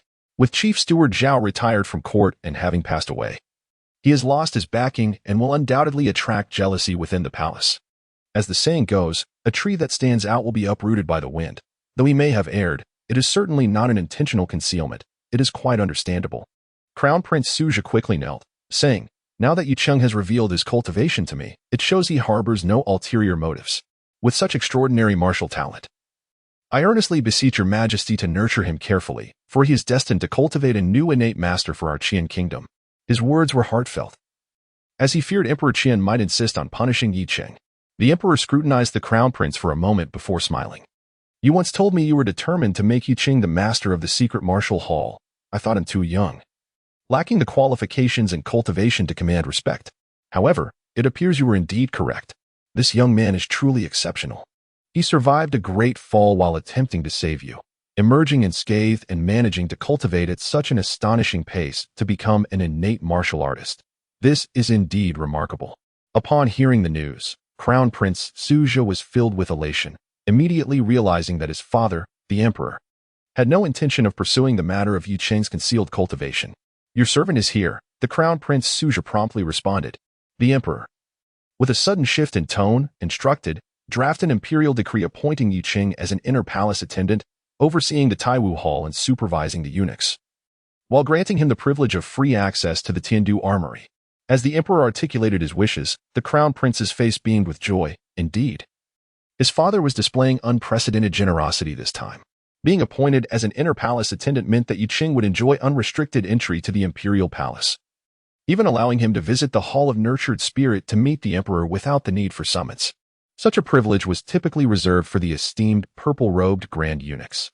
The primary duty of the Taiwu Hall's military supervisor was to oversee the realm on behalf of the Emperor. And while the authority to supervise eunuchs lay beneath the chief eunuch, it still wielded considerable power. This effectively positioned Yu Qing as a de facto Grand Eunuch within the Taiwu Hall, gaining substantial authority ahead of time. Of utmost significance was the special grant of unrestricted access to the Tiandu Armory. This armory was one of the most vital locations within the Taiwu Hall, housing an extensive collection of martial arts techniques and detailed scholarly research accumulated over a millennium, as well as the profound insights left behind by generations of innate masters. The richness of the martial arts contained therein would make any prominent martial sect envious. Despite numerous dynastic changes, the Tiandu Armory remained steadfast. For many masters, the ultimate aspiration was merely to enter the Tiandu Armory and behold its treasures. This clearly indicated that the Emperor genuinely intended to cultivate Yu Qing, envisioning him as a future innate master. Chapter 053, Divine Martial Academy. At the break of dawn the following day, Yi Cheng was summoned by Prince Suja. "Xiaoqingzi, take this." The prince handed him a bright yellow scroll. "Your Highness, what is this?" Yi Cheng quickly cradled the scroll with both hands. "Open it, and you shall see." Prince Suja replied with a smile. Yi Cheng promptly unfurled the scroll, revealing its contents. The Grand Palace's decree permits the chief supervisor of the Martial Hall to grant unrestricted access to the Tiandu Armory. He was astonished. Familiar with the palace's regulations, he understood the significance of this document. "Xiaoqingzi, this was personally requested by me from His Majesty." "Quite a privilege, wouldn't you say?" Prince Suja chuckled. "Thank you, Your Majesty, for your promotion and reward. I am deeply grateful for your trust. I shall serve with utmost dedication to assist you." Yi Qing respectfully replied, folding the scroll and bowing with reverence. "Xiaoqingzi, no, I should address you as Lord Yi," the prince laughed. "Your Highness, I still find Xiaoqingzi more pleasing to the ear," Yi Qing hastily responded. "At over 20, you still wish to appear youthful before me? Yet, I must admit, I am curious, after all these years, how is it that you remain unchanged, still looking so young?" Prince Suja suddenly inquired. The speaker was oblivious. While the listener took heed, Yi Cheng felt a stirring in his heart, realizing that he must take greater care to conceal his youthful appearance. Though nearly 9 years had passed since his arrival in this world, his visage had hardly altered. Endowed with the fruit of immortality, he could retain his youth indefinitely. With this ability, he could maintain his current appearance for decades, centuries, or even millennia. However, this was not a sustainable course. Within the palace, the lack of visible change might go unnoticed for a time, but as the timeline extended, it would become conspicuous. Take Prince Suja, for instance, 3 years his senior. He had already grown a beard, appearing more mature and composed than he had a few years prior. This was the mark of time. It seemed prudent to enhance his disguise henceforth. The news of Yi Cheng's elevation to the position of Grand Palace's chief supervisor soon spread throughout the palace. In the Baiyin Pavilion of the Martial Hall, a senior eunuch exclaimed, "Godfather, this is utterly absurd. How could His Majesty suddenly promote Yi Cheng to such a position? What merit does he possess to receive such imperial favor?" Stunned, the red-robed chief eunuch struggled to comprehend. Though he held considerable influence within the Martial Hall, he lacked the qualifications for such a role, which was reserved for a select few purple-robed eunuchs. While the title of Grand Palace's chief supervisor did not confer actual power, it represented the emperor's favor, a coveted honor among eunuchs. It signified that one could approach the emperor without need for formal request, unimpeded by anyone. According to our sources from the Eastern Palace, this individual has already become a congenital martial artist, Gao Yuan sighed as he sat in his chair. His aged visage was taut, with brows furrowed deeply, revealing the turmoil within his heart. A congenital martial artist? At merely 26 years of age. How could such youthful prowess imply future opportunities? The red-robed Grand Eunuch could not suppress a sharp intake of breath. Our current suspicion is that over 4 years ago, Niasun did not flee with spiritual artifacts, but rather was vanquished by this Yucheng. As Gao Yuan spoke, he involuntarily shut his eyes, daunted by the implications. If Yucheng could eliminate the consummate Niasun 4 years ago with such meticulous precision, leaving no trace, what level of mastery had he attained by then? Foster father.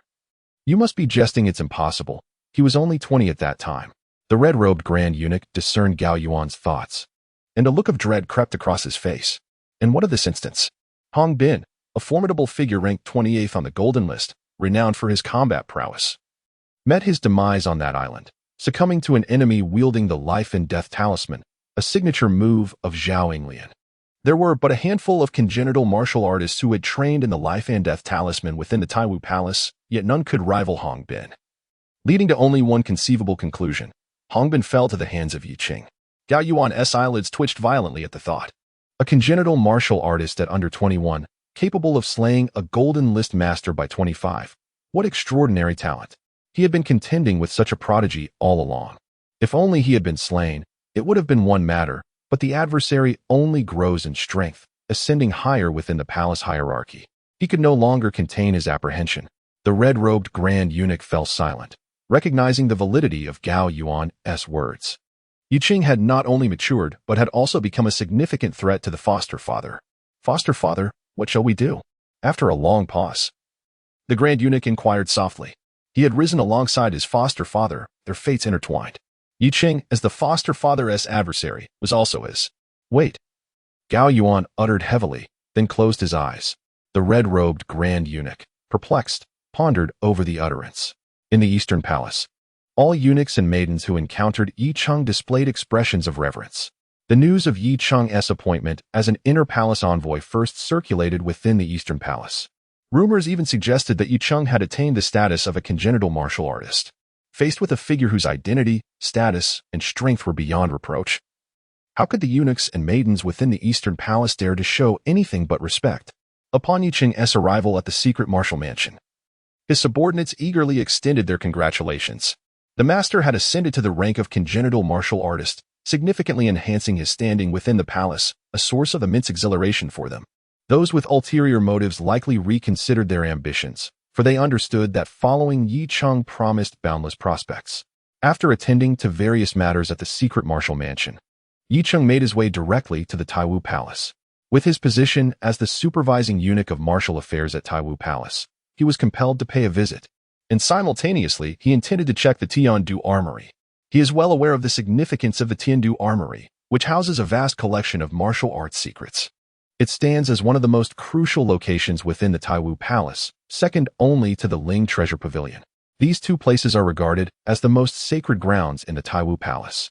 Even the esteemed purple-robed chief eunuch, a high-ranking official, must seek permission from Emperor Qian to access these areas. Typically, they are managed by the palace's overseer.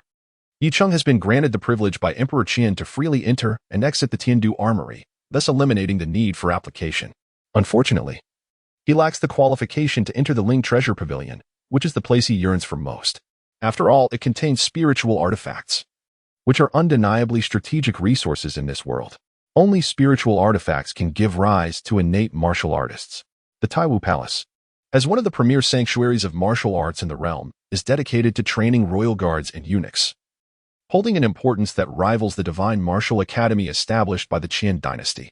Together, the Taiwu Palace and the Divine Martial Academy serve as the dual instruments through which the Qian dynasty suppresses martial arts across the land, boasting the highest number of innate martial artists.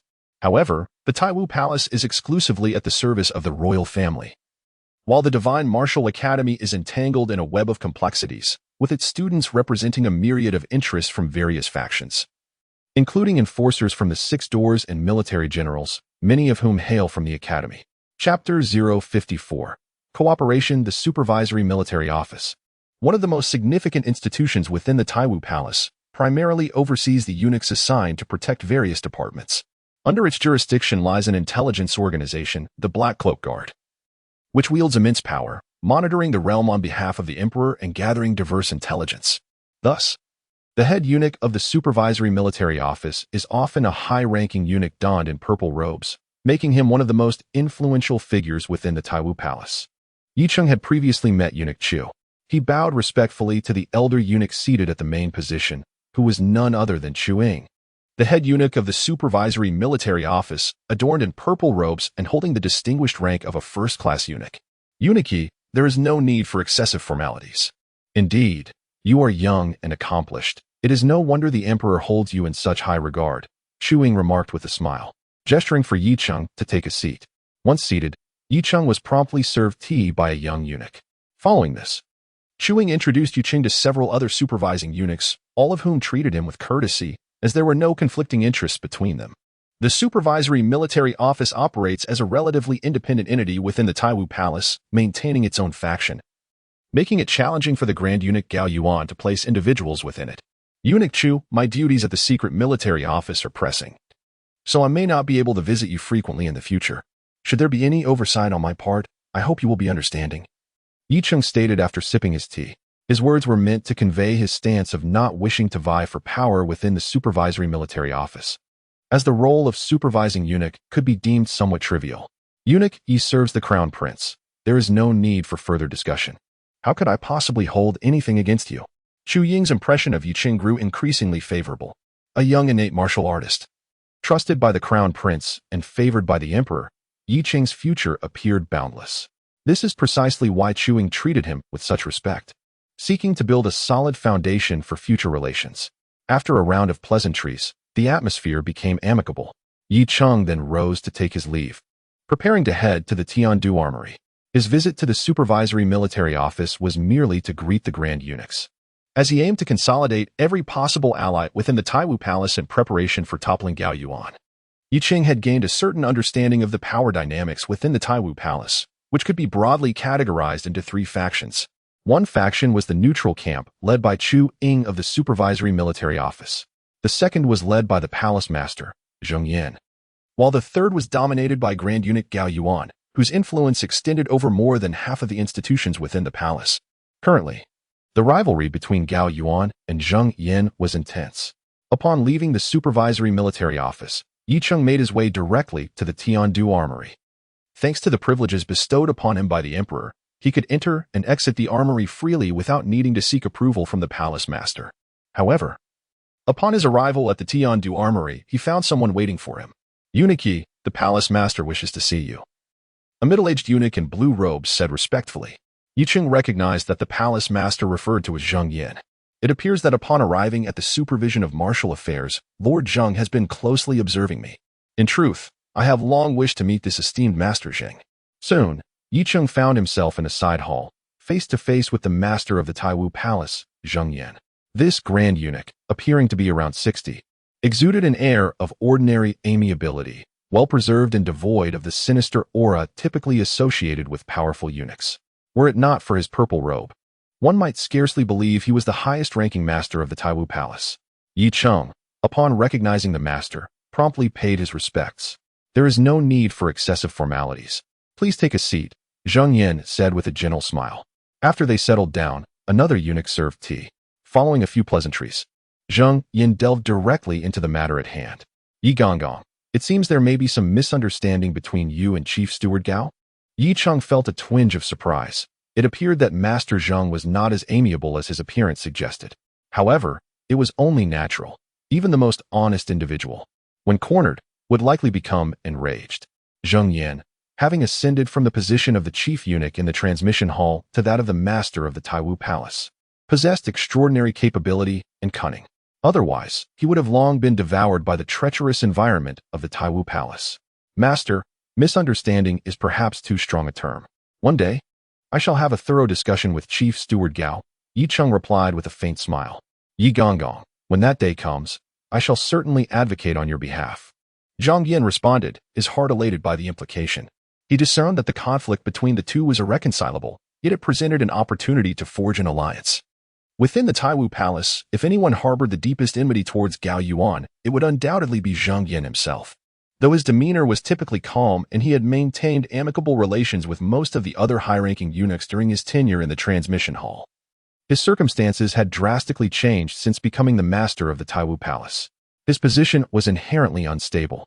Had he successfully grasped the martial intent and become a master himself, He could have silenced all dissenting voices. Regrettably, he lacked such power. Unless he stepped down from his role as master, he was destined to become a target. Then I shall express my gratitude to the master, Yicheng said, clasping his hands in respect. Not at all, not at all, Zhang Yin replied with a smile. Their gazes met, and an unspoken understanding passed between them. In the Bayan pavilion, intelligence regarding Yicheng was accumulating. It seems this lad is resolutely intent on opposing us. Gao Yuan remarked, his expression dark as water. Yicheng had first visited the supervision of martial affairs to meet the seasoned Chuing. And now he was seen conspiring with Master Zheng, an obvious indication of his intentions to confront Gao Yuan. Originally, the relationship between Chuing and Zhang Yin was rather neutral, making their collaboration improbable. However, with Yicheng's unique status, the dynamic had shifted dramatically. He was favored by the Crown Prince, the head of the secret martial office. A 25-year-old innate martial artist with a high probability of becoming a master in the future, and he had garnered the emperor's esteem. His future was indeed boundless.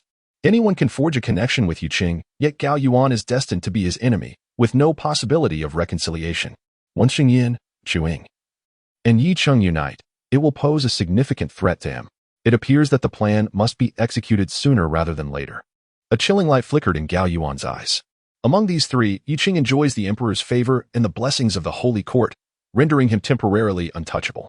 Chuing, as the chief eunuch of the Military Supervision Bureau, wields control over the Imperial Guard, serving as a formidable weapon for the emperor. Should he dare to act against this individual, the consequences would be unpredictable. The most feasible target is Zhang Yin. Although Zhang Yin is the master of the Taiwu Hall, he has failed to comprehend the essence of martial intent, squandering the previous master's martial evolution, and his significance in the emperor's eyes has likely plummeted to an all-time low. By toppling Zhang Yin, the impending alliance among the three can be shattered to pieces. Chapter 055. The offering the heavenly capital armory stands as a colossal edifice, resembling a perfect cube hewn from a singular, immense stone block. Yicheng stood at the entrance, as two guard eunuchs turned the two wheels on the door. A subtle tremor accompanied the gradual movement of the stone door, parting to reveal an opening sufficient for a solitary individual to pass through. Please enter, Master Yi. One of the guard eunuchs proclaimed respectfully. As one of the most significant structures of the Taiwu Palace, the guards stationed here were all innate-level martial artists. Thank you. Yicheng replied with great courtesy before stepping inside. Upon entering the heavenly capital armory, Yicheng was greeted by an extraordinary fragrance, remarkably pleasant to the senses. Such a place necessitated meticulous measures against moisture, fire, insects, and rodents, given the vast array of martial arts manuals and texts stored within. Even a minor negligence could lead to incalculable losses. The internal structure of the heavenly capital armory exceeded Yicheng's expectations. Layer upon layer interconnected, creating a myriad of aerial corridors, with bookshelves lining the sides of these thoroughfares. Each corridor was supported by robust columns, with spiral staircases linking the levels above and below. Looking upwards, he estimated there were no fewer than 10 tiers. As he approached the edge of the entrance platform and gazed downward, a gasp escaped his lips. For beneath lay further subterranean levels. Judging by the height of the drop, it was likely several layers deep, exhibiting the same intricate corridor design, interwoven and intricate. The entire structure of the heavenly capital armory resembled a hive composed of suspended walkways, spiral staircases, and supporting wooden pillars. Not a trace of metal was visible. The entire interior was crafted from wood. Yicheng ascended to a three-way spiral staircase. This staircase offered 3 paths, one descending, one ascending, and one proceeding straight ahead. Here, a bookshelf was positioned, displaying dozens of tomes. Yicheng cast a glance and was taken aback, for these were the reference books of the heavenly capital armory. Given the vastness of the armory, the multitude of martial arts texts exceeded 1,000,000. Without the guiding reference tomes, the task of locating a desired book amid the vast sea of literature would be daunting indeed. Yicheng was free to enter and exit the heavenly capital armory at will, with no urgency to rush, as he had all the time in the world. He could easily reside here indefinitely. Thus, he began to peruse the reference books, primarily focusing on the insights and notes left by various masters, documenting their understandings and experiences in wielding martial intent. Yicheng gleaned considerable knowledge and, in the process, practiced several martial techniques and light skills, all of the highest caliber. For instance, he explored the light skill known as floating across, reputed to have originated from the thieves' sect, crafted by the world's foremost thief, Li Fukua, a millennium ago. This technique allows one to tread upon snow without leaving a trace, crossing rivers without aid, and, when perfected, even soaring through the air for 100 steps. Hence, floating across is heralded as the supreme light skill in the realm. Once mastered, one can navigate freely amidst thousands of troops. This extraordinary lightness of body is fraught with immense difficulty in its cultivation. At the very least, this technique is housed within the arsenal of Tiandu, with only a scant few having achieved mastery. After perusing the details of this skill, Yi Cheng comprehended the reason for its arduousness. The risks are exceedingly high. This technique involves reversing several crucial meridians in the feet. Should any issue arise, it would invariably lead to the crippling of both legs. For a martial artist, losing the use of one's feet equates to the loss of 90% of their martial prowess. Thus, very few dare to practice it, and nearly all who have attempted it have ended up incapacitated. In a grand and opulent mansion, Yi Cheng stood in the courtyard, employing the peculiar footwork of the technique. Yet, as he progressed, he stumbled and fell to the ground, beads of sweat forming on his forehead from the pain, as both legs had been rendered useless. This technique, floating passage, truly seems beyond human capability. Within a span of mere days, his legs had been incapacitated countless times. Each reversal of the meridians brought forth a pain akin to being torn apart, a sensation that is almost ineffable. It is only due to his possession of the immortal fruit that he is able to restore his legs. Otherwise, he would never dare to practice such a perilous technique. The more profound the skill, the greater the challenge and risk involved. A misstep in practice could lead to either death or severe disability. Oddly enough, despite correctly executing the method of circulating his vital energy, he found himself unable to succeed. Sitting on the ground, awaiting the restoration of his legs, he pondered deeply. Closing his eyes, he meticulously contemplated the secret mental formulas of floating passage, scrutinizing each word with care. Various esoteric techniques often employ obscure and difficult language, some even utilizing coded phrases. This complexity necessitates that such profound skills be taught hand in hand by elders. Otherwise, mastery is nearly impossible. Yi Cheng speculated whether floating passage also contained such coded phrases. Otherwise, why was he unable to succeed? At that moment, the side door creaked open, and Shun Deshang entered, carrying a load. "Young master, I have procured everything," Shun Deshang announced. "Very well, let us depart," Yi Cheng replied with a nod. Shun Deshang promptly moved all the items onto a lavish carriage parked in the courtyard. This carriage was originally used by his adoptive father, Zhao Yinglian. However, upon Zhao Yinglian's demise, Yi Cheng inherited all of Zhao Yinglian's assets, including this grand mansion, which subsequently transferred to his name. It was significantly larger than the previous residence he had purchased. Naturally, given Yi Cheng's current status and standing, acquiring wealth is a trivial endeavor. However, he found little interest in it. Sometimes, an abundance of money becomes merely a figure. The inheritance left by Zhao Yinglian was ample enough to sustain him. Yi Cheng boarded the carriage, and under Shun Deshang's guidance, they departed from the mansion. After more than half an hour, the carriage arrived at Ling Mountain. Located to the east of Yujing, adjacent to the royal tombs, Ling Mountain lies to the right of the imperial mausoleum, opposite Qishan. Qishan typically serves as the final resting place for high-ranking officials and nobility of the court. Only those who have received exceptional favor are deemed worthy of burial there. Thus, in a certain sense, both Qishan and Ling Mountain serve to guard the royal tombs. Today marks the death anniversary of Zhao Yinglian, prompting Yi Cheng to ascend Ling Mountain to pay his respects at the grave. He has been doing so for several consecutive years. Each time, he offers a substantial amount of joss paper to his godfather. Upon reaching Zhao Yinglian's tomb, Shun Deshang immediately busied himself with clearing the weeds from the grave.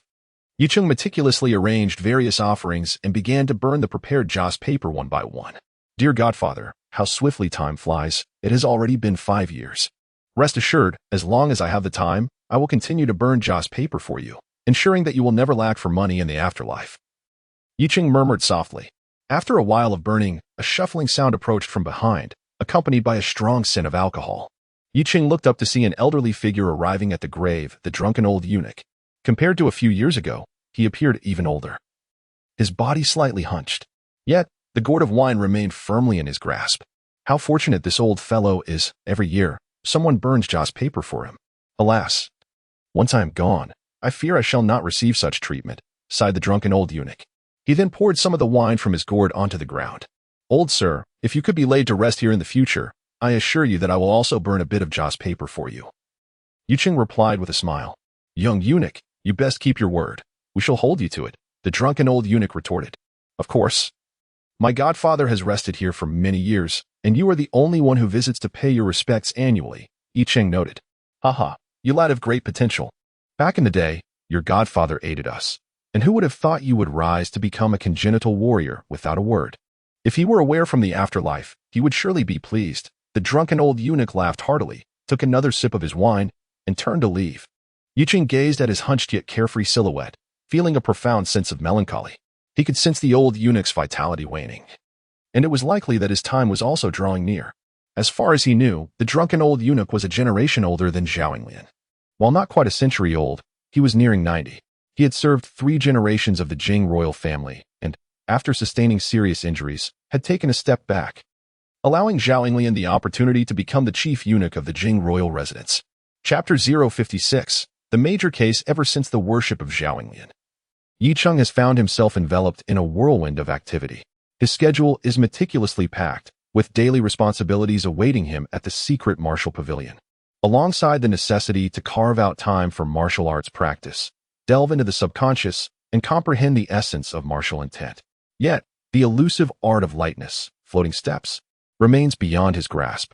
He is increasingly convinced that this supreme technique harbors a concealed cipher. Otherwise, with his methods of cultivation, success would be inevitable. No matter how formidable a martial skill may be, one should be able to attain a rudimentary understanding. Hence, he has no choice but to temporarily abandon his training. Before he knew it, over a month had slipped by. On one particular morning, Yi Ching accompanied the Crown Prince as they observed the final assessments for the new members at the secret martial pavilion. The evaluation period for new recruits has now been extended to 6 months, with monthly routine assessments culminating in a final evaluation after half a year, determining their fate within the pavilion. The Crown Prince, Su Jia, regularly visits the pavilion to monitor its progress and to witness the assessments firsthand. For it is to become one of his future strongholds, necessitating careful selection of genuine talent. As the evaluations progressed, a guard swiftly approached. It was Li Rang, whom Yi Ching had transferred from the Taiwu Hall after establishing the pavilion. Your Highness, Pavilion Master, grave news from Taiwu Hall, Li Rang reported urgently. Speak quickly. What has transpired? Yi Ching inquired anxiously. The Crown Prince, Su Jia, also diverted his attention from the assessment grounds. The Spirit Treasure Pavilion has been robbed, Li Rang whispered. Both Su Jia and Yi Ching were taken aback, their expressions transforming into shock. The Spirit Treasure Pavilion is one of the 2 most vital locations within the Taiwu Hall. Dedicated to the storage of spiritual artifacts and heavily guarded, even a Grandmaster would find it impossible to breach its defenses. Besides the Emperor Qian, at least one Grandmaster would be stationed there. Before long, the Crown Prince received more confirmed information. The Spirit Treasure Pavilion had indeed been robbed, with all spiritual artifacts vanished without a trace. Moreover, a swallow mark had been left within the pavilion. The swallow mark is renowned throughout the Jianghu of the Qian Kingdom, symbolizing the title of the world's greatest thief. Legend has it that this unparalleled thief hails from the thief sect, an enigmatic organization founded a millennium ago by the legendary thief Li Fuquan. Each generation sees the emergence of successors who inevitably commit a series of audacious heists, leaving behind the swallow mark. The audacity of this theft, directly from the Spirit Treasure Pavilion of the Taiwu Hall, marks an unprecedented event since the establishment of the Qian Kingdom. Upon receiving this news, Emperor Qian was filled with fury.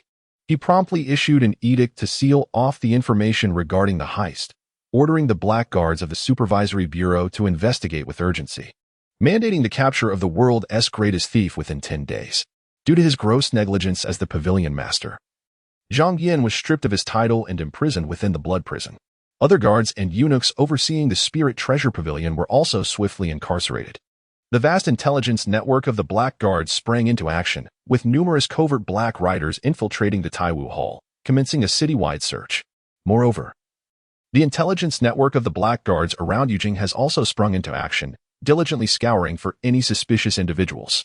The reason for their thorough investigation stems from the fact that the world's foremost thief remains an enigma. No one has ever laid eyes on this individual, not even knowing whether they are male or female. This figure is undeniably a true legend, akin to a dragon whose presence is felt but never seen. Consequently, a palpable tension envelopes Yujing, as many speculate that some momentous event has transpired within the court. At the Secret Martial Arts Bureau, Yicheng has been closely monitoring the developments at the Taiwu Hall since the conclusion of the assessments. Zhang Yan's fate seems sealed, he muses inwardly.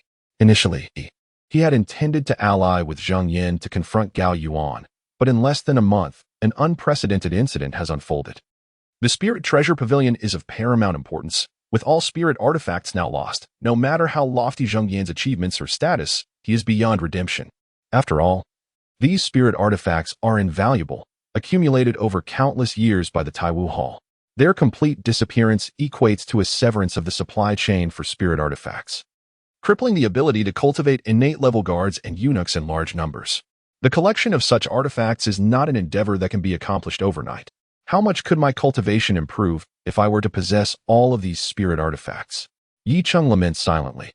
He had originally planned to exploit his position as the master of the Taiwu Hall to gain benefits from this treasure. However, it appears that the so-called world's greatest thief has made off with everything, a truly infuriating development. The significance of the Spirit Treasure Pavilion is immense, and its defenses are stringent. How could someone infiltrate and abscond with all the artifacts so stealthily? How did they only discover the theft in the morning? Yicheng stroked his chin thoughtfully. This world's greatest thief must possess extraordinary skills, even if they are an innate master. It is hard to believe they could so silently breach the Spirit Treasure Pavilion. This thief, hailing from the thief sect, might also possess the ability of floating passage. Suddenly, Yicheng's thoughts sparked with intrigue. After all, floating passage, renowned as the supreme lightness technique, was established by the founder of the thief sect a millennium ago. Although the manual for floating passage resides within the Tiandu Armory, it is plausible that the thief sect still possesses this lineage of lightness skills. Otherwise, how could the title of the world's greatest thief endure through the ages? If I could locate this thief, not only could I reclaim those spirit artifacts, but I might also have the opportunity to learn floating passage. Yicheng's eyes gleamed with excitement, recognizing this as a splendid opportunity. Of course, he is acutely aware that the challenge will be formidable. If this individual could pilfer the Spirit Treasure Pavilion undetected, finding them would be no simple task. With this in mind, Yicheng ordered the Black Eyes platform to discreetly investigate the whereabouts of the world's greatest thief. He then departed from the Secret Martial Arts Bureau and made his way to the Taiwu Hall Supervision Bureau. As a supervising eunuch, it is quite normal for him to visit the Supervision Bureau, is it not? The intelligence capabilities of the Blackguards far surpass those of the Black Eyes platform. Such advantageous conditions must be leveraged. The Supervision Bureau is unusually bustling today. Typically, this place is serene, but today it is teeming with numerous black-clad eunuchs. The chief eunuch chewing sat in his chair, his aged visage etched with worry. Except for Yicheng, all the supervising eunuchs had been dispatched. A deluge of intelligence reports had flowed in, yet their worth was negligible. Master Chu, is there truly no news at all? Yicheng could not restrain himself from inquiring. None, Chuing sighed. Although many individuals have been apprehended, no clues have emerged. The world's foremost thief has left scant traces in the previous intelligence reports from the Dark Guards, with the last recorded incident dating back 3 years. Master Yi, I fear that we are destined to meet our demise alongside Master Zheng this time, he lamented. At present, with no leads at all, it is unlikely that we will uncover anything in 10 days, let alone 10 months. Yicheng's spirits were equally dampened. After all, the theft from the Spiritual Treasure Pavilion had not only led to the downfall of a crucial ally but threatened another stability as well. At this moment, the old scoundrel Gao Yuan must be reveling in delight. With both Zhang Yin and Chu Ying's fortunes in decline, it was Gao Yuan, the chief eunuch, who stood to gain the most. One could only fear that within the Taiwu Hall, Gao Yuan would emerge as the sole power. Suddenly, a flicker of realization sparked within Yicheng, leading him to contemplate a certain possibility. Chapter 57. The Dual Marvels. After leaving the Supervisory Bureau, Yicheng did not proceed to the Tiandu Armory. Due to the theft at the Spirit Treasure Pavilion, that location had been sealed off and was no longer open to the public. It seemed that until the case was resolved, he would be unable to access the Tiandu Armory to peruse its tomes. Days swiftly passed, and the 10-day deadline set forth by Emperor Qian for resolving the case drew ever closer.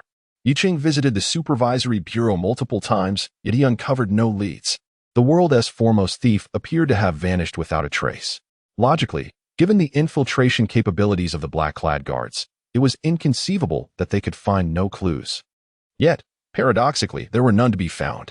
In his capacity as a supervisor, Yicheng had also conducted a thorough inspection of the Spirit Treasure Pavilion's interior, and indeed, no traces were left behind. No fingerprints, no fibers. Despite his keen perception, he gleaned nothing. Yicheng increasingly felt that this incident was inextricably linked to this elusive figure. Regardless of how skilled the world's greatest thief might be, it would be exceedingly difficult to stealthily infiltrate the Spirit Treasure Pavilion and pilfer its treasures without an insider's assistance. Yet, the lack of evidence remained a significant hurdle. It was imperative to locate the world's greatest thief. The ability to appear and disappear without a trace suggested not only exceptional lightness of foot but also likely included skills in disguise or perhaps even a legitimate identity to evade the citywide manhunt. Yicheng pondered this deeply. Another possibility loomed in his mind. The thief might have departed Yujing immediately after the heist. If he could traverse the Taiwu Palace with such ease, escaping Yujing under the cover of night would pose no challenge for him. Should he indeed have left Yujing, it would be akin to searching for a needle in a haystack, with hope dwindling.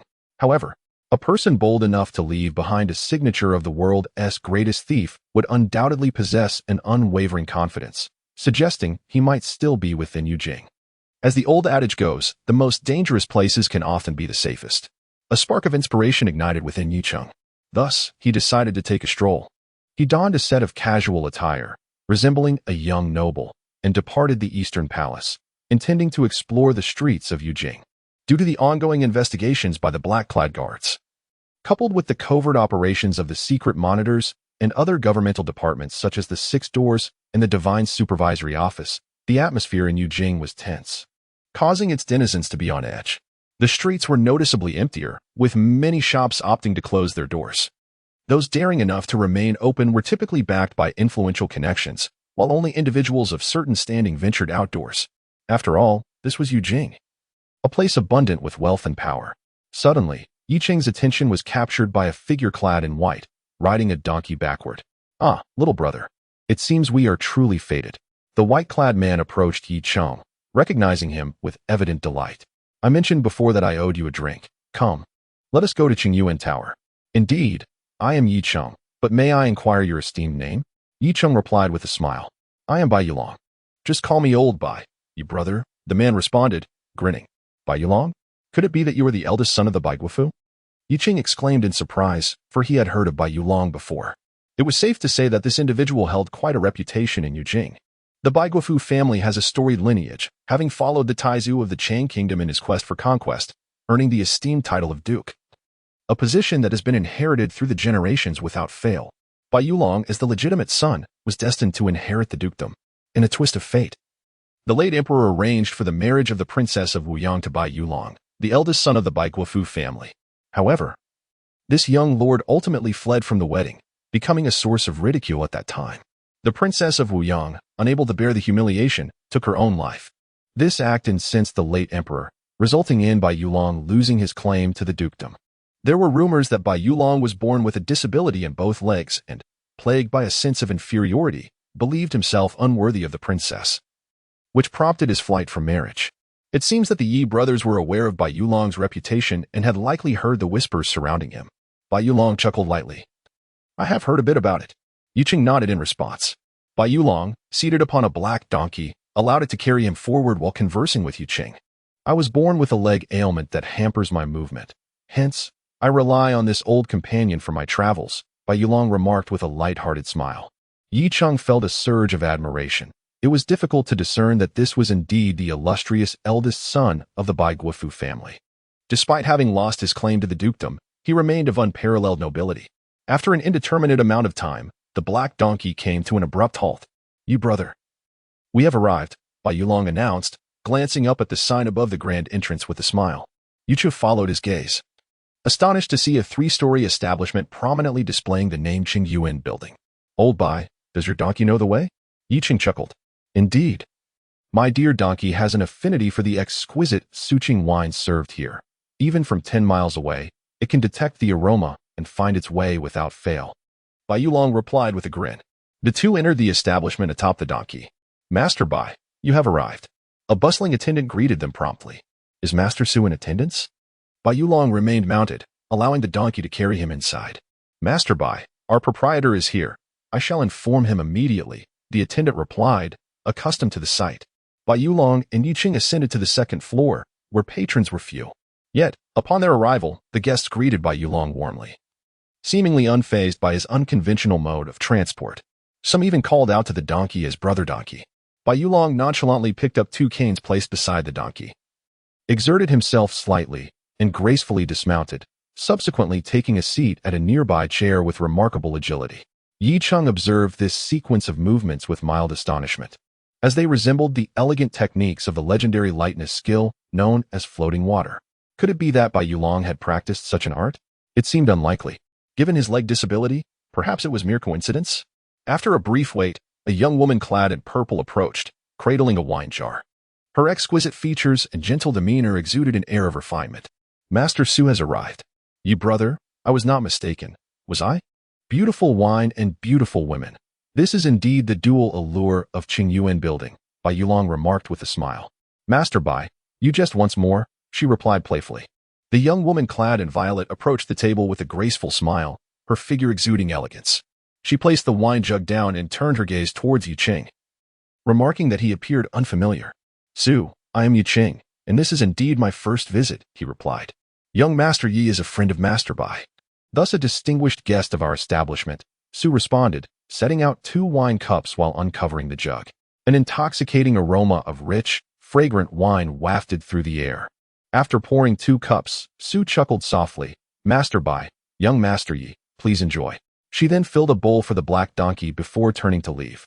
Soon, a waiter from the tavern brought forth 2 plates of appetizers. Brother Yi, let us drink, Bai Yulong said, lifting his cup. Yi Qing seldom indulged in alcohol. Yet the enticing scent of the wine stirred his appetite, prompting him to raise his cup and take a delicate sip. It was smooth and robust, indeed exquisite.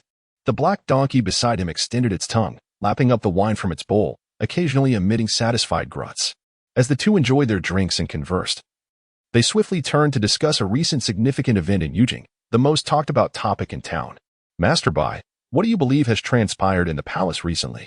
The secret of black riders have been appearing frequently, and I have been stopped for inspection several times, inquired a gentleman in fine attire at a nearby table, raising his cup.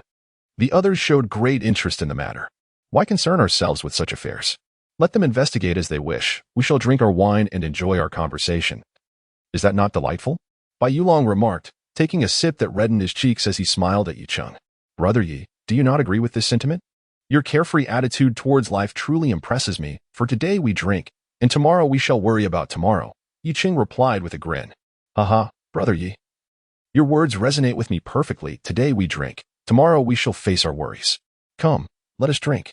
Bai Yulong erupted into hearty laughter. Chapter 58. The breakthrough. As night fell in the expansive backyard of the grand estate, 2 moons, 1 golden and 1 silver, illuminated the scene. The movements of Bai Yulong, despite his reliance on 2 canes instead of legs, unmistakably mirrored the ethereal grace of the floating steps technique. Although he had not mastered the skill, he had extensively researched it, gathering insights from practitioners who had attempted it yet failed, rendering their legs incapacitated. Thus, he was confident that Bai Yulong employed the floating steps. Within the vast treasury of Tiandu, martial arts of such unparalleled finesse as the floating steps were typically recorded. But only a select few guards and eunuchs from the Taiwu Hall had ventured to practice it, due to its formidable difficulty and the suspicion of hidden codes. It was deemed unsuitable for members of the royal family, let alone for dissemination beyond its confines. Yi Cheng stroked his chin thoughtfully. While he harbored doubts about Bai Yulong's proficiency in the floating steps, he did not question the man's status as the world's foremost thief. Bai Yulong, the esteemed eldest son of the Bai family, held a position of great privilege. Under any circumstance, he could not stoop to thievery. Even the most skilled thief remained a thief nonetheless. Moreover, given his physical ailment that hindered his mobility, he required canes even to mount a donkey. Yet, the knowledge of the floating steps inevitably linked him to the greatest thief in the realm. A glint of brilliance flickered in Yi Cheng's eyes. As the quintessential light-footed skill of the Thieves' Guild, it was entirely plausible for the world's greatest thief to impart such knowledge to Bai Yulong. Realizing this, Yi Cheng understood that the key to uncovering the legendary thief lay with Bai Yulong. With a swift motion, Yi Cheng retreated indoors to don a suit of night attire, preparing to infiltrate the Bai estate. The whereabouts of the spiritual artifacts and the entry methods to the floating steps were of immense allure to him, even at night. The streets were teeming with secret monitors and shadowy figures, any encounter with whom would lead to intense scrutiny. As the deadline approached, The chief eunuch of the military supervisory office, Chu Ying, grew increasingly anxious, imposing harsher demands on his subordinates. During the day, they had already begun forcefully raiding affluent households. Upon leaving his residence, Yi Cheng adeptly traversed the rooftops.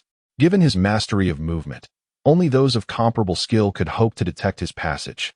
Along the way, he indeed uncovered several hidden monitors, akin to specters lurking in the night, scrutinizing any suspicious presence. Evading these shadowy figures with utmost stealth, Yi Cheng finally drew close to the Bai estate after half an hour. As one of the most distinguished noble families in Yujing, the Bai estate sprawled over a vast expanse, its architecture grand and imposing, with numerous buildings that formed a majestic layout, deep courtyards, and winding paths that led to secluded corners. Under the cloak of darkness, the estate shone brightly with countless lights, while many servants busied themselves with various tasks. A contingent of guards patrolled the grounds. With the stealth of a nightingale, Yi Cheng silently slipped into the Bai estate. Along his path, he sensed several formidable presences within, their energies unmasked and freely emanating. It is evident that a warning has been issued regarding the potential presence of outsiders. The Bai national residence, indeed, lives up to its reputation as a stronghold of martial nobility, boasting numerous skilled warriors. Yi Cheng smiled faintly, then with a graceful movement, soared into the air, landing atop the highest pavilion of the Bai national residence. From this vantage point, he could survey the entire estate, even catching glimpses of the distant royal palace. The night had deepened, and the Bai national residence gradually descended into tranquility. Aside from the eaves lanterns illuminating the exterior, many lights within the buildings had already been extinguished. Yi Cheng reclined against the pavilion's summit, eyes tightly shut, yet fully attuned to the ambient sounds around him. The main courtyards were of particular significance. The night passed in silence, and Yi Cheng vigilantly kept watch. However, he remained undeterred, if it were so effortless to locate the world's foremost thief. The black-clad guards and their myriad secret agents would be rendered useless. In the days that followed, Yi Cheng returned daily to the Bai national residence to maintain his vigil. As the 10-day deadline expired, the black-clad guards had still failed to apprehend the renowned thief. Consequently, Chu Ying, the chief eunuch of the supervisory military office, found himself in dire straits, meeting a fate akin to that of the former Grand Master Zhang Yin, as he was condemned to a blood prison by Emperor Qin. Within a mere 10 days, 2 esteemed purple-robed eunuchs of the supervisory military office had fallen from grace. Subsequently, Emperor Qin promoted the most senior supervising eunuch to temporarily assume the chief eunuch's role, tasked with continuing the investigation. Terrified, the supervising eunuch knelt on the ground, trembling uncontrollably, reluctant to accept the assignment. It was universally acknowledged that unraveling this case was akin to scaling a mountain. Thus, this supervising eunuch soon followed Chu Ying into the blood prison. Yi Cheng, as a supervising eunuch, was naturally present. He could distinctly sense the trepidation among the other supervising eunuchs, all fearful that Emperor Qin might designate them as the chief eunuch. The position of chief eunuch within the supervisory military office had become a veritable hot potato. Whoever took it was doomed.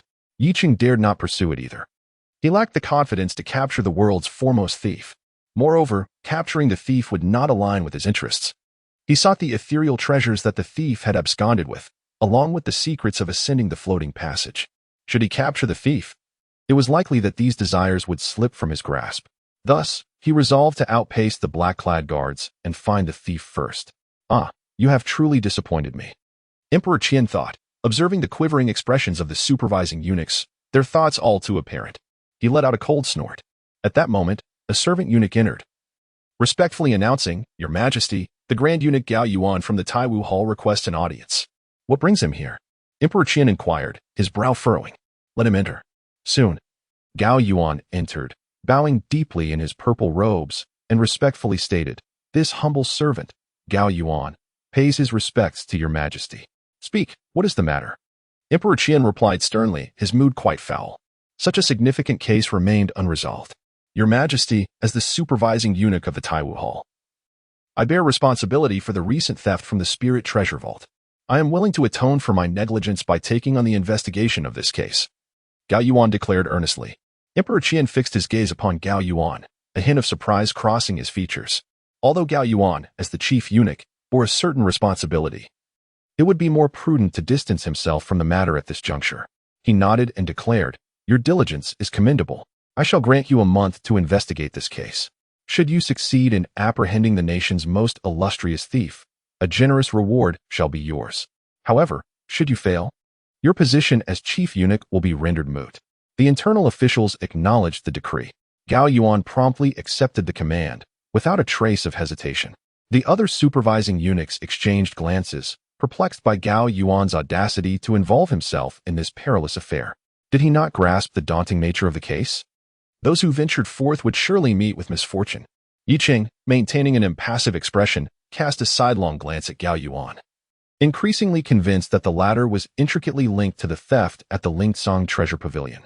By leveraging the grand theft at the Lingsong Treasure Pavilion, he aimed to unseat both Zhang Yin, the master of the Taiwu Hall, and Chu Ying, the supervising eunuch. Unraveling this case would undoubtedly earn him Emperor Qian's favor. In that eventuality, the entire Taiwu Hall would fall under Gao Yuan's dominion. What a cunning scheme, Yi Qing mused inwardly. Yet, he felt a twinge of curiosity about how Gao Yuan intended to capture the nation's most notorious thief, all while ensuring he remained untainted by the suspicion that he had orchestrated the theft at the Lingsong Treasure Pavilion. Chapter 059. The Wilderness Temple. In the blink of an eye, several days had passed. The secret monitors, dark scouts, and black knights that once roamed the streets of Yujing City seemed to have vanished without a trace. However, this was not a withdrawal. Rather, they had become more clandestine. After the Qian Emperor entrusted the investigation of the theft at the Spirit Treasure Pavilion to Gao Yuan, he issued a decree to minimize disturbances and maintain order in Yujing. Gao Yuan had taken charge of the Military Supervision Bureau. Although they had not openly clashed, they had become adversaries behind the scenes. Yi Qing found himself in a precarious position. Each night, he continued to stake out the binational government and occasionally visited Qingyuan Tower during the day for drinks, where he would invariably encounter Bai Yulan. On this particular day, Yi Qing arrived at the binational government as usual to resume his vigil. Time slipped away in silence. The two moons obscured by clouds. The sky darkened to an inky blackness, rendering the world nearly indistinguishable to the average person. Yet, as a congenital master, Yi Qing was not hindered. Suddenly, his ears perked up, and he opened his eyes to behold a shadow darting across the eaves with remarkable speed and grace, reminiscent of a drifting cloud. What was this? Yi Qing's pupils constricted. From the fluidity of the figure's movement, he discerned the essence of the legendary floating crossing technique. The skill exhibited was extraordinary, reaching an apex of mastery that left Yi Qing feeling inadequate. Even if he could give chase, it would require a far greater cultivation. Such unparalleled agility was unheard of, and could very likely belong to the fabled number one thief in the realm. Astonished, Yi Qing marveled at the fruits of his persistent efforts. His 20-day stakeout had not been in vain. It was no wonder that the intelligence capabilities of the blackguards had yielded no results after extensive inquiry. The world-renowned thief concealed within the binational government likely possessed a legitimate identity, making detection nearly impossible. For all their might, the blackguards could not search the binational government. Even the Qian Emperor's orders were to be considered with caution. Yi Qing quickly followed at a distance, careful not to alert the shadow to his presence. He need not worry about losing track.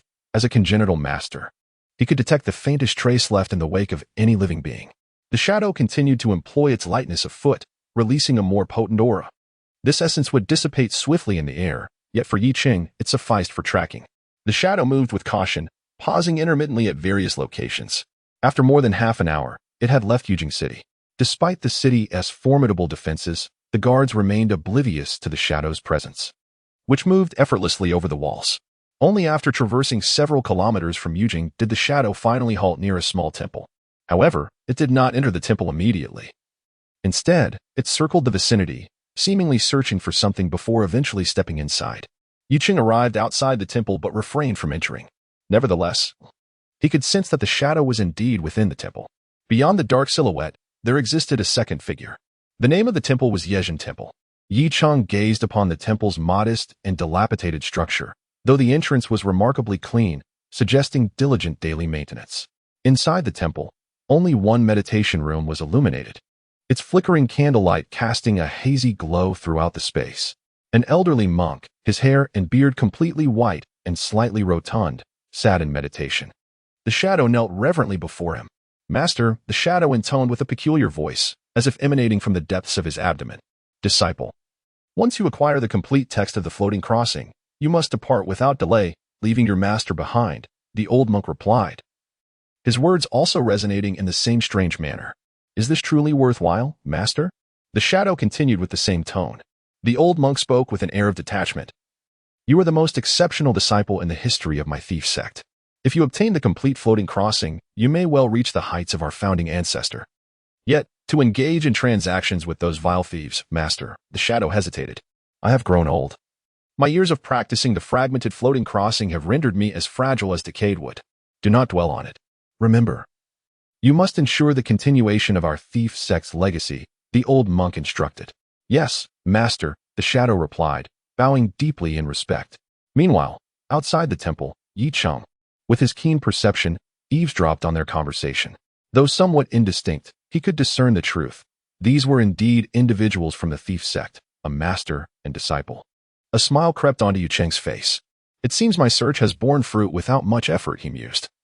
Realizing that the stolen spiritual artifact and the entry method of the floating crossing were both in the possession of these two.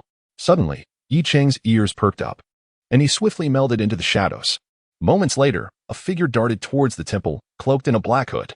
Judging by the agility displayed, this individual appeared to be a congenital warrior. Yi Cheng sensed further presences approaching from a distance. Initially intending to apprehend the master and disciple of the thief sect, he decided instead to remain hidden, curious about the identities of these newcomers, hoping for even greater revelations.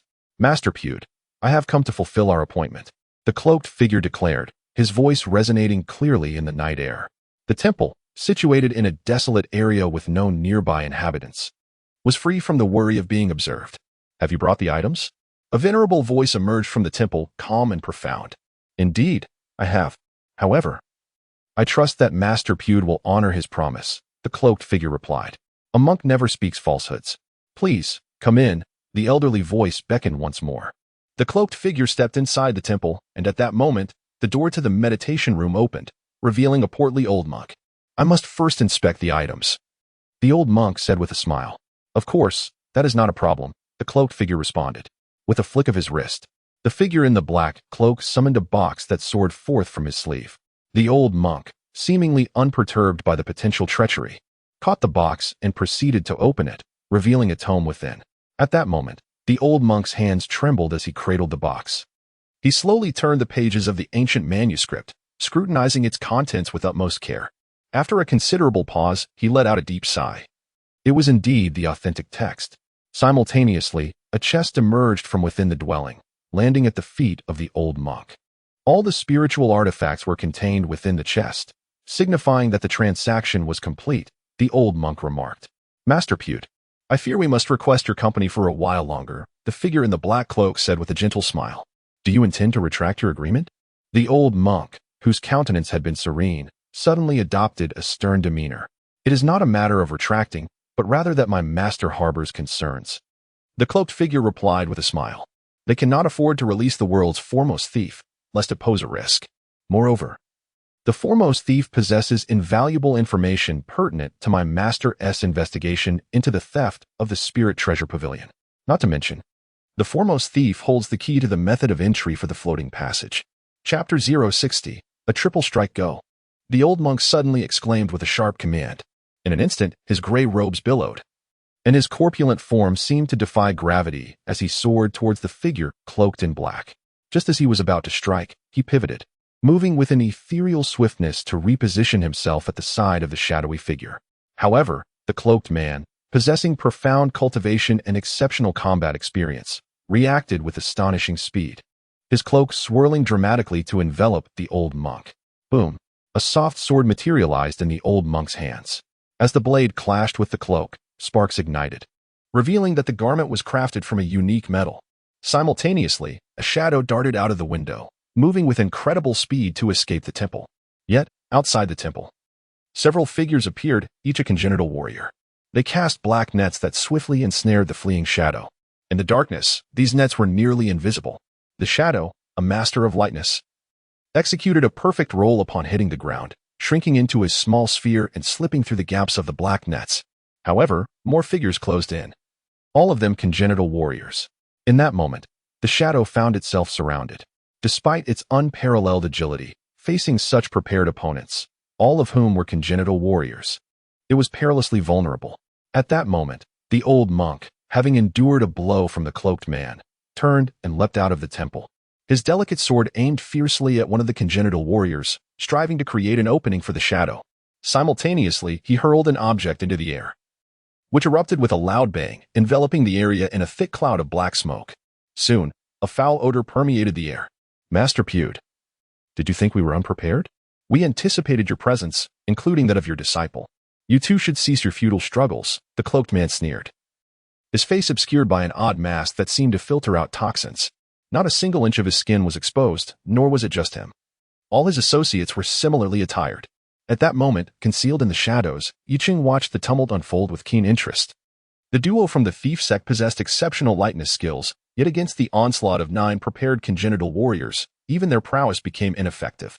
It is time for me to intervene, Yiqing thought. Having surveyed the surroundings and found no one else present, only the 9 congenital eunuchs and the 2 from the thief sect, he deduced that these eunuchs were likely under the command of the Grand Eunuch Gao Yuan of the Taiwu Hall, the only one capable of directing such a formidable group. After 20 days of careful observation, the harvest was bountiful. A smile graced Yiqing's lips. All the spiritual treasures were nearly in his grasp. The method for entering the floating void should pose no problems. The moment to topple Gao Yuan was ripe.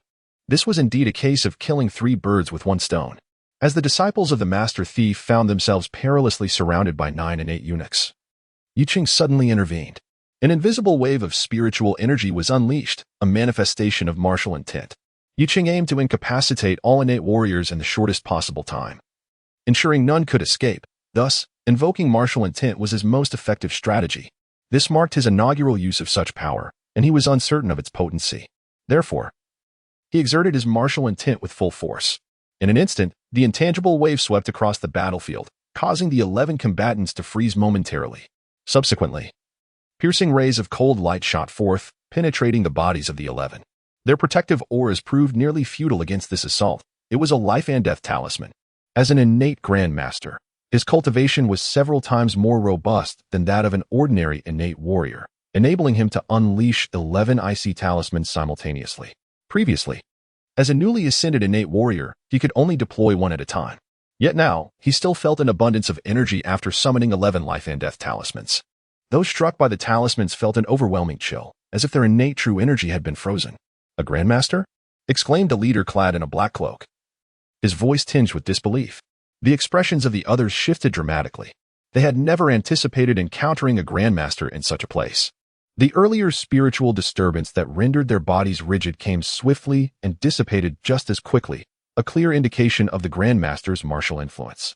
The old monk and his apprentice appeared ashen, fully aware of the implications of a grandmaster's presence. Several such figures resided within the confines of Yujing. "Who do you serve?" Yiqing emerged from the shadows, adjusting his voice to sound slightly shrill and aged. The innate eunuchs exchanged apprehensive glances, hesitant to act recklessly, as they recognized the malicious nature of the life and death talisman that had just struck them. Despite their attempts to expel the talismans from their bodies, their efforts proved futile. The technique of the life and death talisman was known solely to the eunuchs of the Great Martial Hall, and its secrets were virtually impossible to disseminate. Is there still a grandmaster in the Great Martial Hall? The former hall master has been deceased for several years. How could another eunuch grandmaster emerge? "Speak," Yi Cheng commanded sharply, his voice imbued with martial authority. Instantly, the innate eunuchs trembled, paralyzed by fear. The psychological intimidation exerted by the grandmaster left them shaken to their core. Moreover, with the life and death talismans embedded within them, their fates lay precariously in the hands of this grandmaster. "It is High Eunuch Gao," stammered the leader in the black cloak after a moment's hesitation. "So it is him," Yiqing replied calmly. "I do not wish for Gao Yuan to take command of the Great Martial Hall. Henceforth, your allegiance shall be to the master of the secret martial house. You understand what must be done, do you not?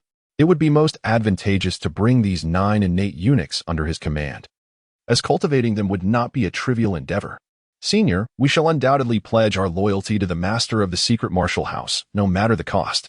The black-cloaked eunuchs, along with the 9 others, were all taken aback, their hearts shaken.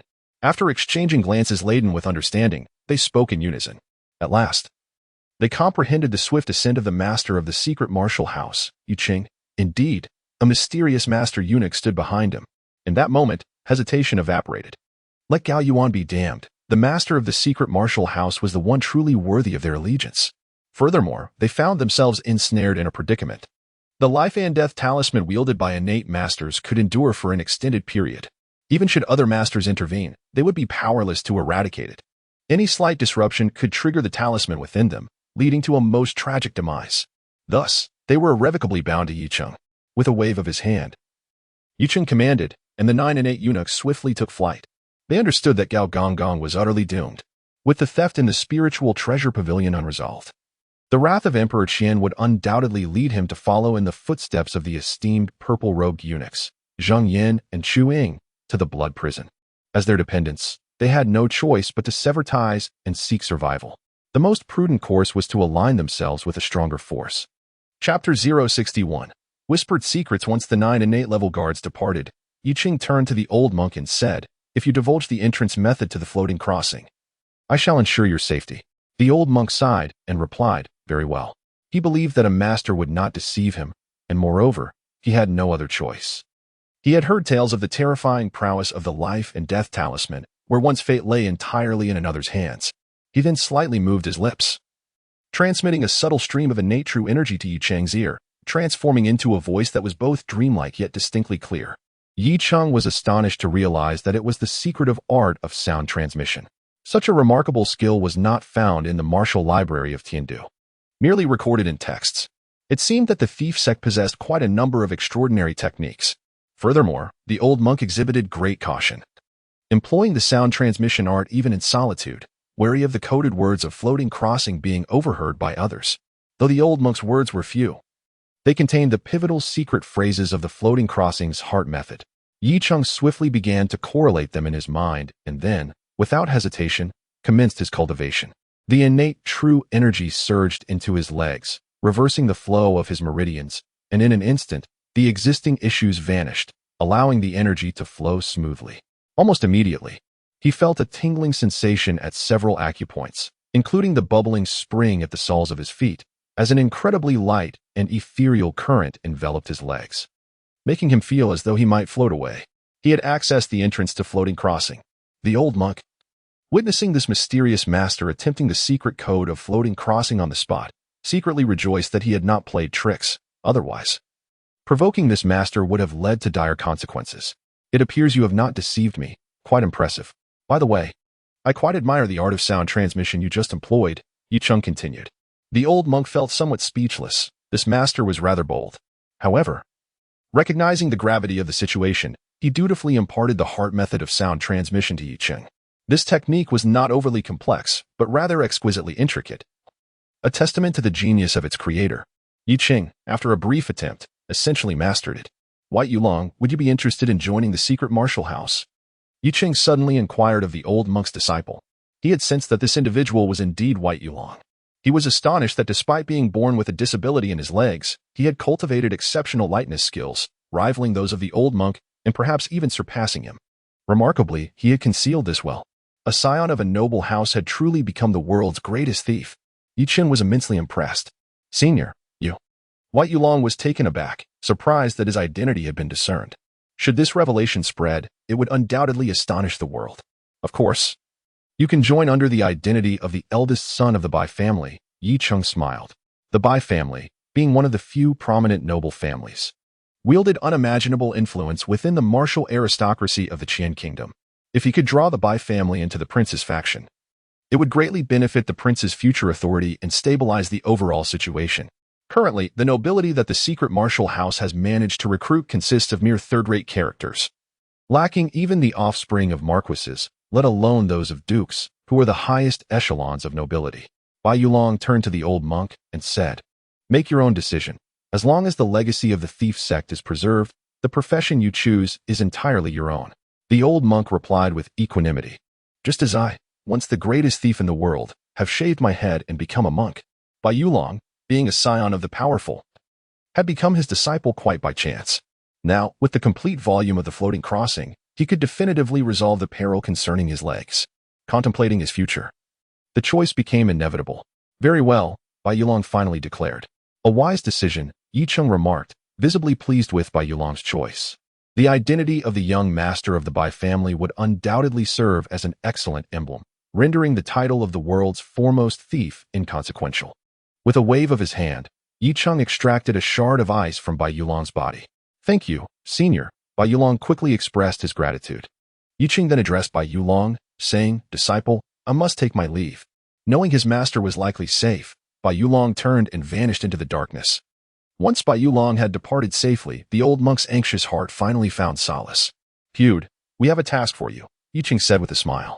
"I shall heed your bidding, benefactor," the old monk replied, recognizing the weight of his disciple's secrets held by this master, akin to grasping his very lifeblood. After all, it was this master who had saved their lives, preventing them from falling into the hands of eunuchs, where their fate would have been dire. Having acquired the complete volume of the floating crossing, your lightness of foot shall surely ascend to new heights. Thus, we wish for you to infiltrate other innate and master-level factions and utilize your thieving prowess to procure spiritual artifacts, Yi Cheng stated calmly. How could we not capitalize on the talents of one who was once the greatest thief in the world? Although spiritual artifacts are rare, there are numerous innate and master factions in the world that undoubtedly harbor a considerable stock. Very well, I shall utilize this frail body to serve my benefactor. The old monk agreed without a moment's hesitation, never doubting that this master had ulterior motives for rescuing the two of them. Now was the time for him to repay the life-saving grace of this master. As he departed the temple, he found himself in possession of a wooden box containing the stolen spiritual artifacts from the spiritual treasure pavilion, in Taiwu Hall and Bai Yin Pavilion. Although it was already late at night, the lights remained bright. Gao Yuan was still awake, for he was waiting. "Ha, this plan is truly flawless," Gao Yuan mused, feeling quite elated. By exploiting the theft of the spiritual treasure pavilion, he had successfully eliminated the hall master Zhang Yin and the supervising eunuch Chuang, while simultaneously solving the case, gaining the trust of Emperor Qian, and positioning himself as the true power behind Taiwu Hall. As for the final adversary, there is no urgency. He is confident he has ample time to deal with the matter. After all, the Emperor Qian is in the prime of his life. And as long as he retains the Emperor's favor, he remains invincible. Until the Crown Prince ascends to the throne, this Yu city will remain unchanged. Suddenly, hurried footsteps echoed from outside. Soon, a solemn-faced eunuch clad in red entered the room. "Hu Cheng, how did the task go?" Gao Yuan inquired impatiently. "Godfather." The red-robed eunuch Hu Cheng hesitated, his expression betraying uncertainty. "What is the outcome?" Seeing Hu Cheng's demeanor, Gao Yuan's heart sank, sensing impending doom. "Godfather, those two possess extraordinary agility. Our men could not apprehend them. Please punish me," Hu Cheng implored, kneeling with a mournful countenance. He was the one sent to capture the world-renowned thief and his apprentice. However, along with the other 8, he had fallen under the life and death spell cast by the enigmatic master eunuch, rendering their fates no longer in their own hands. Moreover, they were acutely aware that Gao Yuan's precarious vessel was on the verge of sinking. "Incompetent," Gao Yuan fumed, erupting in rage as he struck Hu Cheng with a forceful slap, sending him sprawling to the ground. Hu Cheng landed heavily, his face swelling, and he knelt again, too fearful to raise his gaze. This meant that his plans had unraveled. Failing to fulfill the Emperor Qian's mission would lead to his demise, akin to the fates of Zhang Yin and Chuang. At that moment, he regretted ever involving himself in this affair. Chapter 062, Breakthrough in the Dimly Lit Room. Yi Cheng refrained from igniting a lamp. As a congenital master, his vision was extraordinary, and coupled with his heightened perception, the night bore no distinction from day. Sitting cross-legged upon his bed, he positioned a box before him and lifted its lid, revealing an array of jade boxes, varying in size. Upon a brief count, he discerned there were 25 in total. 25 spiritual items? That should suffice for a while. Yi Chu was not particularly surprised, after all. The Taiwu Palace was vast and prosperous, requiring substantial resources to cultivate such a multitude of congenital warriors. A reserve of 25 spiritual items was considerable, potentially enough to nurture 25 congenital masters. Upon absorbing all these spiritual items, he wondered how much his cultivation would advance. Thus far, he remained at the initial stage of congenital mastery, yet to undergo a qualitative transformation. Taking a deep breath, Yi Cheng selected one of the jade boxes and opened it. Inside was not a botanical specimen, but rather a mineral, neither metallic nor entirely resembling jade. Its texture was soft and jelly-like. He could sense that the spiritual energy contained within this item was on par with the spiritual fruits he had previously utilized. Without hesitation, he removed his shirt and pressed the spiritual item against his navel, channeling his energy through the 5 will true scriptures to absorb and cultivate. Time became indeterminate as he immersed himself in practice. Eventually, Yi Ching opened his eyes, having fully absorbed the spiritual item. The congenital true energy he had previously expended not only replenished but also strengthened. A smile graced his lips as he resolved to continue his training. It was not until dawn that he consumed the second spiritual item, witnessing a significant increase in the true energy within his sea of qi. He estimated that after a few more spiritual items, he would reach the zenith of the initial congenital stage. He found himself anticipating the transformations that would accompany his ascension to the intermediate stage. Observing the light streaming through the window, Yi Ching exhaled deeply, closed the box, and descended from his bed. He carried the box to a wall, where he pressed a concealed switch, causing the wall to shift slowly and reveal a hidden passage. Entering, he found himself surrounded by mechanisms, an intricate design conceived by Zhao Yinglian during her tenure as the chief eunuch. The passage led downward, guiding him to a subterranean chamber filled with treasures amassed by Zhao Yinglian. Naturally, all of it now belonged to Yi Ching. Reaching the depths of the chamber, he placed the box into a concealed compartment. This box contained 23 invaluable spiritual items, crucial to his potential breakthrough into the intermediate stage of congenital mastery. Their security was paramount. After completing this task, Yi Ching exited the underground vault and, under the attentive care of his servants, enjoyed breakfast before making his way to the secret martial arts mansion. Even the carriage he occupied was intercepted.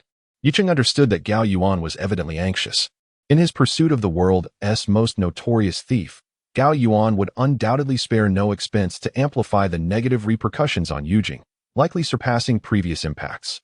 To ensure its downfall, one must first incite its frenzy. A subtle smirk appeared on Yi Cheng's lips. The more adverse the effects, the graver Gao Yuan's fate would be. At this moment, a guard eunuch approached to report, "Master, there is someone outside seeking your audience, claiming to be Bai Yulong, the eldest son of the Bai family." "Allow him to enter," Yi Ching replied. "Yes, master." The guard eunuch promptly exited. Before long, the eunuch returned, escorting a man dressed in white, seated in a wheelchair. It was indeed Bai Yulong. Yi Ching, upon seeing him, remained unfazed. If he wished to feign a disability, then let him continue to do so. All Yi Ching desired was Bai Yulong's identity. "Master, the guest has arrived," the eunuch announced respectfully. "Is it you?" Bai Yulong, seated in his wheelchair, displayed an expression of disbelief upon recognizing Yi Ching in the room. He had not anticipated that the master of the secret martial house would be Yi Ching, clad in a brilliant red robe, appearing so youthful. It was truly astonishing. "Old Bai, do not be surprised," Yi Ching smiled. Indeed, had Yi Ching been privy to Bai Yulong's thoughts, he would have found it amusing, for the circumstances were indeed coincidental. Bai Yulong had met the master before. With a bitter smile, he remarked, "I am quite curious about how my identity was revealed. As the eldest son of the Bai family, no one would suspect him to be the world's foremost thief. After all, his dealings with his master were shrouded in secrecy." "Old Bai, welcome to the secret martial house," Yi Ching greeted with warmth. "Master, may I inquire what tasks you require my assistance with?" Bai Yulong asked. He understood that the esteemed master had invited him to join the secret martial house, not merely for his reputation as the world's greatest thief. To most martial artists, a legendary figure like him might be elusive, but to a grandmaster or someone of Yi Cheng's stature, it hardly mattered. It was his identity as the eldest son of the Bai family that was of true significance to the secret martial house. "Old Bai is jesting. We are all serving the crown prince," Yi Ching stated earnestly. Upon hearing this, Bai Yulong comprehended the underlying message. As the deadline for the case approached, Gao Yuan was frantically determined to turn the capital upside down. Not only in the capital but across the realm, the Black Guards were active, and numerous hidden forces were mobilized. This had led to widespread discontent within the capital. In the court, many officials had begun to criticize the reckless actions of the Taiwu Hall. Thanks to the allegiance of 9 and 8 level eunuchs to Yi Ching from Gao Yuan's faction, Yi Ching was able to continuously gather detailed intelligence regarding Gao Yuan. Even the leads discovered by the Black Guards concerning the world's greatest thief would reach Yi Ching first before being presented to Gao Yuan. Unfortunately, Gao Yuan remained blissfully unaware of this. As night fell, within the subterranean chambers of the Grand Estate, Yi Ching had established his training grounds. His cultivation had finally reached the pinnacle of the early innate stage, and he was poised to break through to the mid-innate stage. So far, he had consumed 10 out of 25 spiritual materials, leaving him with 15. One could only say that spiritual materials were rather fleeting. This merely represents the nascent phase of cultivation. Combined with the previous efforts, a total of 11 portions have been consumed. The quantity of spiritual materials required for the mid-stage of innate cultivation will undoubtedly be even greater. Fortunately, innate warriors cannot continue their training indefinitely. Otherwise, given the scarcity of spiritual resources, the population of innate warriors would surely diminish significantly. Yuqing sighed inwardly. The immense consumption of resources during the initial stage of innate cultivation leaves little surplus for newcomers, thereby necessitating a control over the number of innate warriors. As for the innate masters, although they can continue their cultivation due to the influence of martial intent, their demand for spiritual materials is not particularly high, constrained as it is by the pace of comprehending martial intent. With this in mind, Yiqing opened a jade box and retrieved a portion of spiritual material, placing it at his navel to begin his absorption and cultivation. After a considerable period, the innate true energy, which had accumulated to its zenith within his energy sea, suddenly trembled and evenly split into two distinct streams of innate true energy. Remarkably, these two streams intertwined in a double helix structure, coiling around one another while maintaining a deliberate separation. Is this what it means to reach the mid-stage of innate cultivation? Yuqing was astounded. He had not anticipated such a peculiar transformation in the structure of his innate true energy following his breakthrough. Suddenly, he opened his eyes and spread his palm, conjuring a shimmering orb of light. With his perception, he sensed that the innate true energy within this orb retained its double helix configuration. Curiosity piqued. Yiqing formed his fingers into a sword shape and executed a swift slash. A blade of light erupted forth, slicing through a training dummy with precision. In the next moment, the dummy was cleaved in two, the cut remarkably smooth. Yiqing's face reflected astonishment. Upon being unleashed through martial techniques, the double helix structure of the innate true energy would instantaneously collapse. Yet, during this collapse, the potency of the martial technique experienced a significant amplification. With the same quantity of innate true energy, this double helix configuration enhanced the martial technique's power by at least twofold. Yiqing murmured to himself, grasping the implications of this realization. It was akin to the disparity between a wooden sword and an iron sword. After a clash, the wooden sword would invariably shatter. Utilizing the same martial technique, he could effortlessly counter the assaults of innate warriors, even those of innate masters, to wield strength that overcomes all techniques. This path seems increasingly viable. Chapter 63. The fall of Gao Yuan. As the deadline approached, the actions of the black-clad guards grew increasingly audacious. They dared to invade the residences of court officials in broad daylight. A growing number of ministers vocally condemned the guards in court for their abuse of power, intrusions into private homes, and arbitrary arrests, leaving the citizens of Yujing in a state of despair. Numerous reports from local officials flowed in like snowflakes, detailing the rampant misconduct of the black-clad guards, creating an atmosphere of chaos. In many regions, these guards seized the opportunity to extort wealth, fabricating charges against those who resisted, leading to rampant injustices. On this day, Emperor Qian summoned all the eunuchs from the Supervisory Martial Bureau. The ineptitude of the internal officials warranted punishment from His Majesty. Gao Yuan knelt in the Grand Hall, fully aware of the grim fate awaiting him when the Emperor called for him. His hair and eyebrows had turned completely white, a transformation wrought by the immense pressure he had endured in just a few short days. He could hardly fathom that a plan once deemed flawless would unravel so catastrophically, ensnaring him in its wake. You are not only guilty, but gravely so. I had previously instructed a discreet investigation, yet you have plunged the realm into chaos. Emperor Qian's gaze was icy. Seized Gao Yuan and cast him into the blood prison. Moments later, two guard eunuchs entered, removing Gao Yuan's purple-striped cap, shedding his purple ceremonial robe, and confiscating his insignia as the chief eunuch. They utilized acupoint sealing techniques to sever his vital energy pathways, effectively rendering him powerless. A necessary measure before his descent into the blood prison, given his status as an innate martial artist. Gao Yuan, overwhelmed, dared not resist. He was utterly devoid of strength to fight back. Thus, the once mighty purple-robed chief eunuch was taken away. The atmosphere in the grand hall was suffocating. All the supervising eunuchs dared not breathe, each bowing their heads in trepidation, fearful that the emperor's attention might shift to them. Yicheng was present as well, feeling relatively unburdened. Having attained mastery of martial intent and reached mid-stage innate cultivation, he possessed confidence in his abilities. Even if the emperor sought to punish him, he believed he could relinquish his current power and flee into the wilderness. He considered the martial forces within the palace would likely not impede him. This newfound assurance rendered him calm and composed, devoid of the previous anxiety that each misstep could lead to his downfall. Yiqing, the emperor suddenly called out. The internal official's heart raced. Could the emperor be asking him to continue the investigation? This was indeed a perilous pitfall.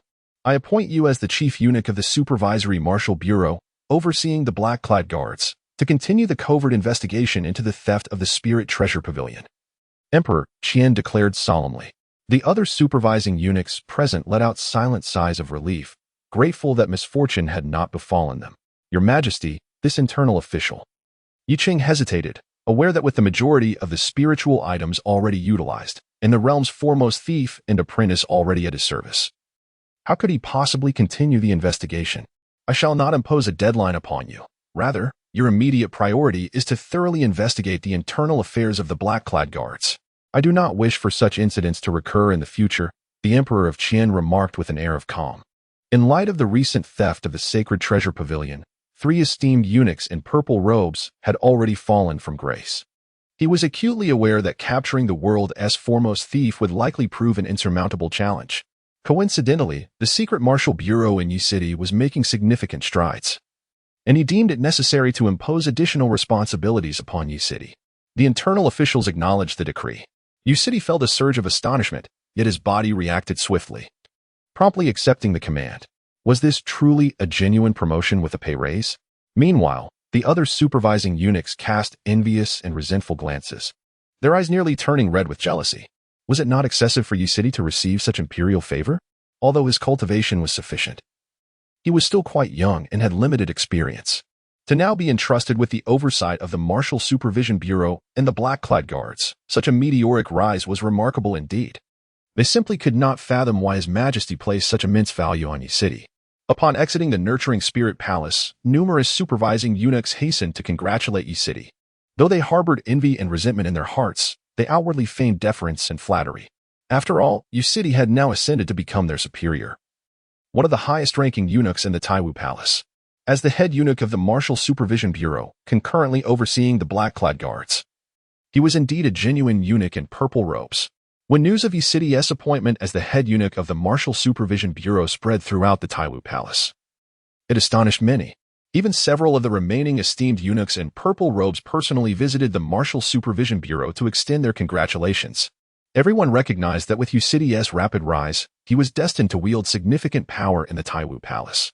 In the Eastern Palace, within the Chonghua Hall, the place where the Crown Prince conducted his daily affairs, Yi City, despite having become the head eunuch of the Martial Supervision Bureau, faced greater risks commensurate with his elevated position, especially in light of the recent tumultuous events.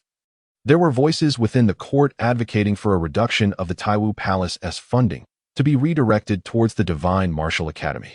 Do you grasp the implications of this? The Crown Prince Suja, with a weary countenance, spoke to Yi City.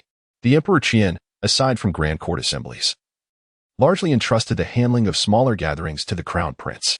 With a deeper understanding of the current court dynamics, the Crown Prince was increasingly anxious.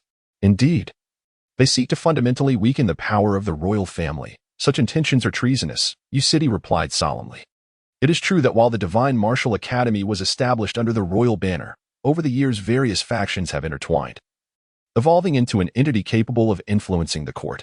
The Crown Prince sighed, acknowledging that the recent events had provided them with an opportunity to exploit.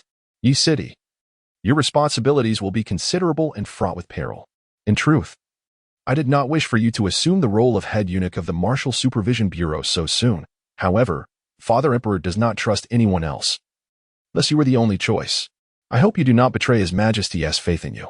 After all, the Emperor Qian rose from the ranks of local nobility, and the foundation in Yujing is severely lacking. Nonetheless, he has diligently cultivated his power over the years, placing individuals in key positions. However, both the Emperor Qian and the Crown Prince are acutely aware of the formidable resistance lurking in the shadows. It was indeed the Emperor Qian who achieved the status of an innate master, wielding this formidable power to suppress the various princes across the states, as well as the local master forces. Otherwise, the situation would have been even more dire. The current proposal in the court to reduce the funding for the Taiwu Hall fundamentally aims to undermine the imperial foundation. After all, the Taiwu Hall serves the imperial family and is an exclusive strength of the royal lineage. The influence from external forces is nearly impossible to infiltrate. By weakening the Taiwu Hall and enhancing the Divine Martial Academy, one could achieve a delicate balance, ultimately enabling external forces to manipulate the imperial authority. Rest assured, Your Highness, The internal officials will certainly spare no effort in fulfilling their duties as the chief supervisor of martial affairs, Yicheng promptly declared. In my position, I shall strive for my role, exert my utmost effort, and bear my responsibilities. Since both the Emperor Qian and the Crown Prince value me so highly, I shall naturally contribute my fair share. Chapter 064, Caretaking the Blood Prison. This is a prison exclusively designated for the Tawu Hall, primarily used to confine various levels of guards and eunuchs. Generally speaking, once one enters here, the chances of escape are virtually non-existent. Even a congenital-level high-ranking eunuch cannot endure for many years within the blood prison. As the heavy doors creaked open, Yicheng, adorned in a purple ceremonial robe, slowly stepped inside. This was his inaugural entry into the blood prison, a place he had only heard whispered tales of as the most terrifying location within the Tawu Hall. The ambience was chilling, damp, and eerily silent. Such was Yicheng's first impression upon entering the blood prison. The air was thick with an unpleasant, murky odor, and faintly, he could hear the piercing cries of despair echoing from the depths.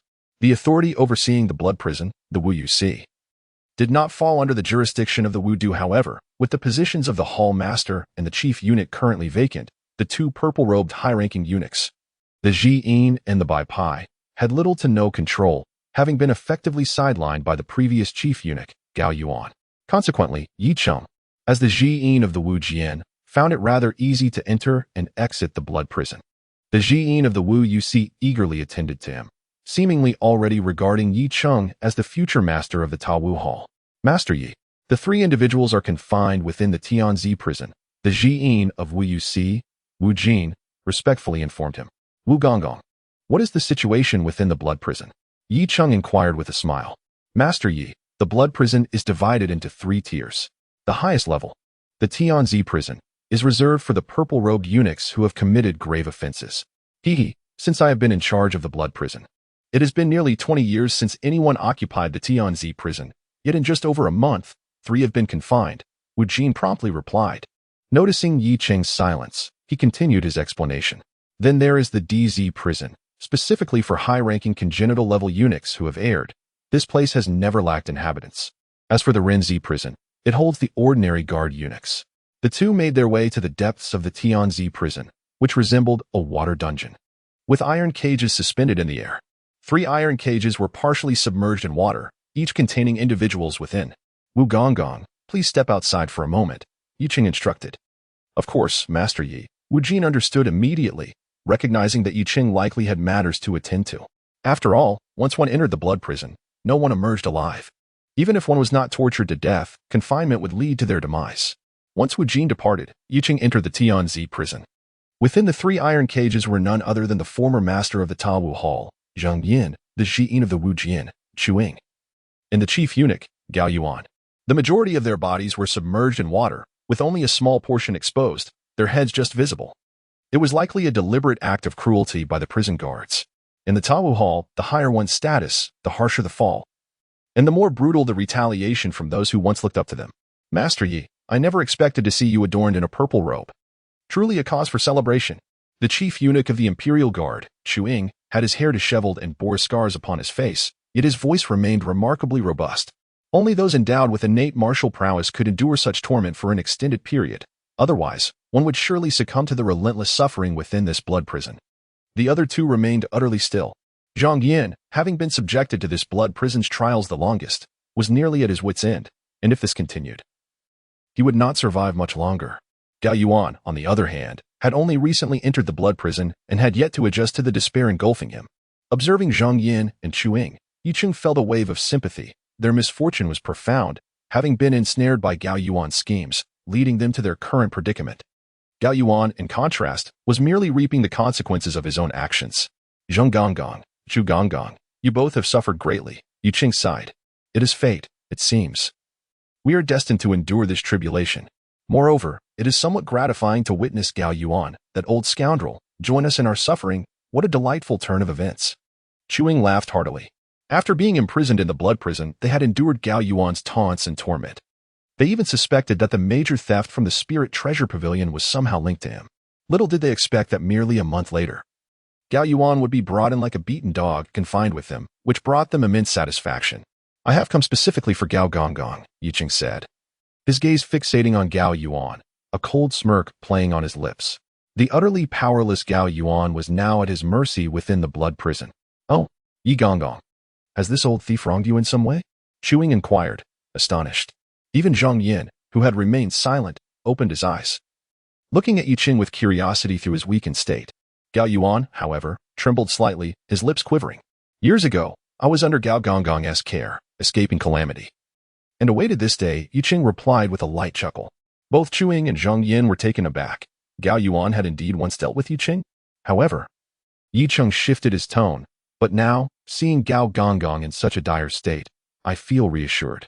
Initially, he had intended to eliminate Gao Yuan upon entering, but witnessing his pitiful condition made him reconsider. Killing him outright would be too merciful. It was far more fitting to let him continue to suffer within the blood prison as the ultimate form of retribution." With that, Yi Qing turned and exited. Outside the Tianzi prison, the chief eunuch of the martial prison, Wu Jin, awaited him. "Yi Gonggong," Wu Jin greeted eagerly upon seeing Yi Qing emerge. "Zhang Gonggong and Chu Gonggong are both advanced in years. They require some care," Yi Qing instructed. "Understood, Yi Gonggong," Wu Jin replied, comprehending immediately. Since Yi Gonggong only requested care for Zhang Yin and Chu Ying, it was clear that special attention should be afforded to Gao Yuan as well, and ensure that Gao Gonggong does not meet his end too soon, Yi Qing added. "Rest assured, everything will be arranged meticulously," Wu Jin affirmed. Once Yi City departed from the blood prison, Wu Jin promptly instructed his men to retrieve the iron cage, where Zhang Yin and Chu Ying were confined from the water. They were then transferred to a dry cage, their handcuffs and shackles removed, and were provided with clean prison garments. Their wounds were tended to, and they were even treated to a lavish feast of food and wine. Zhang Yin, who had been on the brink of death from the torment, quickly began to regain his strength after receiving care. After all, as an innate martial artist, even though his vital energy was severed and he could not utilize his innate true qi, his physical constitution far surpassed that of an ordinary person. Both men understood that this kindness was undoubtedly ordered by Yi City, and their hearts swelled with gratitude. As for Gao Yuan's cage, it remained submerged in water. "Master Zhang, it seems that our time in this blood prison will not be too unbearable after all," Chuing remarked, surprised to find himself with the opportunity to indulge in food and drink amidst their grim surroundings. "Indeed, and we can also relish in watching Master Gao suffer," Zhang Yin replied, playfully teasing for a rare moment. "Yes, that truly enhances the enjoyment." Chuing laughed heartily, raising a wine bowl. "Come, let us toast." "Cheers," Zhang Yin echoed, lifting his own bowl. The two drank deeply from their cups. Meanwhile, Gao Yuan, with only his head above water, felt a profound sense of despair.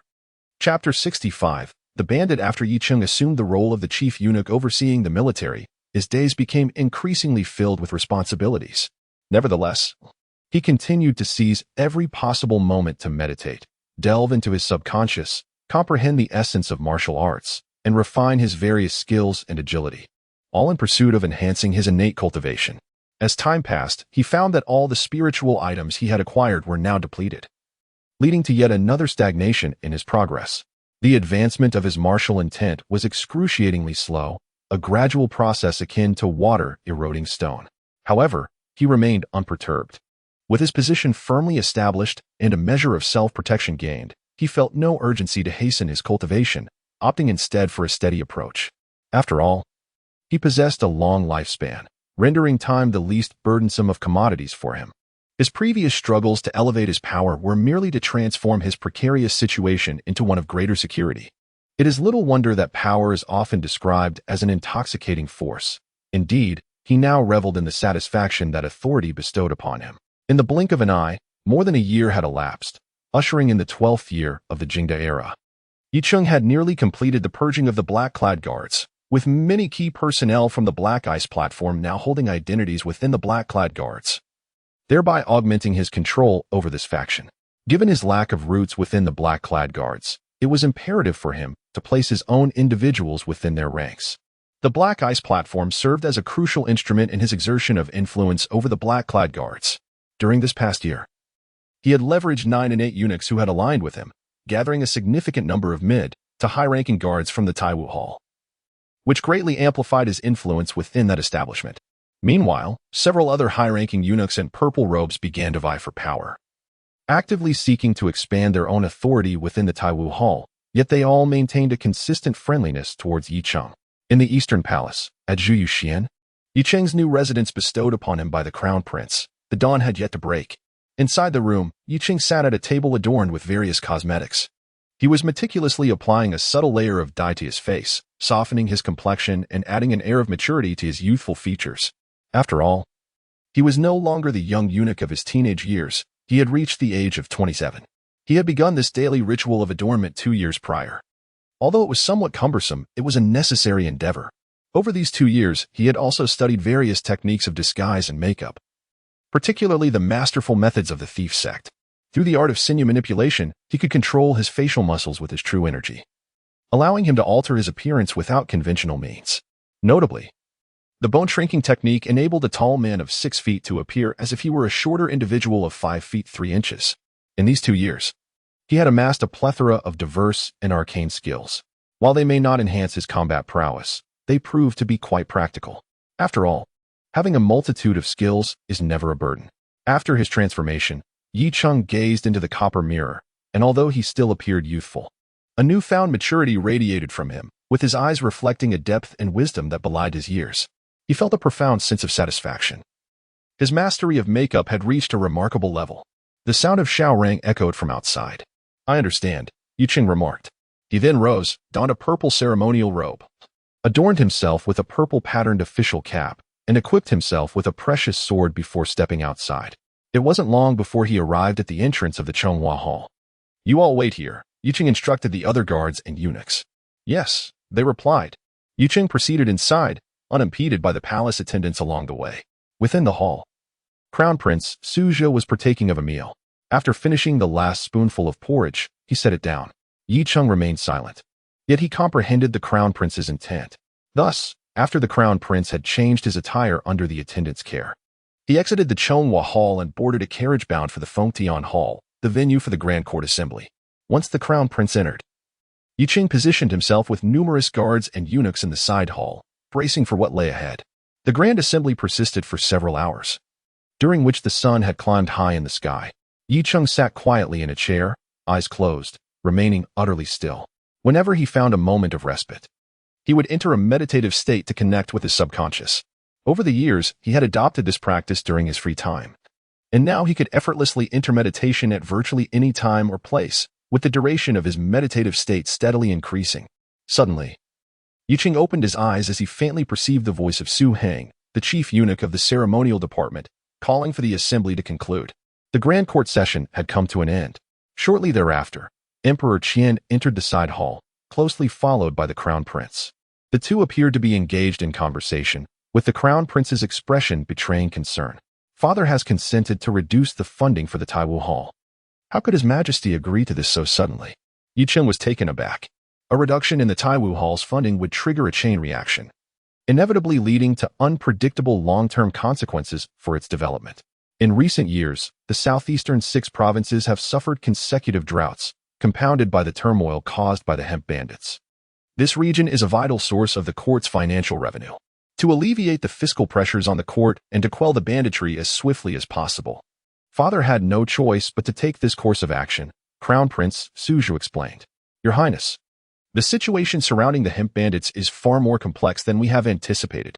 The investigations by the blackguards are severely hampered, with internal officials suspecting connections to several influential factions," Yi Cheng stated solemnly.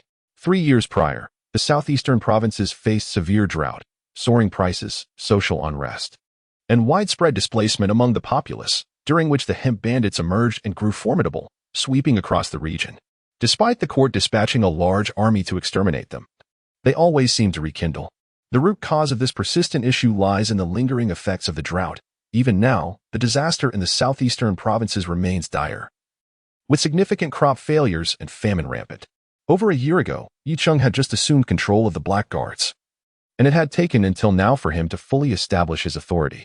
Although he actively sent the blackguards to investigate the hemp bandit chaos in the southeastern provinces, they faced numerous obstacles, with several secret monitors and spies going missing. To date, the blackguard surveillance capabilities in the southeastern provinces have plummeted to their lowest point. The emperor is indeed aware of the situation, yet the turbulence within the court compels him to refrain from acting unilaterally. "Yi Cheng, you must expedite your search for a breakthrough. The Crown Prince nodded in agreement. Rest assured, Your Highness, the inner officials will diligently uncover the truth behind the bandits. Yicheng promptly assured. In truth, he had already contemplated embarking on a personal visit. Relying solely on the strength of the blackguards in that region would render it exceedingly difficult to ascertain the actual circumstances. A formidable military presence must be established. However, he requires the Emperor's imperial sword, for only then can he act with the necessary freedom. Otherwise, he risks incurring slander, which could serve as a pretext for those seeking to assail the Taiwu Hall and the court, thereby intensifying the pressure on both the Emperor and the Crown Prince. At that moment, a guard eunuch approached the palace gates. Your Highness, His Majesty requests that eunuch you come forth. Chapter 066. The Sword of Exorcism at the Spirit Nurturing Pavilion. The Emperor Qian sat behind the imperial desk, exuding an air of formidable authority. Compared to a few years prior, the Emperor's temples had turned gray.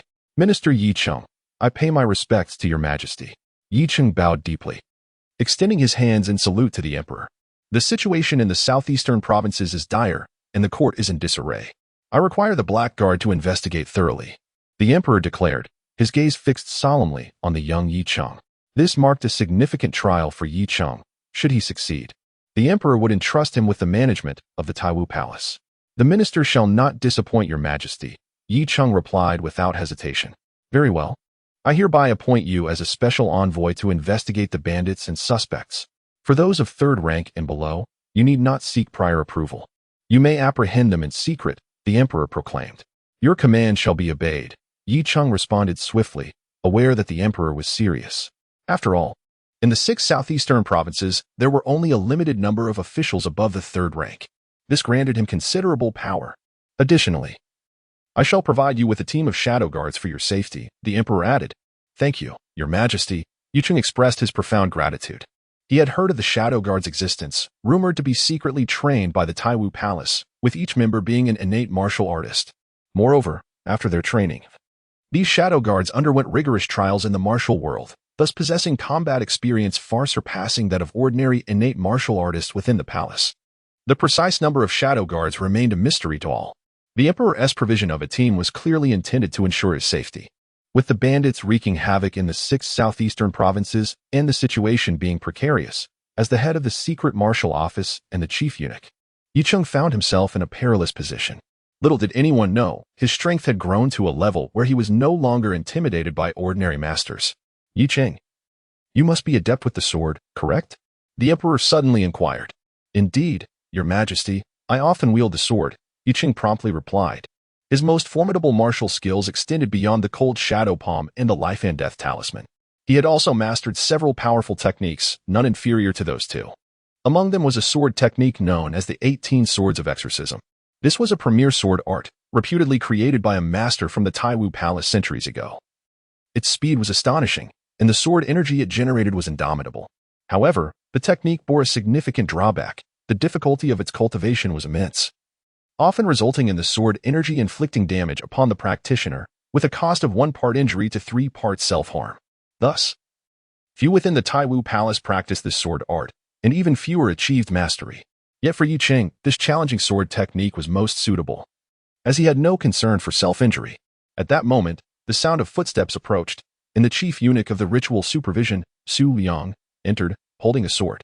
This sword was wielded by the master Mo Bixia from 500 years ago, and through years of martial intent refinement. It may prove beneficial for your future comprehension of martial intent, the Emperor remarked. Yicheng took the sword from Su Liang's hands. Although the sword remained sheathed, he could faintly sense an invisible sword intent lying dormant within it. Thank you, Your Majesty, for the sword. Yicheng's heart burned with joy, and he immediately bowed. He truly lacked a fine blade.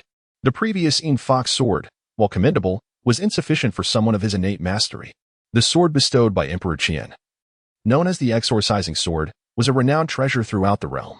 For a martial artist, the quality of their weapon significantly influences their prowess. With this exorcising sword, the power of his exorcising 18 swords would ascend to new heights.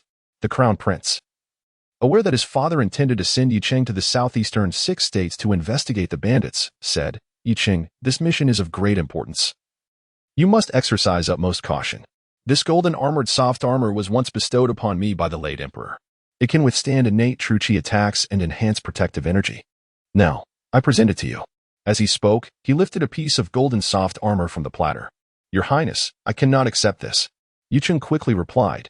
The golden armored soft armor held little utility for him, as he possessed the Tao fruit of immortality, allowing him to swiftly recover even from injuries. "Take it. I do not wish to hear news of your demise while you are away." The Crown Prince Suja glared at Yucheng. "Thank you for the armor, Your Highness." With no other choice, Yucheng accepted it, acknowledging that it would still provide some benefit. Upon returning to his quarters, Yucheng donned the golden armored soft armor. He activated his protective energy, which surprisingly adhered to the armor, producing a significant enhancement effect, approximately 10%. While seemingly minor, such a boost could prove life-saving in critical moments. Next, Yucheng grasped the exorcising sword and drew it from its sheath. The blade was as thin as a cicada's wing and remarkably light, with a slightly translucent sheen. When Yucheng flicked his finger against it, a clear and melodious resonance emanated, indicating its formidable resilience. As he gently caressed the blade, closing his eyes, the martial intent within him stirred the sword, causing it to quiver subtly. Faintly, an invisible sword intent was released from the blade, resonating with his own martial will. Suddenly, he moved, leaping into the air, the sword in his hand dancing. Countless transparent sword shadows blossomed like fiery blossoms, moving with astonishing speed. In fact, during the swordplay, almost no sound was produced, as if only illusory sword shadows existed. "Truly remarkable. This sword is well suited for me," Yucheng exclaimed, abruptly retracting the blade. All the sword shadows vanished, and the lingering sword intent receded, as if it had merely been an illusion. The sword's inherent intent had been cultivated by its previous owner, Bao Pixie. It was nearly impossible for an ordinary individual to evoke such a release unless they had perfected the exorcising 18 swords to the utmost, resonating with the sword itself. Fortuitously, he had practiced the exorcising 18 swords to a proficient level, though he had yet to reach mastery or perfection. Nonetheless, he could harness his own martial intent to elicit the sword's intent to confront adversaries. Thus, even if he were to wield the essence of martial intent, none would perceive him as a congenital master. They would merely regard it as the manifestation of the sword intent within the evil subduing sword. "It seems that His Majesty, by bestowing this sword upon me, intends for me to contemplate the sword's intent, to invigorate my spirit, and ultimately to refine my martial intent." Yucheng comprehended the Emperor Qian's intentions. There exist several methods to grasp martial intent. The first is self-realization, which poses the greatest challenge and is achievable only by those of extraordinary talent.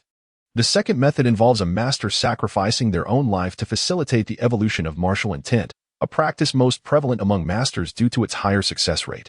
The third approach entails utilizing a weapon imbued with the lifetime of a master to stimulate the spirit and cultivate martial intent. However, this necessitates training in the same martial art, and its success rate is considerably lower than that of martial intent evolution. Emperor Qian must have been aware of Yucheng's training in the 18 evil subduing swords before granting him the evil subduing sword. Chapter 067. Companions 5 days later. Yucheng had arranged all matters in the capital and set off from Yujing in a horse-drawn carriage. Accompanying him were 5 shadow guards and 1 additional companion, by Yulong, who was still riding his old black donkey. This individual possessed remarkable agility, making him an exceptional covert operative. Of course, Yucheng's departure from the capital was not solely in the company of these few. Numerous personnel from the supervisory military office and the black-clad guards had already been dispatched in advance. The journey to the 6 southeastern provinces would undoubtedly not be smooth, as certain individuals may not wish for his arrival. Not long after exiting the gates of Yujing, a carriage pursued them, flanked by 3 armed guards on horseback. "Bai Yi." A voice called out as a window was drawn back, revealing a delicate and bashful countenance. Recognizing the familiar voice, Yucheng also lifted the curtain to glance at the occupant of the carriage, discovering it was Su Yuzhu, the proprietor of Qingyuan Tower. Over the past 2 years, Yucheng had occasionally joined Bai Yulong for drinks at the establishment, leading to a growing familiarity with Su. Unbeknownst to her, he was a eunuch and the master of the secret martial house, perceived merely as a scion of some influential family. "Su Zhanggue, where are you headed?" Bai Yulong inquired with a smile. Su Yuzhu, upon seeing Yucheng in the opposite carriage, appeared quite astonished. "Young Master Yi, not all areas of Weizhou are plagued by bandits. The Xinyang county I am traveling to is relatively safe." She then asked, "May I inquire where Bai Yi and young Master Yi are bound for?" "Also to Weizhou, though not to Xinyang," Yucheng replied with a smile. "Then we may travel together," Su Yuzhu responded with a light laugh. Yicheng chuckled but chose not to elaborate further. Bai Yulong, however, hesitated. Concerned that their journey might not be tranquil and dreading the possibility of embroiling Su Yuzhu in unforeseen troubles. In Yujing, at the Grand Hanyuan Garden, a vast estate constructed at great expense by a wealthy merchant, adjacent to the renowned Divine Martial Academy. Two elderly gentlemen in brocade robes were engaged in a game of chess by the Purple Lake. The game was at an impasse. I hear His Majesty has dispatched that little eunuch from the supervisory military office to the southeast, remarked a black-bearded elder, holding the black pieces. His thick brows and large eyes, combined with his robust build, gave him an imposing presence as he sat, fingers like jade poised over the chess pieces. Indeed. It appears our sovereign has run out of capable individuals, replied the opposing elder, whose hair had whitened somewhat, though his complexion remained rosy. Two fleshy protrusions bulged from his forehead, resembling horns, and a hint of disdain tinged his voice. One must not underestimate this young man. Should he uncover anything significant, it could spell trouble, the black-bearded elder cautioned. Then let us ensure he never reaches the 6 southeastern provinces. The elderly man with a sarcoma on his head appeared to possess profound wisdom. We must make His Majesty understand an essential truth. The world does not belong solely to him. 13 years ago, we exerted great effort to secure his throne. And it is now time for us to reap our rewards. This notion was echoed by the elder with a dark beard, who chuckled softly before placing a piece on the chessboard. Ping'an Town, originally a mere small settlement on the outskirts of Yuanzhou, served as a vital thoroughfare into Weizhou. Beyond the Yin River lay the entrance to Weizhou territory. In the evening, Yi Cheng and his companions arrived at the post station here. Today marked the 8th day since their departure from the capital, and with just one more day, they would reach their first destination in Yiqing, Yuming County. Although Yuming County was not the provincial capital of Weizhou, it held significant importance, housing numerous iron mines known for their high quality and ease of extraction, serving as a crucial source of iron ore for the Qian Kingdom. Due to the chaos wrought by the mob bandits, the operation of these iron mines faced severe challenges, leading to a substantial decline in the delivery of refined iron ingots to the imperial armories in Zhangzhou, which now critically affected the production of weapons. This was no trivial matter, as the production of arms directly impacted the security of the Qian Kingdom. Yiqing's primary task was to ascertain the true conditions of the iron mines in Yuming County. If the difficulties were indeed due to the mob bandits, that would be one thing. However, if other factors were at play, it would be quite troublesome. Disguised as a secret envoy of celestial inspection, Yi Chun was tasked with investigating the southeastern 6 provinces, bearing a heavy responsibility. Within the post station, Yi Chun, Bai Yulong, and Su Yuzhu sat together, enjoying their evening meal. Master Su, tomorrow morning, after crossing the Yin River, we will part ways, Yi Cheng remarked. Pardon my boldness, but may I inquire where Master Bai and young Master Yi intend to go in Weizhou? Su Yuzhu asked curiously. To Yuming, Yi Cheng replied. Yuming? I have heard that the mob bandits are causing considerable turmoil there.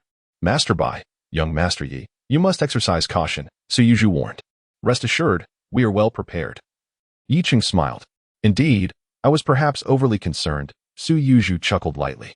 Master Bai was the eldest son of the Bai family. And although young Master Ye's true identity remained unknown, it was likely he hailed from an extraordinary background.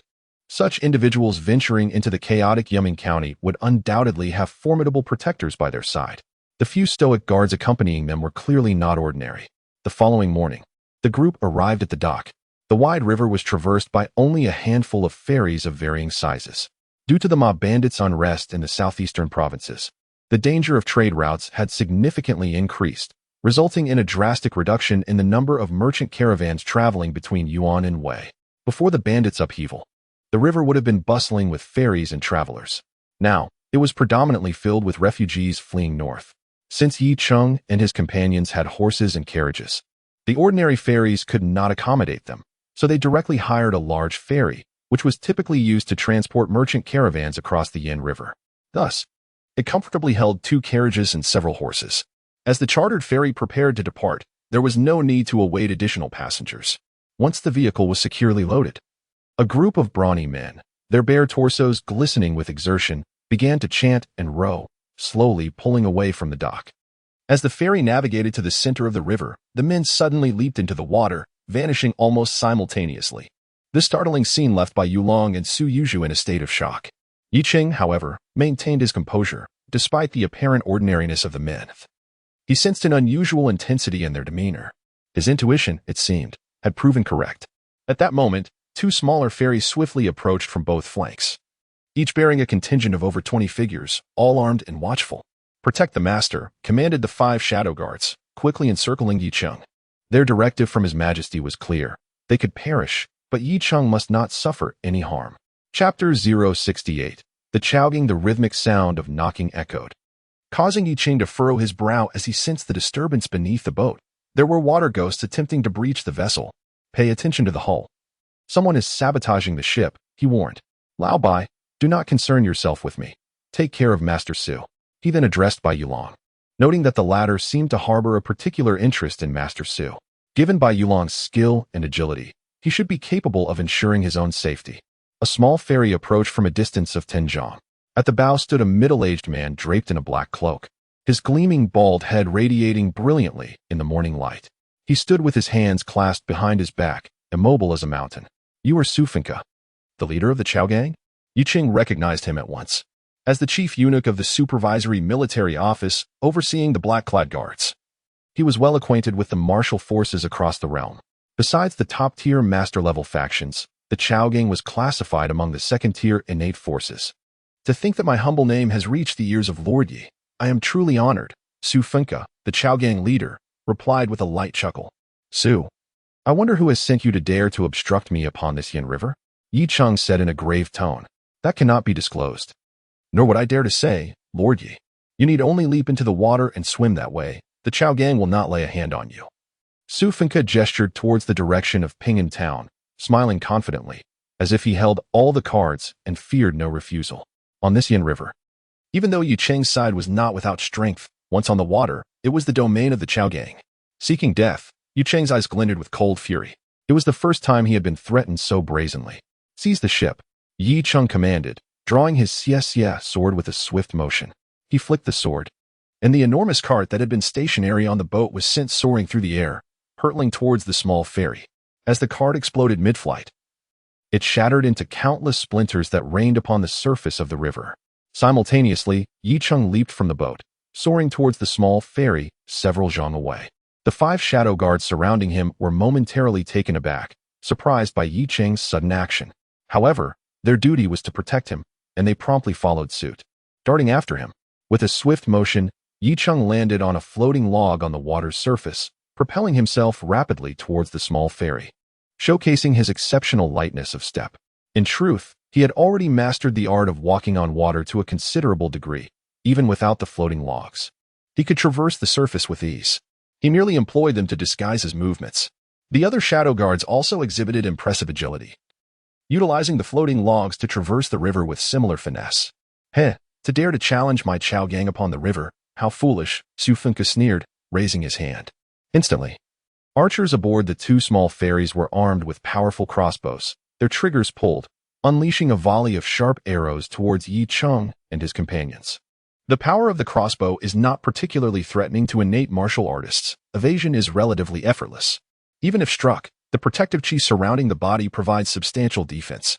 However, when one employs lightness skill upon the water's surface, the points of leverage are minimal. Any incoming attack can cause significant disruption. Only Yi Cheng managed to effortlessly evade the crossbow's assault, arriving before the small ferry. "Master Yi, I have heard that you entered the realm of the innate at the tender age of 25, displaying extraordinary talent. I, Su, am eager to witness your prowess." Su Finka, unfazed, stood his ground. As a seasoned innate martial artist, he ranked 24th on the golden list of the Qian Kingdom, surpassing the infamous ghost tiger, Hong Bin, whom Yi Cheng had defeated years prior. Of course, that was years ago. The rankings on the golden list fluctuate annually, with the old falling out and the new rising in. Before Su Finka's words could fully escape his lips, a torrent of ethereal sword shadows surged forth, overwhelming the surroundings. Swift, eerie, and malevolent. Su Finka's heart raced with dread as he struck with his palm, but all his attempts were in vain. A blade of light sliced through from the side, shattering all his defenses, including his protective chi, and struck at his throat. His eyes widened in terror as he clasped his throat, emitting a choking sound. Staggering on the bow of the boat, he faltered and plummeted into the water, blood staining the depths crimson. Yet, Yi Cheng showed no signs of hesitation. With the 18 swords of dispelling evil unleashed, his speed reached the realm of the inconceivable, complemented by unmatched agility. As he passed, the innate masters of the fairy gang clutched their throats, some plunging into the sea while others collapsed upon the deck. In the blink of an eye, the small fairy was rendered empty by Yi Cheng's hand. At that moment, several shadow guards leaped onto the small fairy, their hearts filled with astonishment at the scene Yi Cheng had orchestrated. They considered themselves formidable innate warriors, yet to counterattack in such a situation seemed an insurmountable challenge. The majority of these fairy gang masters, aside from a few managing the vessel, were innate martial artists themselves. Particularly, the fairy gang leader, Su Funka, was a top-tier expert within the top 30 of the Golden List. None of them could stand against him. On another small ferry, the fairy gang masters beheld their leader and several other innate experts fall to Yi Cheng's onslaught, like autumn leaves swept away by a brisk wind. And fear gripped their hearts. In that instant, they dared not flee by boat but instead plunged directly into the water. The 5 shadow guards gazed at Yi Cheng with newfound reverence. As shadow guards, their loyalty lay solely with the Emperor of Qian. Not even the powerful eunuchs of the Taiwu Palace commanded their concern. Their protection of Yi Cheng was merely a royal decree. Row over, Yi Cheng commanded. Yes, my lord. The 5 shadow guards promptly responded, vigorously paddling towards the larger ferry. The larger vessel had suffered a breach in its hull, water flooding into the cabin, causing it to tilt alarmingly. All aboard. Yi Cheng called for the others on the larger ferry to come aboard. As for the carriages and horses, they had to be relinquished. Only Bai Yulong's donkey brother managed to board the ferry. Master Su, I apologize for startling you, Yi Cheng remarked, gazing at the relatively composed Su Yuzhu with a hint of regret. I am fine. Young Master Yi, you are from the palace. Su Yuzhu's heart had yet to calm. She had initially assumed Yi Cheng was merely a noble young master. Indeed, Yi Cheng replied nonchalantly, oblivious to the flicker of disappointment hidden within the depths of Su Yuzhu's eyes. Moments later, the small ferry docked. The area was deserted, as the commotion on the river had already caught the attention of those along the banks. To avoid trouble, bystanders had quickly dispersed. The crew had naturally slipped away as well. Master Su, we shall part ways here, Yi Cheng said, offering a respectful gesture to Su Yuzhu, seemingly having regained her composure. She nodded. Young Master Yi, Bai Yi, please take care. With that, she departed towards the direction of Xinyang County, accompanied by her maid and 3 bodyguards. Old Bai, what are you still staring at? Let us go, Yi Cheng chuckled as he noticed Bai Yulong, seated upon a black donkey, whose gaze remained fixated on Su Yuzhu. Bai Yulong forced a smile, and then the group made their way towards the nearby Lulong city, where there would be a station for the black-clad guards. The previously dispatched guards would use it as a stronghold to gather intelligence on Yuming County. In truth, throughout the journey, Yi Cheng had already received a wealth of information through the secret channels of the black-clad guards. After Yi Cheng and his companions departed, on the opposite bank of the Yan River stood a figure cloaked in gray, embracing a broken sword. His countenance was grotesque, resembling a malevolent spirit. He was the Faceless Man. With one hand wielding the exorcising 18 swords, a skill of unparalleled finesse, he mused that such swordsmanship could easily rank among the top 5. It seemed the Emperor had worried for nothing. With a wistful sigh, the Faceless Man lamented, what a pity he is a eunuch. Otherwise, with this talent in swordsmanship, I would have wished to take him as my disciple. He then turned away, deciding that since Yi Cheng had resolved his own troubles, there was no need to continue following him. Chapter 069, the Gale Army. Lihong City, a stronghold under the jurisdiction of Yuming County, is currently home to the Gale Army, a formidable force deployed 20 miles east in Shopping Town to combat banditry. With the protection of the Gale Army, Lihong City has remained untouched by marauders. In the afternoon, Yi Cheng and his entourage arrived at a manor located outside Lihong City, a significant stronghold for the black-clad guards.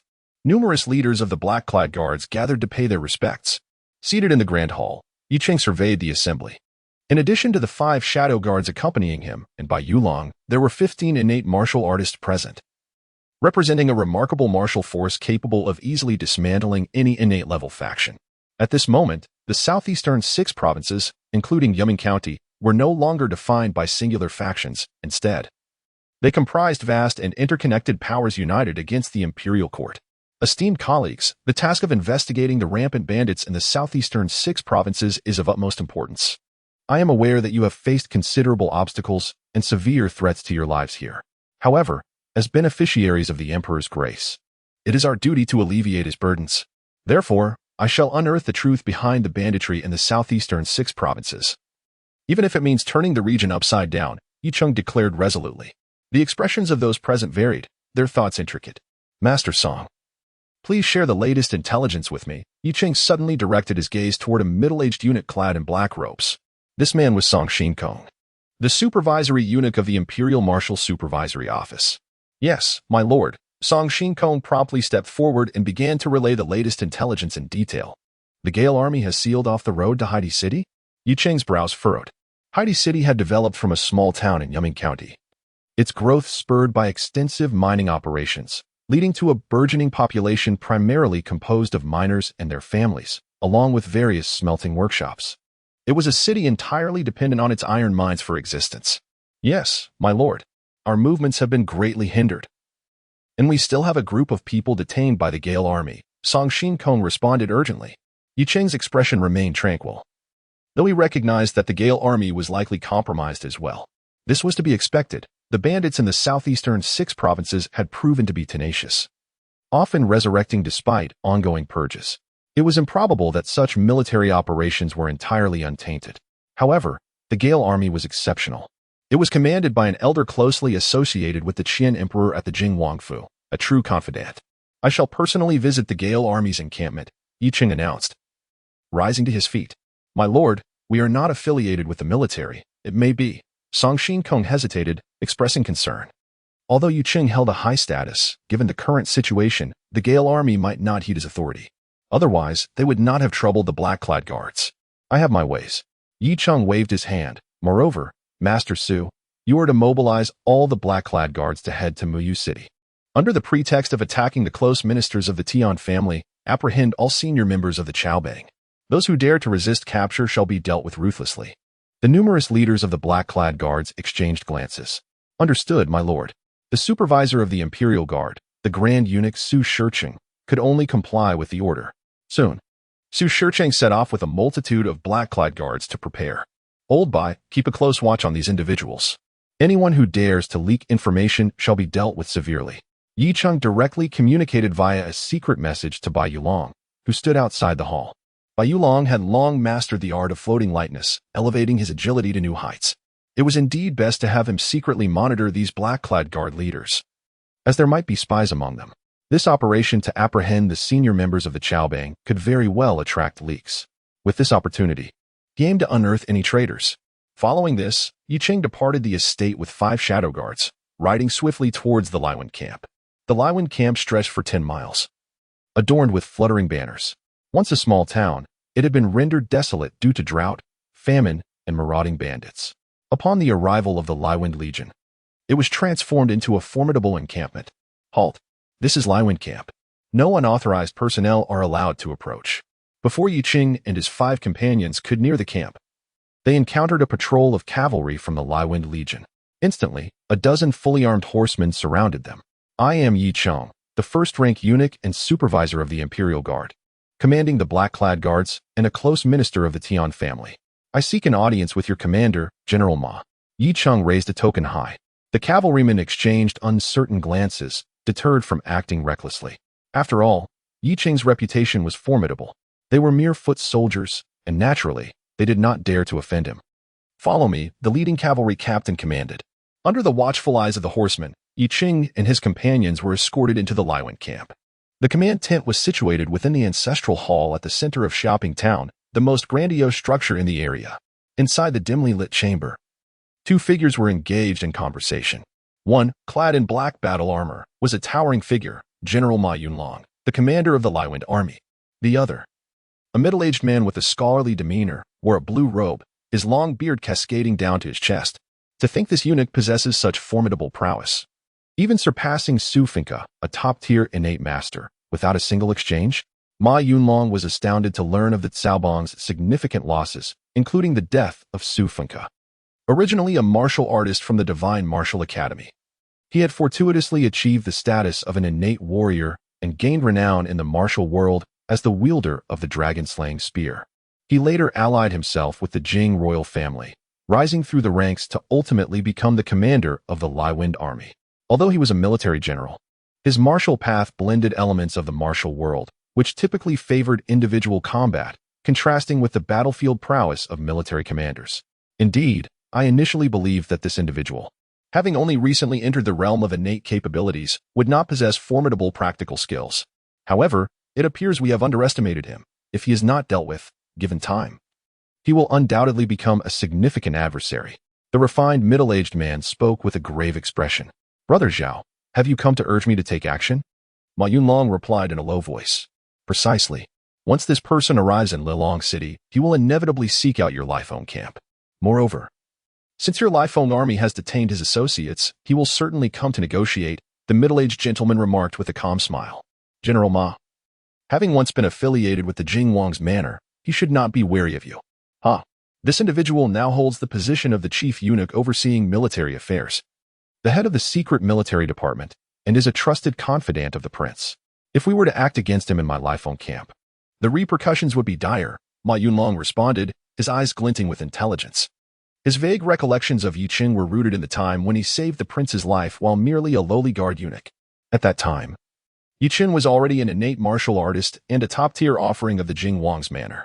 Should we succeed, the profits from the iron mine could elevate your family's share to 20%.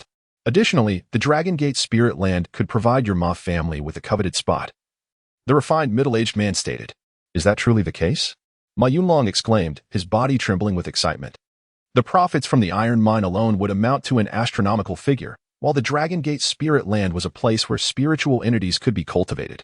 This was not akin to the sporadic and unstable spiritual veins that occasionally yielded spiritual treasures. A spirit land consistently produced such entities, albeit with varying intervals. Both the court and various master-level forces possess knowledge of certain spiritual veins. Otherwise, relying solely on chance to discover spiritual treasures across the vast lands would be utterly insufficient to meet demand. If the Ma family could indeed secure a place in the Dragon Gate Spirit Land, it would grant them a stable source of spiritual entities, solidifying their status as a true innate martial arts family. Was this not the very aspiration for which he had striven?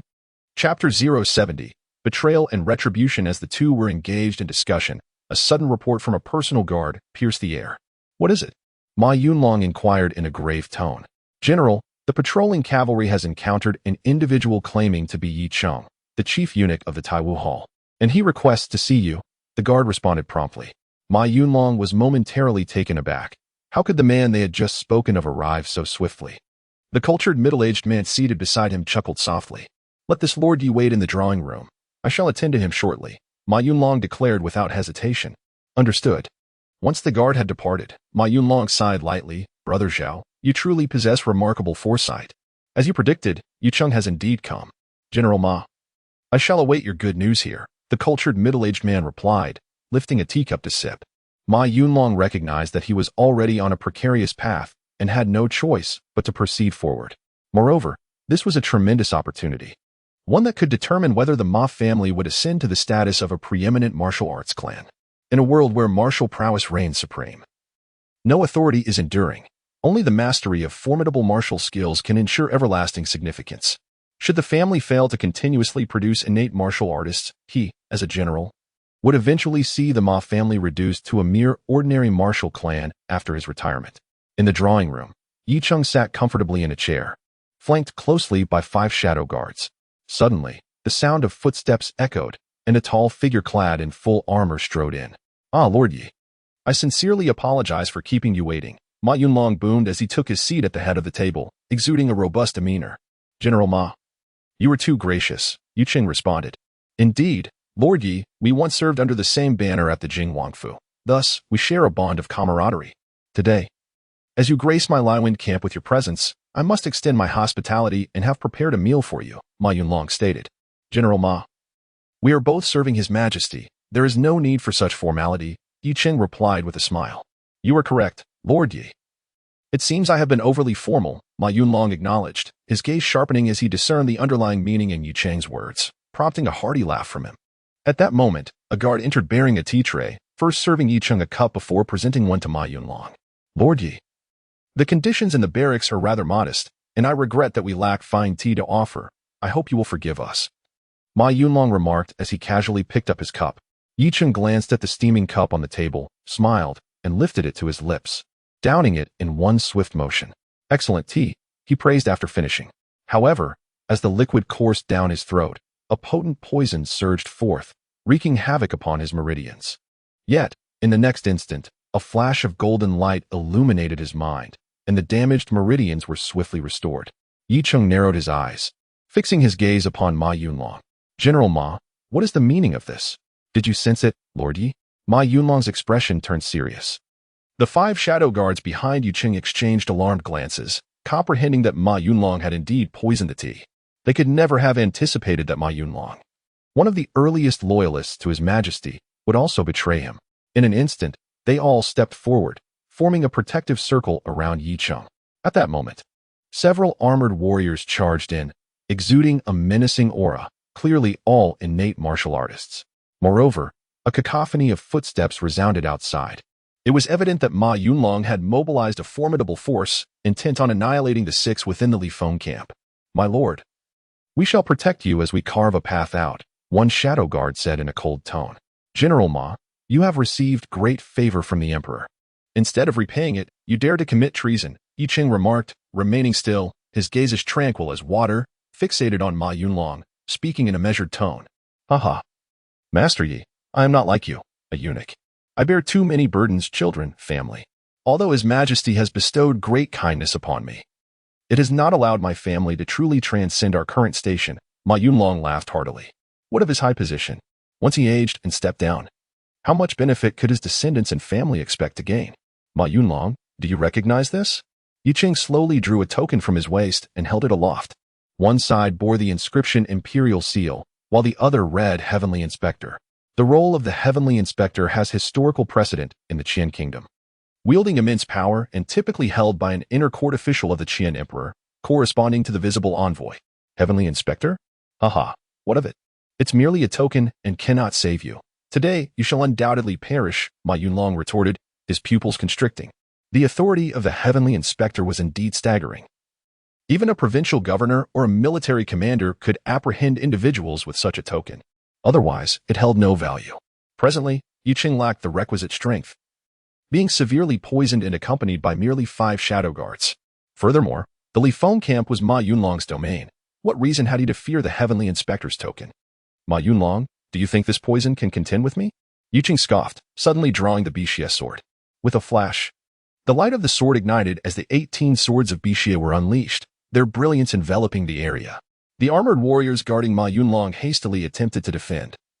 Yet under Yi Cheng's blade, their defenses revealed countless flaws. In a flurry of crimson light, the armored warriors clutched their throats and collapsed, their necks unprotected even by armor. Ma Yunlong was struck with terror, retreating violently and crashing through the wall, simultaneously bellowing, "Kill them." Yet, a figure shadowed him, and with a sweep of the sword light, the approaching guards fell in droves. These guards were not ordinary individuals. They were at least acquired martial artists, some even reaching the pinnacle of their stage. Yet, under Yi Cheng's sword, they were utterly defenseless. Ma Yunlong, you still possess value. I shall not kill you. Yi Cheng chuckled lightly, a tremor in his palm releasing an aura of chilling cold that enveloped Ma Yunlong. Ma Yunlong exerted every effort to activate his protective aura, pushing his agility to its utmost limits, yet he still found himself ensnared by Yi Cheng, enveloped in an icy chill that seemed to threaten the very freezing of his body. A sense of terror surged within him. How could Yi Cheng possess such formidable strength? The teacup had clearly contained a lethal poison, and Yi Cheng had indeed consumed it. Remarkably, he displayed no signs of affliction. Brother Zhao, save me. He bellowed desperately. Despite being surrounded by numerous loyal guards, a profound sense of insecurity gnawed at him. Yi Cheng was simply too terrifying. Just as the icy shadow of Yi Cheng's palm was about to strike Ma Yunlong, a figure suddenly darted forth, accompanied by a torrent of palm force crashing down.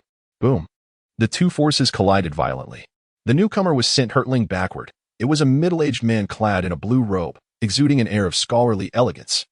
As he landed amidst the ranks of soldiers, he steadied himself, yet his body was inexplicably coated in a layer of frost, visibly trembling.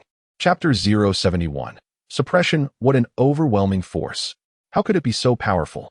The elegantly dressed man in the blue robe strained to circulate his innate energy, attempting to dispel the encroaching chill within him, his pale face betraying a look of horror. He was also a master of the Golden List, ranked even above Su Fengke, the leader of the Chaobang. To his astonishment, he found himself unable to counter the opponent's strike. Initially, he had thought Su Finka was merely careless. However, it became evident that Su Finka was not weak. Rather, Yi Qing was extraordinarily formidable. This was undoubtedly the prowess of someone among the top 10. Perhaps even the top 5 on the golden list. Without a moment's hesitation, the blue-robed scholar turned to flee.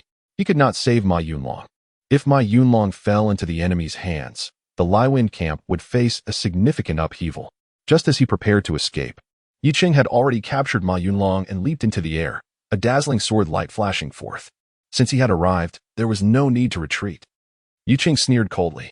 With Ma Yunlong in his grasp, the loyal soldiers dared not attack. Helplessly watching as Yi Qing advanced toward the blue-robed man, with Ma Yunlong in tow, the blue-robed scholar, affected by Yi Qing's chilling palm technique, found his movements severely hindered. His agility greatly diminished, and soon he was overtaken by Yi Qing. Under the illumination of Yi Qing's sword light, he barely managed to defend himself for a brief moment before his acupoints were struck by the sword's brilliance, rendering him incapacitated and collapsing to the ground. Ma Yunlong, held by Yi Qing, turned ashen. The once favorable situation had been utterly reversed by Yi Qing. The illustrious commander of the Laiwen army found himself captured on his own territory. With a thud, Yi Qing cast Ma Yunlong to the ground. 5 shadow guards surrounded Yi Qing. Countless loyal soldiers, along with more Laiwen troops, led by their commanders, surged from all directions like a tidal wave. Numerous bows and crossbows were aimed at Yi Qing and his companions. In a certain sense, Yi Qing had been encircled. Under such circumstances, only a master might find a way to break free. Yet, Yi Qing remained undaunted. As the encroaching Laiwen soldiers reached the thousands, Yi Qing suddenly raised a token high. This represented his identity as an imperial envoy of the Qian kingdom. Attention, soldiers of the Laiwen army. I am the imperial envoy of the Qian kingdom, appointed by His Majesty to survey the realm. Those who behold this token shall regard me as if His Majesty were personally present, Yi Qing declared loudly, his voice booming and resonant. Thousands of Laiwen soldiers exchanged bewildered glances, uncertain of how to respond. Some of Ma Yunlong's trusted confidants wore complex expressions. They were promoted by Ma Yunlong himself and held him in high regard as the commander. Had Ma Yunlong not been restrained, they might have already commanded their troops to attack. As soldiers of the Qian kingdom, did they truly wish to rebel? Should they not kneel and await orders? Observing the reactions of the crowd, Yi Qing immediately channeled his innate energy, pushing the lion's roar technique to its utmost limit. Moreover, in his other hand, he grasped the exorcism sword, which trembled and resonated under the impetus of his martial intent. An invisible sword aura emanated forth, radiating outward in conjunction with his sonic waves. In an instant, the thousands of soldiers present felt their eardrums reverberate, their vision blurred with golden stars. Within this haze, a magnificent beam of sword light soared into the heavens, tearing through the firmament with overwhelming might that shook the very souls of those present. Many, already disheartened and lacking morale, found themselves unable to withstand the impact of this sword intent, and one by one, they knelt down. Like a chain reaction, an increasing number succumbed to the oppressive force of the sword aura, ultimately resulting in a vast sea of kneeling figures. At the very center, Ma Yunlong, the elegant man in a blue robe, and the 5 shadow guards, all innate martial artists, bore the brunt of this sword intent-esque pressure. They displayed expressions of shock. Sword intent. Could it be that Yi Qing was an innate master? Yet, in the next moment, the astonishing sword aura began to dissipate, and the oppressive sensation that had loomed over their hearts gradually faded. With a sigh of relief, Yi Qing exhaled, his complexion slightly pale. This was, of course, intentional. He was channeling the sword intent from the exorcism sword rather than drawing upon his own.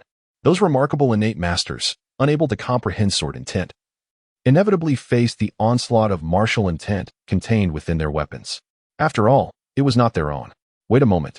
He was not a master, but rather had invoked the martial intent within this sword. The innate martial artist present quickly grasped this realization. Yet, the revelation still left them profoundly astonished. The ability to invoke the martial intent contained within the sword signified that Yi Qing had one foot firmly planted on the threshold of mastery. This level is referred to in the martial arts realm as a half-step master. Such a young half-step master held limitless potential for the future. Given time, it was highly likely that Yi Qing would ascend to the ranks of a true master. Ma Yunlong's face turned ashen, finally comprehending the reasons behind his defeat. Meanwhile, the elegant man in blue could not help but sigh inwardly. The emergence of a half-step master from the great martial hall here would undoubtedly spell great trouble for Yuming County. To contend with Yi Qing, Only another half-step master could intervene. Yet, among the ranks of the Qian Kingdom's golden list, there were but a handful of half-step masters. Such individuals rarely took action, as they were solely focused on comprehending martial intent. Without the ability to truly grasp martial intent, a half-step master would forever remain just that, a mere half-step away from true mastery. And that half-step made all the difference. A half-step master merely had the qualifications to become a master. As for true masters, they would be even less inclined to act. Yicheng proclaimed loudly. He had already utilized the sword intent to intimidate, coupled with the authority of a celestial envoy, to initially stabilize the situation. Next, he needed to address the Riftwind Legion. Otherwise, complete control over the Riftwind army would remain unattainable. Although he had temporarily assumed command of the Riftwind army, the success of thoroughly investigating the circumstances in Yuming County hinged upon it. Relying solely on the power of the black-clad guards would not suffice to quell the chaos. Cooperation from the Riftwind army was essential. Before his arrival, he had presumed that Ma Yunlong, as a trusted elder of the Qian Emperor, would merely adopt a passive stance, lacking any significant action. He thought he could leverage the power of the Liwind army. However, he was taken aback to discover that Ma Yunlong had completely betrayed him. Consequently, he found himself compelled to take decisive action to eliminate Ma Yunlong and temporarily assume control of the Liwind army. Only the high-ranking generals above the rank of general remained. Yet there were nearly 200 individuals still stationed in the Liwind camp. These mid to high-ranking officers of the Liwind army were filled with trepidation, uncertain of how Yi Cheng, the celestial envoy, would choose to deal with them. Chapter 072. The City of Black Iron. Yi Cheng sat majestically in the principal seat, surveying the assembly with an imposing presence. Ma Yunlong and a refined middle-aged man clad in a green robe were held in submission by several shadow guards. Kneeling on either side, below them knelt a multitude of mid to high-ranking officers from the Li Feng army, all commanders and deputy commanders, their duties suspended, awaiting further instruction. Yi Cheng began to speak. The majority of these commanders and deputy commanders were innate martial artists, with only a few ranking among the elite acquired martial artists. Several had previously fallen to Yi Cheng's prowess, and with others absent from the camp, only 5 commanders and deputy commanders remained present. Their expressions darkened. Yet none dared to voice dissent, not even General Ma, the supreme commander, who dutifully knelt aside.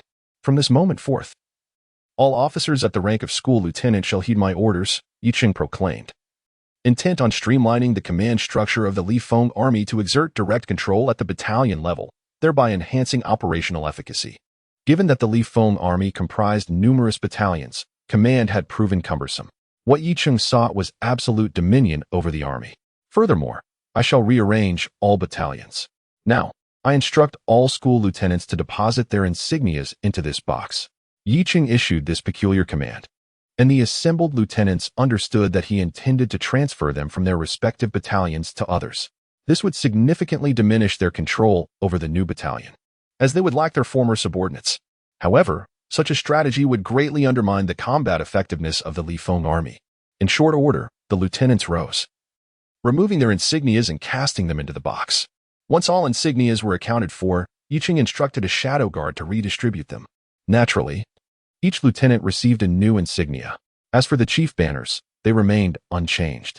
Do not presume that a change in school lieutenants within the battalion exempts you from adhering to orders. Should such an incident occur, military law shall prevail. Yi Cheng cast his gaze toward the chief banners, the largest contingent present. Within the military hierarchy of the Qian Kingdom, the lowest-ranking officer is the team leader, commanding 10 men. Next is the small banner, consisting of 30 men. Above this is the chief banner, comprising between 120 to 150 men, with the chief banner holder entitled to 2 or 3 personal guards, thus classified as a mid-level officer.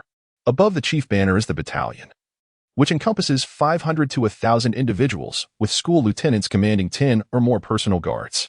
The next tier is the commander, capable of leading an army of 5,000 to 10,000 men, thereby earning the title of a true general.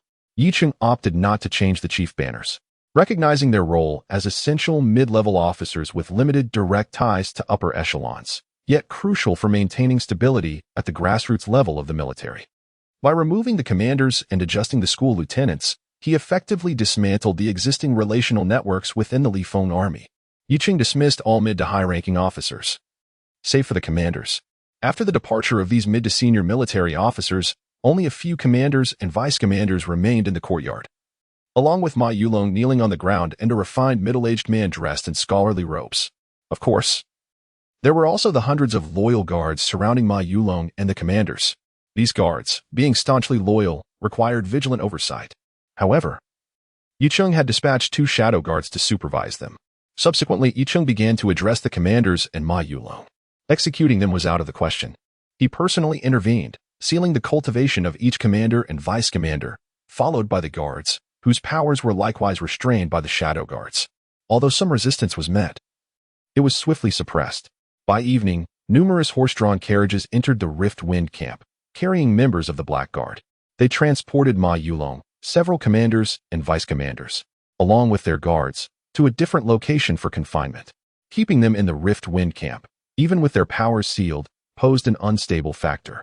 In Black Iron City, despite the night, the area was ablaze with lights and bustling activity. Countless mining workshops continued to operate.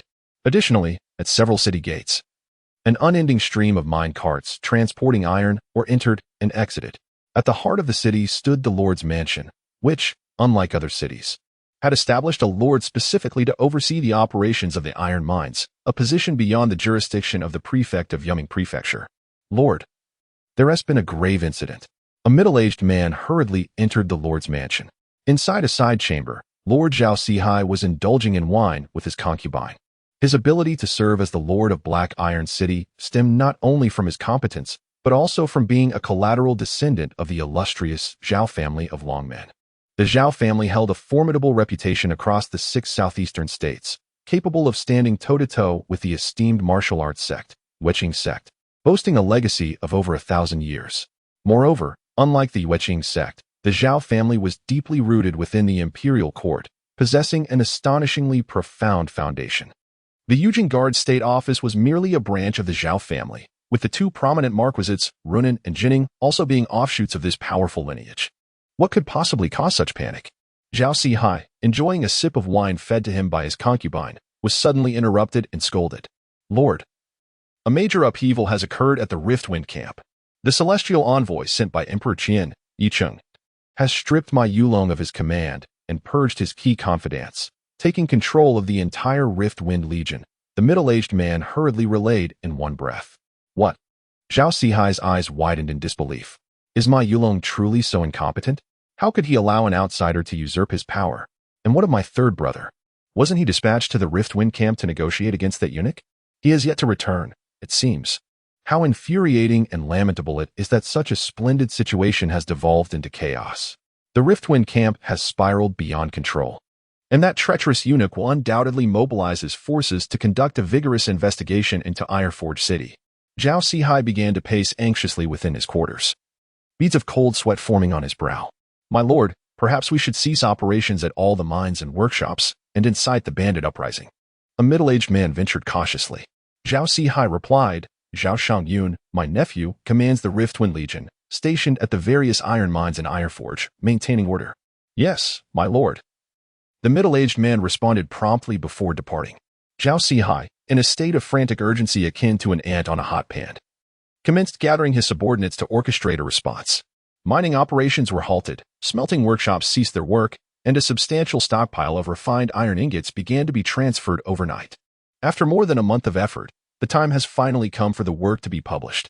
The process has unfolded far more smoothly than the author had anticipated, thanks in no small part to the discerning eye of editor Huya, whose timely recommendations have been immensely supportive, along with the unwavering companionship of the readers throughout this journey.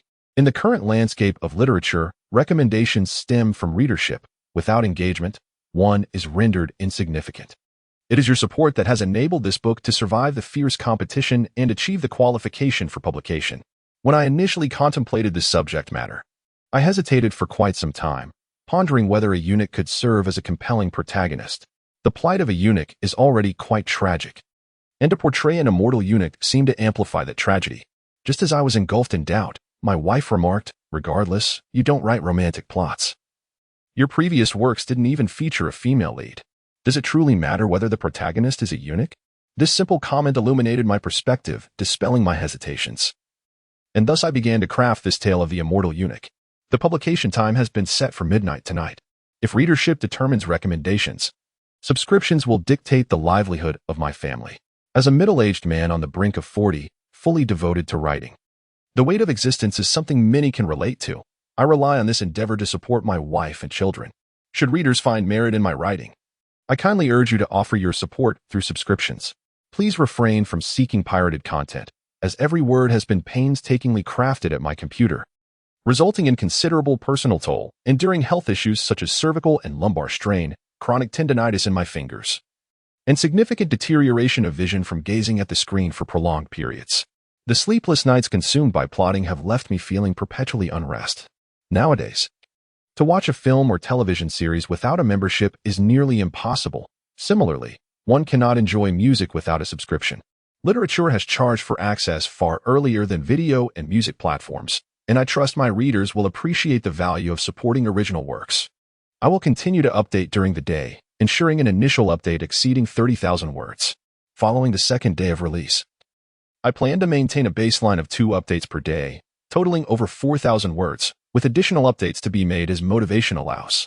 The supplementary update rules are as follows. Should the initial subscriptions reach 2,000, I shall provide an additional update each day for the following month, culminating in 3 updates daily, amounting to over 6,000 words. It is imperative to note that this is a daily commitment. Therefore, I earnestly implore my esteemed readers to subscribe generously. As for surpassing 2,000 subscriptions, I hesitate to entertain such thoughts for the moment. The collection count speaks for itself, and I shall refrain from further commentary on that matter. However, should such an occurrence transpire, additional updates will be mandated, with separate rules to be established. Furthermore, regarding the monthly ticket rankings for new books, I confess that I am reluctant to ponder this, yet even a humble fish harbors dreams. After all, I am not one to embrace complacency. What if I were to enter the top 10? Having expressed all this, I find myself quite anxious. To those who remain, I pledge to exert twice the effort in crafting this book and narrating this story, as a token of gratitude for your unwavering support and encouragement. Let us not miss each other tonight at midnight. Chapter 073, The Confucian Hero, First Update, Seeking Subscription, in the late hours of the night. Within the encampment of the Li Effing army, order began to emerge following a series of reforms instituted by Yi Qing, restoring stability to what had previously been a chaotic battalion. Inside the command tent, Bai Yulong, seated comfortably, expressed his astonishment. Master, your prowess is unparalleled. How effortlessly you have brought the Li Effing army under your control. With a smile, Yi Qing inquired, how have you fared with the tasks I assigned? Bai Yulong, brimming with confidence, replied, with my involvement, there is no room for error. He produced several slips of paper for Yi Qing's perusal. Who do we have here? Yi Qing asked as he examined the names listed. Lu Xun, the supervising eunuch, Zhang Guang, the iron supervisor, Ling Chen, the deputy chief of the secret department, Zhang Wuwei, the chief of the silver department, and Sun Kuei, the managing eunuch. Quite a number of traitors within our ranks, Yi Qing remarked with a chuckle. Suddenly, he shifted the conversation. Old Bai, I need you to journey to Heidi City and investigate the situation there. Detailed information is essential, particularly regarding the stock and true whereabouts of the fine iron ingots. Bai Yulong, renowned for his exceptional lightness of foot and skills as a master thief, was ideally suited for such covert operations. You brought me along for this. I can see your ulterior motives. Bai Yulong shrugged, speaking casually due to their close rapport. I am merely allowing you to realize your true potential. Yi Qing responded with a grin. Then I shall take my leave. Bai Yulong waved his hand, and in an instant, like a wisp of smoke, he vanished from sight. Yi Qing marveled at Bai Yulong's unparalleled agility. Although he too had practiced the art of floating, he could not compare to Bai Yulong's innate talent for mastering such exquisite lightness of foot. Nevertheless, with his formidable cultivation, Yi Qing felt confident that he could surpass Bai Yulong in agility if needed. Next, it was time to interrogate the captive. Yi Qing stroked his chin thoughtfully and commanded, bring him forth. Soon, a shadow guard entered, escorting a middle-aged man clad in a green robe. The man, once exuding an air of cultured elegance, now appeared disheveled and pale, having been stripped of all his cultivation. The frigid energy coursing through him caused his body to tremble uncontrollably. Yet, his spirit remained unyielded, his gaze steady. You must be Zhao Chunfeng, the Confucian hero of the Zhao family? Yi Qing observed with a composed demeanor, a light smile adorning his lips. Scoundrel, spare me your mockery. Whether to kill or torture, do as you wish, Zhao Chunfeng retorted, casting a fleeting glance at Yi Qing. Despite his trembling physique, His eyes remained remarkably calm. Zhao Chunfeng, you claim the title of Confucian hero, yet your actions betray that of a righteous man. The Zhao family, driven by selfish desires, has supported bandits, wreaking havoc across 6 provinces and opposing the imperial court. How many innocents have suffered, their homes destroyed, and lives uprooted? One day, I shall ensure that your Zhao family is utterly eradicated. Yu Qing's gaze turned icy, brimming with resolve. Upon witnessing Zhao Chunfeng, it became evident that the iron mines of Yuming County, and even the rebellion of the bandits across the 6 southeastern states, were likely intertwined with the Zhao family of Longmen. The Zhao family of Longmen possesses an extraordinarily profound heritage. During the initial uprising led by the founding ancestor of the Qian kingdom, their forebears were celebrated as loyal subjects. However, the rise of the Zhao family of Longmen did not commence with the establishment of the Qian kingdom. It has a rich and storied history as a martial arts lineage of masters, with each generation producing a grandmaster. At the inception of the Divine Martial Academy, the inaugural president was none other than Zhao Yulin, a master from the Zhao family of Longmen. One can only imagine the immense influence the Zhao family wields within the court and military of the Qian kingdom. To uproot my Zhao family? You, a mere eunuch, are nothing but a frog in a well, spouting absurdities. Zhao Chunfeng scoffed derisively. Even the emperor of Qian dares not act openly against my Zhao family, resorting instead to various appeasements and compromises. It is laughable that this eunuch dares to contemplate the eradication of the Zhao family. The absurdity is beyond measure. Yu Qing chuckled lightly, unconcerned. He then flicked his finger, sending a shard of ice into Zhao Chunfeng's brow. Zhao Chunfeng's body convulsed violently, his veins bulging, contorted in agony. Eunuch, have you not heard of my Zhao family's heart-questioning curse? To threaten me with the life and death token is truly ludicrous, Zhao Chunfeng managed to utter, even amid such torment. His twisted visage bore an air of disdain, an expression of arrogance that persisted despite his dire circumstances. Suddenly, blood trickled from the corner of his mouth. An accompanying shadow guard swiftly grasped Zhao Chunfeng's chin, causing more blood to surge forth. He had bitten his own tongue. Yi Cheng shook his head, then detonated the life and death token. Instantly, the grotesque contortion of Zhao Chunfeng's face began to subside. Once Zhao Chunfeng's lifeless body was removed, Yi Cheng commenced issuing military orders, mobilizing various troops in preparation for action, with the target being Haidi City. By dawn, over 20,000 soldiers of the Lisfeng army surged towards Haidi City. This marked Yi Cheng's inaugural command of an army, though fortunately, it was not for the purpose of battle. His objective was to dispatch troops to seize control of all mines, particularly the crucial Haidi City, where the smelting workshops and warehouses for fine iron ingots were situated. Outside Haidi City, a vast expanse of torches illuminated the night sky, as thousands of Lisfeng soldiers encircled the city. Yi Cheng, surrounded by numerous cloaked guards, rode his horse to the foot of Haidi City. Upon the city wall, Lord Zhao Sihai of Haidi City had assembled a significant contingent of guards, standing at the ready. This is Haidi City. Why does your Lisfeng army surround the city in the dead of night? Do you intend to rebel? Zhao Sihai bellowed, channeling his vital energy. Lord Zhao, I am the celestial inspector appointed by His Majesty, entrusted with investigating the bandit turmoil. I now suspect that your Haidi City is colluding with the bandits. Open the city gates at once, Yi Cheng proclaimed, seated atop his steed, clad in a purple ceremonial robe and a black cloak, addressing Zhao Sihai atop the city wall. Though his voice seemed rather subdued, it cut through the cacophony of sounds, reaching Zhao Sihai atop the city walls with crystal clarity. It was indeed Yi Gonggong. However, with the army besieging the city in the dead of night, the city lord dared not take such risks and implored Yi Gonggong to return by day, promising to open the city gates to receive him with respect. Zhao Sihai clasped his hands in a gesture of deference. Zhao City Lord, do you comprehend the significance of the title Celestial Envoy?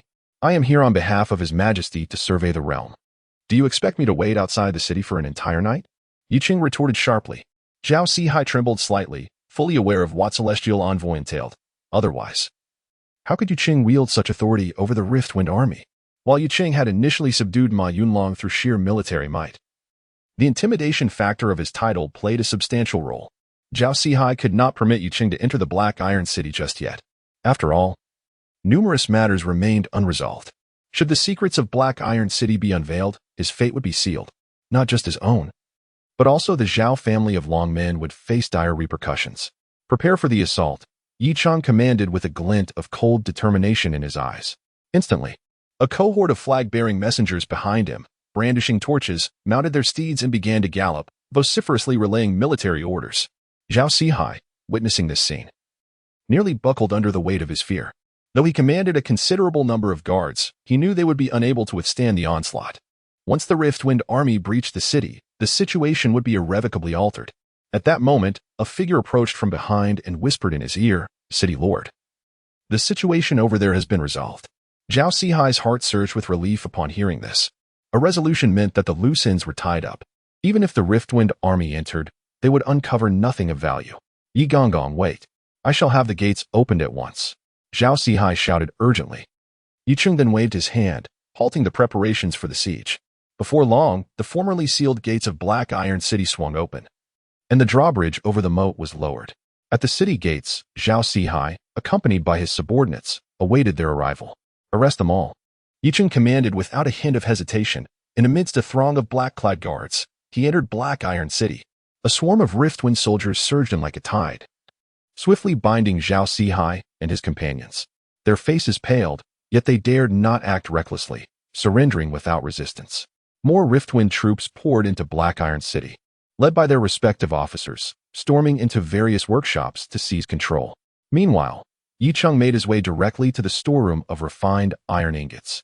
Upon arrival, the Riftwind soldiers immediately took charge, sealing all entrances and exits.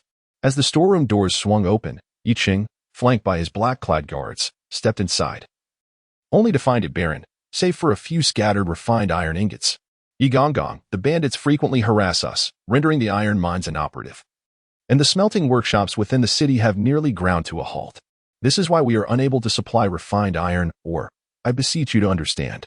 Bound tightly, Zhao Sihai's eyes glimmered with a hint of arrogance as he spoke with a tone of resignation. As long as Yi Cheng could not uncover any evidence, he would have no choice but to release him. Yi Cheng remained silent. Subsequently, he arrived at the Lord's mansion, taking his seat at the head of the Grand Hall. Information from within the Iron Black City began to accumulate before him. Indeed, it was quite normal, he mused with a smile, addressing the bound Zhao Sihai. "It seems your actions have been rather swift. Your Excellency, I truly do not comprehend your intentions." Zhao Sihai feigned ignorance. "You will understand soon enough," Yi Cheng replied nonchalantly. Half an hour later, a figure clad in black appeared in the Grand Hall. It was Bai Yulong. "My lord, we have located the whereabouts of the fine iron ingots," he reported. "Oh, have you?" Yi Cheng exclaimed, abruptly rising to his feet. "Come, lead me there." Zhao Sihai, who had maintained his composure until now, suddenly felt a surge of anxiety. Though he suspected that Yi Cheng was merely attempting to deceive him, he could not dismiss the possibility that it was true. If the fine iron ingots were indeed found, his fate would be sealed. Chapter 074. Unexpected Intelligence. Several minutes later, a multitude of soldiers bearing torches departed from Black Iron City. Yi Cheng sat astride a magnificent steed, surrounded by numerous cloaked guards. Zhao Sihai was escorted along, bound by the hands of his captors. Ultimately, the procession halted by the banks of a river. This was the Qishui, a tributary of the Weijiang, alongside which a notably tall peak loomed. Black Iron City nestled quietly beneath its shadow. "My lord, all the refined iron ore lies submerged beneath the waters. Some of those tasked with its transport have already been taken away by the shipping guild's vessels, while others, unable to escape in time, are concealed within the cavern beneath that cliff." Bai Yulong indicated towards the steep cliff nearby, where the river had formed a cove, causing the cliff face to recede inward. Due to the position and the cover of night, the situation on that side was utterly obscured. Zhao Sihai's complexion paled instantaneously. He found it incomprehensible how the cloaked guards had discovered such a secretive location. "Procure some boats," Yi Cheng commanded without hesitation. Within half an hour, several small vessels were acquired. Yi Cheng and his men boarded the boats and rowed towards the base of the cliff. Upon arrival, a vast cavern entrance revealed itself. "Approach closely," Yi Cheng gestured, and the small boat maneuvered to the cavern's edge. One by one, the cloaked guards leapt aboard, brandishing torches as they ventured inside. Yi Cheng followed suit, surveying the interior and exterior of the cavern, noting the numerous imprints of heavily laden carts that were unmistakably evident. He instructed his men to investigate the riverbed. Shortly thereafter, the submerged guards resurfaced, triumphantly clutching a rectangular ingot of refined iron. "My lord, the riverbed is teeming with refined iron ingots," one guard exclaimed with palpable excitement. Zhao Sihai, brought here in chains, had already resigned himself to despair. devoid of any illusion of hope. Zhao Qingzhu, what further words do you have? Yi Cheng inquired, brandishing the damp, weighty ingot of iron.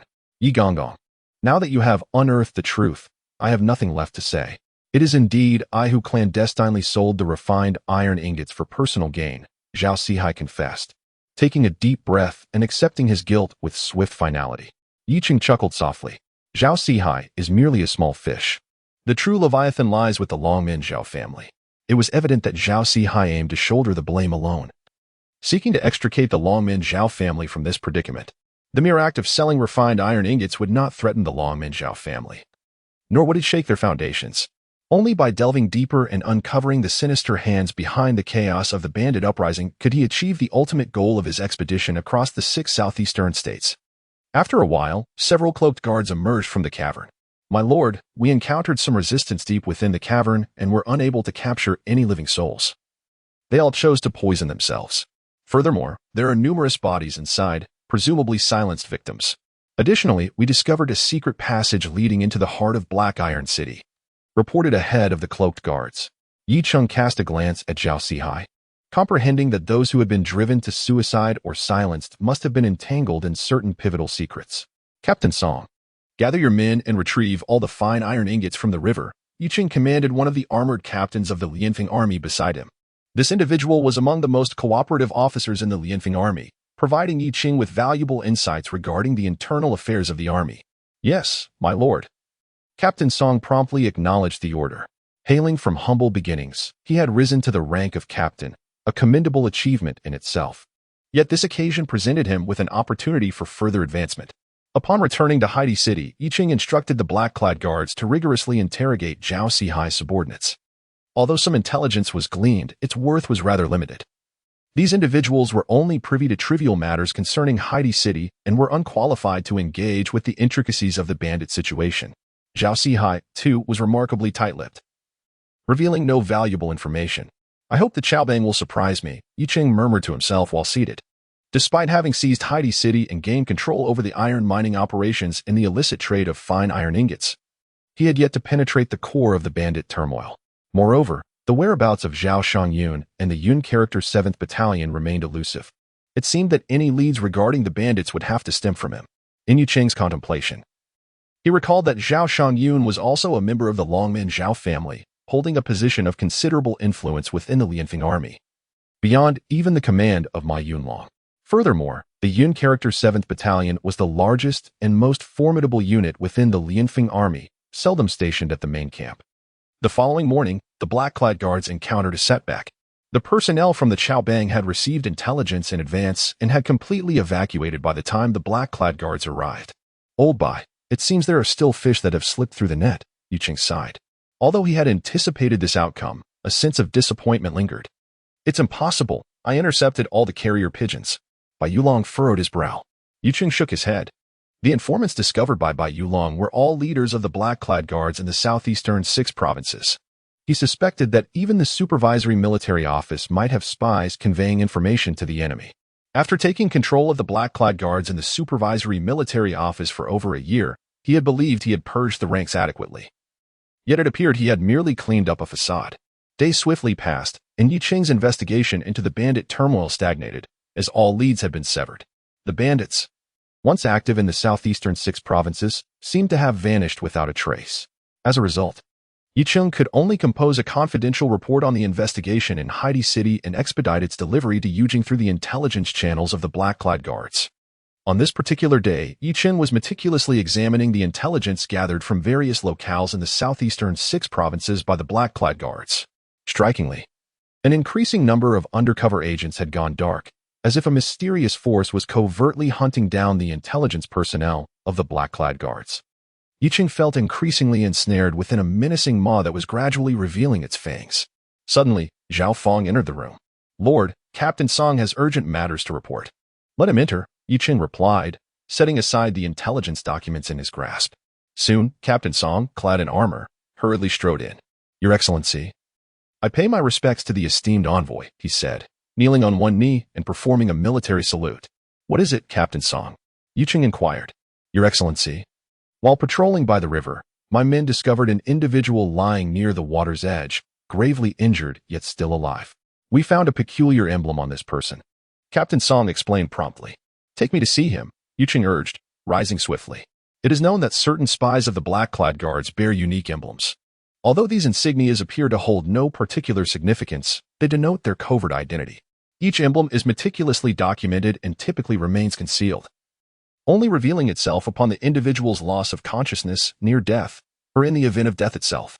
Thus, guided by Captain Song, Yi Chung arrived at a tent situated outside the Iron Black City, where a company of soldiers from Captain Song's regiment was stationed.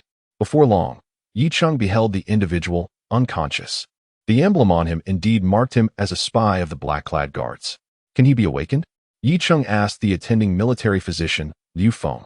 Your Excellency, this person is severely injured, and having been submerged in the river for an extended period. He is likely relying on a secret technique akin to the breath of tortoise to remain alive. Awakening him will be exceedingly difficult and may result in immediate death. The best course of action now is to administer slow care, allowing him to naturally awaken, which may offer a glimmer of hope, the physician advised. How long will this slow treatment take? Yi Chung inquired, his brow furrowing. Conservatively, it will take at least 6 months or more, the physician replied. 6 months is far too long. I cannot afford to wait that long, Yi Chung thought to himself. The sudden appearance of this spy near Iron Black City, coupled with such grievous injuries, must hold significance. Perhaps valuable intelligence could be gleaned from this individual. The sword of exorcism in Yi Cheng's grasp trembled slightly, releasing an ethereal wave. All present felt a surge of dizziness, their senses overwhelmed by auditory and visual hallucinations, even by Yu Long, a congenital martial artist, could sense the terrifying aura emanating from Yi Cheng. Not only was it impossible to take action, but even the innate true energy within them seemed beyond their control. The Lord's command over the sword's intent had become increasingly effortless, by Yu Long marveled inwardly. This signified that Yi Cheng was drawing nearer to comprehending the martial intent, approaching the threshold of mastery. Under the guise of invoking the sword's intent, Yi Chung infused his own martial will into the unconscious spy's mind, seeking to stimulate his spirit, awaken his subconscious, and force him to regain consciousness. Simultaneously, he placed his palm gently upon the individual's forehead, enveloping him in a soft cocoon of innate true energy, stabilizing his condition to prevent any sudden awakening from exacerbating his injuries and leading to his demise. Such control required extraordinary finesse. After a brief moment, the man abruptly opened his eyes, sitting up in bed with a look of terror etched upon his face. As he surveyed his surroundings and the figures present, a sense of confusion gradually enveloped him.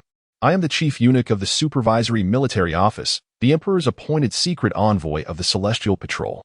Which division of the black-clad guards do you belong to? Yi Cheng produced a token of the Celestial Patrol envoy.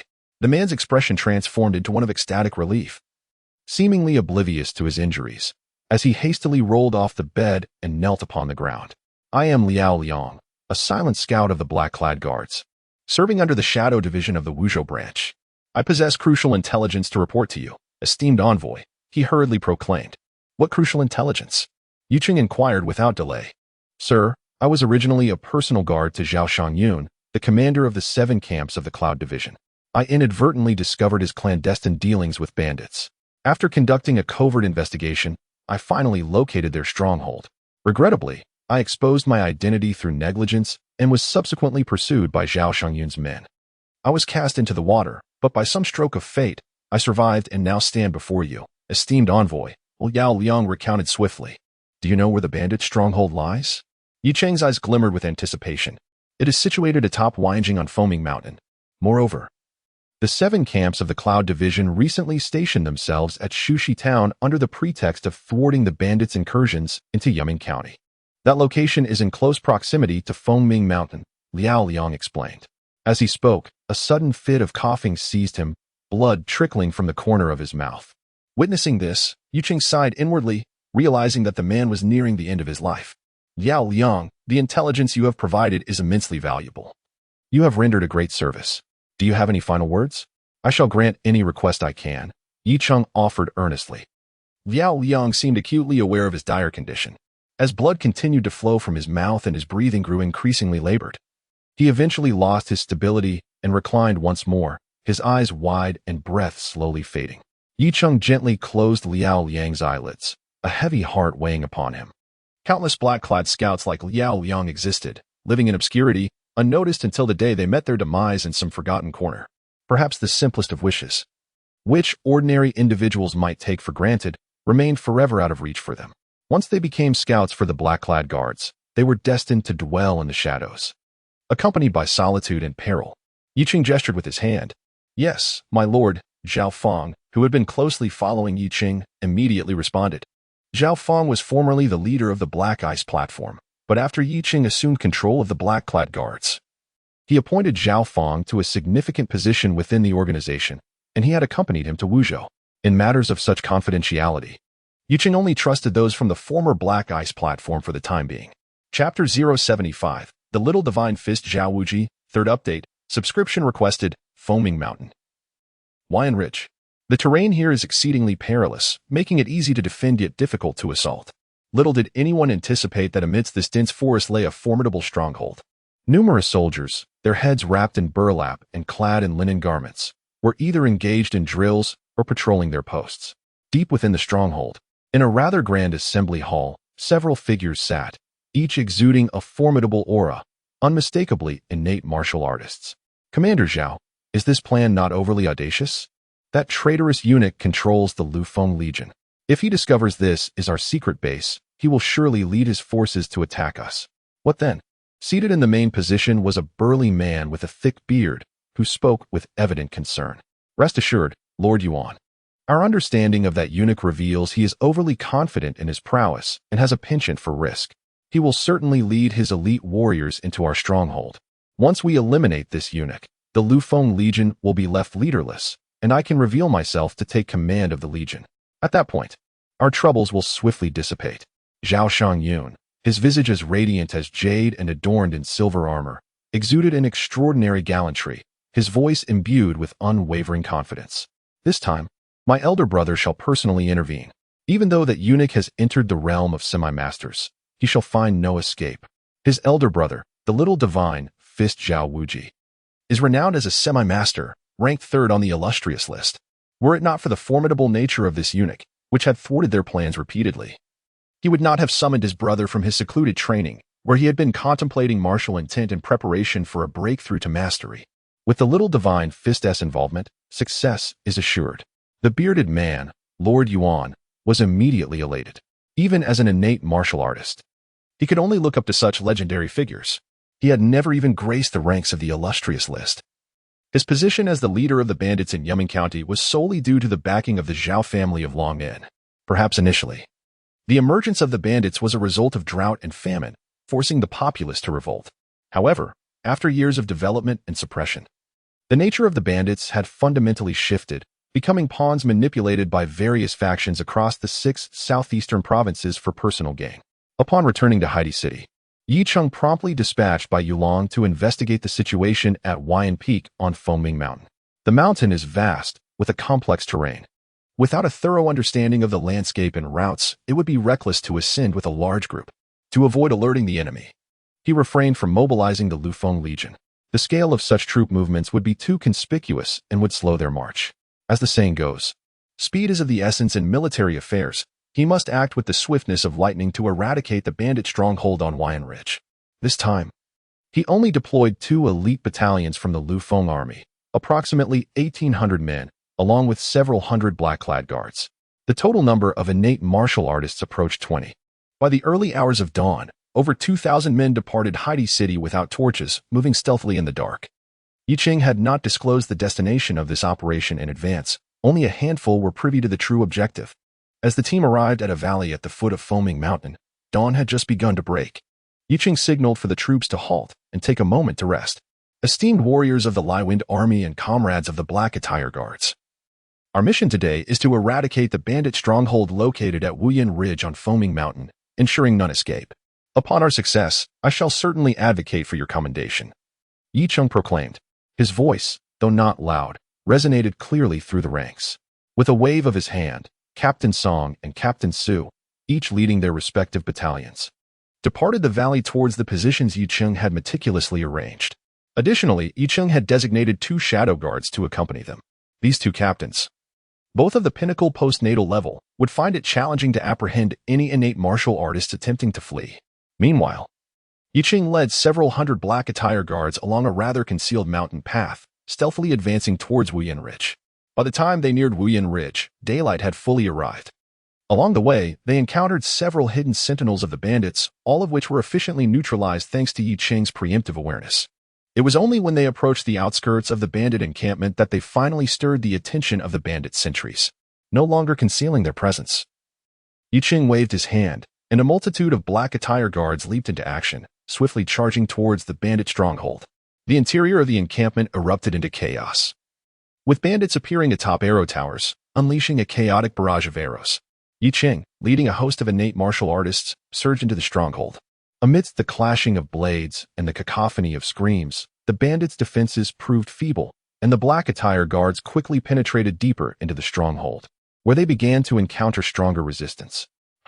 Castrated dogs, we have awaited your arrival for quite some time. Suddenly, a boisterous laugh echoed through the air as a burly man wielding a wicked-looking saber stood atop a mound of earth, flanked by a dozen fierce bandit leaders, each at least of the top-tier postnatal level. With a swift gesture, the burly man commanded several bandits to uncover a heap of grass, revealing numerous crossbows hidden beneath, more than a dozen in total. Each crossbow was armed with thick, fearsome bolts that sent a shiver down the spine. With a deafening whir, hundreds of deadly projectiles erupted forth, raining down upon the area where Yiqing stood like a dark cloud. Upon witnessing this scene, Yiqing squinted. Military crossbows had appeared within the bandit lair. The operators of these crossbows were evidently not ordinary bandits. Moreover, his senses detected the presence of several powerful auras concealed nearby, likely innate martial artists. Among them, one aura stood out with particular intensity. It seemed that the informant Liao Liang's survival was not merely a stroke of luck, but rather a deliberate act by Zhao Shangyun. How amusing that these individuals believed they could ambush him with this tactic. Suddenly, with a flourish of his exorcising sword, Yiqing unleashed a torrent of sword energy that blossomed forth like a peacock fanning its feathers, shredding the incoming rain of arrows into nothingness. Only a few scattered arrows remained, which posed little threat. The burly man with a beard immediately exhibited a look of trepidation with just this single display of skill. He realized he was far from being a match. Master Yi, it is said you have already entered the realm of a half-step grandmaster. Now it appears the rumors hold true. A half-step grandmaster under 30. What a pity that such a promising future is destined for ruin. Suddenly, several figures emerged from another room. The leader, a man in his 30s or 40s, was tall and robust, with thick eyebrows and large eyes, exuding an imposing presence. He spoke with a tone and demeanor that exuded the air of a master. Little Divine Fist, Zhao Wujie? Yiqing displayed a hint of surprise. No wonder these individuals dared to set a trap for him. Zhao Wujie ranked third on the golden list, and his fists were unmatched across the realm. It seemed evident that the Zhao family from Longmen was indeed orchestrating the chaos of the bandits from behind the scenes. Yiqing sighed. Master Yi, whether it is true or not is not for you to decide, for the dead cannot speak. Zhao Wujie replied calmly. Your Zhao family members are also arrogant, like that Confucian hero, Zhao Chifeng, and you as well. I hope you can maintain such bravado for a while longer. Yiqing remarked with a cold, sharp smile. When dealing with a power like the Zhao family, attempting to restrain them through legal and moral means was utterly futile. The only solution lay in their complete physical eradication, for they held a deep-rooted contempt for imperial authority, viewing the common folk as mere ants, seeking death. Zhao Wujie's eyes turned icy, his murderous intent surging. In the next moment, he stomped the ground, and with a resounding roar, Zhao Wujie shot toward Yiqing like a cannonball. Even before he arrived, an overwhelming wave of ferocity surged forth, akin to a tempest. The many innate martial artists surrounding Yiqing felt a suffocating pressure bearing down on them. Although Zhao Wujie was not a grandmaster and had not comprehended martial intent, his status as a half-step grandmaster meant he possessed a grandmaster-level weapon, capable of invoking martial intent. Prolonged exposure to martial intent naturally imbued him with an aura of spiritual distinction, exerting an innate intimidation over ordinary innate martial artists. Truly deserving of the title Little Divine Fist, he was indeed fierce and audacious. Yiqing regarded him with appreciation, regardless of his arrogance. He undeniably possessed the qualifications to be so. Come at me, Yiqing thrust his exorcising sword straight forward. The sword energy condensed into a razor-thin line, honed to perfection. Boom. A fist radiance tore through the air, descending suddenly. Yiqing's sword seemed to bend under the impact of this fist radiance, as a tsunami-like force surged forth. Stumbling back 3 steps, Yicheng found that Zhao Wujie had also retreated the same distance. Clearly, this fist must have been a grandmaster weapon, forged from extraordinary materials. The fist gloves remained unscathed from their earlier clash. It is worth noting that Yicheng's exorcising sword was no ordinary blade. And coupled with the amplification of innate true energy, even steel would be as fragile as paper. Yet, it left no mark on those gloves. It is said that Zhao Yulin, the first principal of the Divine Martial Academy, once wielded the 8-armed divine fist with such prowess that it instilled fear across the realm. This must indeed be the silver jade gauntlet, which is undeniably extraordinary. Yi Cheng refrained from launching an attack, instead performing a graceful flourish with his sword, chuckling softly. This Zhao Yulin was renowned for his formidable reputation in the art of divine boxing. Clearly, Zhao Wujie has inherited Zhao Yulin's martial legacy, earning him the title of Little Divine Fist. Indeed, this is the silver jade gauntlet, yet the reputation of Yi Gong's exorcising sword is equally well-deserved. Zhao Wujie's expression turned serious, for he recognized from their earlier exchange that Yi Cheng was an unprecedented adversary, no less formidable than the top 5 half-step masters on the golden list. This realization only intensified his desire to eliminate Yi Cheng, a half-step master under 30, who would undoubtedly become a significant threat to their esteemed clans in the future. In the next moment, he unleashed a powerful tremor in his arms, stomping fiercely, accompanied by a resounding roar as he attacked Yi Cheng. His arms swung with such fervor that they seemed to multiply into 8, embodying the very essence of Zhao Yulin's famed 8-armed divine fist. In an instant, a torrent of fist energy surged forth like a meteor racing towards the moon, crashing violently into the space occupied by Yi Cheng, displaying the sheer might of the 8-armed divine fist. Yi Cheng's swordplay was exquisite, and his movements were astonishingly swift. Arcs of sword energy flickered and blossomed in the air, clashing with the fist energy in a spectacular explosion. 2 figures danced through the chaos, one wild and fierce, the other elusive and ghostly. They moved with remarkable speed, engaging in rapid exchanges, leaving a path that appeared trampled by an army. To the onlooker, it seemed Zhao Wujie held the upper hand, yet only he could feel the truth. He was utterly incapable of breaching Yi Cheng's sword defense.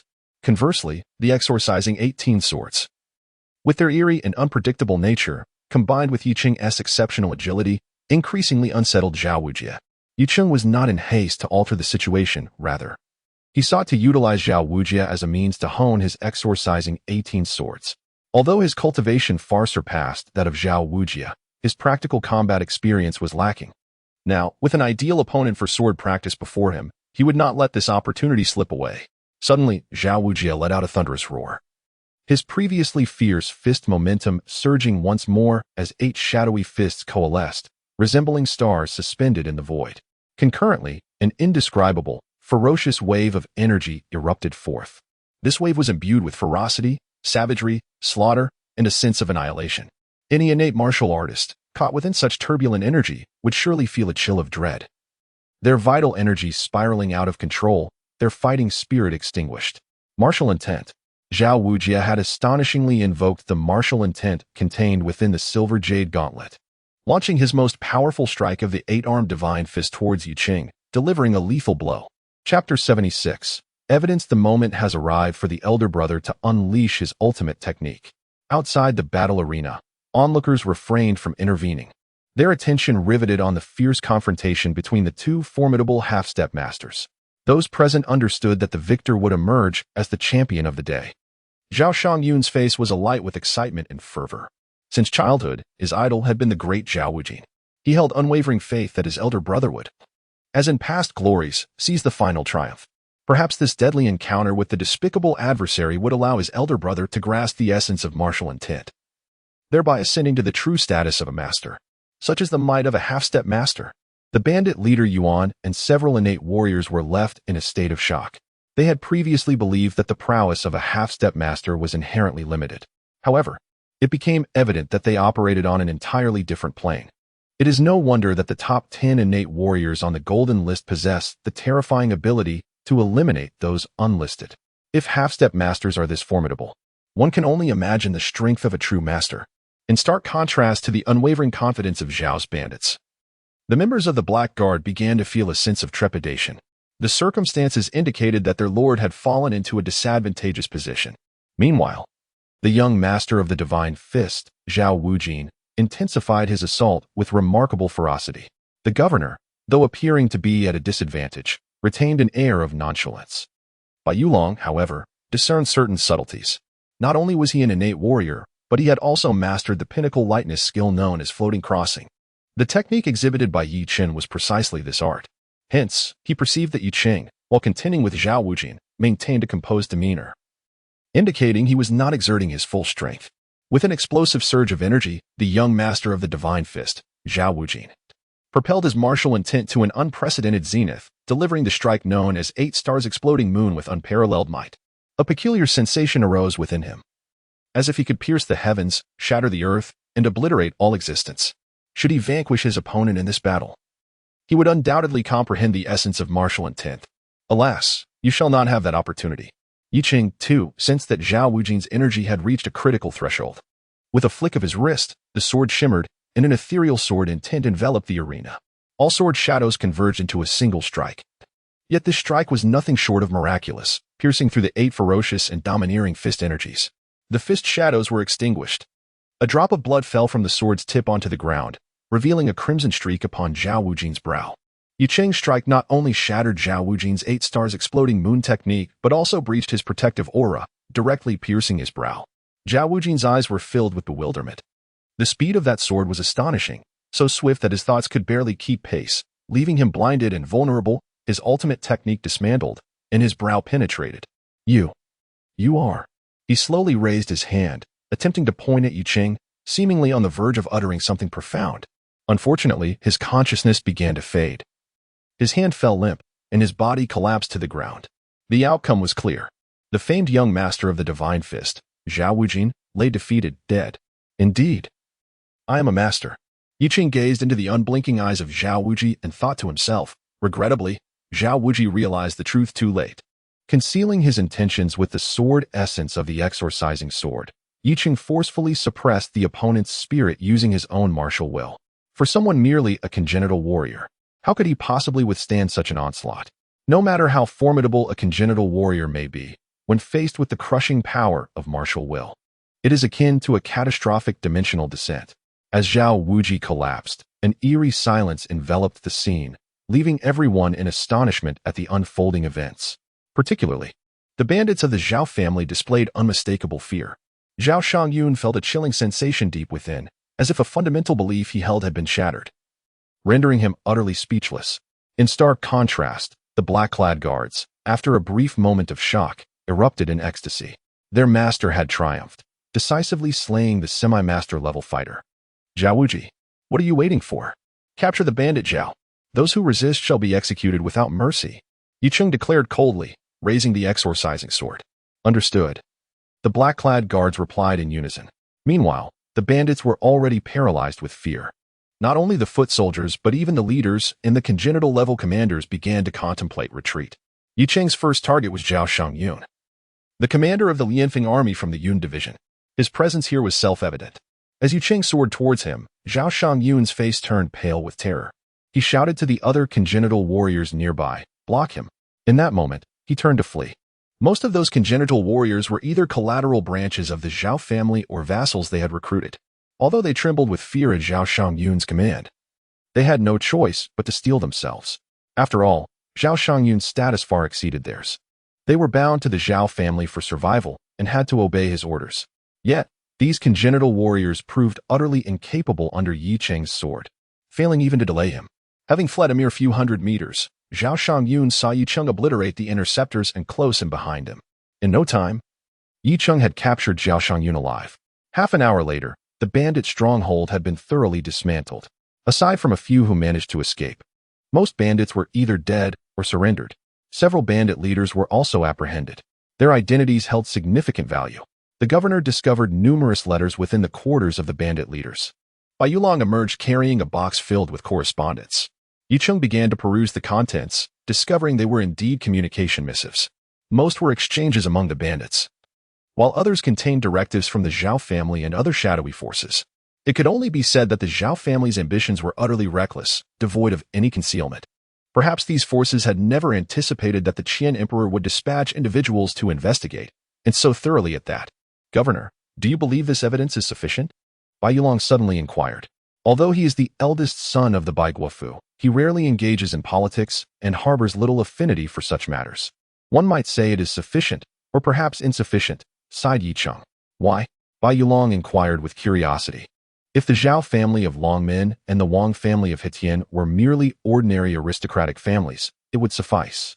The evidence we possess is enough to declare them traitors and cast them into the abyss.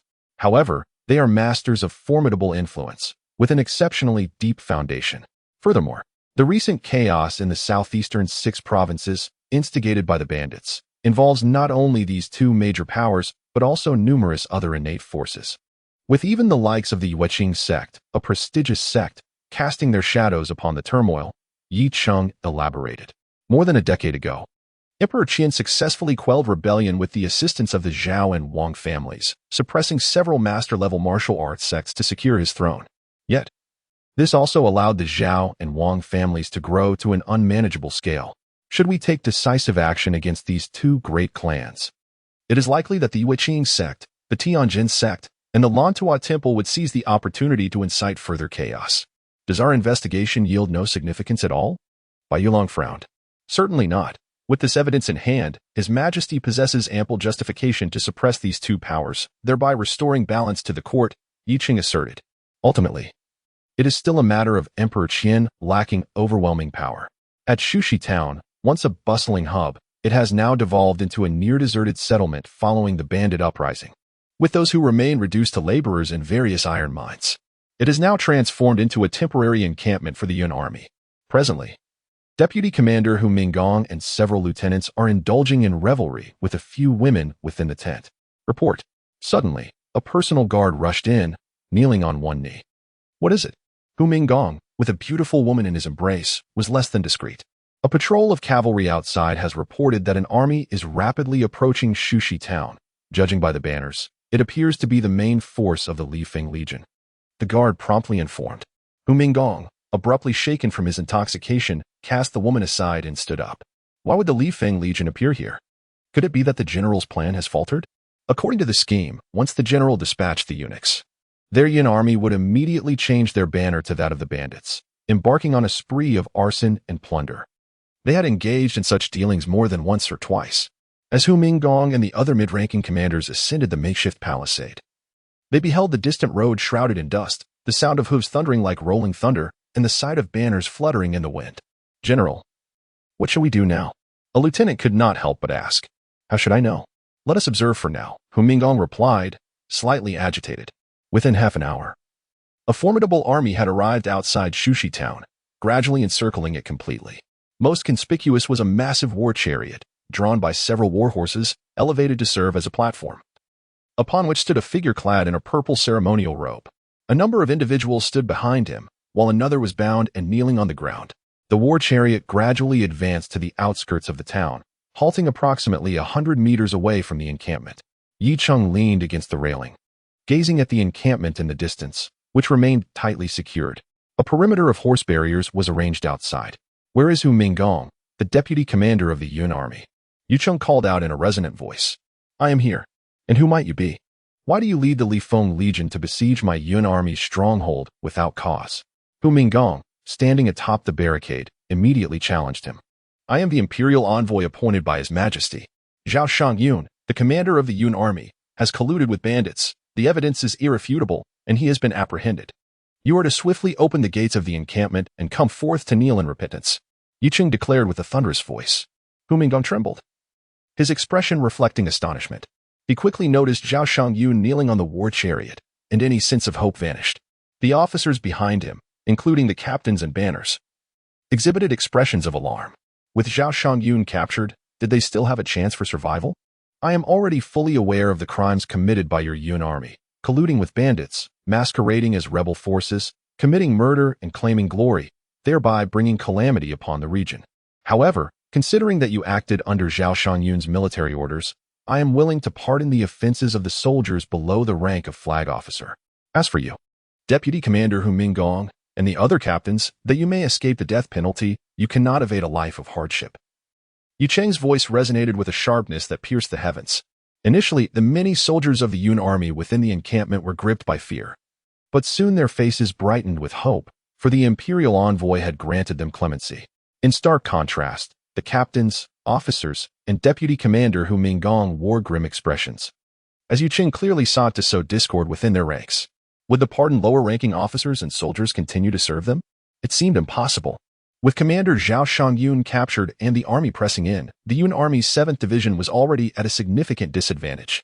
Now, under Yu Cheng's psychological tactics, the morale of the lower-ranking officers and soldiers began to waver. Do not heed the words of this treacherous scoundrel. How could he possibly grant us clemency? Our only chance for survival lies in uniting our forces to break through. Deputy Commander Hu Minggong bellowed. He could hardly believe that, upon surrendering, he might truly escape execution. After all, his transgressions were far too grave. Some captains and officers shared his skepticism. They were staunch loyalists of Zhao Shangyun and promptly ordered the soldiers of each camp to rally together and prepare for a fight. Yet, the lower-ranking soldiers and junior officers had long since lost their fighting spirit, their expressions hesitant and their movements sluggish. If not for the oppressive authority of their superiors, they might have already considered rebellion. Yun army soldiers, what are you still waiting for? Do you wish for me to command my forces to eradicate you completely and implicate your families for treason? Yi Cheng observed this scene, his eyes gleaming with cold intensity, and he thundered in anger. His voice reverberated, imbued with an undercurrent of sword-like intent. Though he stood a mere 100 meters from the encampment, his voice resonated across the vast expanse like a thunderous roar, echoing ominously above the Cloud Army's stronghold, instilling profound trepidation. Fear not, for we too have been compelled into sin. Today, our rebellion marks the moment of our valor. Suddenly, a fierce roar erupted from within the Cloud Army's camp. It was one of the banners of the Cloud Army that boldly initiated the uprising. In an instant, the soldiers under his command joined in the insurrection. Like a chain reaction, one banner after another, and one unit after another, rallied their forces, charging towards the overarching flags and officers, either besieging them or flinging open the gates, toppling barricades, and clearing the obstacles. The entire Cloud Army encampment descended into utter chaos. Yu Cheng waved his hand, commanding the troops to advance. In less than a quarter of an hour, the Riftwind Army had seized control of the Cloud Army's camp. Vice Commander Hu Minggong was captured alive, while numerous officers and banners met their fates, either dead or imprisoned. The lower-ranking officers and soldiers of the Cloud Army, upon witnessing the Riftwind Army's dominance over the camp, obediently cast down their weapons and gathered together, sitting upon the ground. Thus, Yu Cheng achieved comprehensive control over the Riftwind Corps. In the Jade Capital, within the nurturing Spirit Hall, Emperor Qian was engaged in conversation with the Crown Prince. Father. Before Yu Cheng even reached Weizhou, he was ambushed by the Tsang gang. This is likely just the beginning, the Crown Prince Suzhou expressed with evident concern. I am aware, he is undoubtedly the most suitable individual for this task, and this will serve as an invaluable trial for him. No master emerges solely through secluded cultivation. Emperor Qian replied with a calm demeanor. But the Crown Prince began to voice his thoughts, when suddenly, hurried footsteps approached. Your Majesty, the black-clad guards have dispatched a pigeon with the latest secret report from Lord Yi, announced Su Hong, the chief eunuch, as he entered briskly. Present it here, commanded Emperor Qian immediately. The Crown Prince's expression shifted to one of anxiety. Emperor Qian unfolded the confidential report and scrutinized it intently. After a moment, a look of satisfaction spread across his face. Yu Cheng has performed admirably. I am greatly pleased. Father, what does the report say? The Crown Prince could not restrain his curiosity. You may read it yourself, replied Emperor Qian, tossing the letter to Suzhou. As Suzhou perused the contents, a look of astonishment illuminated his features. Remarkable. Yu Cheng has seized control of the Riftwind Corps without shedding a drop of blood. And he possesses evidence of the illicit sale of refined iron ingots from Black Iron City. However, Father, Ma Yunlong is an old associate of our Jing Wangfu. How could he betray you? Suzhou remarked, his emotions swirling within him. Sure, you must understand that human nature is intricate. What you perceive as favor and trust may not be viewed the same way by others. Emperor Qian replied with an air of detachment. Father, can this evidence be used against those two families? The Crown Prince inquired further. Certainly not. They can easily disavow any responsibility, attributing it solely to the actions of subordinates. Now, we must see if Yi Cheng can advance further. If so, he may be able to constrain those two families, Emperor Qian articulated, acknowledging the complexities of his imperial role. Resolving the issue with those two families is no simple task. It requires a gradual and meticulous approach. Chapter 077. The Ascending Dragon Technique. After completely seizing control of the Riftwind Legion, Yi Cheng did not rest on his laurels. Instead, he continued to mobilize the army in conjunction with the Blackguards, launching a campaign to eradicate the innate martial forces in Weizhou and its surrounding counties. The charges were collusion with bandits, harming the populace, and causing chaos in the region. In an instant, the martial world of Weizhou was thrown into disarray, with various sects gripped by fear. Moreover, news of Yu Cheng's slaying of the minor deity, Zhao Wujie, had spread widely, earning him the moniker of the Evil Sword. With his astonishing achievement of defeating a half-step master, Yi Cheng had ascended to the pinnacle of the latest golden list of the Qian kingdom. At the Shishan Honyuan, within the bamboo pavilion by the lakeside, the elder with a black beard and the old man with a fleshy growth on his head sat across from each other. This time, however, they did not engage in a game of chess. "We have truly underestimated His Majesty," the black-bearded elder sighed. "In such a short span, he has nurtured such a formidable eunuch. If given time, who knows what heights he will reach. My poor grandson," lamented the old man with the fleshy growth, his gaze icy and filled with murderous intent. Zhao Wujie was his most cherished grandson, once destined to inherit the Zhao family. And now he lay slain by that eunuch's sword. Suddenly, both elders seemed to sense something, turning sharply in a particular direction. A figure emerged upon the lake, striding across the water. Though there was no wind, the surface of the lake rippled, gradually swelling into tumultuous waves as the figure approached. "Is that the Qian Emperor?" The two elders gasped, their pupils constricting in disbelief. They had not anticipated that the emperor would personally leave the palace. The Qian Emperor, clad in a brocade robe and with hands clasped behind his back, appeared aged, his temples graying considerably as he approached the lakeshore. "Zhao Canglong, Wang Tiangang, you of the Longmen Zhao family and the Hetian Wang family are colluding with bandits, seeking to overthrow the court. The evidence is irrefutable. Are you aware of your crimes?" The emperor's voice thundered, exuding an imperial aura. "Your Majesty speaks too harshly. We are both loyal to the court and would not harbor the slightest treachery. As for those rumors, they are merely the machinations of certain individuals seeking to sow discord between us," Wang Tiangang, the black-bearded elder, replied, his expression grave yet defiant. "Such a reversal of truth, such a blurring of right and wrong," the Qian Emperor scoffed, suddenly gesturing.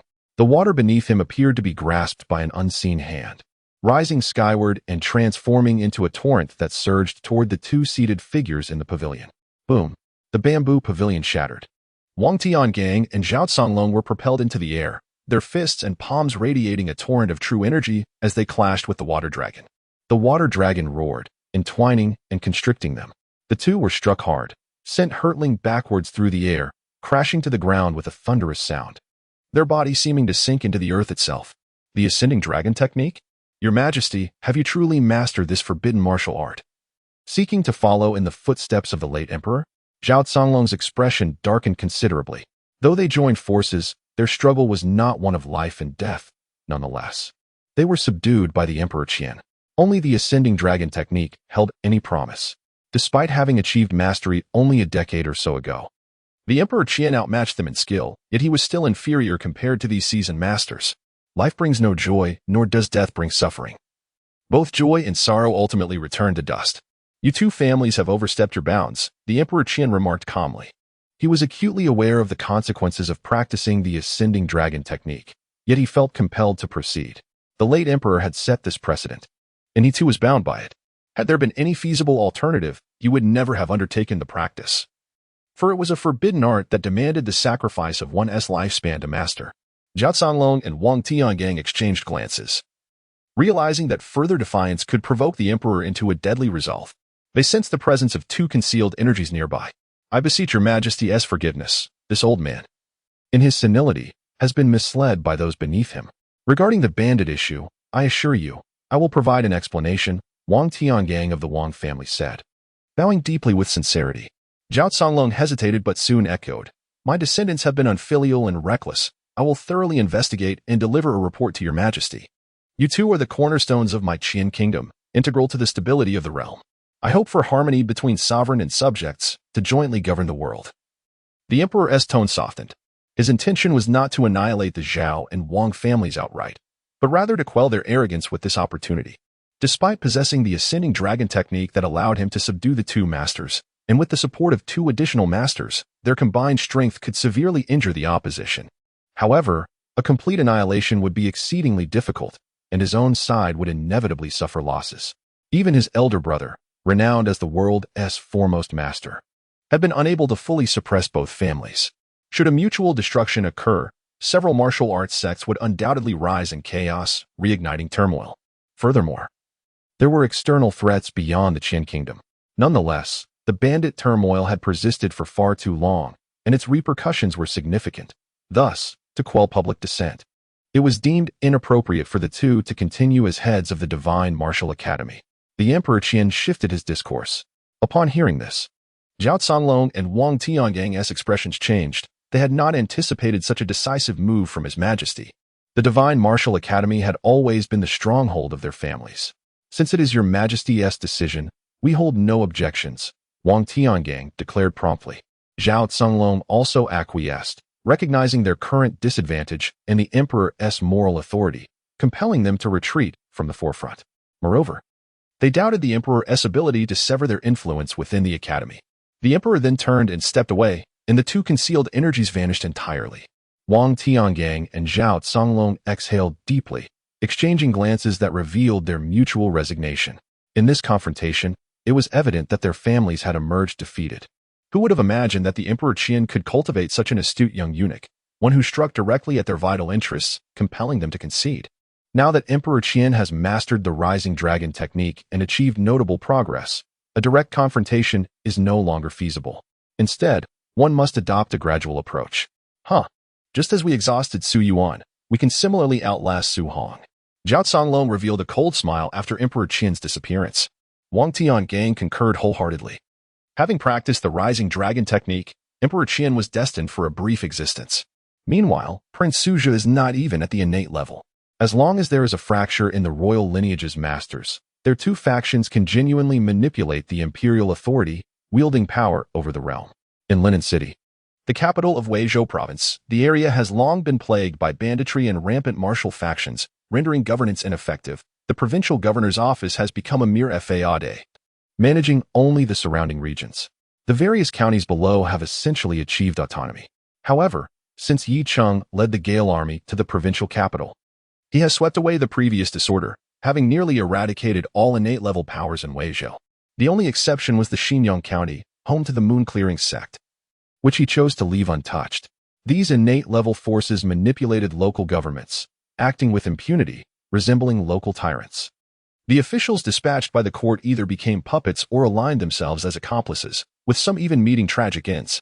This is merely the state of Weizhou. The conditions in the other 5 provinces are likely not much better.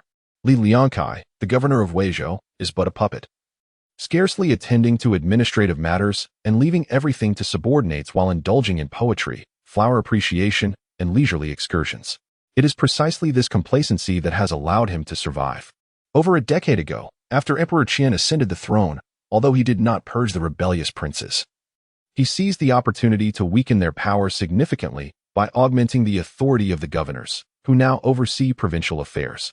My lord, the tasks you entrusted to me have been completed, Li Liangkai stated respectfully within the governor's office, nearly prostrating himself before Yi Cheng. He understood that this seemingly amiable young eunuch possessed a ruthless disposition, capable of executing without a flicker of remorse. Since arriving in Linen City, countless powerful and influential families have been annihilated. Those once exalted and formidable heroes of the martial world have submitted meekly before him. Indeed, Mr. Li, you have performed admirably. Yi Cheng acknowledged with a gentle nod. Although Li Liangkai might be somewhat timid, his refusal to engage in corruption is commendable. It is precisely for this reason that he stands before Yi Cheng today. Otherwise, he would have long been imprisoned. It is the might of the envoy that has deterred certain nefarious elements, leading to our current situation, Li Liangkai flattered. Very well, you may return to your duties. Yi Cheng gestured dismissively. Yes, my lord. Li Liangkai let out a quiet sigh of relief as he stood before the envoy, feeling the weight of immense pressure. Once Li Liangkai departed, Yi Cheng glanced again at the intelligence reports, fully aware of the situation at hand. Awaiting the decree from His Majesty, Yi Cheng returned to the secret chamber, where he beheld a multitude of boxes before him. These contained remnants from his eradication of the innate level forces and the annihilation of local powerful families. Although he had taken only a fraction, the sheer number was substantial. After all, the wealth amassed by these innate level forces and local magnates was exceedingly vast. This bounty alone could significantly alleviate the treasury's burdens. Yicheng opened a small box, revealing a collection of jade cases within. These cases contained spiritual items, which he had selectively captured from the spoils of the innate level forces. He had little interest in gold, silver, or gemstones, and even the most precious herbs and elixirs held no allure for him. It was solely the spiritual items that constituted his most pressing need. Over the past year, the old monk had procured a few spiritual items for him. Yet they scarcely sufficed to meet his demands. The spiritual items contained in this box were gathered from the defeat of 9 innate level forces, totaling 15 in number. To any innate level force, these spiritual items represented treasures of paramount importance. Should he vanquish the Longan Zhao family, the Hitian Wang family, and the Yicheng sect master-level forces, he would gain access to their spiritual lands, thus ensuring a steady supply of spiritual items. Yicheng contemplated the existence of spiritual lands, a discovery he had made only in the past 2 years. It was said that these lands could reliably produce spiritual items, serving as the primary source for the continuous emergence of innate martial artists among various master-level forces. The imperial court also possessed spiritual lands, too, in fact. One was held by the royal family, primarily supplying its members. The spiritual items once provided to the Jingwang Manor were sourced from this royal reserve. The other was jointly managed by the Taiwu Hall and the Divine Martial Academy, with the spiritual items produced allocated to the 2 great forces in fixed proportions. Previously, court officials had sought to reduce the funding and resource allocation to the Taiwu Hall, primarily aimed at redefining the distribution ratios of spiritual items. A decrease in the spiritual items allocated to the Taiwu Hall would substantially diminish the future emergence of innate martial artists. Furthermore, the master-level forces that controlled spiritual lands were required to periodically tribute a certain quantity of spiritual items to the court. However, over the past century, as the Dacian court's grip on the provinces weakened, the tribute spiritual items had significantly dwindled. This was a process of mutual rise and decline, with the influence of local sects gradually expanding. A decade ago, several master sects supporting the rebellion of various princes against the court was a notable precursor to this shift. Chapter 078, Self-Castration, 6th Update, Subscription Requested. Yicheng gazed at the jade box within the container, a satisfied smile gracing his lips.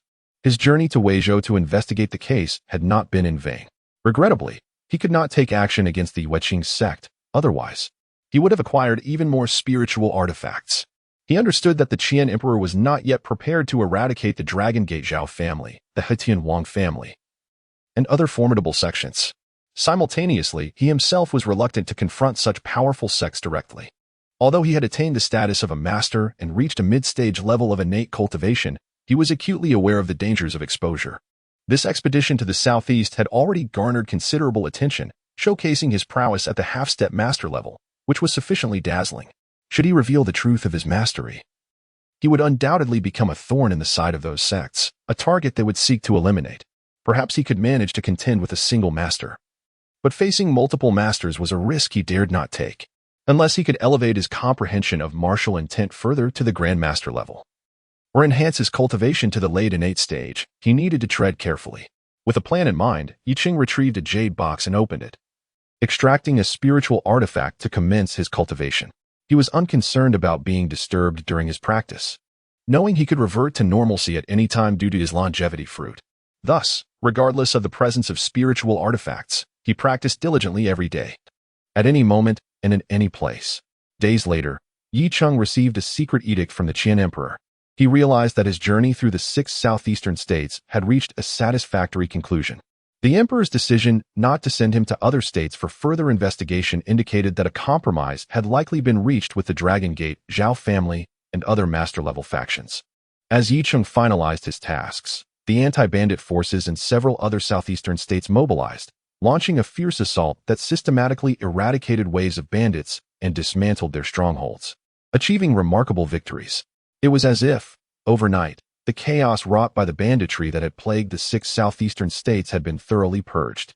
Upon receiving intelligence relayed by the black-clad guards, Yicheng felt a profound sense of reflection. The darkest and most treacherous aspect of this world remained the human heart. Those ambitious individuals, driven by their greed and aspirations, had exploited the bandit turmoil, treating the 6 southeastern states as a chessboard and the countless innocent civilians as mere pawns, manipulating them with reckless abandon. In just a few years of turmoil, innumerable families had been shattered, and many had been left homeless. 3 days later, in Linen City, an armed convoy advanced slowly along the streets. Most conspicuous were the prison carts, which contained the most notorious offenders captured during this operation.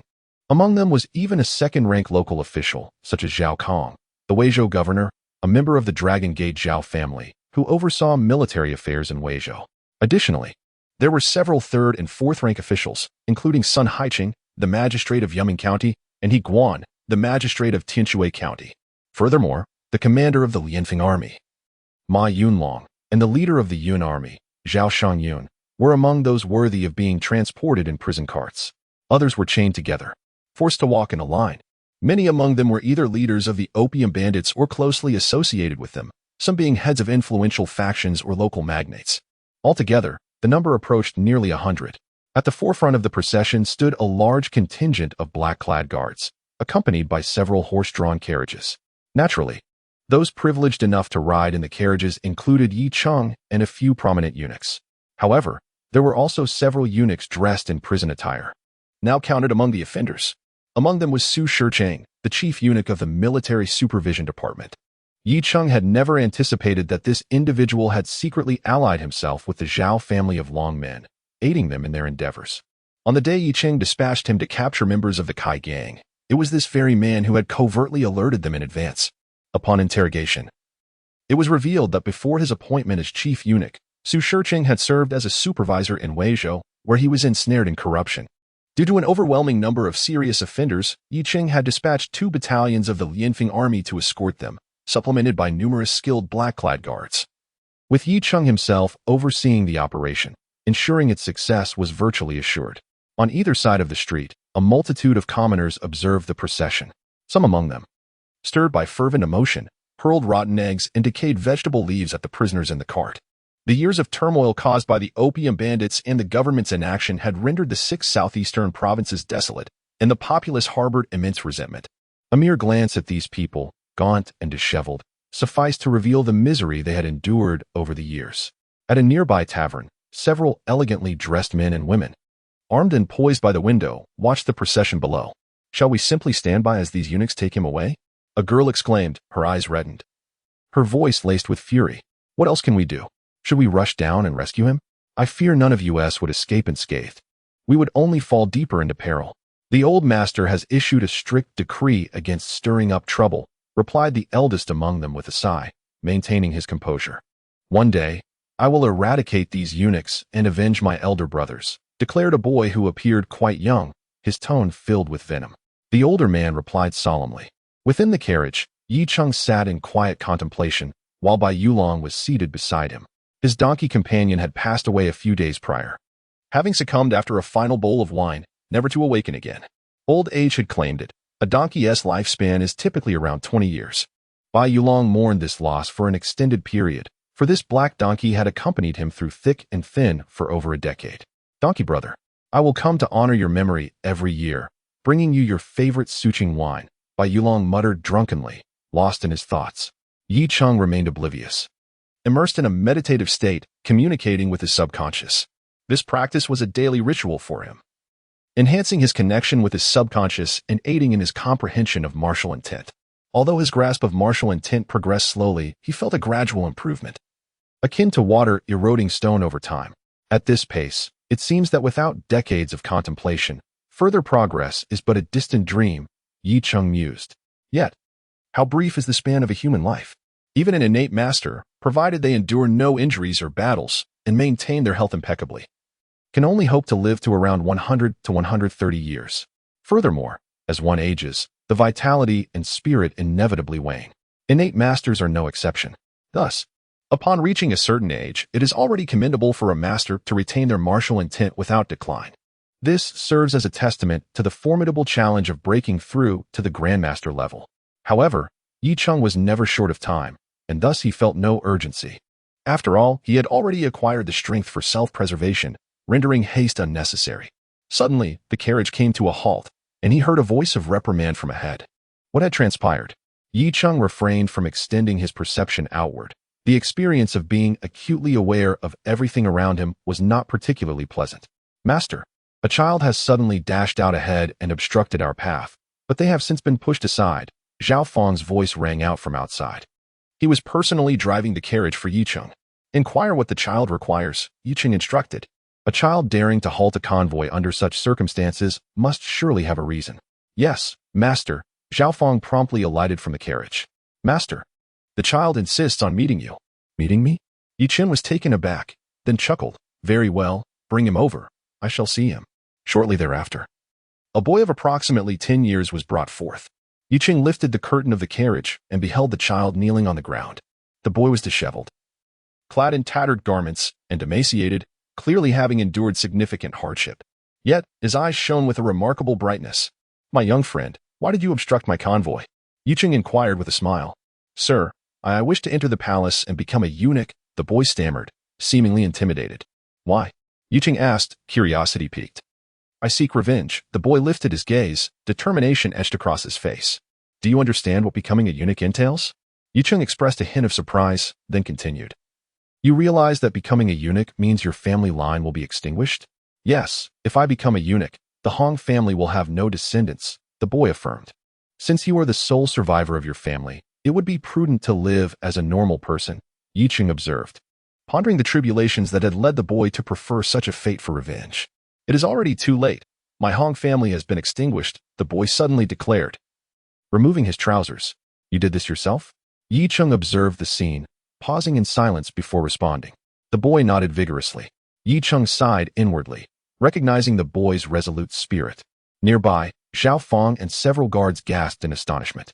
To willingly undergo such a drastic measure required immense resolve. Come up here, he beckoned. Thank you, sir, for your kindness. The boy's face brightened, and he promptly bowed deeply, scrambling up into the carriage. The procession resumed its journey. As evening approached, the team settled at a relay station, establishing their camp within its confines. Inside the room, Yi Cheng perused a tome, a martial arts manual seized from a renowned sect of innate-level practitioners. Although the Tiandu Armory housed the world's martial arts, many treasures remained uncatalogued in the hands of the common folk. The governor, Zhao Fang, entered the room. What have you discovered? Yi Cheng inquired. Governor, I have ascertained that this youth is named Hong He, hailing from the salt official district of Haizhou. His family was once a prestigious salt merchant dynasty in the region. However, during the mob bandit rebellion, the Hong family bore the brunt of the assault, resulting in the annihilation of 178 of their kin. It appears that Hong He is the last surviving scion of the Hong lineage, Zhao Fang responded. The downfall of the Hong family cannot merely be attributed to the mob bandit rebellion, can it? Yi Cheng remarked. Indeed, the Hong family had prospered since the establishment of the nation, having been granted an exclusive salt merchant license by the court, consistently supplying official salt. Moreover, they maintained a close relationship with the Yuan mansion, Zhao Fang elucidated. Yi Cheng instantly comprehended the implications. Following the ascension of the Jingwang, the Yuan was the first to publicly offer support. Subsequently, Emperor Qian seized the opportunity to diminish the feudal lords, establishing the provincial governor's office on the foundation of the feudal system, gradually transferring administrative power from the princely residences to the governor's office. The Yuan was also the first to respond to the reduction of feudal power, enabling the provincial governance of Yuezhou to commence operations before others. Regrettably, the mob bandit rebellion initially erupted in Yuezhou, which suffered devastating losses, leading to the slaughter of the Yuan mansion, with not a single descendant escaping. The shocking events of that time reverberated throughout the realm. Thus, the destruction of the modest salt merchant Hong family garnered little attention. Numerous forces allied with the Yuan mansion perished alongside it, sharing a common trait, their allegiance to the court and the royal family. As the mob bandits swept across the southeastern 6 states, the court's influence in those regions dwindled to its nadir. The demise of both the Yuan mansion and local powers like the Hong family was inextricably linked to the Zhao family of Longmin and the Wang family of Hetian. Chapter 079. The sword-wielding Marquis. In the 13th year of Jingda, during the latter part of November, a torrential downpour graced the city of Yujing, seemingly cleansing the very heavens and earth. The weather turned somewhat chilly, prompting the townsfolk to don cotton garments to ward off the cold. Yet today, Yujing was abuzz with an extraordinary liveliness, as if the streets were emptied of all but a throng of people. Along the sides of Zhengyang Avenue, adjacent to the southern gate, multitudes gathered, while fully armed city guards maintained order. Suddenly, a large contingent of knights passed slowly through Zhengyang Gate. Leading the procession was a formidable young man clad in a purple robe, flanked by the guards of the supervisor of military affairs, followed by prisoners in shackles and the black-armored imperial guards taking over escort duties. Meanwhile, the 2 battalions of the Stormwind Legion remained temporarily stationed outside the city. As no other troops were permitted to enter Yujing without the emperor's consent, the time taken was neither excessively long nor too brief. In truth, the most time-consuming aspect was the transportation of the prisoners, which had taken a full month. The crowd on either side whispered and pointed, engaging in fervent discussions. Is that Lord Yi? How imposing he appears. Indeed, it was this very Lord Yi who quelled the bandit insurrection in the 6 southeastern provinces in merely 3 months. Remarkable. The banditry persisted for over 3 years, yet he single-handedly subdued it. Is it true that he infiltrated the enemy camp alone, claiming victories as if plucking fruit from a tree? Could such prowess be real? Have you seen the imperial rankings?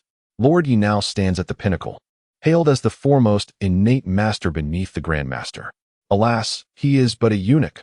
Were he not, his merits might have earned him a marquisate. Shoo! Dare you speak so recklessly?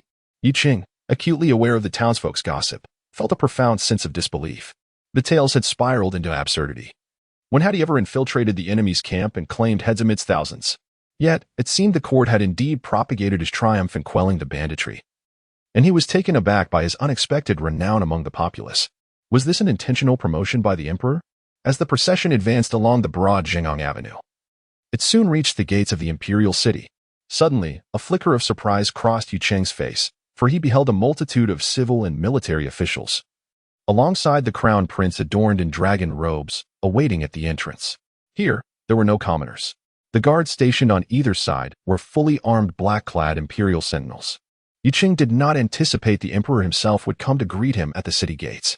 This was somewhat overly ceremonious, evoking a sense of astonishment within him.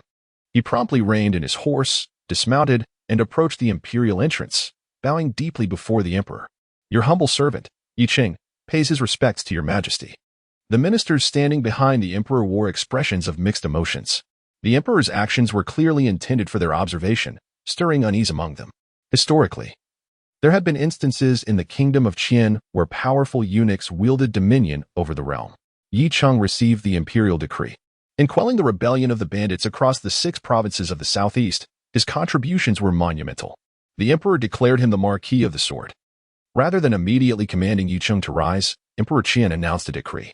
Had it not been for Yi Qing turning Wei Zhou upside down and uncovering the incriminating evidence against the Zhao and Wang families of Longmen, suppressing these 2 esteemed clans would not have been so effortless. At least, the 2 old fellows, Wang Tiangang and Zhao Songlong, would not have easily compromised. Your Majesty, according to the ancestral regulations of the Great Qian, eunuchs, hearing that the emperor intended to bestow a title upon a eunuch, Minister of Rights Tian Kai's countenance changed dramatically. He stepped forward, eager to interject. Yet, Emperor Qian's gaze turned icy as he calmly replied, in the past, my ancestor, the founding emperor of Qian, conferred the title of General Marquis upon the martial master Luan for his military achievements. Today, with Yu Cheng's remarkable merit, what is amiss with granting him the title of Marquis of the Sword? It was indeed a historical fact that the founding emperor had conferred titles upon eunuchs. Yi Qing stood in stunned silence, never anticipating that the emperor would grant him such an honor. According to the ancestral laws of the Great Qian, eunuchs were neither permitted titles nor allowed political involvement. Yi Cheng, do not delay in accepting the decree, the crown prince beside the emperor reminded him in a low voice. This servant humbly accepts the decree. Thank you, your majesty. Yi Qing promptly expressed his gratitude. The civil and military officials present felt as if they had swallowed bitter bile upon witnessing Yi Cheng's elevation to nobility. Subsequently, Yi Cheng awaited the royal carriage, standing beside the crown prince, flanking the emperor as they entered the imperial city. The honor bestowed upon him left the officials envious, their eyes turning red with jealousy. Meanwhile, the guards of the overseer of martial affairs and the black-clad imperial guards were overwhelmed with excitement. The title of Marquis had been conferred upon Lord Yi. This was a moment of immense pride for them, a vindication for countless eunuchs. This day would be marked as extraordinary, for Yi Cheng's name echoed throughout the capital. not merely due to his significant achievement in quelling the banditry in the southeastern provinces, but also for becoming the second eunuch in the history of the Great Qian to be granted a noble title. In the Qingyuan Tower, on the second floor by Yulong, donned in white, with two canes beside him, smiled at Su Yuzhu, who brought wine. Manager Su, I have been craving this Suqing wine for over 3 months. Bai Yi, where is your donkey companion? Su Yuzhu asked, puzzled by the absence of the ever-present black donkey. My donkey brother has departed ahead. Bai Yulong chuckled lightly. I have grown accustomed to his absence. Who would have thought that your journey to Weizhou with Lord Yu would be so thrilling? Su Yuzhu sat down, pouring wine for Bai Yulong before serving herself, her beautiful eyes shimmering with interest in their adventure. Bai Yulong took a delicate sip of wine, revealing a look of bliss. Indeed, it was a familiar taste. Su Yuzhu, with a curious expression on her fair face, inquired further. Bai Yulong, displaying a peculiar expression, replied with a smile. You believe that too? Isn't it said to be quite miraculous? Nevertheless, it is true that young Master Yi topped the list. Su Yuzhu chuckled softly. Although there were no heroic feats of single-handedly infiltrating enemy camps or claiming the heads of generals amidst a sea of soldiers, the experiences of the Lord of the Manor in Weizhou were far more perilous than one might imagine. To be frank, in my lifetime, Bai Yulong, have never truly admired anyone. However, the Lord of the Manor is the first to earn my respect. Bai Yulong refrained from elaborating, for some matters are best left unspoken. What a pity, sighed Su Yuzhu. What do you regret? Bai Yulong inquired, taking a sip and smiling. Nothing, Su Yuzhu replied, shaking her head. The Crown Prince, apart from having encountered a fierce beast attack once, has hardly faced any significant challenges, whether as the heir apparent or as the Crown Prince. His journey has been remarkably smooth sailing. The turmoil caused by the bandits in the 6 southeastern provinces had caused considerable concern for the emperor, who spent 3 years attempting to quell it without success. Yet, unexpectedly, Yi Qing managed to resolve the bandit crisis in just 2 to 3 months. Though compromises were made between the Qian emperor and the two families, Yi Qing's contribution was undeniably monumental. Yi Qing did not conceal much, recounting everything that transpired in Weizhou in detail. Naturally, matters pertaining to his own secrets were left unmentioned. Yi Qing, your rise in strength has been astonishing. You are already at the pinnacle of the gold list. It seems that it won't be long before you achieve the status of a grandmaster, remarked Crown Prince Suja. By the way, do you know why father has conferred upon you the title of sword-holding marquis? He suddenly changed the subject. The internal minister was taken aback and had yet to regain his composure. Yi Qing quickly responded, sensing that the emperor's conferment of a marquis title was rather unusual. After all, as an internal minister, even with such accomplishments, he could have been rewarded in other ways, such as being promoted to chief eunuch of the Taiwu Hall or even the lord of the Taiwu Hall. This was the standard path for the royal bodyguard eunuchs. The title of marquis seemed somewhat absurd. Although the founding emperor of the Qian dynasty had conferred the title of Marquis of Military Command upon a eunuch, the circumstances then were vastly different, as that marquis had genuinely accompanied the founding emperor in military campaigns. Yi Qing, be prepared. Father surely intends to place great trust in you, Crown Prince Suja stated. Please enlighten me, Your Highness, Yi Qing replied, uncertain of what aspect of great trust the Crown Prince referred to. I cannot disclose it at present, but rest assured, it is a favorable development, Crown Prince Suja assured him. Upon leaving the Eastern Palace, Yi Qing successively visited the Supervisory Military Office and the Secret Military Office, where the bodyguard eunuchs extended their congratulations on his marquis title. Finally, he arrived at the sword-holding marquis residence, a grand estate bestowed upon him by the Qian emperor. Furthermore, this residence originally belonged to the Marquis of Military Command from the era of the founding emperor. As such, the scale and grandeur of the marquis residence far surpassed that of the previous grand manor. Within the marquis residence, servants and maids were plentiful. Listening to the chorus of greetings from numerous attendants, Yi Qing found himself enveloped in a sense of elation.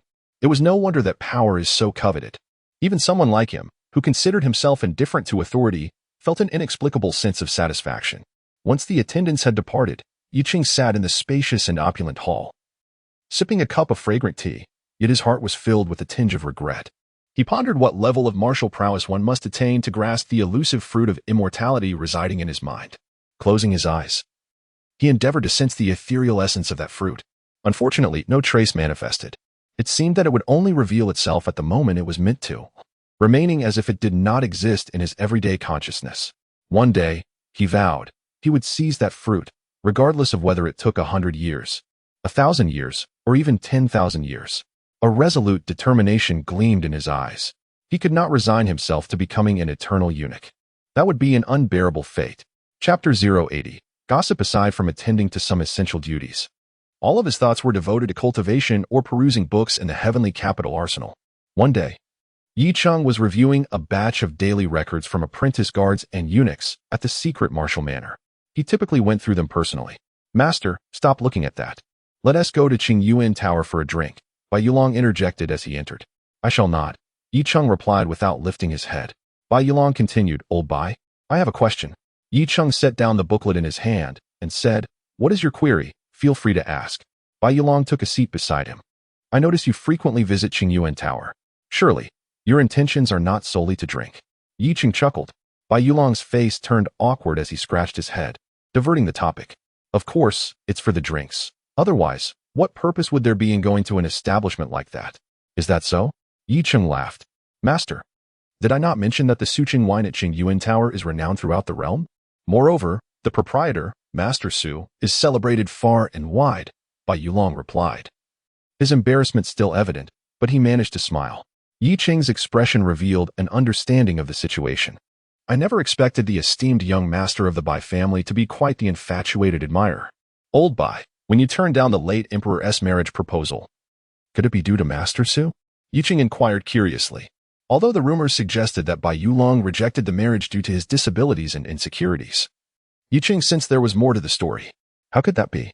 I am over 40, while Master Su is not yet 30. 20 years ago, she was just a child," Bai Yulong exclaimed, suddenly realizing Yi Cheng had misinterpreted the situation. "Then why?" Yi Cheng asked, astonished. "Master, you don't strike me as someone who enjoys gossip," Bai Yulong remarked, unable to contain himself. "Is it not natural to be curious?" Yi Cheng responded with a smile. "In truth, the reason I declined the marriage was because of Yuju's mother," Bai Yulong sighed. "Master Su's mother?" Yi Cheng was taken aback. "Indeed. Over 20 years ago, Qingyuan Tower did not exist. It was merely a small tavern.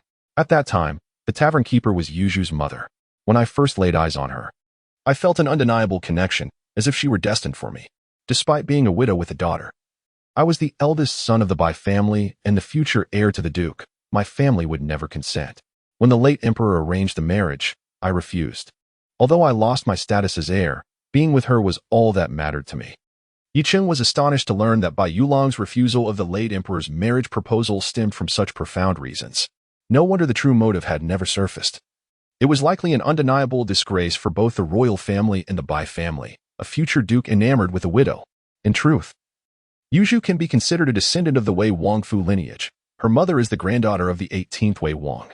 However, she fell in love with a scholar from a family that had brewed wine for generations, eloping to Yujing where she opened an inn to make a living. Unfortunately, that scholar succumbed to illness in the same year I fortuitously encountered Yuju and her mother, Bai Yulong continued. Yi Cheng found himself at a loss for words, as he could almost predict the unfolding narrative. "Master, I suspect you are inclined to mock me," Bai Yulong remarked, his mood evidently weighed down, accompanied by a bitter smile. "A bit," Yi Cheng nodded.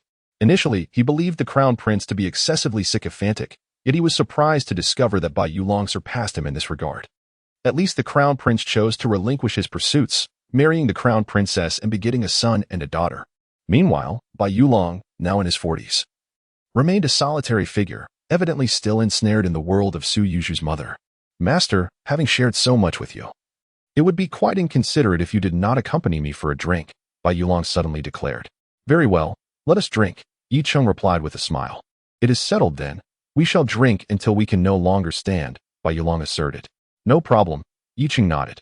As a distinguished master, it was nearly impossible for him to become inebriated. After all, intoxication arises not solely from the physical, but also from a psychological numbing effect. Thus, the two departed from the Mibu mansion in a horse-drawn carriage. "Eunuch Su, when did you arrive?" Yi Cheng inquired with a bow. "Eunuch Yi, I have been here for a while," replied Su Heng, the chief eunuch of the Imperial Ritual Office, with a smile. "Why did you not send someone to inform me of your arrival?" Yi Cheng asked the servants of the Marquis's residence. Although Su Heng was merely a servant eunuch and held less power than him, he was the chief eunuch and a confidant of the emperor, deserving of respect. "It was our household's decision not to notify you," There was no urgency, Su Hang chuckled lightly. After settling in the main hall and exchanging pleasantries, Su Hang finally broached the subject. Eunuch, there is a grand court assembly tomorrow, and His Majesty wishes for you to attend. Yicheng felt puzzled. Despite being conferred the title of Marquis, he held the status of a court eunuch without any official capacity, and under normal circumstances, he would not be permitted to attend such an assembly. No, there are no other instructions, Su Hang replied with a knowing smile. Yicheng understood that someone like Su Hang, close to the emperor, would not readily disclose information. Su Hang then stood to depart, and Yicheng promptly saw him out of the Marquis's residence. Once Su Hang had left, Yicheng pondered the reason behind his invitation to the Grand Court Assembly. It seemed that all would be revealed the following day. The next morning, before dawn, the Marquis's residence was ablaze with lights, and many servants busily prepared for the day. Yicheng had already risen, wielding the Bixia sword and practicing his swordplay in the courtyard. After concluding his practice, he sheathed the sword, took the towel offered by a maid to wipe his face and hands, and then entered the house. The servants had already prepared breakfast. Yicheng is quite discerning when it comes to culinary delights. When he is not residing in the palace, he indulges in sumptuous meals, whether it be breakfast, lunch, or dinner, each being exceedingly lavish. Among life's myriad pleasures, some may remain temporarily out of reach, yet one must never skimp on the pleasures of the table. After his meal, Yicheng donned a majestic python robe and departed from the sword-holding Marquis's residence in a horse-drawn carriage. As the sword-holding Marquis, he was entitled to wear the embroidered 9 pythons robe of a noble. Given the occasion of the Grand Court Assembly, it would be inappropriate to don the purple ceremonial robe of a high eunuch. Upon arriving at the east side gate of the Noon Gate, he noticed a stone tablet standing over 4 meters tall and 1 meter wide, inscribed on both sides with the words "Dismount here." Yicheng alighted from his carriage. At this moment, several carriages and sedan chairs had already gathered, as civil and military officials entered through this gate to attend the Grand Court Assembly at the Hall of Heavenly Worship. "Master Yi?" a voice suddenly exclaimed in surprise. It was evident that the presence of Yicheng, a eunuch, at this location was unexpected, drawing the attention of other officials. "Master Yi, as an internal minister, you ought to enter through that door," an elder dressed in the attire of a second-rank official remarked, pointing disdainfully in one direction. Many officials were discontented with the notion of a eunuch being bestowed the title of Marquis. "Lordly, it is not for you to dictate which door I may enter," Yicheng replied coolly, casting a glance at the man before proceeding directly inside. A scoff escaped from Lord Su, and the other officials began to murmur amongst themselves. Who would have thought that although Master Yi has been conferred the title of Marquis, he possesses no external ministerial authority? How can he attend the Grand Court Assembly? The decorum has been thrown into disarray with a eunuch's presence at such an event. Entering the Hall of Heavenly Worship for the first time, Yicheng was struck by its grandeur and magnificence. Standing within, one could palpably feel the atmosphere of solemnity and authority. At that moment, the morning light began to break, casting a golden glow into the hall, illuminating its interior. Civil and military officials were arrayed along both sides, organized by rank. At the forefront of the civil officials stood Prime Minister Xiaorong, once the literary minister of the Prince of Jing's court. With the ascension of the Prince of Jing to the throne, Xiaorong had risen through the ranks, progressing from Deputy Minister of Personnel to that of Prime Minister. Leading the military officials was Grand General Wei Qi-yin, who had also been the commander of the Prince of Jing's guard. Yicheng chose to position himself at the end of the line of military officials, opting to remain inconspicuous. Even those standing in the back ranks of civil and military officials chose to ignore him entirely. Unfazed, Yicheng stood quietly, closing his eyes to rest. However, his hearing was remarkably acute. Despite the clamor in the hall, he could distinctly overhear the whispers of the ministers discussing various state affairs. Time passed, and suddenly a voice rang out, "His Majesty has arrived." Following this proclamation, Emperor Qian emerged from the side hall, adorned in a dragon robe, with Prince Suja trailing closely behind. Once Emperor Qian took his seat upon the dragon throne, the proceedings commenced. The crown prince stood in a lower, lateral position. Following this, the ministers knelt to perform the ceremonial act of reverence, proclaiming "Long live the Emperor." The officials then rose. The Emperor, seated upon the dragon throne, spoke with an authoritative voice, expressing gratitude. After a multitude of civil and military officials offered their thanks, they rose once more. The ensuing discussions revolved around various significant matters of state, with the reconstruction and pacification of the 6 southeastern provinces being of utmost priority. This brief court assembly was primarily dedicated to deliberating such issues. As time approached midday, Yicheng found himself bored, listening to the ministers bickering over trivial matters, with tensions escalating to the point of potential insults, leaving him utterly speechless. In the end, Prime Minister Xiaorong suddenly approached the front of the court and bowed, stating, "Your Majesty, the position of the head of the Divine Martial Academy has remained vacant for over a month. I humbly request Your Majesty to appoint a new head." Although the Divine Martial Academy is a martial institution, its political significance within the court of the Qian dynasty is considerable. The role of head is essentially that of a first-rank official. Previously, the academy was led by two masters, Wang Tiangang of the Hittian royal family and Zhao Songlong of the Longmin Zhao family. A month prior, due to the turmoil caused by banditry in the southeastern provinces, both masters resigned from their positions. Following the emperor's approval, the headship has remained unoccupied since. This situation had previously stirred considerable reaction within the court. The competition for the position had been fiercely contested among various factions. However, the emperor had yet to appoint a successor. Today, the normally reticent Prime Minister Xiaorong took the initiative to raise the matter, prompting a solemn atmosphere among the civil and military officials present. It seemed that the day's assembly might very well culminate in the appointment of a new head for the Divine Martial Academy. Chapter 081, The Academy Head, 9th Update. Subscription requested. The position of the head of the Divine Martial Academy should not remain vacant for too long. Xiaoqing, do you have any suitable candidates in mind? The Qian Emperor, seated regally upon the dragon throne, maintained his usual composure and then nodded in inquiry. Your Majesty, I do have an appropriate candidate, replied Chancellor Xiaorong. Bowing deeply, pray, do share, Xiaoqing, the Qian Emperor responded with a light chuckle. Your Majesty, the sword-wielding Marquis Yicheng has rendered distinguished service in quelling the turmoil across the 6 southeastern provinces. His martial prowess is remarkable, and he currently ranks at the pinnacle of our Qian kingdom's meritocracy. Given time, he shall surely ascend to the ranks of a grandmaster, making him well-suited for the role of head of the Divine Martial Academy, Chancellor Xiaorong asserted, his tone resolute and filled with admiration. A hushed silence enveloped the assembly.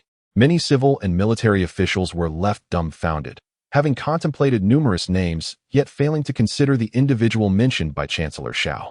Your Majesty, this is unacceptable. How could a mere eunuch bear such a weighty responsibility? If this were to spread, it would surely become a laughingstock for the neighboring kingdoms, ridiculing our Qian for lacking capable leaders.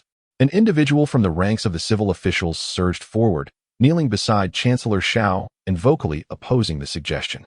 Like a spark igniting a fire, one by one, civil and military officials emerged to voice their dissent. Standing at the rear of the military officials, Yicheng was momentarily bewildered. What was happening? Was this the true purpose of the Qian Emperor summoning him to the Grand Court? Historically, the position of head of the Divine Martial Academy had always been held by a Grandmaster of our Qian kingdom.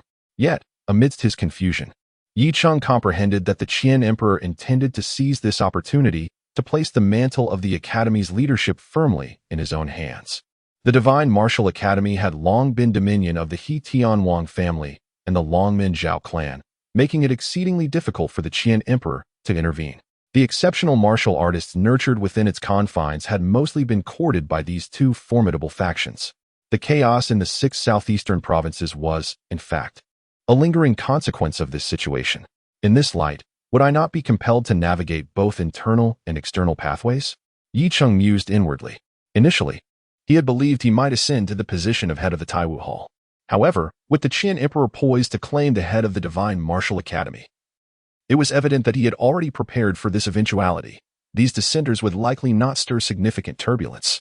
After all, following the suppression of the He Tianwang family and the Longmin Zhao clan, their affiliated civil and military officials had grown considerably more compliant, as some dissenters stepped forward. Surprisingly, there were also many supporters among the assembly. Leading the charge was the Grand Marshal Wei Qiyin, whose imposing figure radiated a fierce aura.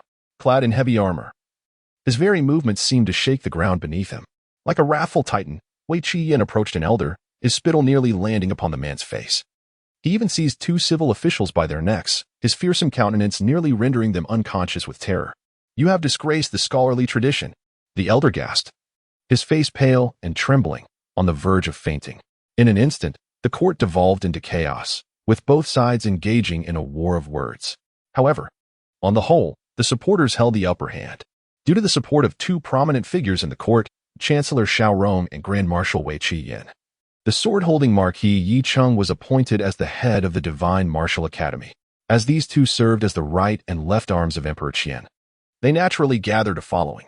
Coupled with the influential Zhao family from Longmin and the Wang family from Hetian, the opposition was subdued, leading to their disadvantage. This was Yi Cheng's first encounter with such chaotic scenes in the court, even more disordered than before. Particularly amusing was Grand Marshal Wei Qiyan, whose fierce demeanor seemed almost ready for a brawl. Yi Cheng found it quite entertaining. His interactions with Chancellor Xiao Rong and Grand Marshal Wei Qiyan had been minimal, as they were the right and left hands of the Prince of Jing, enjoying high status. After the prince ascended to the throne, both entered the court at an elevated level and now stood as the foremost among civil and military officials. After some time, Emperor Qian suddenly coughed a few times, his expression darkening as he sternly addressed the court. "What disorder is this? Grand Marshal Wei Qiyan, at your age, even if you disagree, you should not resort to such extreme measures." At once, the previously chaotic hall fell silent. The emperor's words resonated. Grand Marshal Wei Qiyan, who had been menacingly lifting a frail elder, chuckled awkwardly, promptly setting the man down and straightening his clothing. "My apologies, esteemed Sir Su. I let my emotions get the better of me. Please do not take it to heart, for we are colleagues, all serving His Majesty." Sir Su trembled with anger, wishing he could retaliate against Wei Qiyan, were it not for the latter's formidable strength. Once order was restored, Emperor Qian suddenly called out Yi Cheng's name. Instantly, all civil and military officials recognized the emperor's decision, realizing that this grand assembly had been meticulously orchestrated by him. Many marveled at the emperor's cunning, understanding why he was so insistent on conferring the title of sword-holding Marquis upon Yi Cheng. His ultimate aim was the position of head of the Divine Martial Academy. Though the title of sword-holding Marquis appeared to be a mere nominal honor, it held significant implications, allowing Yi Cheng, a eunuch, to transition into the role of an external official. Yi Cheng hastily emerged from the corner of the hall and approached the front to pay his respects. "I appoint you as the acting head of the Divine Martial Academy. You must be diligent and ensure its proper functioning, selecting outstanding martial talents for the court," Emperor Qian declared solemnly. "Your servant obeys," Yi Cheng responded promptly, acknowledging the decree. Soon, the chief eunuch Su Heng approached Yi Cheng with a tray, upon which lay the imperial edict, the official robes, and the insignia of the academy's head. Yi Cheng received the tray with both hands. "The emperor has spoken. If there are matters to discuss, present them. If not, the court is dismissed," Su Heng announced loudly. After a while, he called out again, "Court dismissed." Yi Cheng and the other officials promptly bid farewell to Emperor Qian as he departed. Su Heng whispered to Yi Cheng, "Lord Yi, shortly, please come to the Yangshan Hall. His Majesty wishes to see you." After saying this, he swiftly tiptoed away to catch up with the departing Emperor Qian. Once the emperor had left, the Grand Hall immediately descended into chaos, with ministers forming small groups to discuss matters, gradually vacating the premises. "Lord Yi, congratulations," remarked Prime Minister Xiao Rong as he approached, clasping his hands in salute. "Thank you for your recommendation, Lord Xiao," Yi Cheng replied. "Lord Yi, we both serve His Majesty. We are colleagues, and it is only fitting. Moreover, your efforts in quelling the bandit turmoil in the 6 southeastern states are truly commendable," Xiao Rong said with a light smile. At that moment, Grand Marshal Wei Qiyan stepped forward. "Lord Yi, with Lord Xiao's recommendation, I have also spoken well of you in the martial circles. How does that sound?" "Your generosity, Grand Marshal, is greatly admired," Yi Cheng responded with a smile. He found Wei Qiyan quite intriguing, despite his rugged exterior and fierce demeanor. He possessed a keen intellect. Achieving the rank of Grand Marshal required more than mere loyalty to King Jing. It indicated exceptional acumen in navigating social affairs. "Lord Yi, will you not express your gratitude? Perhaps we could find a place for a meal with Lord Xiao?" Wei Qiyan suggested with a grin. "Indeed, it is only right. We shall see when Lord Xiao and Grand Marshal are available," Yi Cheng replied. "Now would be perfect. It happens to be noon," Wei Qiyan stated. "Why the rush, you brash fellow? Lord Yi has important matters to attend to," Prime Minister Xiao Rong interjected with a laugh. "Your timely reminder is appreciated. I nearly forgot my pressing duty. Lord Xiao, Grand Marshal, I must take my leave for the moment. I shall host you both for a drink at a later time," Yi Cheng said, bowing slightly. After Yi Cheng departed, Xiao Rong expressed his astonishment. "I never imagined that such a figure would emerge from the former residence of King Jing. Indeed, Lord Yi saved the heir's life back then. Now he has been entrusted with a critical task and has achieved great merit, rising to the rank of Marquis as a eunuch and becoming the head of the Divine Martial Academy. His future is destined to be extraordinary, Wei Qi-yin remarked gravely, a serious expression crossing his rugged face. Upon leaving the Fengtian Hall, Yicheng made his way directly to the inner palace, arriving at the Yangshan Hall. Given his current status, he faced no obstacles, no tokens were necessary, he simply needed to present himself. Arriving at the Yangshan Hall, Su Heng, standing at the entrance, quietly announced, "Lord Yi, His Majesty is inside." Yicheng nodded and proceeded within. Upon entering, he saw Emperor Qian seated behind the imperial desk. "Your Majesty, I pay my respects." Yicheng swiftly acknowledged. "Yicheng, do you understand why I have appointed you as the head of the Divine Martial Academy?" Emperor Qian asked with a light chuckle. "I do, Your Majesty," Yicheng replied. "The Wang and Zhao families have monopolized the Divine Martial Academy, draining the court of its resources. This malignant tumor must be excised." The emperor's tone suddenly turned grave. It was evident that he harbored deep-seated disdain for the He Tianwang family and the Longmin Zhao family. Yicheng remained silent. He naturally comprehended this principle. Were he to occupy the throne, he would likely harbor an even greater desire to eradicate the two master families than Emperor Qin himself. These families wielded significant influence over the Divine Martial Academy, relentlessly striving to insert their own members or lure exceptional martial artists into their ranks. However, the resources consumed ultimately belonged to the court. It is essential to recognize that the Taiwu Palace and the Divine Martial Academy shared the same spiritual domain, with the produced spiritual items nearly evenly distributed. Yet, the Wang and Zhao families were still dissatisfied, audaciously seeking to diminish the financial resources allocated to the Taiwu Palace. How could Emperor Qian tolerate such insolence? Reluctantly, he had to concede to the circumstances, agreeing to a reduction of the Taiwu Palace's funding. Subsequently, he appointed Yicheng as a secret envoy to investigate the bandit turmoil in the southeastern 6 states, which ultimately yielded subsequent results. "Yicheng, you need not feel undue pressure. This matter must be approached with caution. If 5 years prove insufficient, then let it be 10. If I am unable to accomplish it during my reign, we shall await the day when the crown prince ascends the throne." Emperor Qian seemed to sense his tone had escalated, and he promptly softened his words. Yicheng was not yet a master, merely a half-step master. And making headway within the Divine Martial Academy would not be an easy feat. The inner court understood this, and Yicheng would naturally refrain from expressing any overt sentiment. Moreover, he was acutely aware of the formidable challenges ahead. This endeavor was not merely a matter of violence. Perhaps he possessed strength that surpassed ordinary masters. Yet within the Divine Martial Academy, such prowess might not necessarily yield results. One could not simply eliminate all dissenters. After all, every realm has its specific regulations. Sects adhere to their own rules, the court has its protocols, and the Divine Martial Academy is no exception. His task was to navigate within the confines of these regulations to cleanse the Wang and Zhao influence within the academy, ultimately achieving mastery over the Divine Martial Academy. The road ahead is indeed laden with responsibility and challenges. Chapter 082. You misunderstood at noon. I accompanied Emperor Qian in the palace for a meal.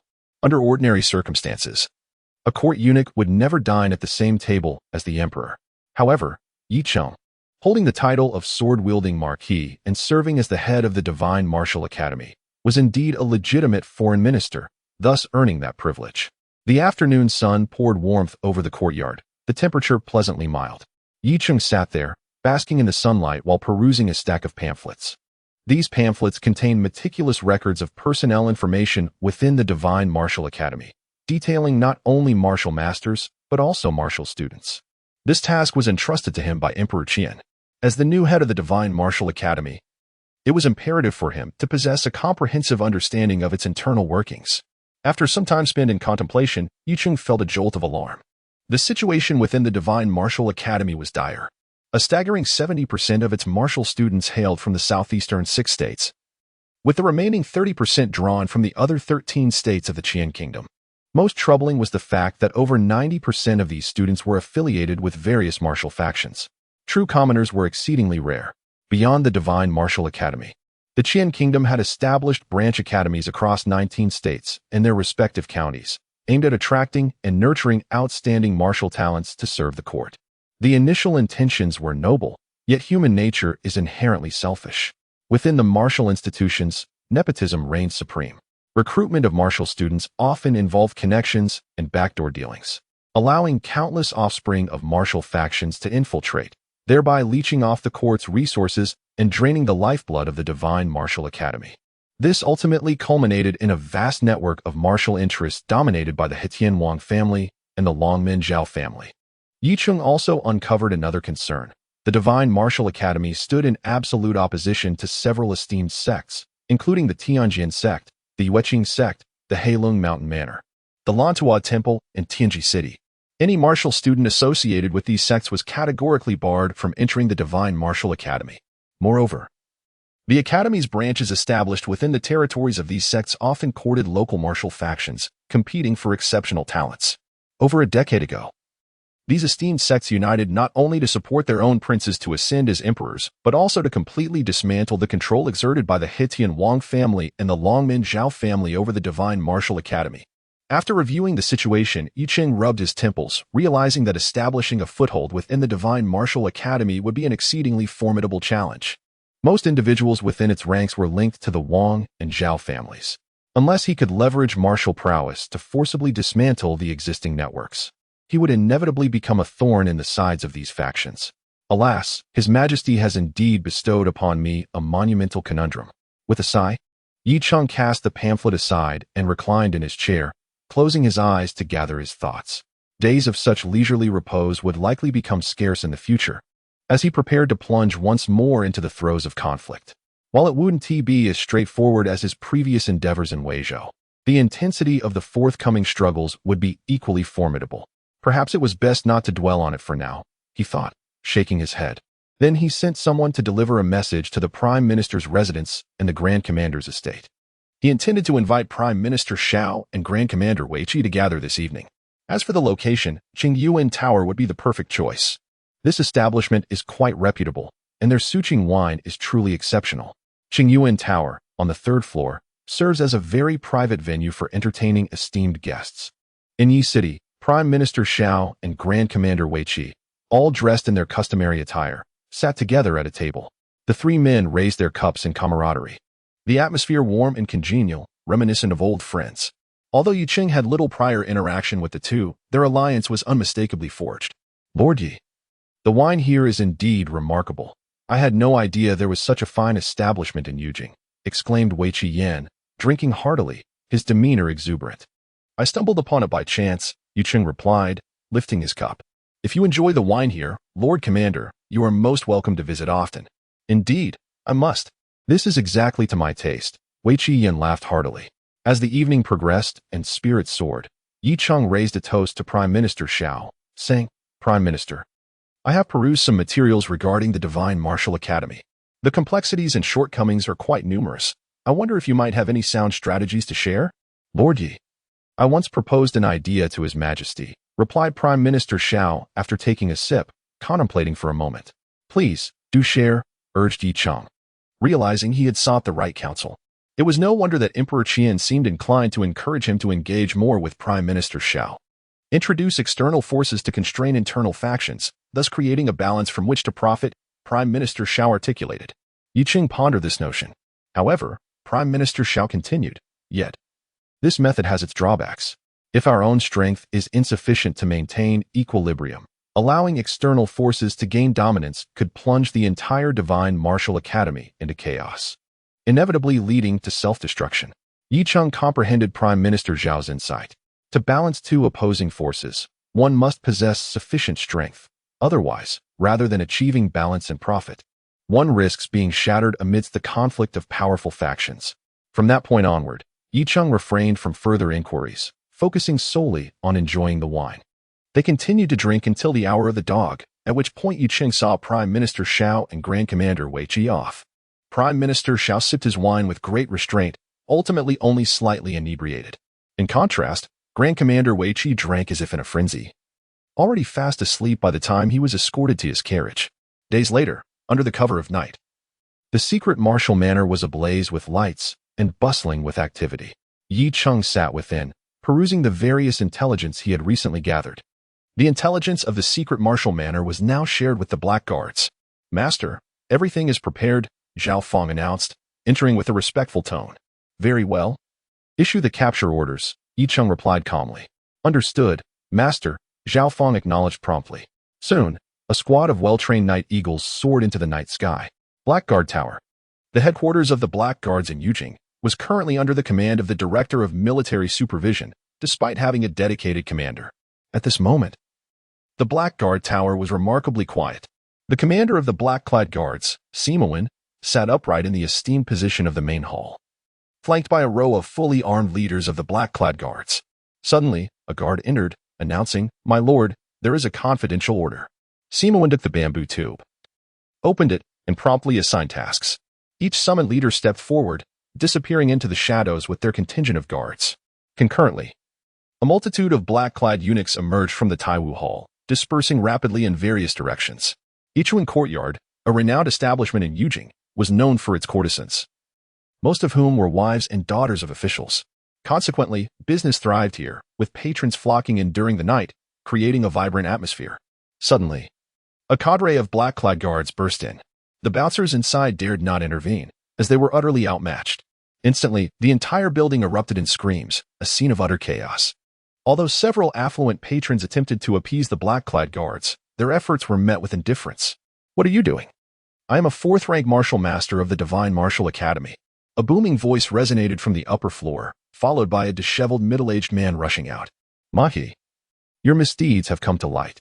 You have insulted the wife of one Shifu, the shopkeeper from the west of the city, and murdered and injured a family of 7. The evidence is irrefutable," one of the black-clad leaders stated coldly. "Just a few lowly commoners. I have already compensated them. What does this matter? How dare you black-clad guards provoke the Divine Martial Academy?" The middle-aged man retorted with arrogance, showing no concern, and even resorting to threats. "Seize him." The black-clad leader waved his hand, and several guards lunged forward, leaving the onlookers in a flurry of speculation. This masterma is a martial instructor from the Divine Martial Academy, holding an official position. How could the black-clad guards apprehend him? One bystander mused. "Surely, the victim must have connections." "That cannot be.